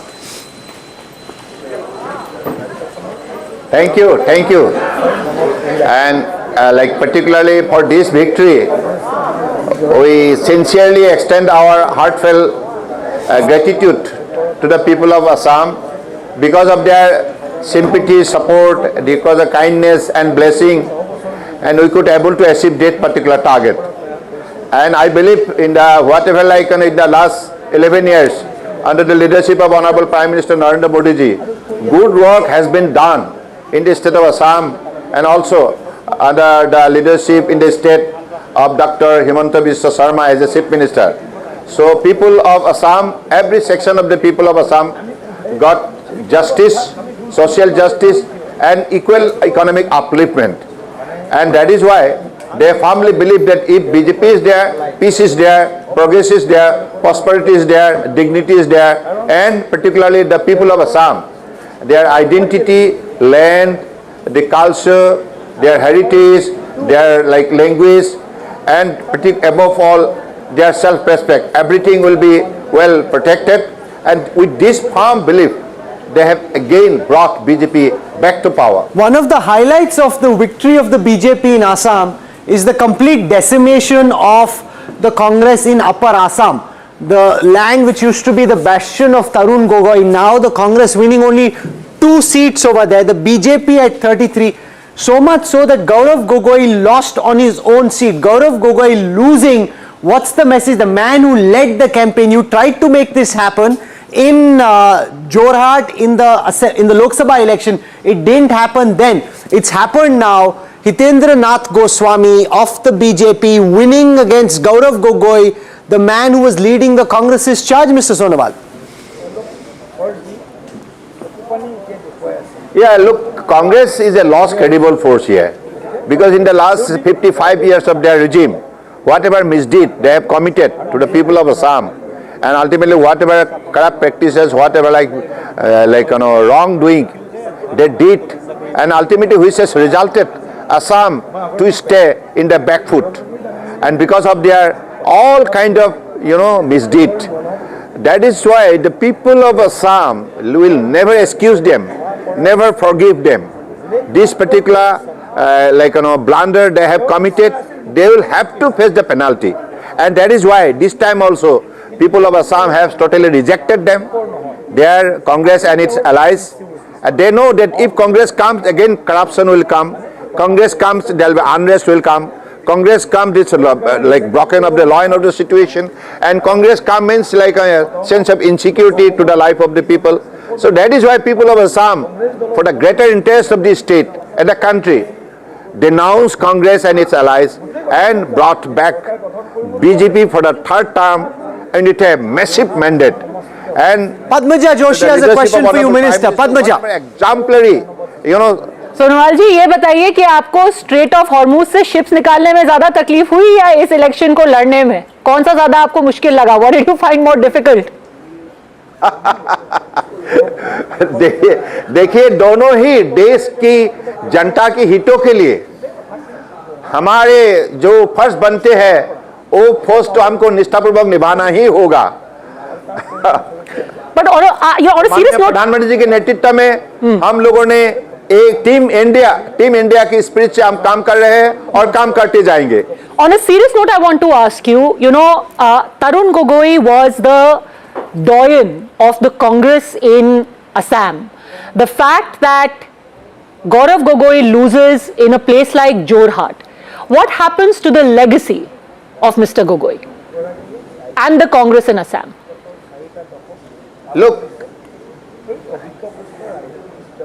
like Gaurav Gogoi being the leaders of the Congress party, he did have connection with the commoners in the state of Assam. So he doesn't understand the local sentiment, local kind of people's expectation, because he didn't have interactive session with the commoners like poor and the youth and also the farmers and tea laborers. Because in the state of Assam, if you want to create ground, then you will have to have strong basis, strong support. So he was only confined with the Congress leadership. It was a top heavy. It was a kind of top heavy. That is why they have failed. Shiv has a question from the Minister. Shiv. Minister Sonowal, Assam was one of the elections where most people were predicting things would go a certain way. But I want your sense of what you think the national impact of these 5 elections is going to be, particularly Tamil Nadu and Bengal. What according to you is the big national picture? What has changed, sir? Look, there are many important agenda to be landed on the ground for the betterment of the people of the country and for the speedy growth of the West Bengal and Tamil Nadu. The people of both the states have decided to bring BJP and also trying to give space.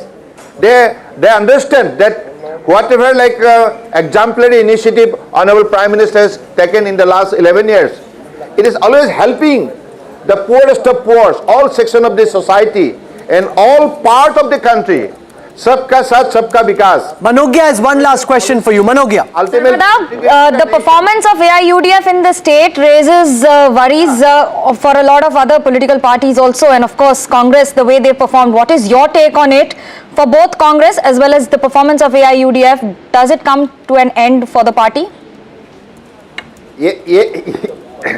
whether it is Congress or AIUDF, they are the protector of illegal migrant. Illegal migrant, ये बांग्लादेशी घुसपैठिया के लिए ये दोनों party प्रतिबद्ध है, देश की जनता के लिए नहीं, इसलिए देश के जनता ने उसको नाकार किया. Okay, we've got some information coming in, Shiv, on government formation for the TVK in Tamil Nadu. Shiv. Government formation, if the party gets a majority, obviously the TVK is still being cautious about this, but this is a big NDTV inside track on what the next steps are going to be. Remember, look at the numbers right now, 108 for the TVK, 65 for the DMK, 60 for the ADMK, just short of that magic figure. Vasudha, a political editor who has called it right from the beginning on the Vijay factor, once again breaking this important piece of news. Government formation on the 7th, if that majority is achieved. Vasudha, what are the details? Well, what we know is that it's going to happen, but yes, what we also know is that Vijay, the TVK chief, is also not ready to come out of his house right now because he's waiting for all the finalities, all the formalities to be complete. He wants to be very sure of the numbers, Shiv and Rahul, and I think that's why all these fans who have come to, Panayur TVK office are also waiting to hear from him, and they've been told that he would be here somewhere around 7 to 8 p.m. today. Let me just get you a glimpse of that question that you were asking me. What kind of a chief minister do you think Vijay is going to be? So when Vijay, started campaigning, he wanted to meet people, he wanted to be on the streets. What he has promised is he will actually go to every nook and corner of Tamil Nadu. And that's what we are expecting. He will be an accessible chief minister. Even the party office is not open. How do you expect the chief minister to be accessible? We always need to hope for the, hope. Exclusive at this time to the Union Information and Broadcasting Minister, IT Minister Ashwini Vaishnav, now joining us live at this time. Minister Vaishnav, welcome. You played a role in the BJP's campaign in West Bengal, travelling often to the state. The BJP 193 in a state that people thought was impossible for the BJP to win. Minister Vaishnav, welcome, sir. Congratulations to you and congratulations to the people of Bengal. How do you think this happened and why, given the fact that Mamata Banerjee tried as hard as she could to hold off against the saffron surge? To what do you attribute this big victory, Minister? Three big factors. One big factor was the atrocities on women, which was so clearly visible during all the visits and during all the feedbacks that we were getting. Huge amount of atrocities on women. It was quite common for women to be intimidated, their menfolk being badly treated. So many things were there. RG Kar and Sandesh Khali were bigger phenomena, but it was so widespread that people across the state were kind of trying to find a way out of this. Second big thing was major lack of development. Each and every project was kind of stranded. Look at the case of Kolkata Metro. To complete the Kolkata Metro, we wanted to fast forward it, but the state government, TMC government, first they went to the High Court. When they lost the case in the High Court, they went to the Supreme Court to stop the metro project in Kolkata. I mean, that kind of approach towards development was something which was so visible. Hundreds of projects in the state were stranded because there was no cooperation from the state government. That was the second thing. Third thing, our Prime Minister's clear leadership and the kind of work that is happening in the entire country, that was now a clear benchmark for the people of Bengal. What they are missing, they could understand now. So all these factors together have brought this. My colleague Padmaja Joshi has a question for you, Minister. Sir, good afternoon. Many congratulations. You yourself come from Odisha, and at the beginning of the campaign, the Prime Minister said, "Ang Bang Kaling." Ab Ang bhi, Bang bhi, or Kaling bhi. all three will have your government, and all three have suffered for quite a few years. What's your immediate agenda for the state of West Bengal? Restore law and order. Very important to restore law and order. Break all those gangsters which are trying to rule the state and do all those atrocities on women especially. That has to be broken. Third, bring back the state on path of development. Particular, business has suffered. There were a lot of people who are in business, in construction, they keep worrying about, and one word that one heard constantly is chakri. We need work. How does that happen in a place where, we remember Singur, we remember Nandigram? So how do you reconcile the two? Industries were hounded away from West Bengal because of multiple factors, syndicates, cut money, the kind of law and order situation which was there in Bengal. It was palpable that people have to leave the state for jobs. Now that will change. All right, I think Shiv has a question. Shiv, yeah. Minister Vaishnav, a huge congratulations. Nice to see you again. As minister leading many of our tech sectors, Bengal has conspicuously been lagging on many industrial parameters. What is your vision? There's a huge young base there, a big, a large potential workforce there for tech, AI. What would be your message to them now, sir? They will be very hopeful. See, the state of Assam got a semiconductor plant because the kind of government, the proactive government which is there, they got a semiconductor plant. Imagine the electronics manufacturing ecosystem getting developed in Assam. That is the kind of potential our country has today. We are now net exporters of electronic components and electronic equipment. We have almost 25 lakh people employed in electronics manufacturing. And Bengal was losing out on all these opportunities because the state government did not want any industry. All these things will change now. Ashwini ji, just one more question, and I'm very curious about this because you are considered a bit of an outsider as far as politics is concerned because you're much more thoughtful. Bengal was a place where it was a very high voltage, high octane campaign where very fiery, inflammatory things were being said as part of the political narrative. For someone like you, what did it feel like being in that battlefield, sir? Shiv, you were there and Rahul was also there in one of the editors' meetings. Yeah. About a month back or maybe 1.5 months back. I had very categorically told all of you that we'll win with 170 plus seats. You did. And the reason for that kind of conviction was that people had made a decision. People were very clear they want a change. They were very clear what they were missing out. They were very clear that the atrocities on women must end. They were very clear that Bengal must get back onto the path of development. Bhay se bharosa is the transition which is happening now. Bhay se mukti is the victory being depicted now. Manogya Doriwal has a question. Manogya. Namaste Ashwini ji. Just a small question. There are a lot of railway projects that have been pending, including the metro project of the city itself and the timings that were to be changed for Kolkata. What should the city and the state expect as the first three things from your ministry in railways as well as INBA? First, bullet train will take to Siliguri. That's the first big project we'll take from Patna to Siliguri, the bullet train. Second, Kolkata Metro we will now complete because as I told, the TMC government went all the way to Supreme Court to stop the project. And now that factor will be out, so we'll be able to complete the Kolkata Metro. Third, there are about 80 plus projects which are pending in the state because the state government was saying no to those projects. Now we'll be able to start many of those projects. Thank you so much. But you have many problems. Like this is the only state which has the Land Ceiling Act still, Mantri ji.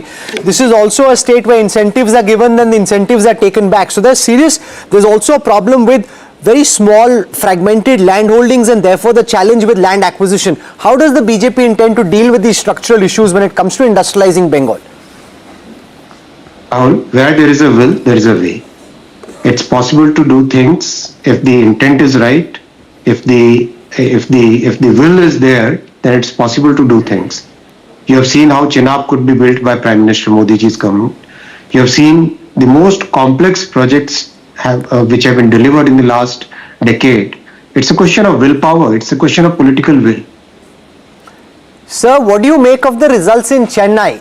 Vijay superstar winning close to a full majority. As you process the victories in Tamil Nadu and in Assam and in West Bengal, what do you make of Tamil Nadu? In case of railway projects, we had only 3 states where states were opposing the projects. Kerala, Kerala, Tamil Nadu and West Bengal. All the 3 places the governments have lost. So, Veera Raghav. Sir, as you make that point, this is the last decade has been defined by this,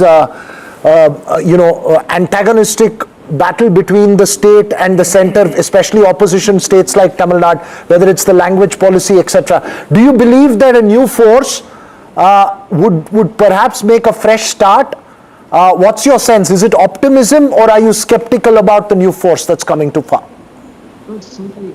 A lot of this, what you call the large number of conventional political parties, they were trying to basically put it in different A versus B.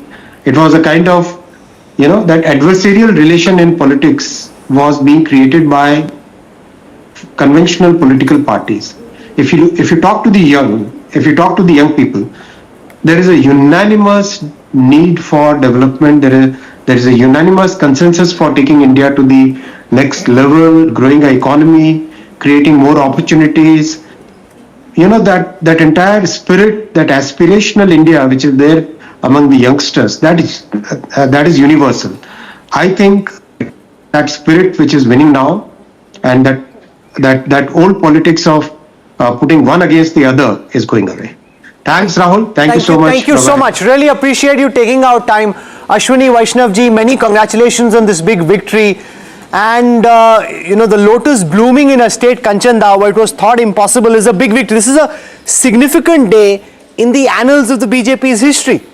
I was just thinking, in a way, in a manner of speaking, this is homecoming for the BJP. It has sort of won an election in a state where the idea of a Hindu core political party, political organization took shape. And I'm not referring to either the BJP or the Janasangh, but the Hindu Mahasabha. And people forget, but in elections subsequent to 1952, the Hindu Mahasabha would win seats in Bengal. And one of them was famously Nirmal Chatterjee, father of Somnath Chatterjee, the great Marxist leader. Sir, can I just for a moment go across to Harsh Goenka? He's joining us now. He's put out a post earlier today saying industrialists are thrilled with the result. His family comes from Kolkata. They'd left, one part of the family is still there. He's moved now to Mumbai and elsewhere. Mr. Goenka, welcome. Do you want to summarize what you think is the feeling amongst business communities, families like yours that trace their roots to Kolkata, and how you process this result in West Bengal? Mr. Goenka. I've spoken to a lot of businessmen today, and there is a general sense of euphoria that it's great news for the business community. There will be a shift from welfare politics and dole to sustainable economic development in the state. There is a general feeling that now there will be an industrial revival, and there has been a fair amount of migration that has taken place. There would be a reversal of that, and for growth, one needs less of local tensions and societal cohesion, which will come. And more important is there is a lot of entrepreneurship within the Bengal community, and I think startups, and MSMEs will get a lot of boost. One found a lot of resistance from what is known in Bengal as syndicates. I am sure there will be greater law and order, and more jobs. I think it's extremely important to have the migration reversal. So all in all, the entire business community seems to be absolutely delighted. What would you like to change? What would you like should change in West Bengal with the new government coming to power, Mr. Goenka? I think the entire the focus on economic development, on industry, something that I hope that will happen. It has been neglected in the last several years, and I would say several decades. Once the CPM came in, and then Singur happened, somehow or the other, the Bengal never got its brand back as which it was. And I hope the glorious days of the past come back to Bengal. It has lost the race to so many other states like Maharashtra, Gujarat, Tamil Nadu, etc. Mr. Goenka, it is so poignant that you mentioned Singur because this was a seat that was continuously held by the Trinamool Congress. It catapulted Mamata Banerjee to the Chief Minister's chair, and today the TMC has lost on this seat. Becharam Manna, who was the right-hand man of Mamata Banerjee in the Singur agitation, he's lost this seat. Do you think, in that sense, Bengal has come a full circle in the verdict today? Absolutely right. It has come a full circle, and people in Bengal are looking for employment. They are looking for better opportunities, better economic growth. So it's extremely vital that the state comes back to its old glory. We leave it over there. I know you don't want to get involved in a hectic political conversation, but we leave it over there. Many business families had to leave Kolkata, not just during the Trinamool rule, but going back as well. They, of course, would be delighted with the fact that the government has changed. Thank you, Mr. Goenka. Kanchanda wants to make a point. Thank you, sir. Very quick comment on what Harsh Goenka said just now. Of course, I mean, whatever he said makes eminent sense. I mean, do things fast, do things in a way that there are sustainable jobs, etc., etc. But we must also remember that a large number of so-called industrialists, they were severely compromised by Mamata Banerjee's government, if not she herself. And I don't wish to get into names or talk of individuals, but to get them out of that situation, to get them going again, would be quite a task, and that is one of the things they have to attend to immediately. Rahul, coming back to the results as such, now it increasingly seems that Mamata Banerjee will not be able to cross the 3-digit mark. Now, this is something which I don't think she ever imagined in her worst nightmare, that she could be dumped in such a manner. In fact, after our non-stop coverage now, we have to take a very quick break at this point, but we'll come back to what Kanchan Gupta is saying. There's a big breaking story which we'll talk about after break. Veera and Shiv mighty excited about it because apparently the Congress is getting into dialogue with the TVK. TVK is a little short, they have to get the rest. So how do they get it? Where do they get it from? So kahani mein twist, there's much to go still. Raveen also indicated that. Everyone wants to talk to TVK, but nobody knows where Vijay is. That TMC and Congress should be hiding their MLAs in a resort. No, absolutely.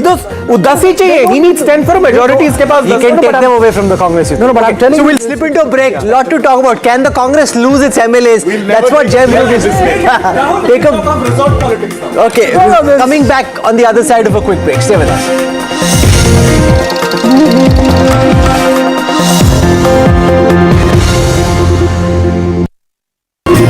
Good morning and a very warm welcome to all of you in India and around the world tuning into NDTV. The day is finally here, guys. Results day, the 4th of May. There's a sense of disbelief this morning. As you can see, I'm in my usual clothes, but Padmaja and Veera have decided to embody the two states where I think the intrigue is the maximum. Padmaja, I'm going to start it off with you.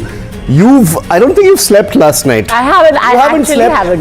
Veera slept very well, by the way. I put my phone on silent and went to sleep. The way you're dressed and crisp you're looking this morning, I know how well you've slept. But Padmaja, let's start it off because we've got a lot of breaking images coming in from the two big states. What did you do overnight last night? Last night actually I was just obviously, in addition to going over the minute seat data, etc., just trying to think of an overview to this election. And I think what it boils down to, the one theme that stands out is that this is an identity and demography election. Every single state had got some theme.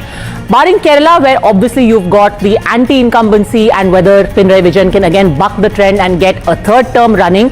But in Assam, in West Bengal, in Tamil Nadu, the whole idea of a regional identity versus demographic change and the entire election being spun around it. So looking for themes and how the entire election played out, that was key in this. And this feels like a national election. You know, viewers, I want to say this to all of you. If you've ever got the sense that this isn't just about state elections, but feels a little bit like a sort of semi-Lok Sabha election with all the, center versus state framing in many of these states, the big personalities, the constant national impact. And the sheer number of seats, the sheer number of seats into the Lok Sabha. If you look at this election and why this is extremely important, and I think this point needs to be seen from a national picture. You've got the DMK, the TMC, the two strongest regional forces in contest.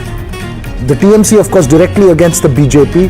DMK, of course, in a three-way fight in Tamil Nadu. You also have the left and the Congress in Kerala, which are also regional parties in Kerala. Let's not forget. So it's largely, whether it is beef in Kerala, Tamil pride in Tamil Nadu, fish in West Bengal, it's largely a regional identity versus. Good morning and a very warm welcome to all of you in India and around the world tuning into NDTV. The day is finally here, guys. Results day, the 4th of May. There's a sense of disbelief this morning. As you can see, I'm in my usual clothes, but Padmaja and Veera have decided to embody the two states where I think the intrigue is the maximum. Padmaja, I'm going to start it off with you. I don't think you've slept last night. I haven't. Haven't. Veera slept very well, by the way. I put my phone on silent and went to sleep. The way you're dressed and crisp you're looking this morning, I know how well you've slept. But Padmaja, let's start it off because we've got a lot of breaking images coming in from the two big states. What did you do overnight last night? Last night actually I was just obviously, in addition to going over the minute seat data, etc., just trying to think of an overview to this election. And I think what it boils down to, the one theme that stands out is that this is an identity and demography election. Every single state had got some theme. Barring Kerala, where obviously you've got the anti-incumbency and whether Pinarayi Vijayan can again buck the trend and get a third term running. But in Assam, in West Bengal, in Tamil Nadu, the whole idea of a regional identity versus demographic change and the entire election being spun around it. So trend scanner. So you're going to see all of that. Whose strength lies in which area?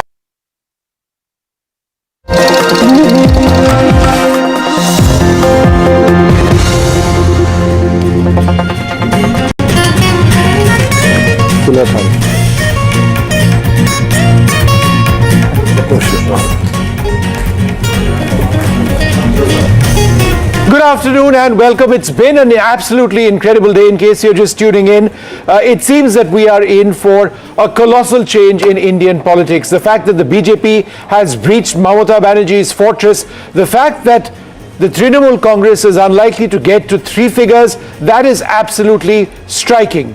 As striking perhaps the situation in Tamil Nadu, where you've got Vijay and his party proving to be a nemesis for the DMK and the AIDMK. If you ever felt that Tamil politics would remain essentially the way they are, where they're driven by two political fronts, then you would need to think again. There is a new star in Tamil politics. Vijay is his name, but we're going to have to actually see how the process of government formation works. We'll have to see the final numbers as far as that is concerned. But let's talk a little bit about Bengal for starters. And Manogya has been traveling around Bengal for a period of time. There would be a sense of utter disbelief in the Trinamool Congress at this stage. But to not cross 3 digits, right? Because that's what it looked like now. It's a colossal loss for a chief minister who's been in power in Bengal for 15 years. Well, I think, Vishnu, I have to say that our personal predictions and the reading on the ground, the writing was on the wall. But maybe the Chief Minister should have read it loud. And also, second point is that there was a very, very serious anti-incumbency on ground, combined with a consolidation of Hindu vote, as well as a consolidation for the minority vote. So I call it the 5M of Manogya, where we start with the minority, majority. Then you come to the entire paraphernalia of Mamata, Modi and Mahila. Why I say this, I decode it for the viewers. Number one is minority. Minority 30% vote bank that has been voting for Trinamool Congress forever and has combined and has come back together this time also with a little bit of dent in Malda Murshidabad, where Congress and others have done better across the state. Second is majority. A first ever consolidation of the Hindu vote bank in the state of West Bengal, where 70% are Hindus but have never voted for a single party in the past but have voted this time. Third is Mahila. It cannot happen without a dent. Manogya, we've got breaking news coming in. We're going to swing across now to Tamil Nadu, where sources are indicating that there are quote-unquote open lines between the Congress and the TVK. Veera Raghav is going to come in on this in a moment. Congress and TVK leaders are talking. Sources indicating that this Congress's support to the TVK might actually be on the cards. Let me go across to Vasudha first before I come in with Veera. Vasudha, what are you hearing? And what exactly is the conversation in terms of numbers? What really can the Congress offer? Well, what we know for sure, Vishnu, is that Vijay is leading in almost 110 seats. So it goes without saying that he is, he's the leading chief ministerial face, and there are many prospects of him becoming the chief minister. But he, of course, is behind. He's yet to reach that magic mark of 118, which is why the Congress and TVK are in talks. I'm told that the TVK has reached out to the Congress party. There is a group. Vasudha, again, sorry to interrupt you. We've got Ramesh Chanitala of the Congress with us on the phone. I've come in and I'm interrupting everybody. I apologize. Ramesh Chanitala, thanks very much for being with us. Are you working with Vijay at this stage? Let me ask you a larger, broader question. In terms of numbers, are you looking to actually prop him up? All right, sorry, sir. Sorry, you. Please repeat sorry, the sir. question. I'm just going to repeat that question. Looking at the situation in Kerala right now, Mr. Chanitala, where exactly do you see you having, the Congress party having done and performed as well as it has? The Congress party and UDF has fared well because the last 10 years this government, the people disliked this government, and the authoritarian rule of the state government and the corruption was a major issue here, and we had gone to the people with all full vigor and with all unity. That is why the people have given a convincing victory for the UDF. Mr. Chanitala, I'm not sure whether you're aware of all the developments in Tamil Nadu, but there are some suggestions at this stage that the TVK and the Congress may be in some sort of conversation, some sort of talks. Are you able to share any information on that? My opinion was we should have an alliance with TVK, but it was not materialized. That was my personal view, but it has not been materialized. Of course, that was a good proposition. And sir, in terms of that proposition, do you realistically believe that the two of you in Tamil Nadu can actually come together to take the TVK across the magic mark? Pardon? Do you believe that the Congress can actually back the TVK to take them across the magic mark, help them form the government? No, that is over now. That is over. We couldn't do any alliance with him. That was a past. Mr. Chanitala, think about the future. That the party will decide. Mr. Chanitala, Veera Raghav here. I was trying to ask you this question earlier when you had joined. Who do you think is better suited to be the Chief Minister of Kerala, the leader of opposition or the chairman of the campaign committee? That has to be decided by the party high command. Who do you think so? Who do you think is more? Who do you think is better suited? Now the elections are over. Now you can be a little more honest. That has to, our system. That is, how can I answer such a question at this time? It has to be decided by the Congress High Command. No, but sir, where in your mind do you see the entire issue of leadership going? By when will we get a clear idea in Kerala? That, just election is not, the process is also not completed. All right, Ramesh Chanitala, thank you very, very much, sir, for being with us. Let me just, Veera, to you, two issues over here. Obviously, the performance of the Congress party in Kerala, they'd be very pleased with that. The issue of Chief Minister is number one. But if we just focus to Tamil Nadu and the breaking news coming in of the Congress party being in talks with the TVK, How exactly, or how do you see that potentially? I think this is premature at the moment because the numbers have still not firmed up. But let's not forget, Vishnu, that the Congress had genuinely several people. Praveen Chakravarti was here in the morning, and he said, look, there was a genuine effort, there was an offer that was made, there was communication between the two sides. I think the TVK wanted the alliance with the Congress stuck with the DMK. And in hindsight, it's been a terrible mistake on the part of the Congress. No, if they got even 20-30 seats, and with the Congress, TVK could have got a great number. Now, if it's going to firm up around this number, Vishnu, where it's 105 right now, 105 right now for the TVK, TVK still needs 12 more to get the magic mark. 117 is the magic mark. The Congress does not have enough numbers. Now, everyone's going to take a beeline, stand outside Panayur residence of Vijay and say, please, sir, Vanakkam, take us in your party. Yeah, Vanakkam, but he's not going to say Vanakkam. He's going to say, no, Vanakkam, well done. Do we still have Vasudha with us? All right, Vasudha, sorry I had interrupted you earlier on. You broke this news of the Congress trying to have its open lines of communication with the TVK. Realistically, given the fact that the Congress doesn't really have those numbers, how exactly do they intend to make a difference? Well, this is also the Congress thinking a long-term, Vishnu, and this is not often that the party does this. There are also factions within the Congress party. There is one that's led by Praveen Chakravarti, Manikam Tagore and several others, and there's also one that's led by Mr. Kharge and P. Chidambaram, who believe, that the DMK Congress alliance should have stayed, and of course that stayed. But yes, now what we understand is that talks have begun between these leaders, and these are two leaders extremely close to Vijay in the TVK, and of course one leader very close to Rahul Gandhi. We'll have to wait and see. At some point, Rahul Gandhi is also expected to talk to Vijay today, is what we understand. We'll get more on this as numbers firm up and the trend analyzed, and there'll be some clarity on how many seats does Vijay actually need. But this is also Congress trying to ensure that it has a long-term strategy TVK in place, because for the Congress party, it's not just the state elections that matter. The parliamentary elections are also going to be very important. Vasudha Madhavan Narayan here has just come up with a nice tagline. He says all political parties, I said all political parties will be outside Panayur residence trying to say Vanakkam Vijay. He says he may not want to say Vanakkam to me. So what do you think? Do you think the TVK is actually in the quest for allies now? Because none of them stood by the TVK when the TVK needed them most, which was before the alliance. Do you think the TVK will just wait it out? Because definitely the numbers will come its way.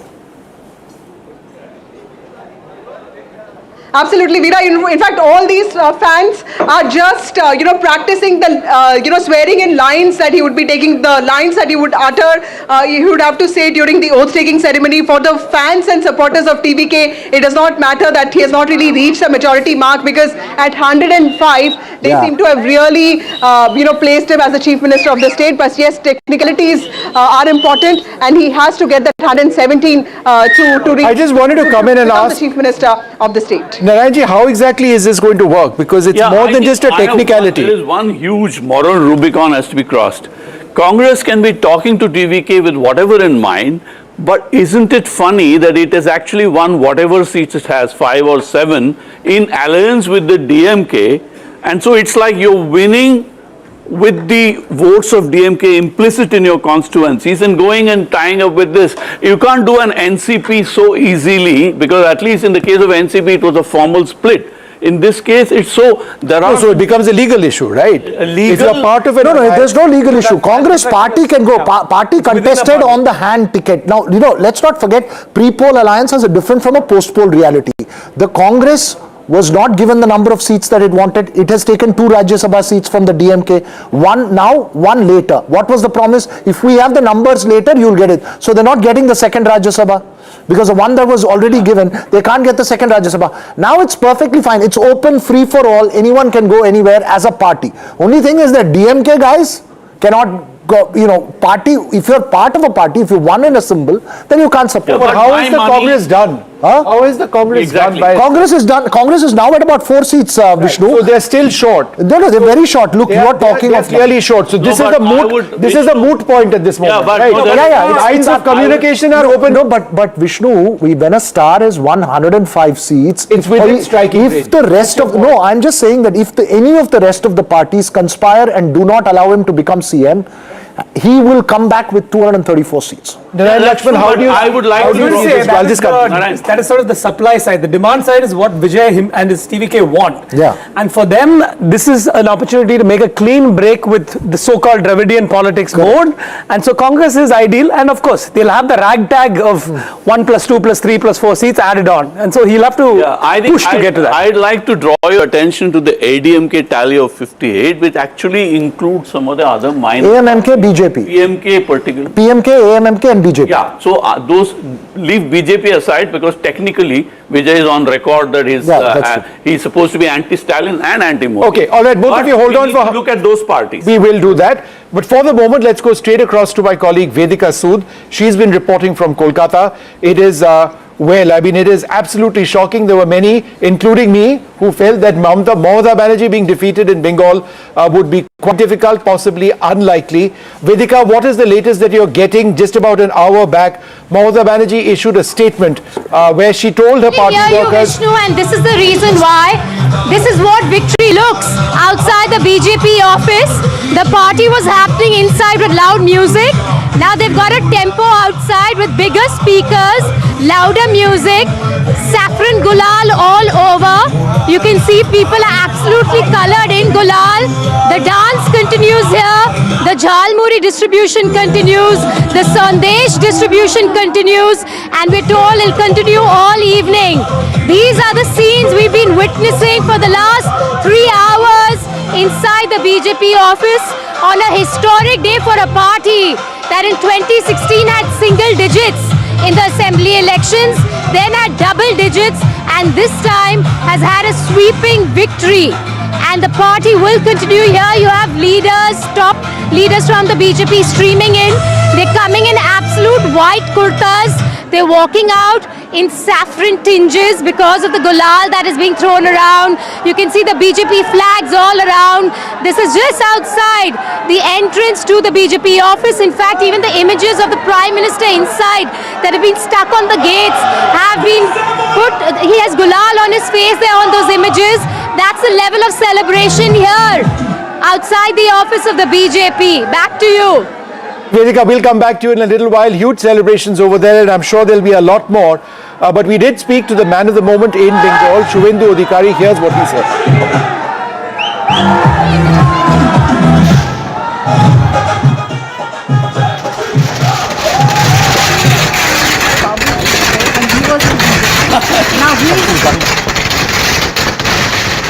बहुत बहुत मुबारक हो, आपने तो क्रांति कर दी। ऐसे state में आप बीजेपी को ले गए जहां इससे पहले बीजेपी कभी जीती नहीं है।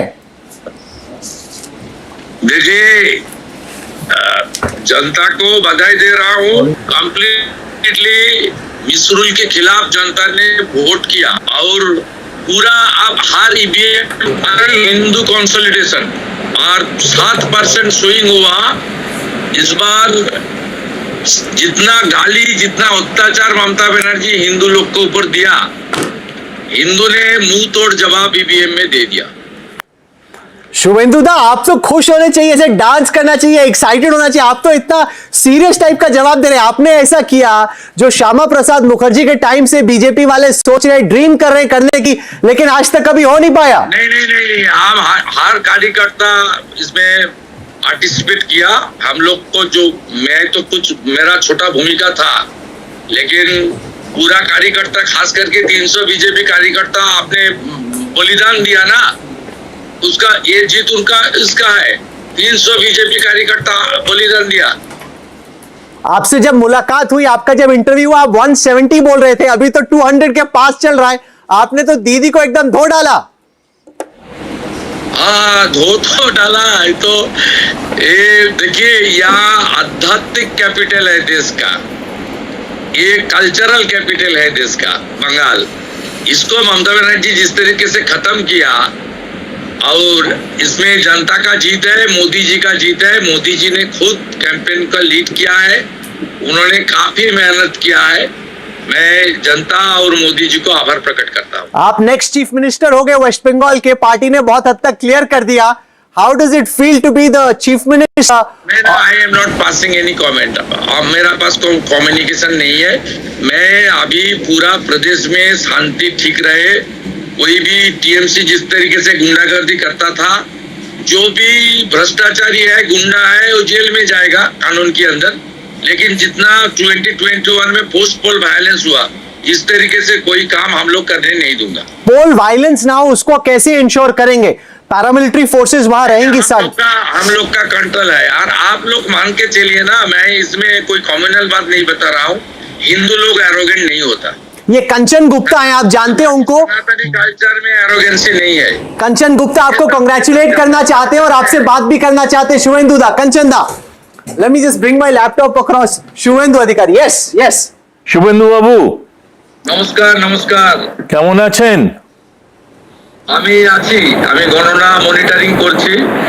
আমি এমনি কমফোর্টেবল, গোটা 200-র কাছাকাছি সিট যাচ্ছে। আর ভবানীপুরে মুসলিম এলাকা কাউন্ট শেষ হয়ে গেছে, মমতা ব্যানার্জি 11,000 মতো লিড নিয়েছে। এবারে আমি কভার করে দেবো, হিন্দু এলাকা বাকি আছে। शुभेंदु बाबू, अभी देखने को जो मिल रहा है कि जितने भी बॉर्डर कॉन्स्टिट्यूएंसीज हैं वहां पर भाजपा इतना शानदार रिजल्ट कर रहा है। इन साउथ 24 परगनास जहां पर पार्टी की कोई जगह नहीं थी, आपने वहां पर कब्जा कर लिया है, डायमंड हार्बर में कर लिया है। इसकी कोर रीजन क्या है, कोर कारण क्या है? इसका एक ही रीजन है, घुसपैठिया। जिस तरीके से डेमोग्राफी चेंज किया, उसका खिलाफ ही वोट हुआ। मैं आपसे एक और सवाल करना चाहता हूं, महिलाओं ने किसको वोट दिया इस बार? देखिए, वोट हिंदू माने मेल फीमेल में नहीं हुआ। अब यहाँ हिंदू कंसोलिडेशन हुआ है, हिंदू महिलाओं बीजेपी को वोट किया। साथ में इस बार आदिवासी वोट काफी मिला हम लोग को। ये पद्मजा जोशी हैं, कैंपेन को बड़े जोरों से कवर किया था, वो आपसे सवाल पूछना चाहती है। Padmaja, I am sorry, this is just live on the fly. Yes Padmaja, go for it. Yes Suvendu da, thank you. सब भालो। I am very well sir, I am very well. आपने बहुत धुआंधार प्रचार किया। आपके खुद के क्षेत्र में तो पूरा क्लीन स्वीप हुआ है। ट्राइबल वोट बहुत पड़ा है आपको। इस बार आपने जंगल महल में भी स्वीप किया, नॉर्थ में भी स्वीप किया। डायमंड हार्बर मॉडल अभी भी कायम है। एक ही सीट वहां पर अभी बढ़त दिख रही है, उसमें थोड़ा सेंधमारी की कोशिश अभी भी है। हाँ, वहाँ थोड़ा तो वो लोग डराने का काम किया, और वहाँ डेमोग्राफी ज्यादा चेंज हुआ था, इसलिए जहाँ जहाँ डेमोग्राफी चेंज हुआ वहाँ इस तरीके से हुआ है। आने वाला दिन में सब ठीक ठाक हो जाएगा। हमारी तो 189 चल रहा है, ये बड़ा अंतर, बाकी हम लोग संभाल लेगा। शुभेंदु दा, आपने वहां पे भी अच्छा किया जहां पे बंगाली भद्र लोग थे और लोगों को लग रहा था कि इन एरियाज में आ ही नहीं सकती। कोलकाता के इर्द गिर्द एक बंगाली भद्र लोग जो मान नहीं रहा था बीजेपी जीतेगी, बोरिया मजुमदार हमारे साथ है, वो आपसे बात करना चाहते हैं। यस শুভেন্দু বাবু, প্রথমত কংগ্রাচুলেশনস। দুটো প্রশ্ন। ভালো, হ্যাঁ আপনাকেও। দুটো প্রশ্ন। এক, আগের বারের ইলেকশনের পরে আমরা প্রচুর গন্ডগোল দেখেছি। কলকাতায় 200 বছরের বাস, উত্তর কলকাতা, এটা কিভাবে সাধারণ মানুষকে আপনার মুখ থেকে শুনলে সবাই বলবেন, এটা কিভাবে আটকাবেন? দ্বিতীয়ত, বিজেপি বা আমাদের সনাতনী রাষ্ট্রবাদীদের কালচার এগুলো নয়। আটকানো মানে এখানে হবে না, কিছু হবে না। ওই ধরনের ভায়োলেন্ট করতে পারে জামাতি মাইন্ডসেটের লোকজন। আমরা যারা রাষ্ট্রভক্ত লোকজন আছি এবং সনাতন কালচার মানি, গীতাকে মানি, আমরা এইসব কালচারে নেই। আমরা যেটুকু যদি ছোটখাটো কিছু ঘটে, আমি এবং আমার প্রদেশ অধ্যক্ষ সভাপতি আমরা দুজন সামলে নেব। দ্বিতীয়ত আমরা যেটা দেখি,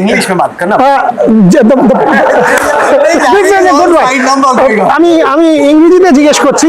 so there are parts of Calcutta, Shubhendu Babu, where we have kind of seen over the last couple of years, when we only have traveled as Bengalis, we did not feel great about it, because a certain community, there were things like, rules are not the same for Bengalis, Hindus and Muslims. There was polarization of a certain sort, and even the Hindus were feeling that very inside Calcutta. Take Raja Bazar, take Metia Buruj, both north and south. You are talking about consolidation. Was that one of the reasons, and did TMC not see the writing on the wall? Due to their vote bank politics, TMC did this type of unethical job. It's a high appeasement politics. Due to this ground, the demography has been changed in Calcutta surroundings area. All are infiltrators. They are coming through border. The Mamata Banerjee government not provided land to the BSF. This is the main reason.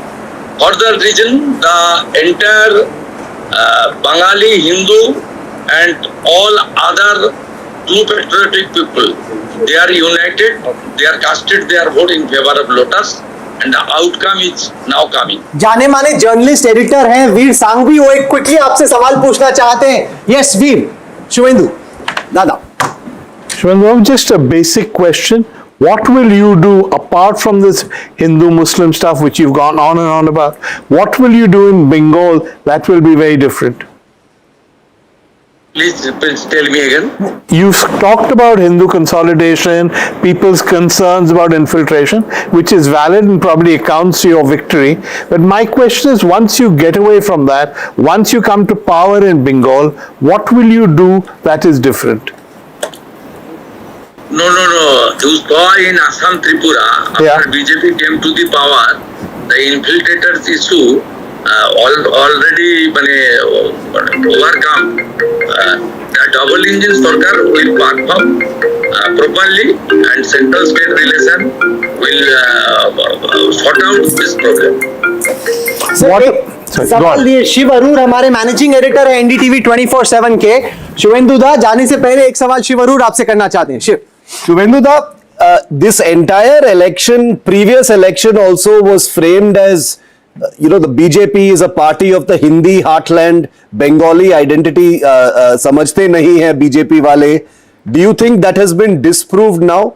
Outsider, insider wala politics? Yes, outsider, insider, it's a Mamata Banerjee's very cheap politics. The people rejected it.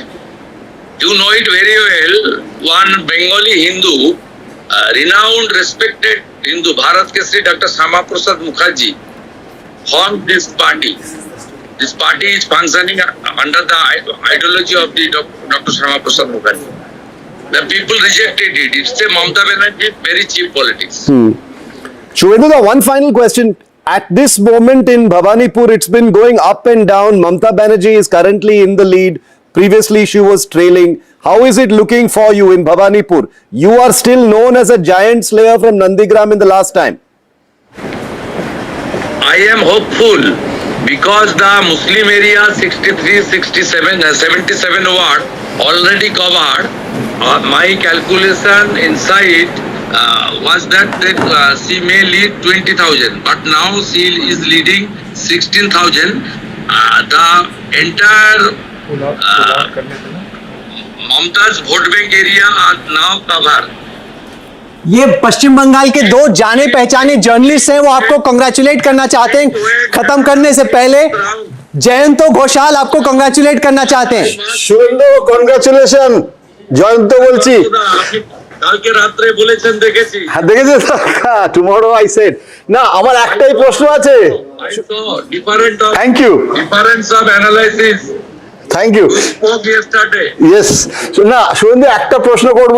তুমি কি are you like to shift your office to again writers building or you will go to Nabanno? It's a BJP party. Major decision এটা. We are working in collective leadership. It's a national party. We will sit and discuss all the Writers একটা heritage building. No. I am not thinking any regional party or personal party. Right. अच्छा, महुआ चाटी जी आपको congratulate करना चाह रही हैं. महुआ. Congratulation Suvendu বাবু. জয় মা কালী, জয় মা কালী. আপনাকে একটাই প্রশ্ন করছি, অনেকে অনেক প্রশ্ন করেছে. I would like to ask you that since you were the one who defeated Mamata Banerjee in Nandigram last time, and if the final results in Bhawanipur are such that you defeat her in Bhawanipur, you should be the undoubted leader and the chief ministerial candidate. No, I am not passing this sensitive question. BJP is collective leadership under the great leadership of Narendra Modi.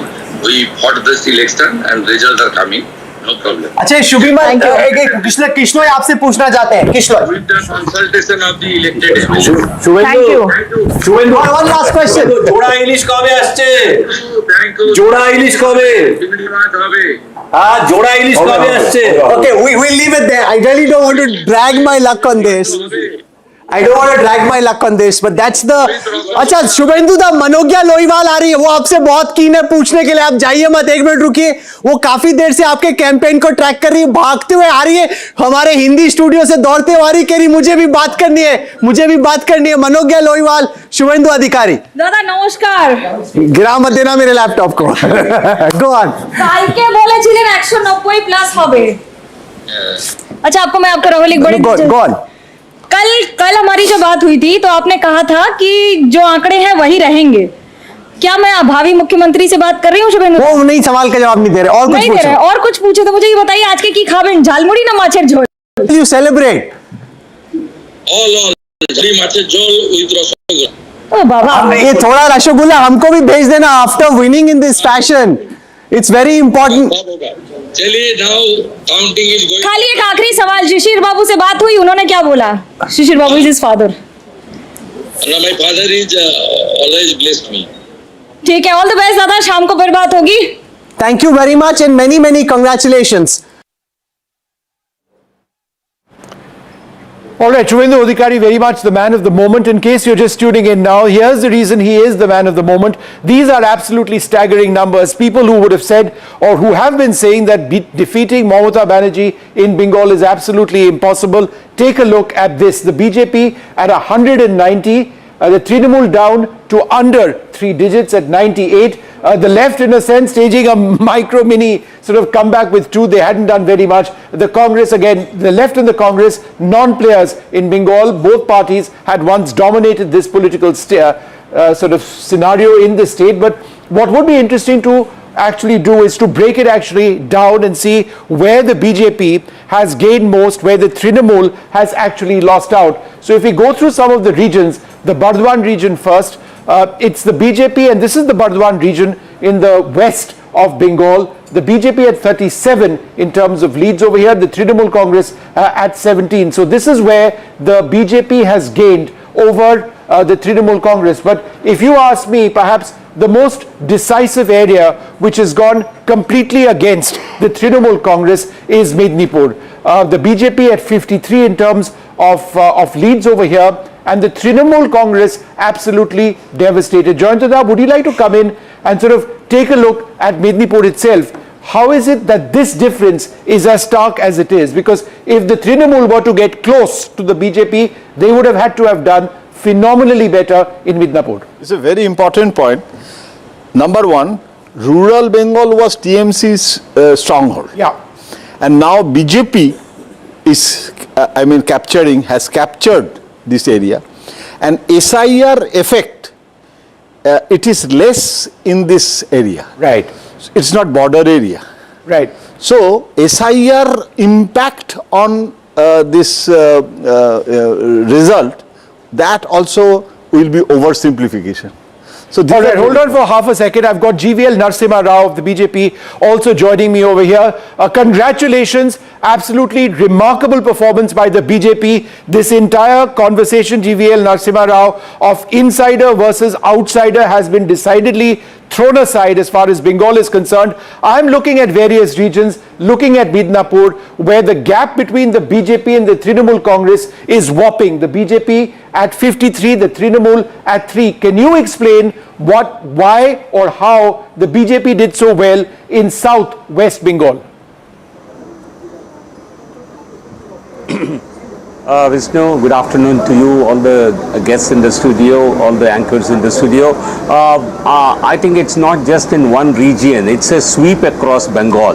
For a party that has won 77 seats and to become the opposition party, today we have again made almost a three-time jump in our tally, closing almost nearing 200 seats. I think it's a sweep across West Bengal, and particularly in regions which have seen a big jump in turnout.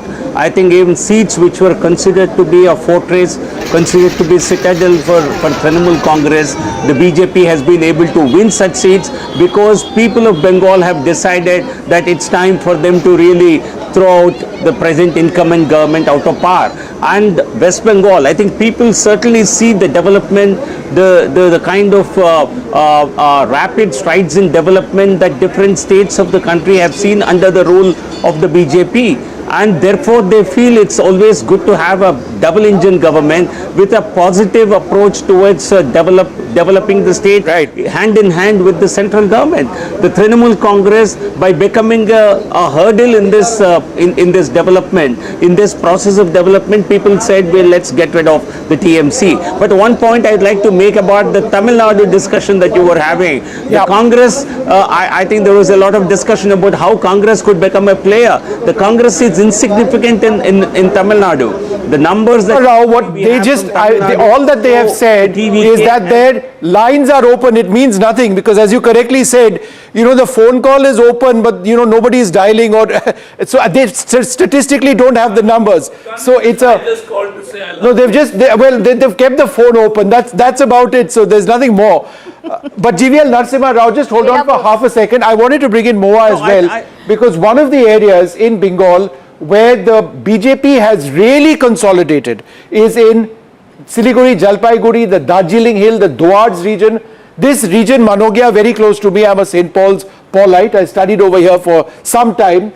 The BJP at 27, the Congress at 0, the left at 0, the Trinamool at 0. Now this is an area more that the BJP has held, has been strong. How have they gone up even further? I'm not surprised with the North Bengal result right now, the way the leads are showing, because that has been, North Bengal has from 2019 onwards, when BJP first started its major inroads into the state, those are the regions that it had consolidated on. Even in 2021, most of its seats for the assembly election, most of its 77 seats came from the northern parts. The surprise part is the southern Bengal. But you were on Mednipur just before this, and I just wanted to make two short points. One is Mednipur is bordering Orissa for Bengal, and the turnaround in Orissa just some time back, with the BJP coming into a full majority government there for the first time, has certainly had an impact on its border district, and the that adds on to the Shubhendu Adhikari factor, who is a leader from Midnapur. So this, that entire saffron belt, it's a Shubhendu consolidation to a great extent. There's a very interesting factor to it. Jhargram and Midnapur and the surrounding areas, especially Bankura, Purulia, have a very strong population of tribals in that area. Exactly. BJP, I say and I repeat it on record, that BJP from vocal in 2021 to went local in 2026. They picked up issues like Alchiki language in this part of the state. Jhargram and surrounding areas have a challenge that they want their language recognition there, and that's how they use this local issue to also extending 294 charge sheets in every constituency against the Trinamool Congress or the incumbent MLA. Even in their own districts where they had their own MLAs, they ensured that they had another part of it where they wanted to catch hold of whatever the problems people had locally with the state government. Now imagine someone in Calcutta had an issue like bad roads that was being used in Calcutta, but someone in Jhargram had a bigger issue like an Alchiki language to be included that was being used in Bardhaman. Job opportunities, chakri chai. It was not a Hindi or an English election, it was absolute Bangla elections, only putting in fray leaders who have had language efficiency in Bangla, and also two faces need special mention today. Sunil Bansal, who's been working since 2002, has made almost more than 100 rounds across the state of West Bengal of 294 constituencies. Bhupendra Yadav, the real Chanakya of this election, who has worked silently and made more than 15 rounds of the entire state since he hit the roads in September last year. I asked him that, do you think who's winning? He said, Manogya, hum sarkar bana rahe hain. I gave a very smug smile and said, okay, this is Bengal, welcome to Bengal. Who believes that? But that was September 2025. And till last week when I spoke to him, I think what I have tweeted, predictions of 190 seats, that's what is bang on. But that's also on the ground. Manogya, hold on for a second. We've got Bhavya Narasimhamurthy of the Congress Party. Bhavya, thank you very much for being with us. You know, we'll talk about various states, but I think let's start with Tamil Nadu, because what we are now actually told is that the Congress Party has got its phone lines open for the TVK. Is that correct? Is that what you're actually looking at this time around? You know, you've got some conversation happening with the TVK? That's left to the High Command to decide on, and it's too early. Maybe by end of today we will have a clarity regarding this. Yeah, it's too early to comment on that right now. So, interesting though, I mean that there is some sort of conversation happening, but you aren't confirming it one way or the other, is your point? Yeah, because it depends on a high command, right? All right, well, they are the ones to decide. Well, it's a pretty fluid situation, but the other question, of course, to ask you is the overall look at Assam. Now, this has been an extremely disappointing performance for the Congress Party in Assam. The BJP just short of 100, the Congress at 23. Gaurav Gogoi, your big star, hasn't been successful in Assam at all. What do you account, or how can you account for these numbers? You're actually down 8 if these leads translate into results from last time around.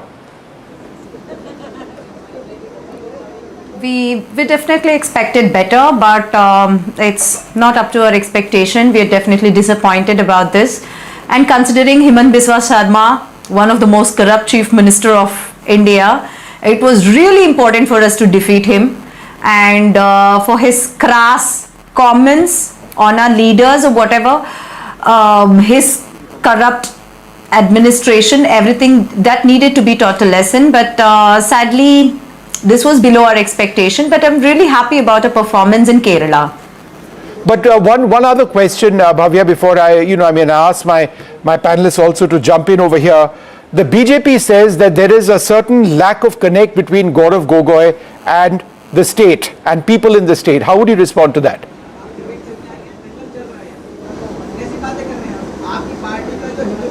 Of course, he's a member of parliament, so mostly his work will be in Delhi.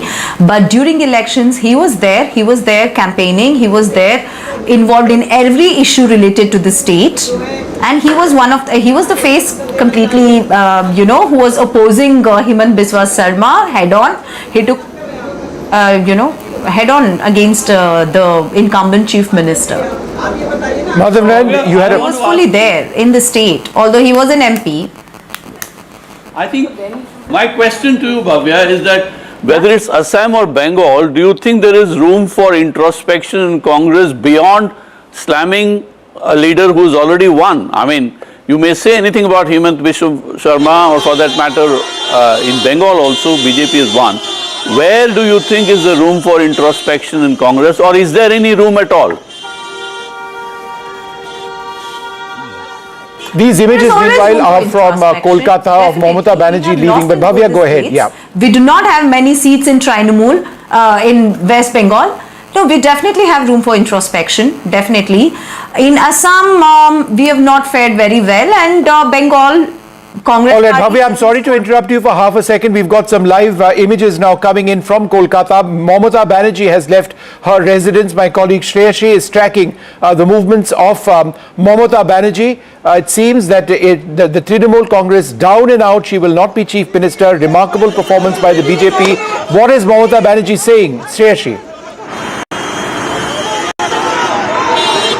Well, Shiv, what it seems like, she is going towards the counting center for Bhawanipur. Of course, yes, she's taken the turn towards the counting center. Remember earlier, she made allegations that there were load sheddings in these strong rooms, and of course she has been saying there's been slow counting, and as a candidate and as someone who has very, very high stakes in this election, she's going in person to the counting centers to meet her cadres, her councillors who have been here since morning. She stormed out of her residence in Kalighat just a short while ago. We took the wrong routes because of course there was the CM convoy, and now she has gone to the counting center. We will be getting you all that details from here in Kolkata, as of course the leads since the morning have been giving BJP an edge here in West Bengal, something that the Trinamool Congress had not expected.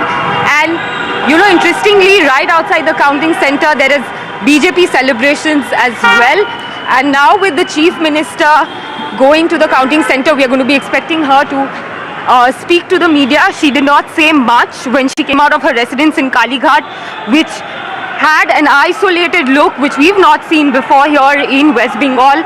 And now here at the counting center, she has gone in to check. She has got a slight edge over Shubhendu Adhikari from this particular seat in Bhawanipur. But of course, as the party chief, she has gone inside the counting center to see the process that is taking place, and here BJP workers are raising slogans against the Chief Minister, and central force has been stepped up. Yes, Shreyashi, please go ahead. We are listening to you. Mamata Banerjee going to that counting center. She's entering that counting center as a contestant. She has the rights to do that. But please carry on with what we are seeing. You mentioned there were some BJP protests as well. Please describe for us what you're seeing.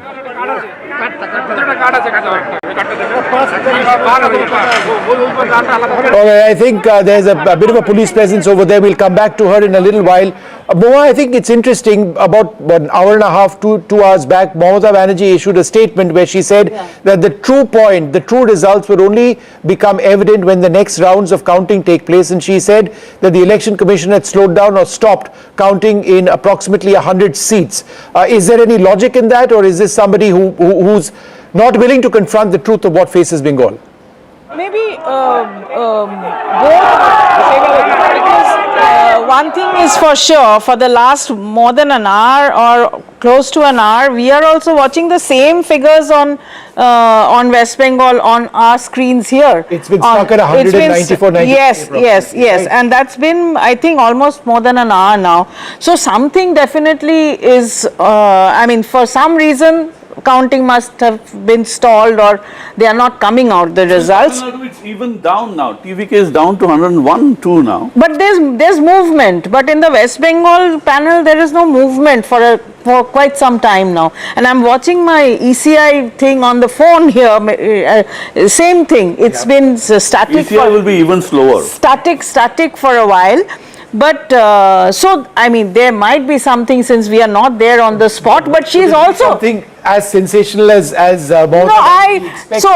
seems unlikely. No, but I am coming to that. But whatever the leads are, in fact, from the morning, we are sitting here from 7, I think, in the morning, and so we've seen the opening scores, and till now, it was only for a very short while that TMC took the lead, and ever since BJP has been increasing its leads over TMC. So as of now, it seems unlikely that this whole scenario will completely change. So, but let's see. All right, let's go back to Shreyashi, who's over there. We've got the line back with her. Is it tense over there right now? The BJP workers outside, tell us what's happening. Well, the BJP workers are right here. They are raising slogans, and we did see them celebrating already. And why not? It has been an unprecedented result for them. And we have seen how in 2021 BJP workers were attacked by the Trinamool Congress. So the BJP workers coming out in large numbers right outside the counting station. As for security, there are 3 layers of security. There's central paramilitary forces, there are Kolkata police senior officials, as well as the constables over here, and barricades that have been put up so that no one reaches them to enter the strong room and the counting center, which is just down the lane here in Lord Sinha Road. Interestingly, this also houses the BSF office here, as well as the special branch office of the Kolkata police. So it's a highly secured area, but of course remembering the kind of strong room showdown that Kolkata saw just 4 days ago. The ECI does not want to take any chance. CM security also present.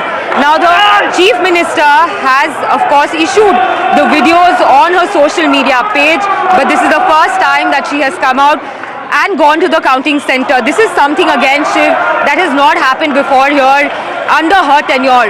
The Chief Minister usually doesn't go to the counting center, her polling agent does. If I can recall correctly, in 2021 for the by-polls, Firhad Hakim had come in on behalf of the Chief Minister along with his daughter to go check on the numbers that were coming out round by round. But this time, the kind of margins and the kind of lead that the BJP has got shows that the Trinamool Congress has a lot to go back and see where they went wrong. But of course, we are waiting for the Chief Minister to come out and then address the media. She is not given up as yet, and that is clear from the body language when she left her residence. She's come to the counting center, and we are going to be expecting her to address the media shortly. Back to you. I think that's important, and we'll be watching out for what Mamata Banerjee has to say. She's been fairly defiant throughout the afternoon, despite the numbers being against her. But I do believe that Moa makes an important point that in terms of the pace of the count of the votes, it seems to have gone slow in Bengal along the lines of what Mamata Banerjee said, but I would suggest that these numbers are now absolutely glaringly in favor of the BJP. I don't suppose that there would be a last change or a quick last minute change in this.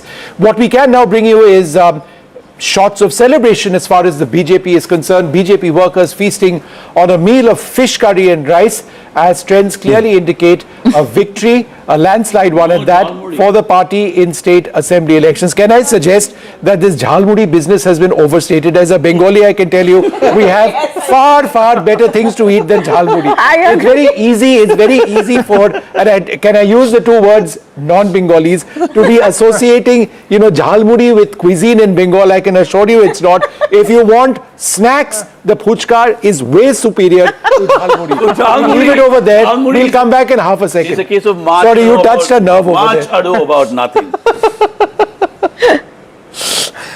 As I said,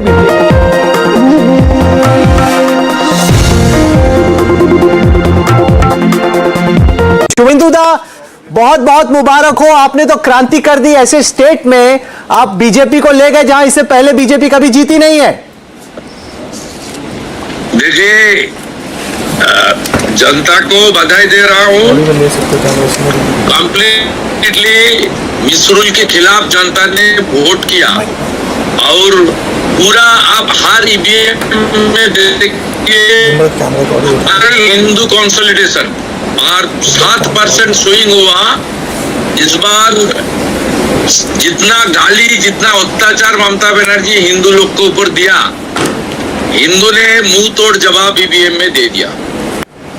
शुभेंदुदा, आप तो खुश होने चाहिए, ऐसे dance करना चाहिए, excited होना चाहिए। आप तो इतना सीरियस टाइप का जवाब दे रहे हैं। आपने ऐसा किया जो श्यामा प्रसाद मुखर्जी के टाइम से बीजेपी वाले सोच रहे, ड्रीम कर रहे करने की, लेकिन आज तक कभी हो नहीं पाया। नहीं, हम हर कार्यकर्ता इसमें पार्टिसिपेट किया।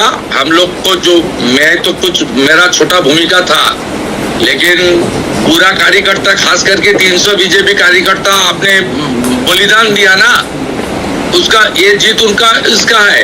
300 बीजेपी कार्यकर्ता बलिदान दिया। आपसे जब मुलाकात हुई, आपका जब इंटरव्यू हुआ, आप 170 बोल रहे थे, अभी तो 200 के पास चल रहा है। आपने तो दीदी को एकदम धो डाला।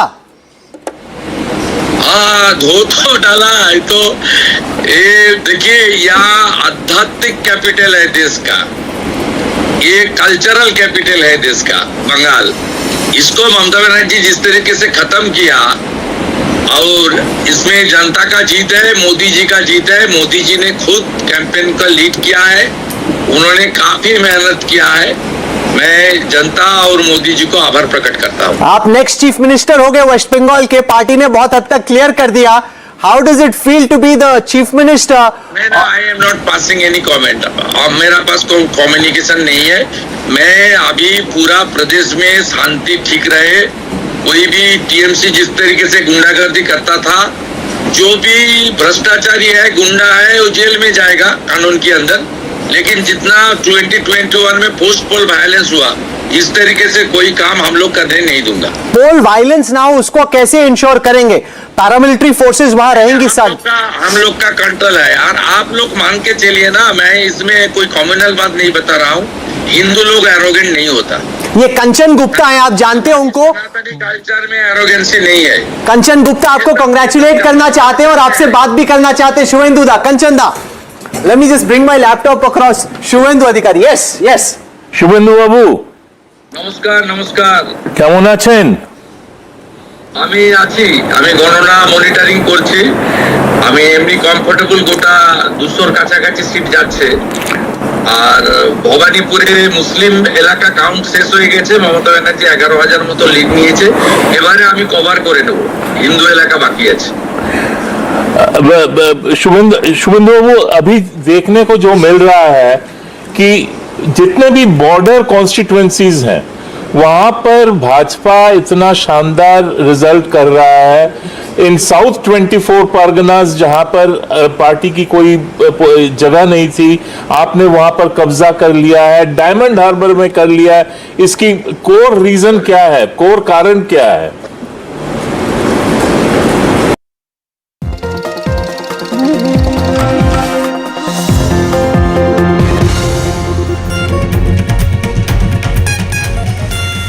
Welcome back. Elections in 5 key battlegrounds across the country today. Let's take a look at Kerala. The political winds in God's own country have clearly taken a decisive turn. This is one state where the Congress has done well. The United Democratic Front, which the Congress helms, has surged ahead, scripting a powerful comeback in Kerala. This marks the end of the LDF's 10-year rule in the state, and it paves the way for a return of the UDF to power in a state which has frequently seen pendulum. It's either the LDF or the UDF in power, but it's been a while since the UDF has been in power. They will come back now. The LDF, led by Pinarayi Vijayan, has fallen short, with the electorate signalling a clear shift in mood across the state. Celebrations have begun in the Congress-led UDF camp, with sweets being distributed, cadres dancing to music, and senior leaders hugging each other. With the CPM-led government suffering a defeat in Kerala, the left will not have a government anywhere in India for the first time in 5 decades. Let's take a look at several reactions we have at this stage. To make this happen, sir? I'm happy to say that we have predicted that we may get more than 100 seats. Now we got more than 100 seats. Right. Raghav has a question for you. Now we are crossing 100 seats. Now we are crossing 100 seats. Now it is 103. Okay. That was our prediction. You know, you remember you promised me that you will come to Kabini and do an interview with me. You like going to the forest? You said you'll come to Kabini. Definitely. Are you going to Delhi now, or are you going to Kabini? Are you going to Delhi now, or are you going to Kabini? Definitely, I want to visit Kabini again. No. As I said you earlier. Will you be the Chief Minister of Kerala? Will you be? That will be decided. That will be decided by the Congress High Command. There is a procedure. You know that there is a procedure. I am not the competent person to say anything about that. Now, we predicted more than 100 seats. We are now reaching more than 100 seats. We are very happy.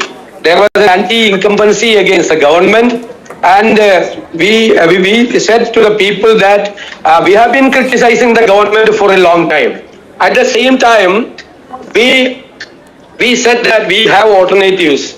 Wherever the government failed, the UDF have alternatives. Now the people believed us that we have alternatives. In the fiscal situation, Kerala is vulnerable, health, education, everywhere, and the brain drain is happening. And we have made a detailed study. We have done a homework. For the last 2 years, we have been doing this thing. And we have conducted many conclaves. We interacted with many experts across the world. Then now we have documents in each and every subject. Now we are going to implement. Definitely our UDF government will implement what we promised to the people of Kerala.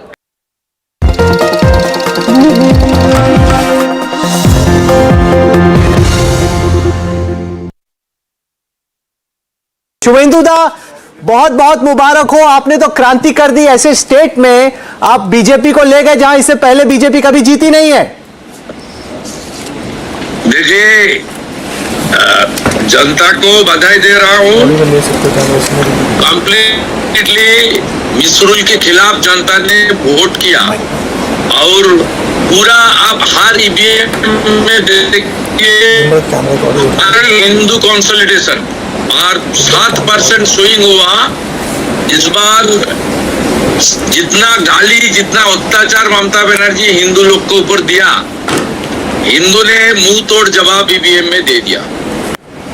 Suvendu दा, आप तो खुश होने चाहिए, ऐसे dance करना चाहिए, excited होना चाहिए। आप तो इतना सीरियस टाइप का जवाब दे रहे हैं। आपने ऐसा किया जो श्यामा प्रसाद मुखर्जी के टाइम से बीजेपी वाले सोच रहे, ड्रीम कर रहे करने की, लेकिन आज तक कभी हो नहीं पाया। नहीं, हम हर कार्यकर्ता इसमें पार्टिसिपेट किया।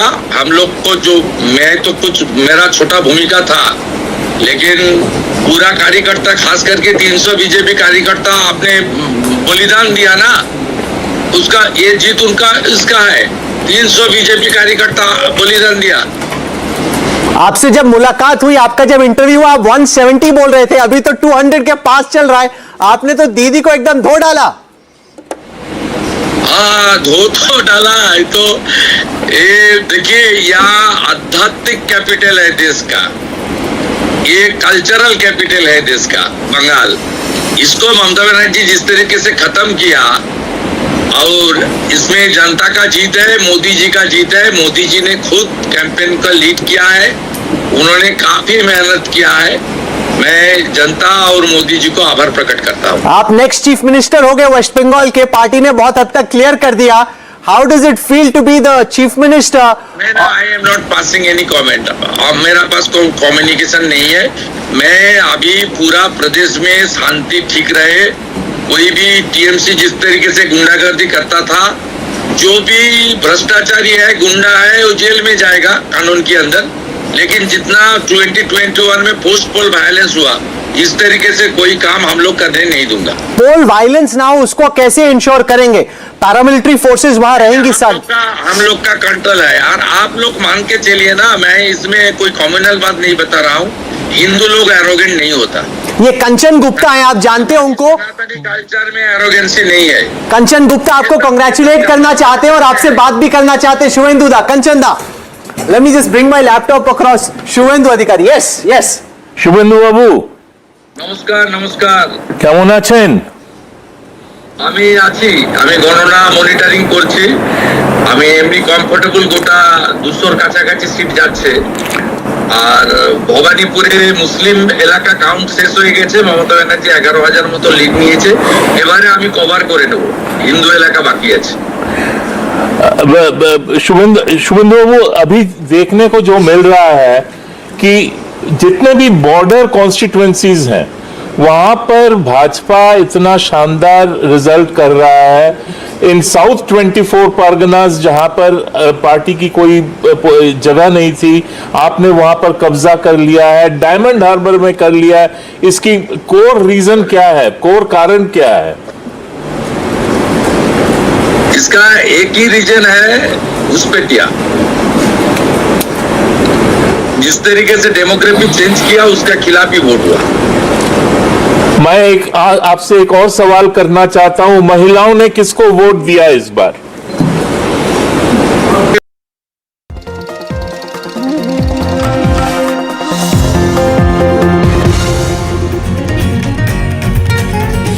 The headlines at this are: the BJP breaches Mamta's fortress, Didi loses Bengal's control after 15 years. The BJP is set to begin a historic term in West Bengal. Prime Minister Modi will visit the BJP national office in Delhi after the Big Bengal win. The Prime Minister will address BJP workers around 7 p.m. We'll be cutting across to that.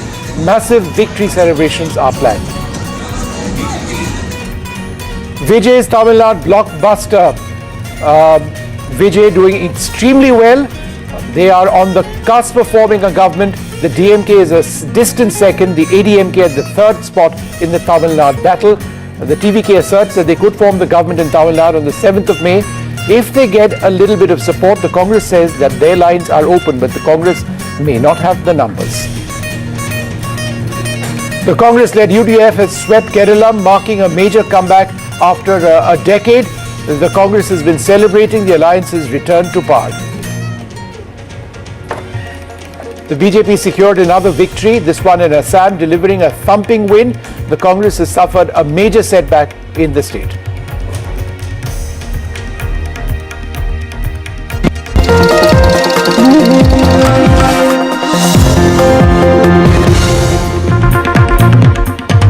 Well, some huge news coming in a state where they were not expected to win possibly anything. The BJP's won 3 seats in Kerala. This is the BJP's best performance in Kerala, with the BJP's Rajiv Chandrasekharan winning. The BJP has won Nemom, Kadakutam and Tatanuttar as well. I'm joined by my colleague Vasudha Venugopal. Vasudha, this is big news for the BJP. Rajiv Chandrasekhar among 2 others winning. What are you hearing?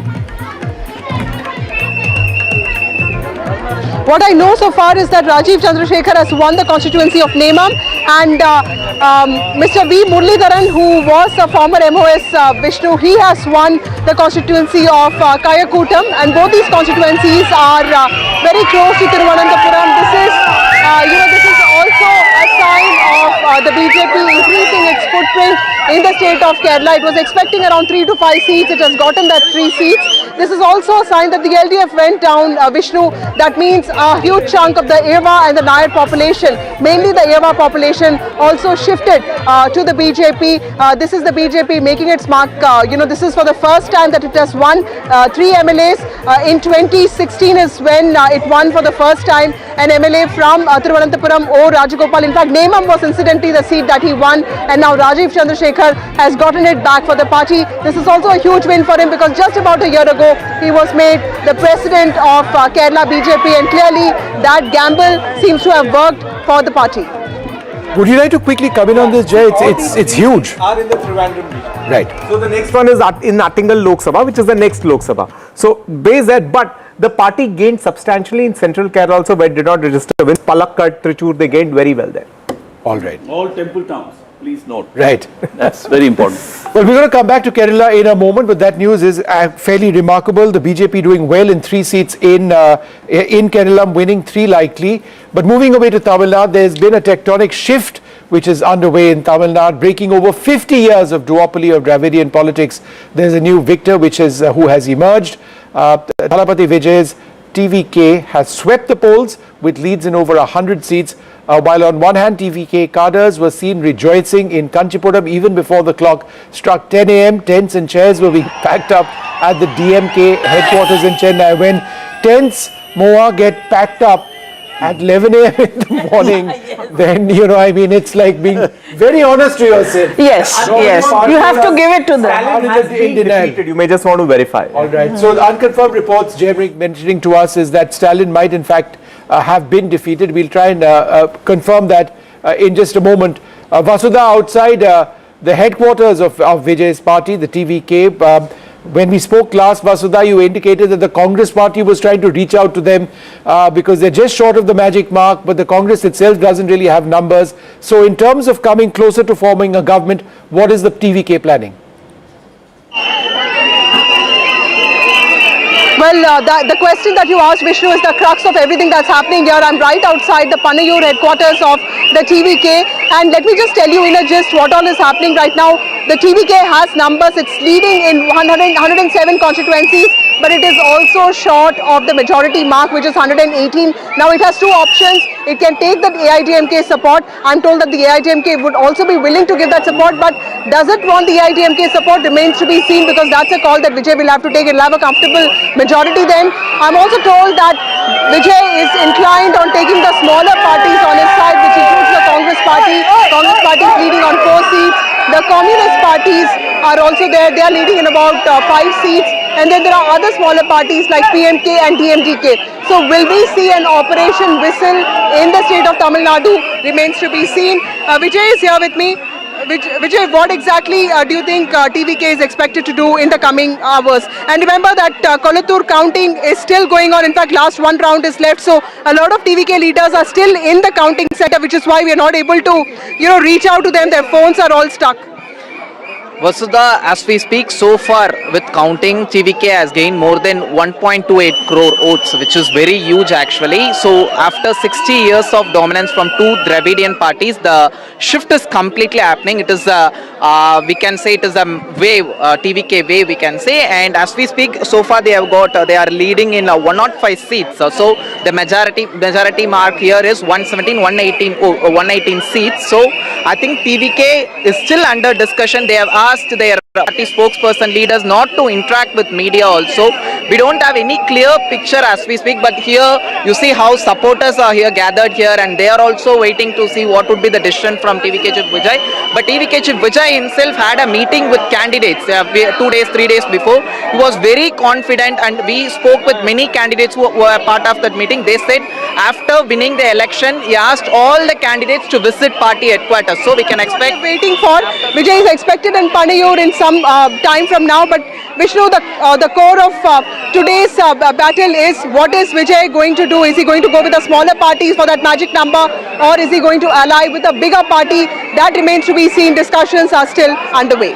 Deepak Bopanna, thanks Vasudha. Deepak Bopanna, our colleague, joins us. He's outside the residence of Vijay right now. Is he expected to come out very soon, start addressing his supporters, give a hint of where he's going to get the support from? Deepak?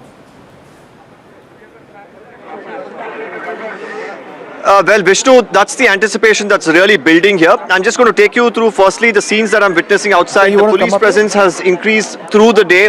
When I came in here, it was just at the end of the street that there were a few policemen. Now, as per protocol for politicians, there would be such metal scanners as well that would be installed at the front gate. It has just been brought in a while ago.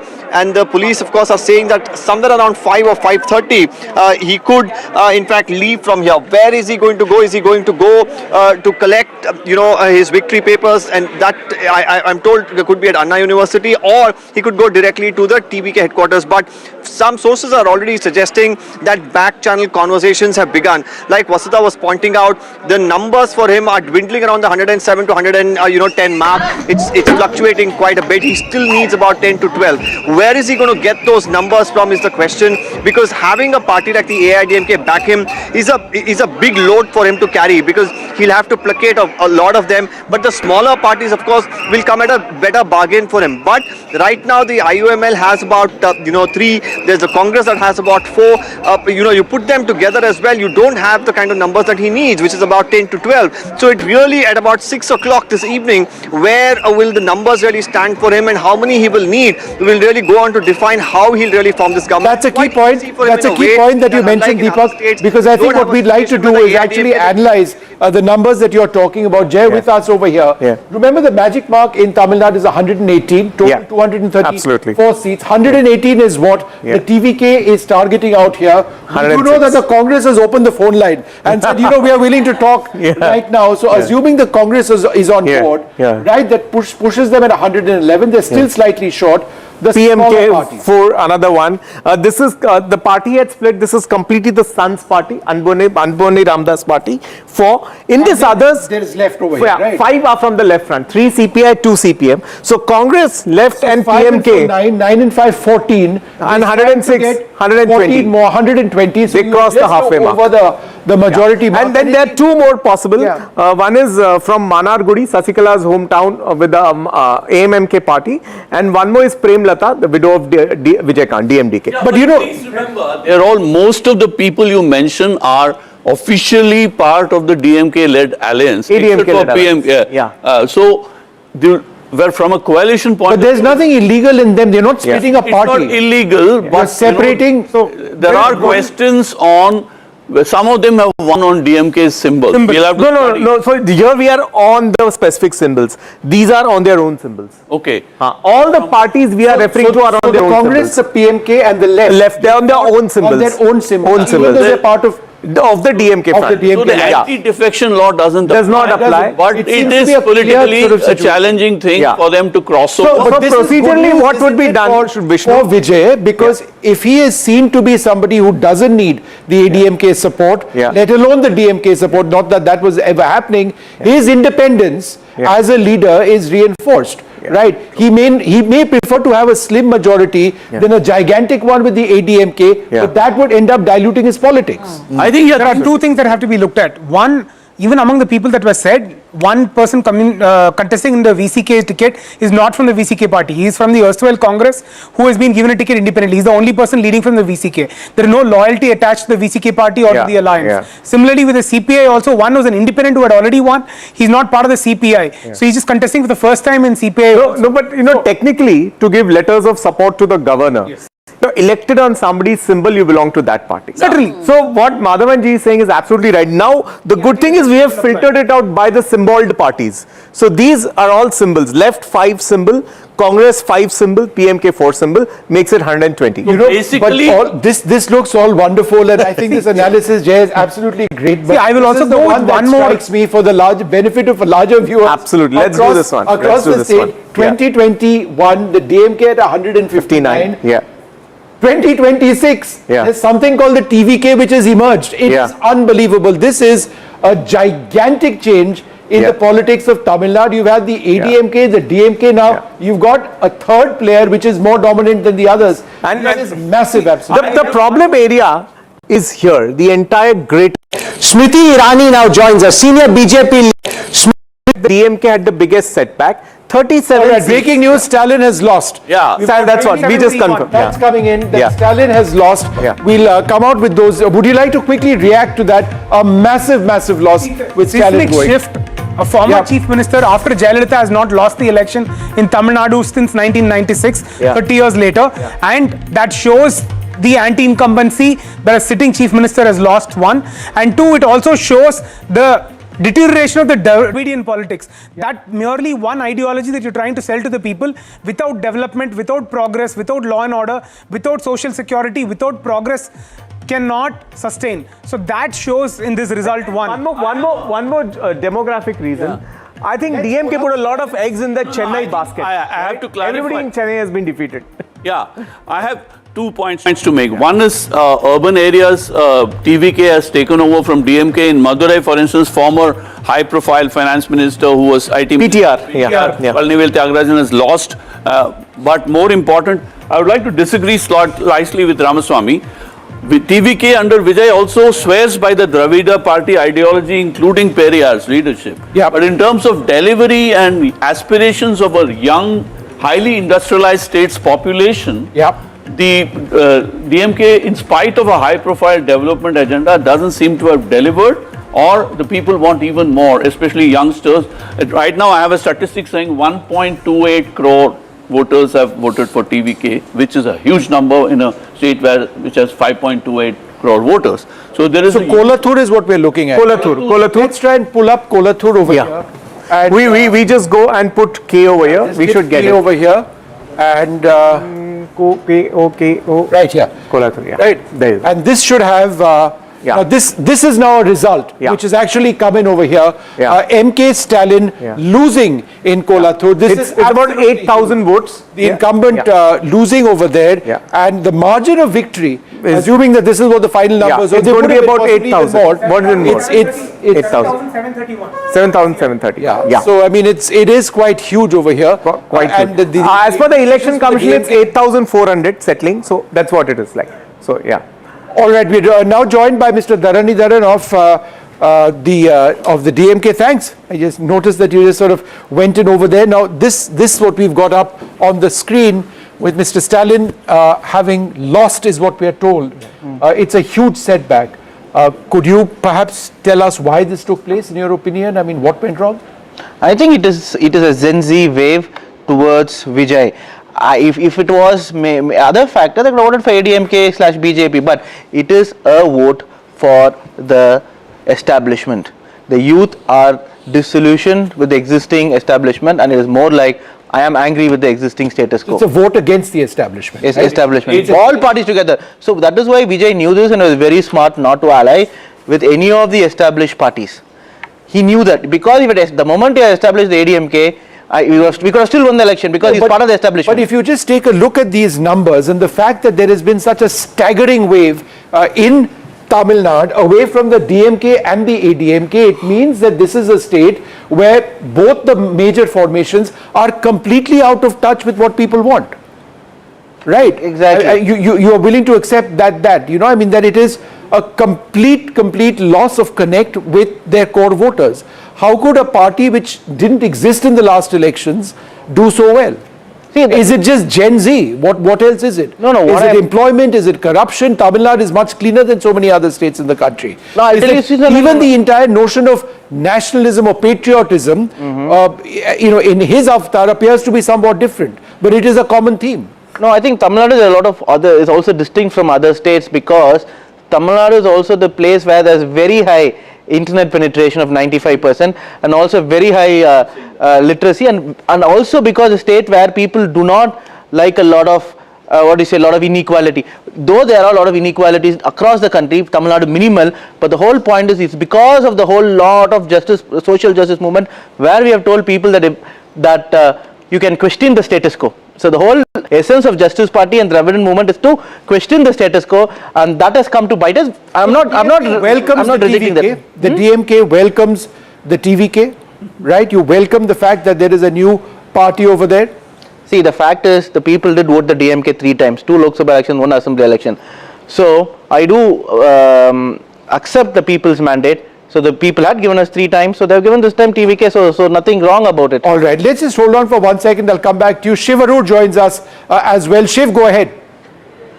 Vishnu, MK Stalin losing his seat from Kolattur is a body blow. VIP seats being lost, even in the wave of an anti-incumbency of this kind, is going to be a very bitter pill to swallow.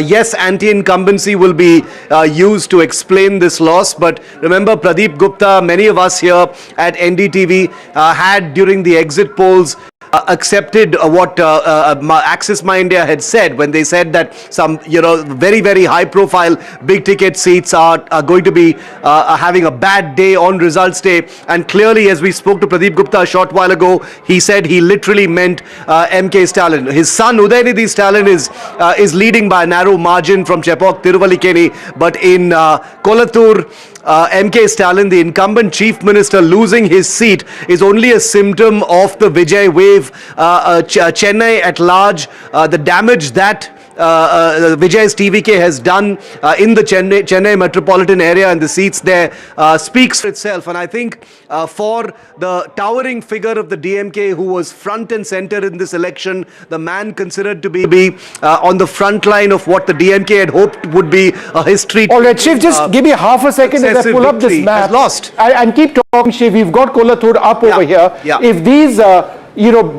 the final results, that MK Stalin was trailing by 60,688 votes over there. VS Babu of the TVK leading significantly over here. But the fact that MK Stalin would lose, and the fact that the overall numbers are as shocking as they are in the state, in favor of Vijay's party, it just seems to indicate a complete disconnect. Yeah, and this is the story that Shiv was referring to, the Chennai region.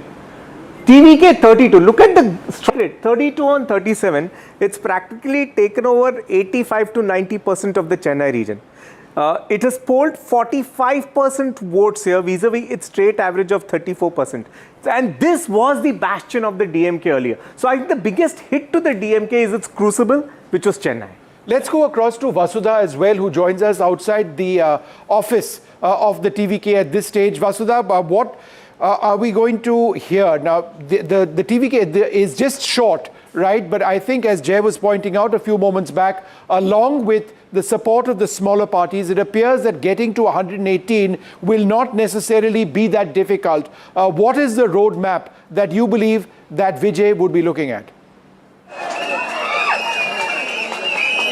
Well, there are two options for Vijay. One is to go for the smaller parties, PMK, DMTK, and of course the more realistic option, Vishnu, is of course to go for the Congress party. The Congress party has already reached out to the TVK. They have about 4 leads now, and then of course the Communist Party, which about 4 leads. But for me, the fact that MK Stalin is losing from Kolattur, that's like quite shocking, because MK Stalin was the face of the DMK's campaign. He was seen as somebody who was mild-mannered, was not really arrogant, was seen as someone who was accessible, and also seen as somebody who was the face of social justice and welfare, something that the DMK branded itself on. Kolattur is not a very difficult constituency. Remember, he used to contest from Saidapet. I have as a young reporter, I have covered his campaign against Saide Iduraisamy, and that used to be the CM's constituency, and now he shifted to Kolattur in 2011. He has been winning Kolattur since I don't know when, and now somebody who left the DMK to join the AIDMK and then the TVK, VS Babu, has defeated him. It has a lot of implications, ramifications for DMK to lose the Chief Minister's seat. Well, one would say that even Rahul Gandhi lost Amethi and Mamata Banerjee also lost Nandigram. We know what's happening with those parties, so it is clearly a signal that the DMK needs to wake up and smell the coffee. Vijay is here with me. Explain to me, Stalin losing from Kolattur, how significant is it for the DMK? It's really shocking, Musda. Like you mentioned, Stalin has been winning that seat from 2011, take it 2011, 16, and even 2021 elections also. But now he got defeated to VS Babu. VS Babu, interestingly, VS Babu was North Chennai District Secretary of DMK. He worked for MK Stalin in 2011, and then for losing, MK Stalin won that election with a close margin. So the DMK High Command took action against VS Babu, and he joined ADMK, and now under Edappadi K. Palaniswamy, and very recently he joined TVK under TVK Chief Vijay. He was announced as a candidate. From here he visited when there was a candidate meeting with TVK Chief Vijay. VS Babu here showed his hand, a favorite sign like this, to media. Remember, DMK Chief MK Stalin also showed that sign after finalizing their alliance with Congress in Anna Arivalayam. So very interestingly, now VS Babu has won this election with almost 9,000 vote differences. So really, I don't know how DMK going to introspect this.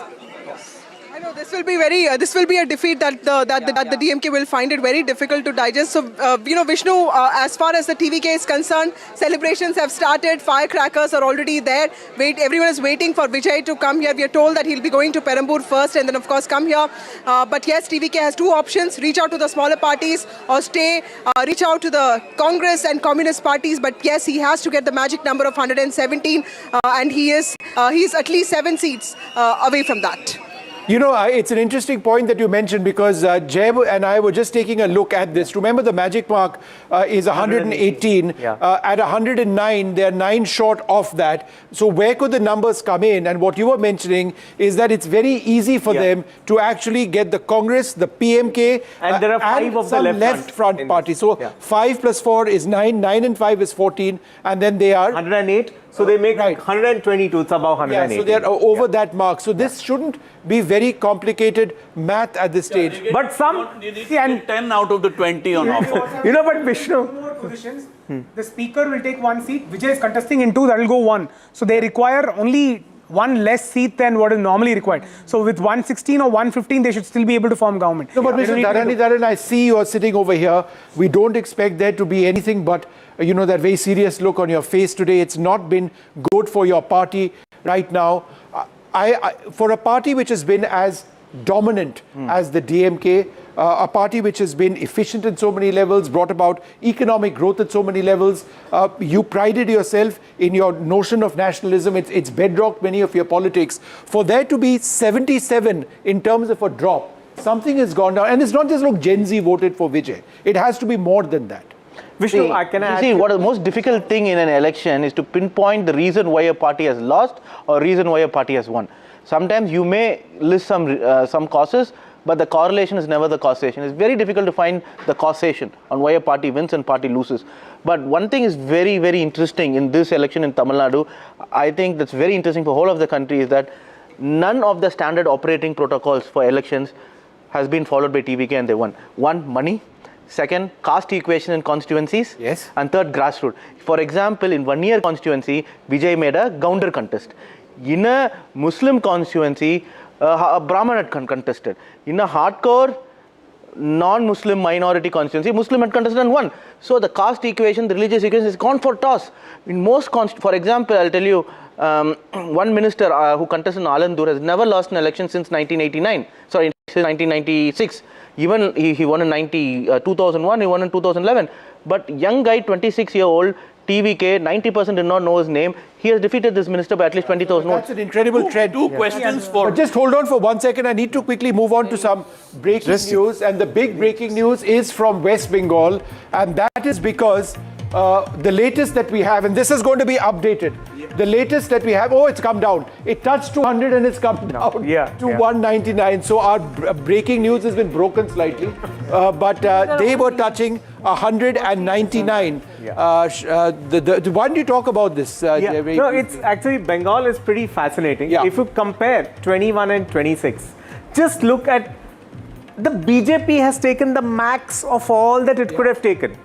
Some areas of South Parganas, which were really difficult, minority dominant, still remain with the TMC. A little bit of Dakshin Dinajpur, little bit of Murshidabad still remains with the TMC. But North Bengal completely taken. Has gone completely over there. I mean, the Trinamool wiped. Talk about that. Hold on for a second. Let's go across to NDTV's Shreyashri, who is now in Bengal. Shreyashri, you were tracking Mamata Banerjee very closely. She went into, a stronghold over there to see how voting was taking place. There were BJP supporters outside. She has been, insisting that the final truth will come out very late. What is she saying now? What is the Trinamool saying? Well, this is not a regular election. It's larger political implication, not just here in West Bengal, but even in the national capital, because if the BJP looks at the seat, the government here is going to BJP will form a government here in West Bengal. Their supporters out in large numbers playing with the saffron color outside the Bhawanipur counting center. A very, very different picture, something that West Bengal has never seen on counting day here before. When the CM is inside the strong room, the BJP workers and supporters raising Jai Shri Ram slogans, raising Bharat Mata Ki Jai. I don't know how many of y'all can recall, but there was an instance where a BJP supporter had raised Jai Shri Ram slogan at Chief Minister Mamata Banerjee's convoy once, and she had said, she had gotten off her cavalcade and she had said, I will skin you alive. So that is the kind of, that was the kind of grip that the Trinamool Congress had asserted on BJP supporters, and now they are celebrating here outside the strong room. The Trinamool Congress refusing to accept defeat. The Chief Minister, when she came out of her residence, she didn't look perturbed one bit. She was still confident. She went inside the strong room. She was accompanied by her CM security. Her councillor, who's also her sister-in-law, was present outside, but then because of the BJP workers raising slogans, they geared her, they started screaming "Chor Chor" slogans, and the police had to frisk her away. On the other hand, the central security force has been stepped up because, of course, this comes under the prohibitory zone because of being a strong room. And we are expecting the Chief Minister, it's been a while that she's gone inside, and while she's inside, the BJP workers celebrating.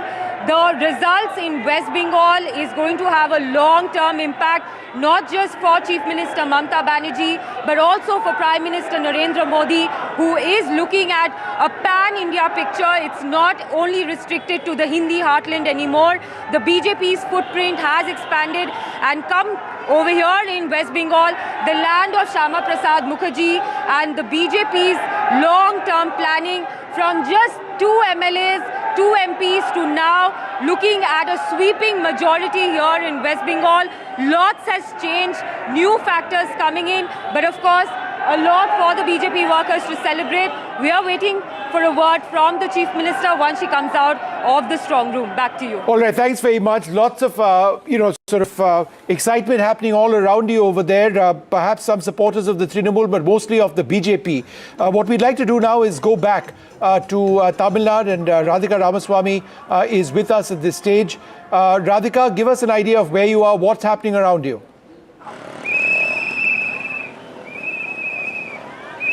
Right, Vishnu, I am at the counting center in Loyola College. In fact, this is the constituency of Vijay's. This is where his constituency votes are being counted, and which is why Vijay is expected in just a bit here. I'm going to go across to a few fans of Vijay. They've all been gathered here, TVK fans, TVK supporters, TVK cadres, gathered with flags, and they're all whistling, and they burst some firecrackers as well. Let me go across to them. Vijay has won. Tell us, what's your first reaction? Tamil Nadu in 2016. It is historic, yes. Yeah.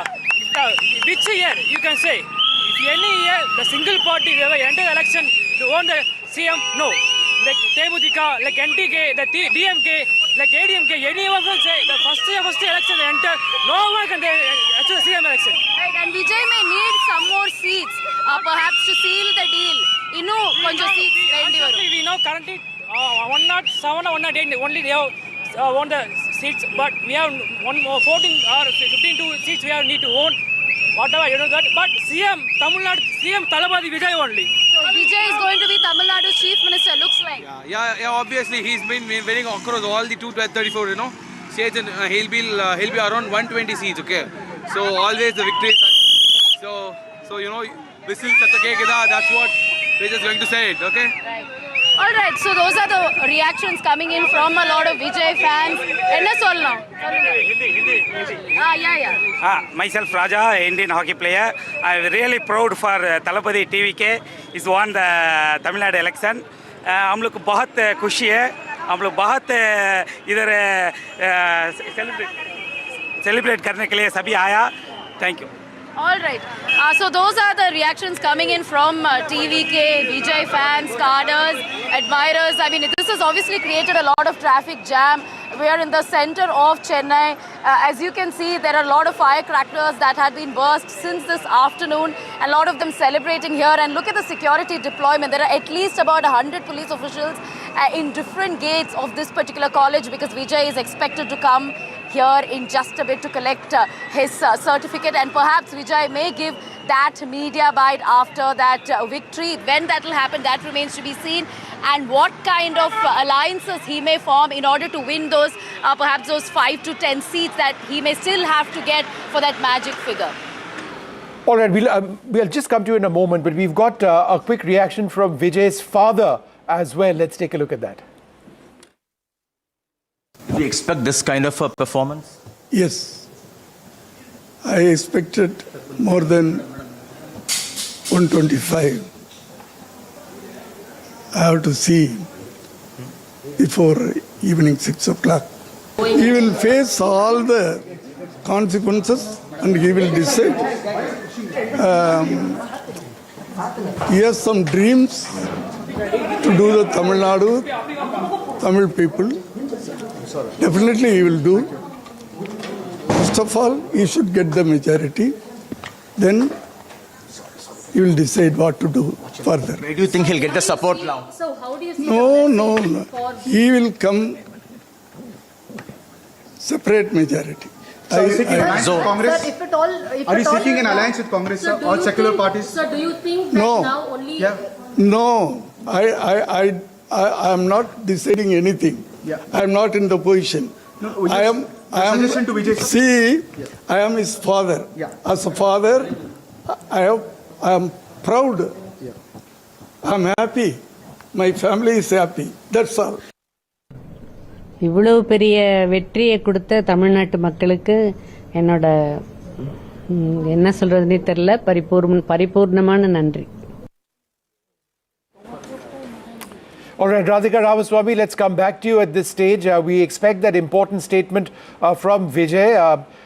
I mean, is he going to wait to cobble up support before declaring victory, or has he sort of, the fact that he's already said that he's going to be the chief minister, does it mean that as far as he's concerned, it's settled, it's a done deal?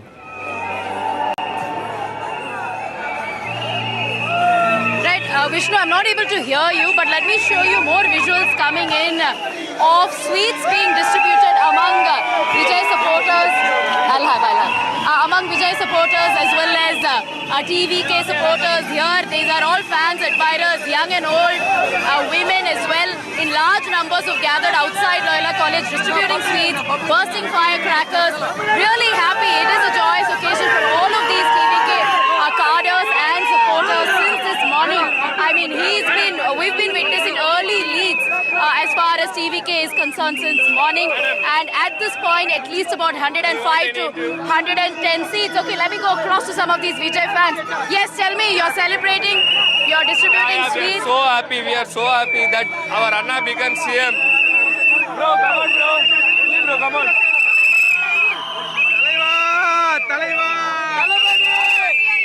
From Malaysia. I'm from Malaysia.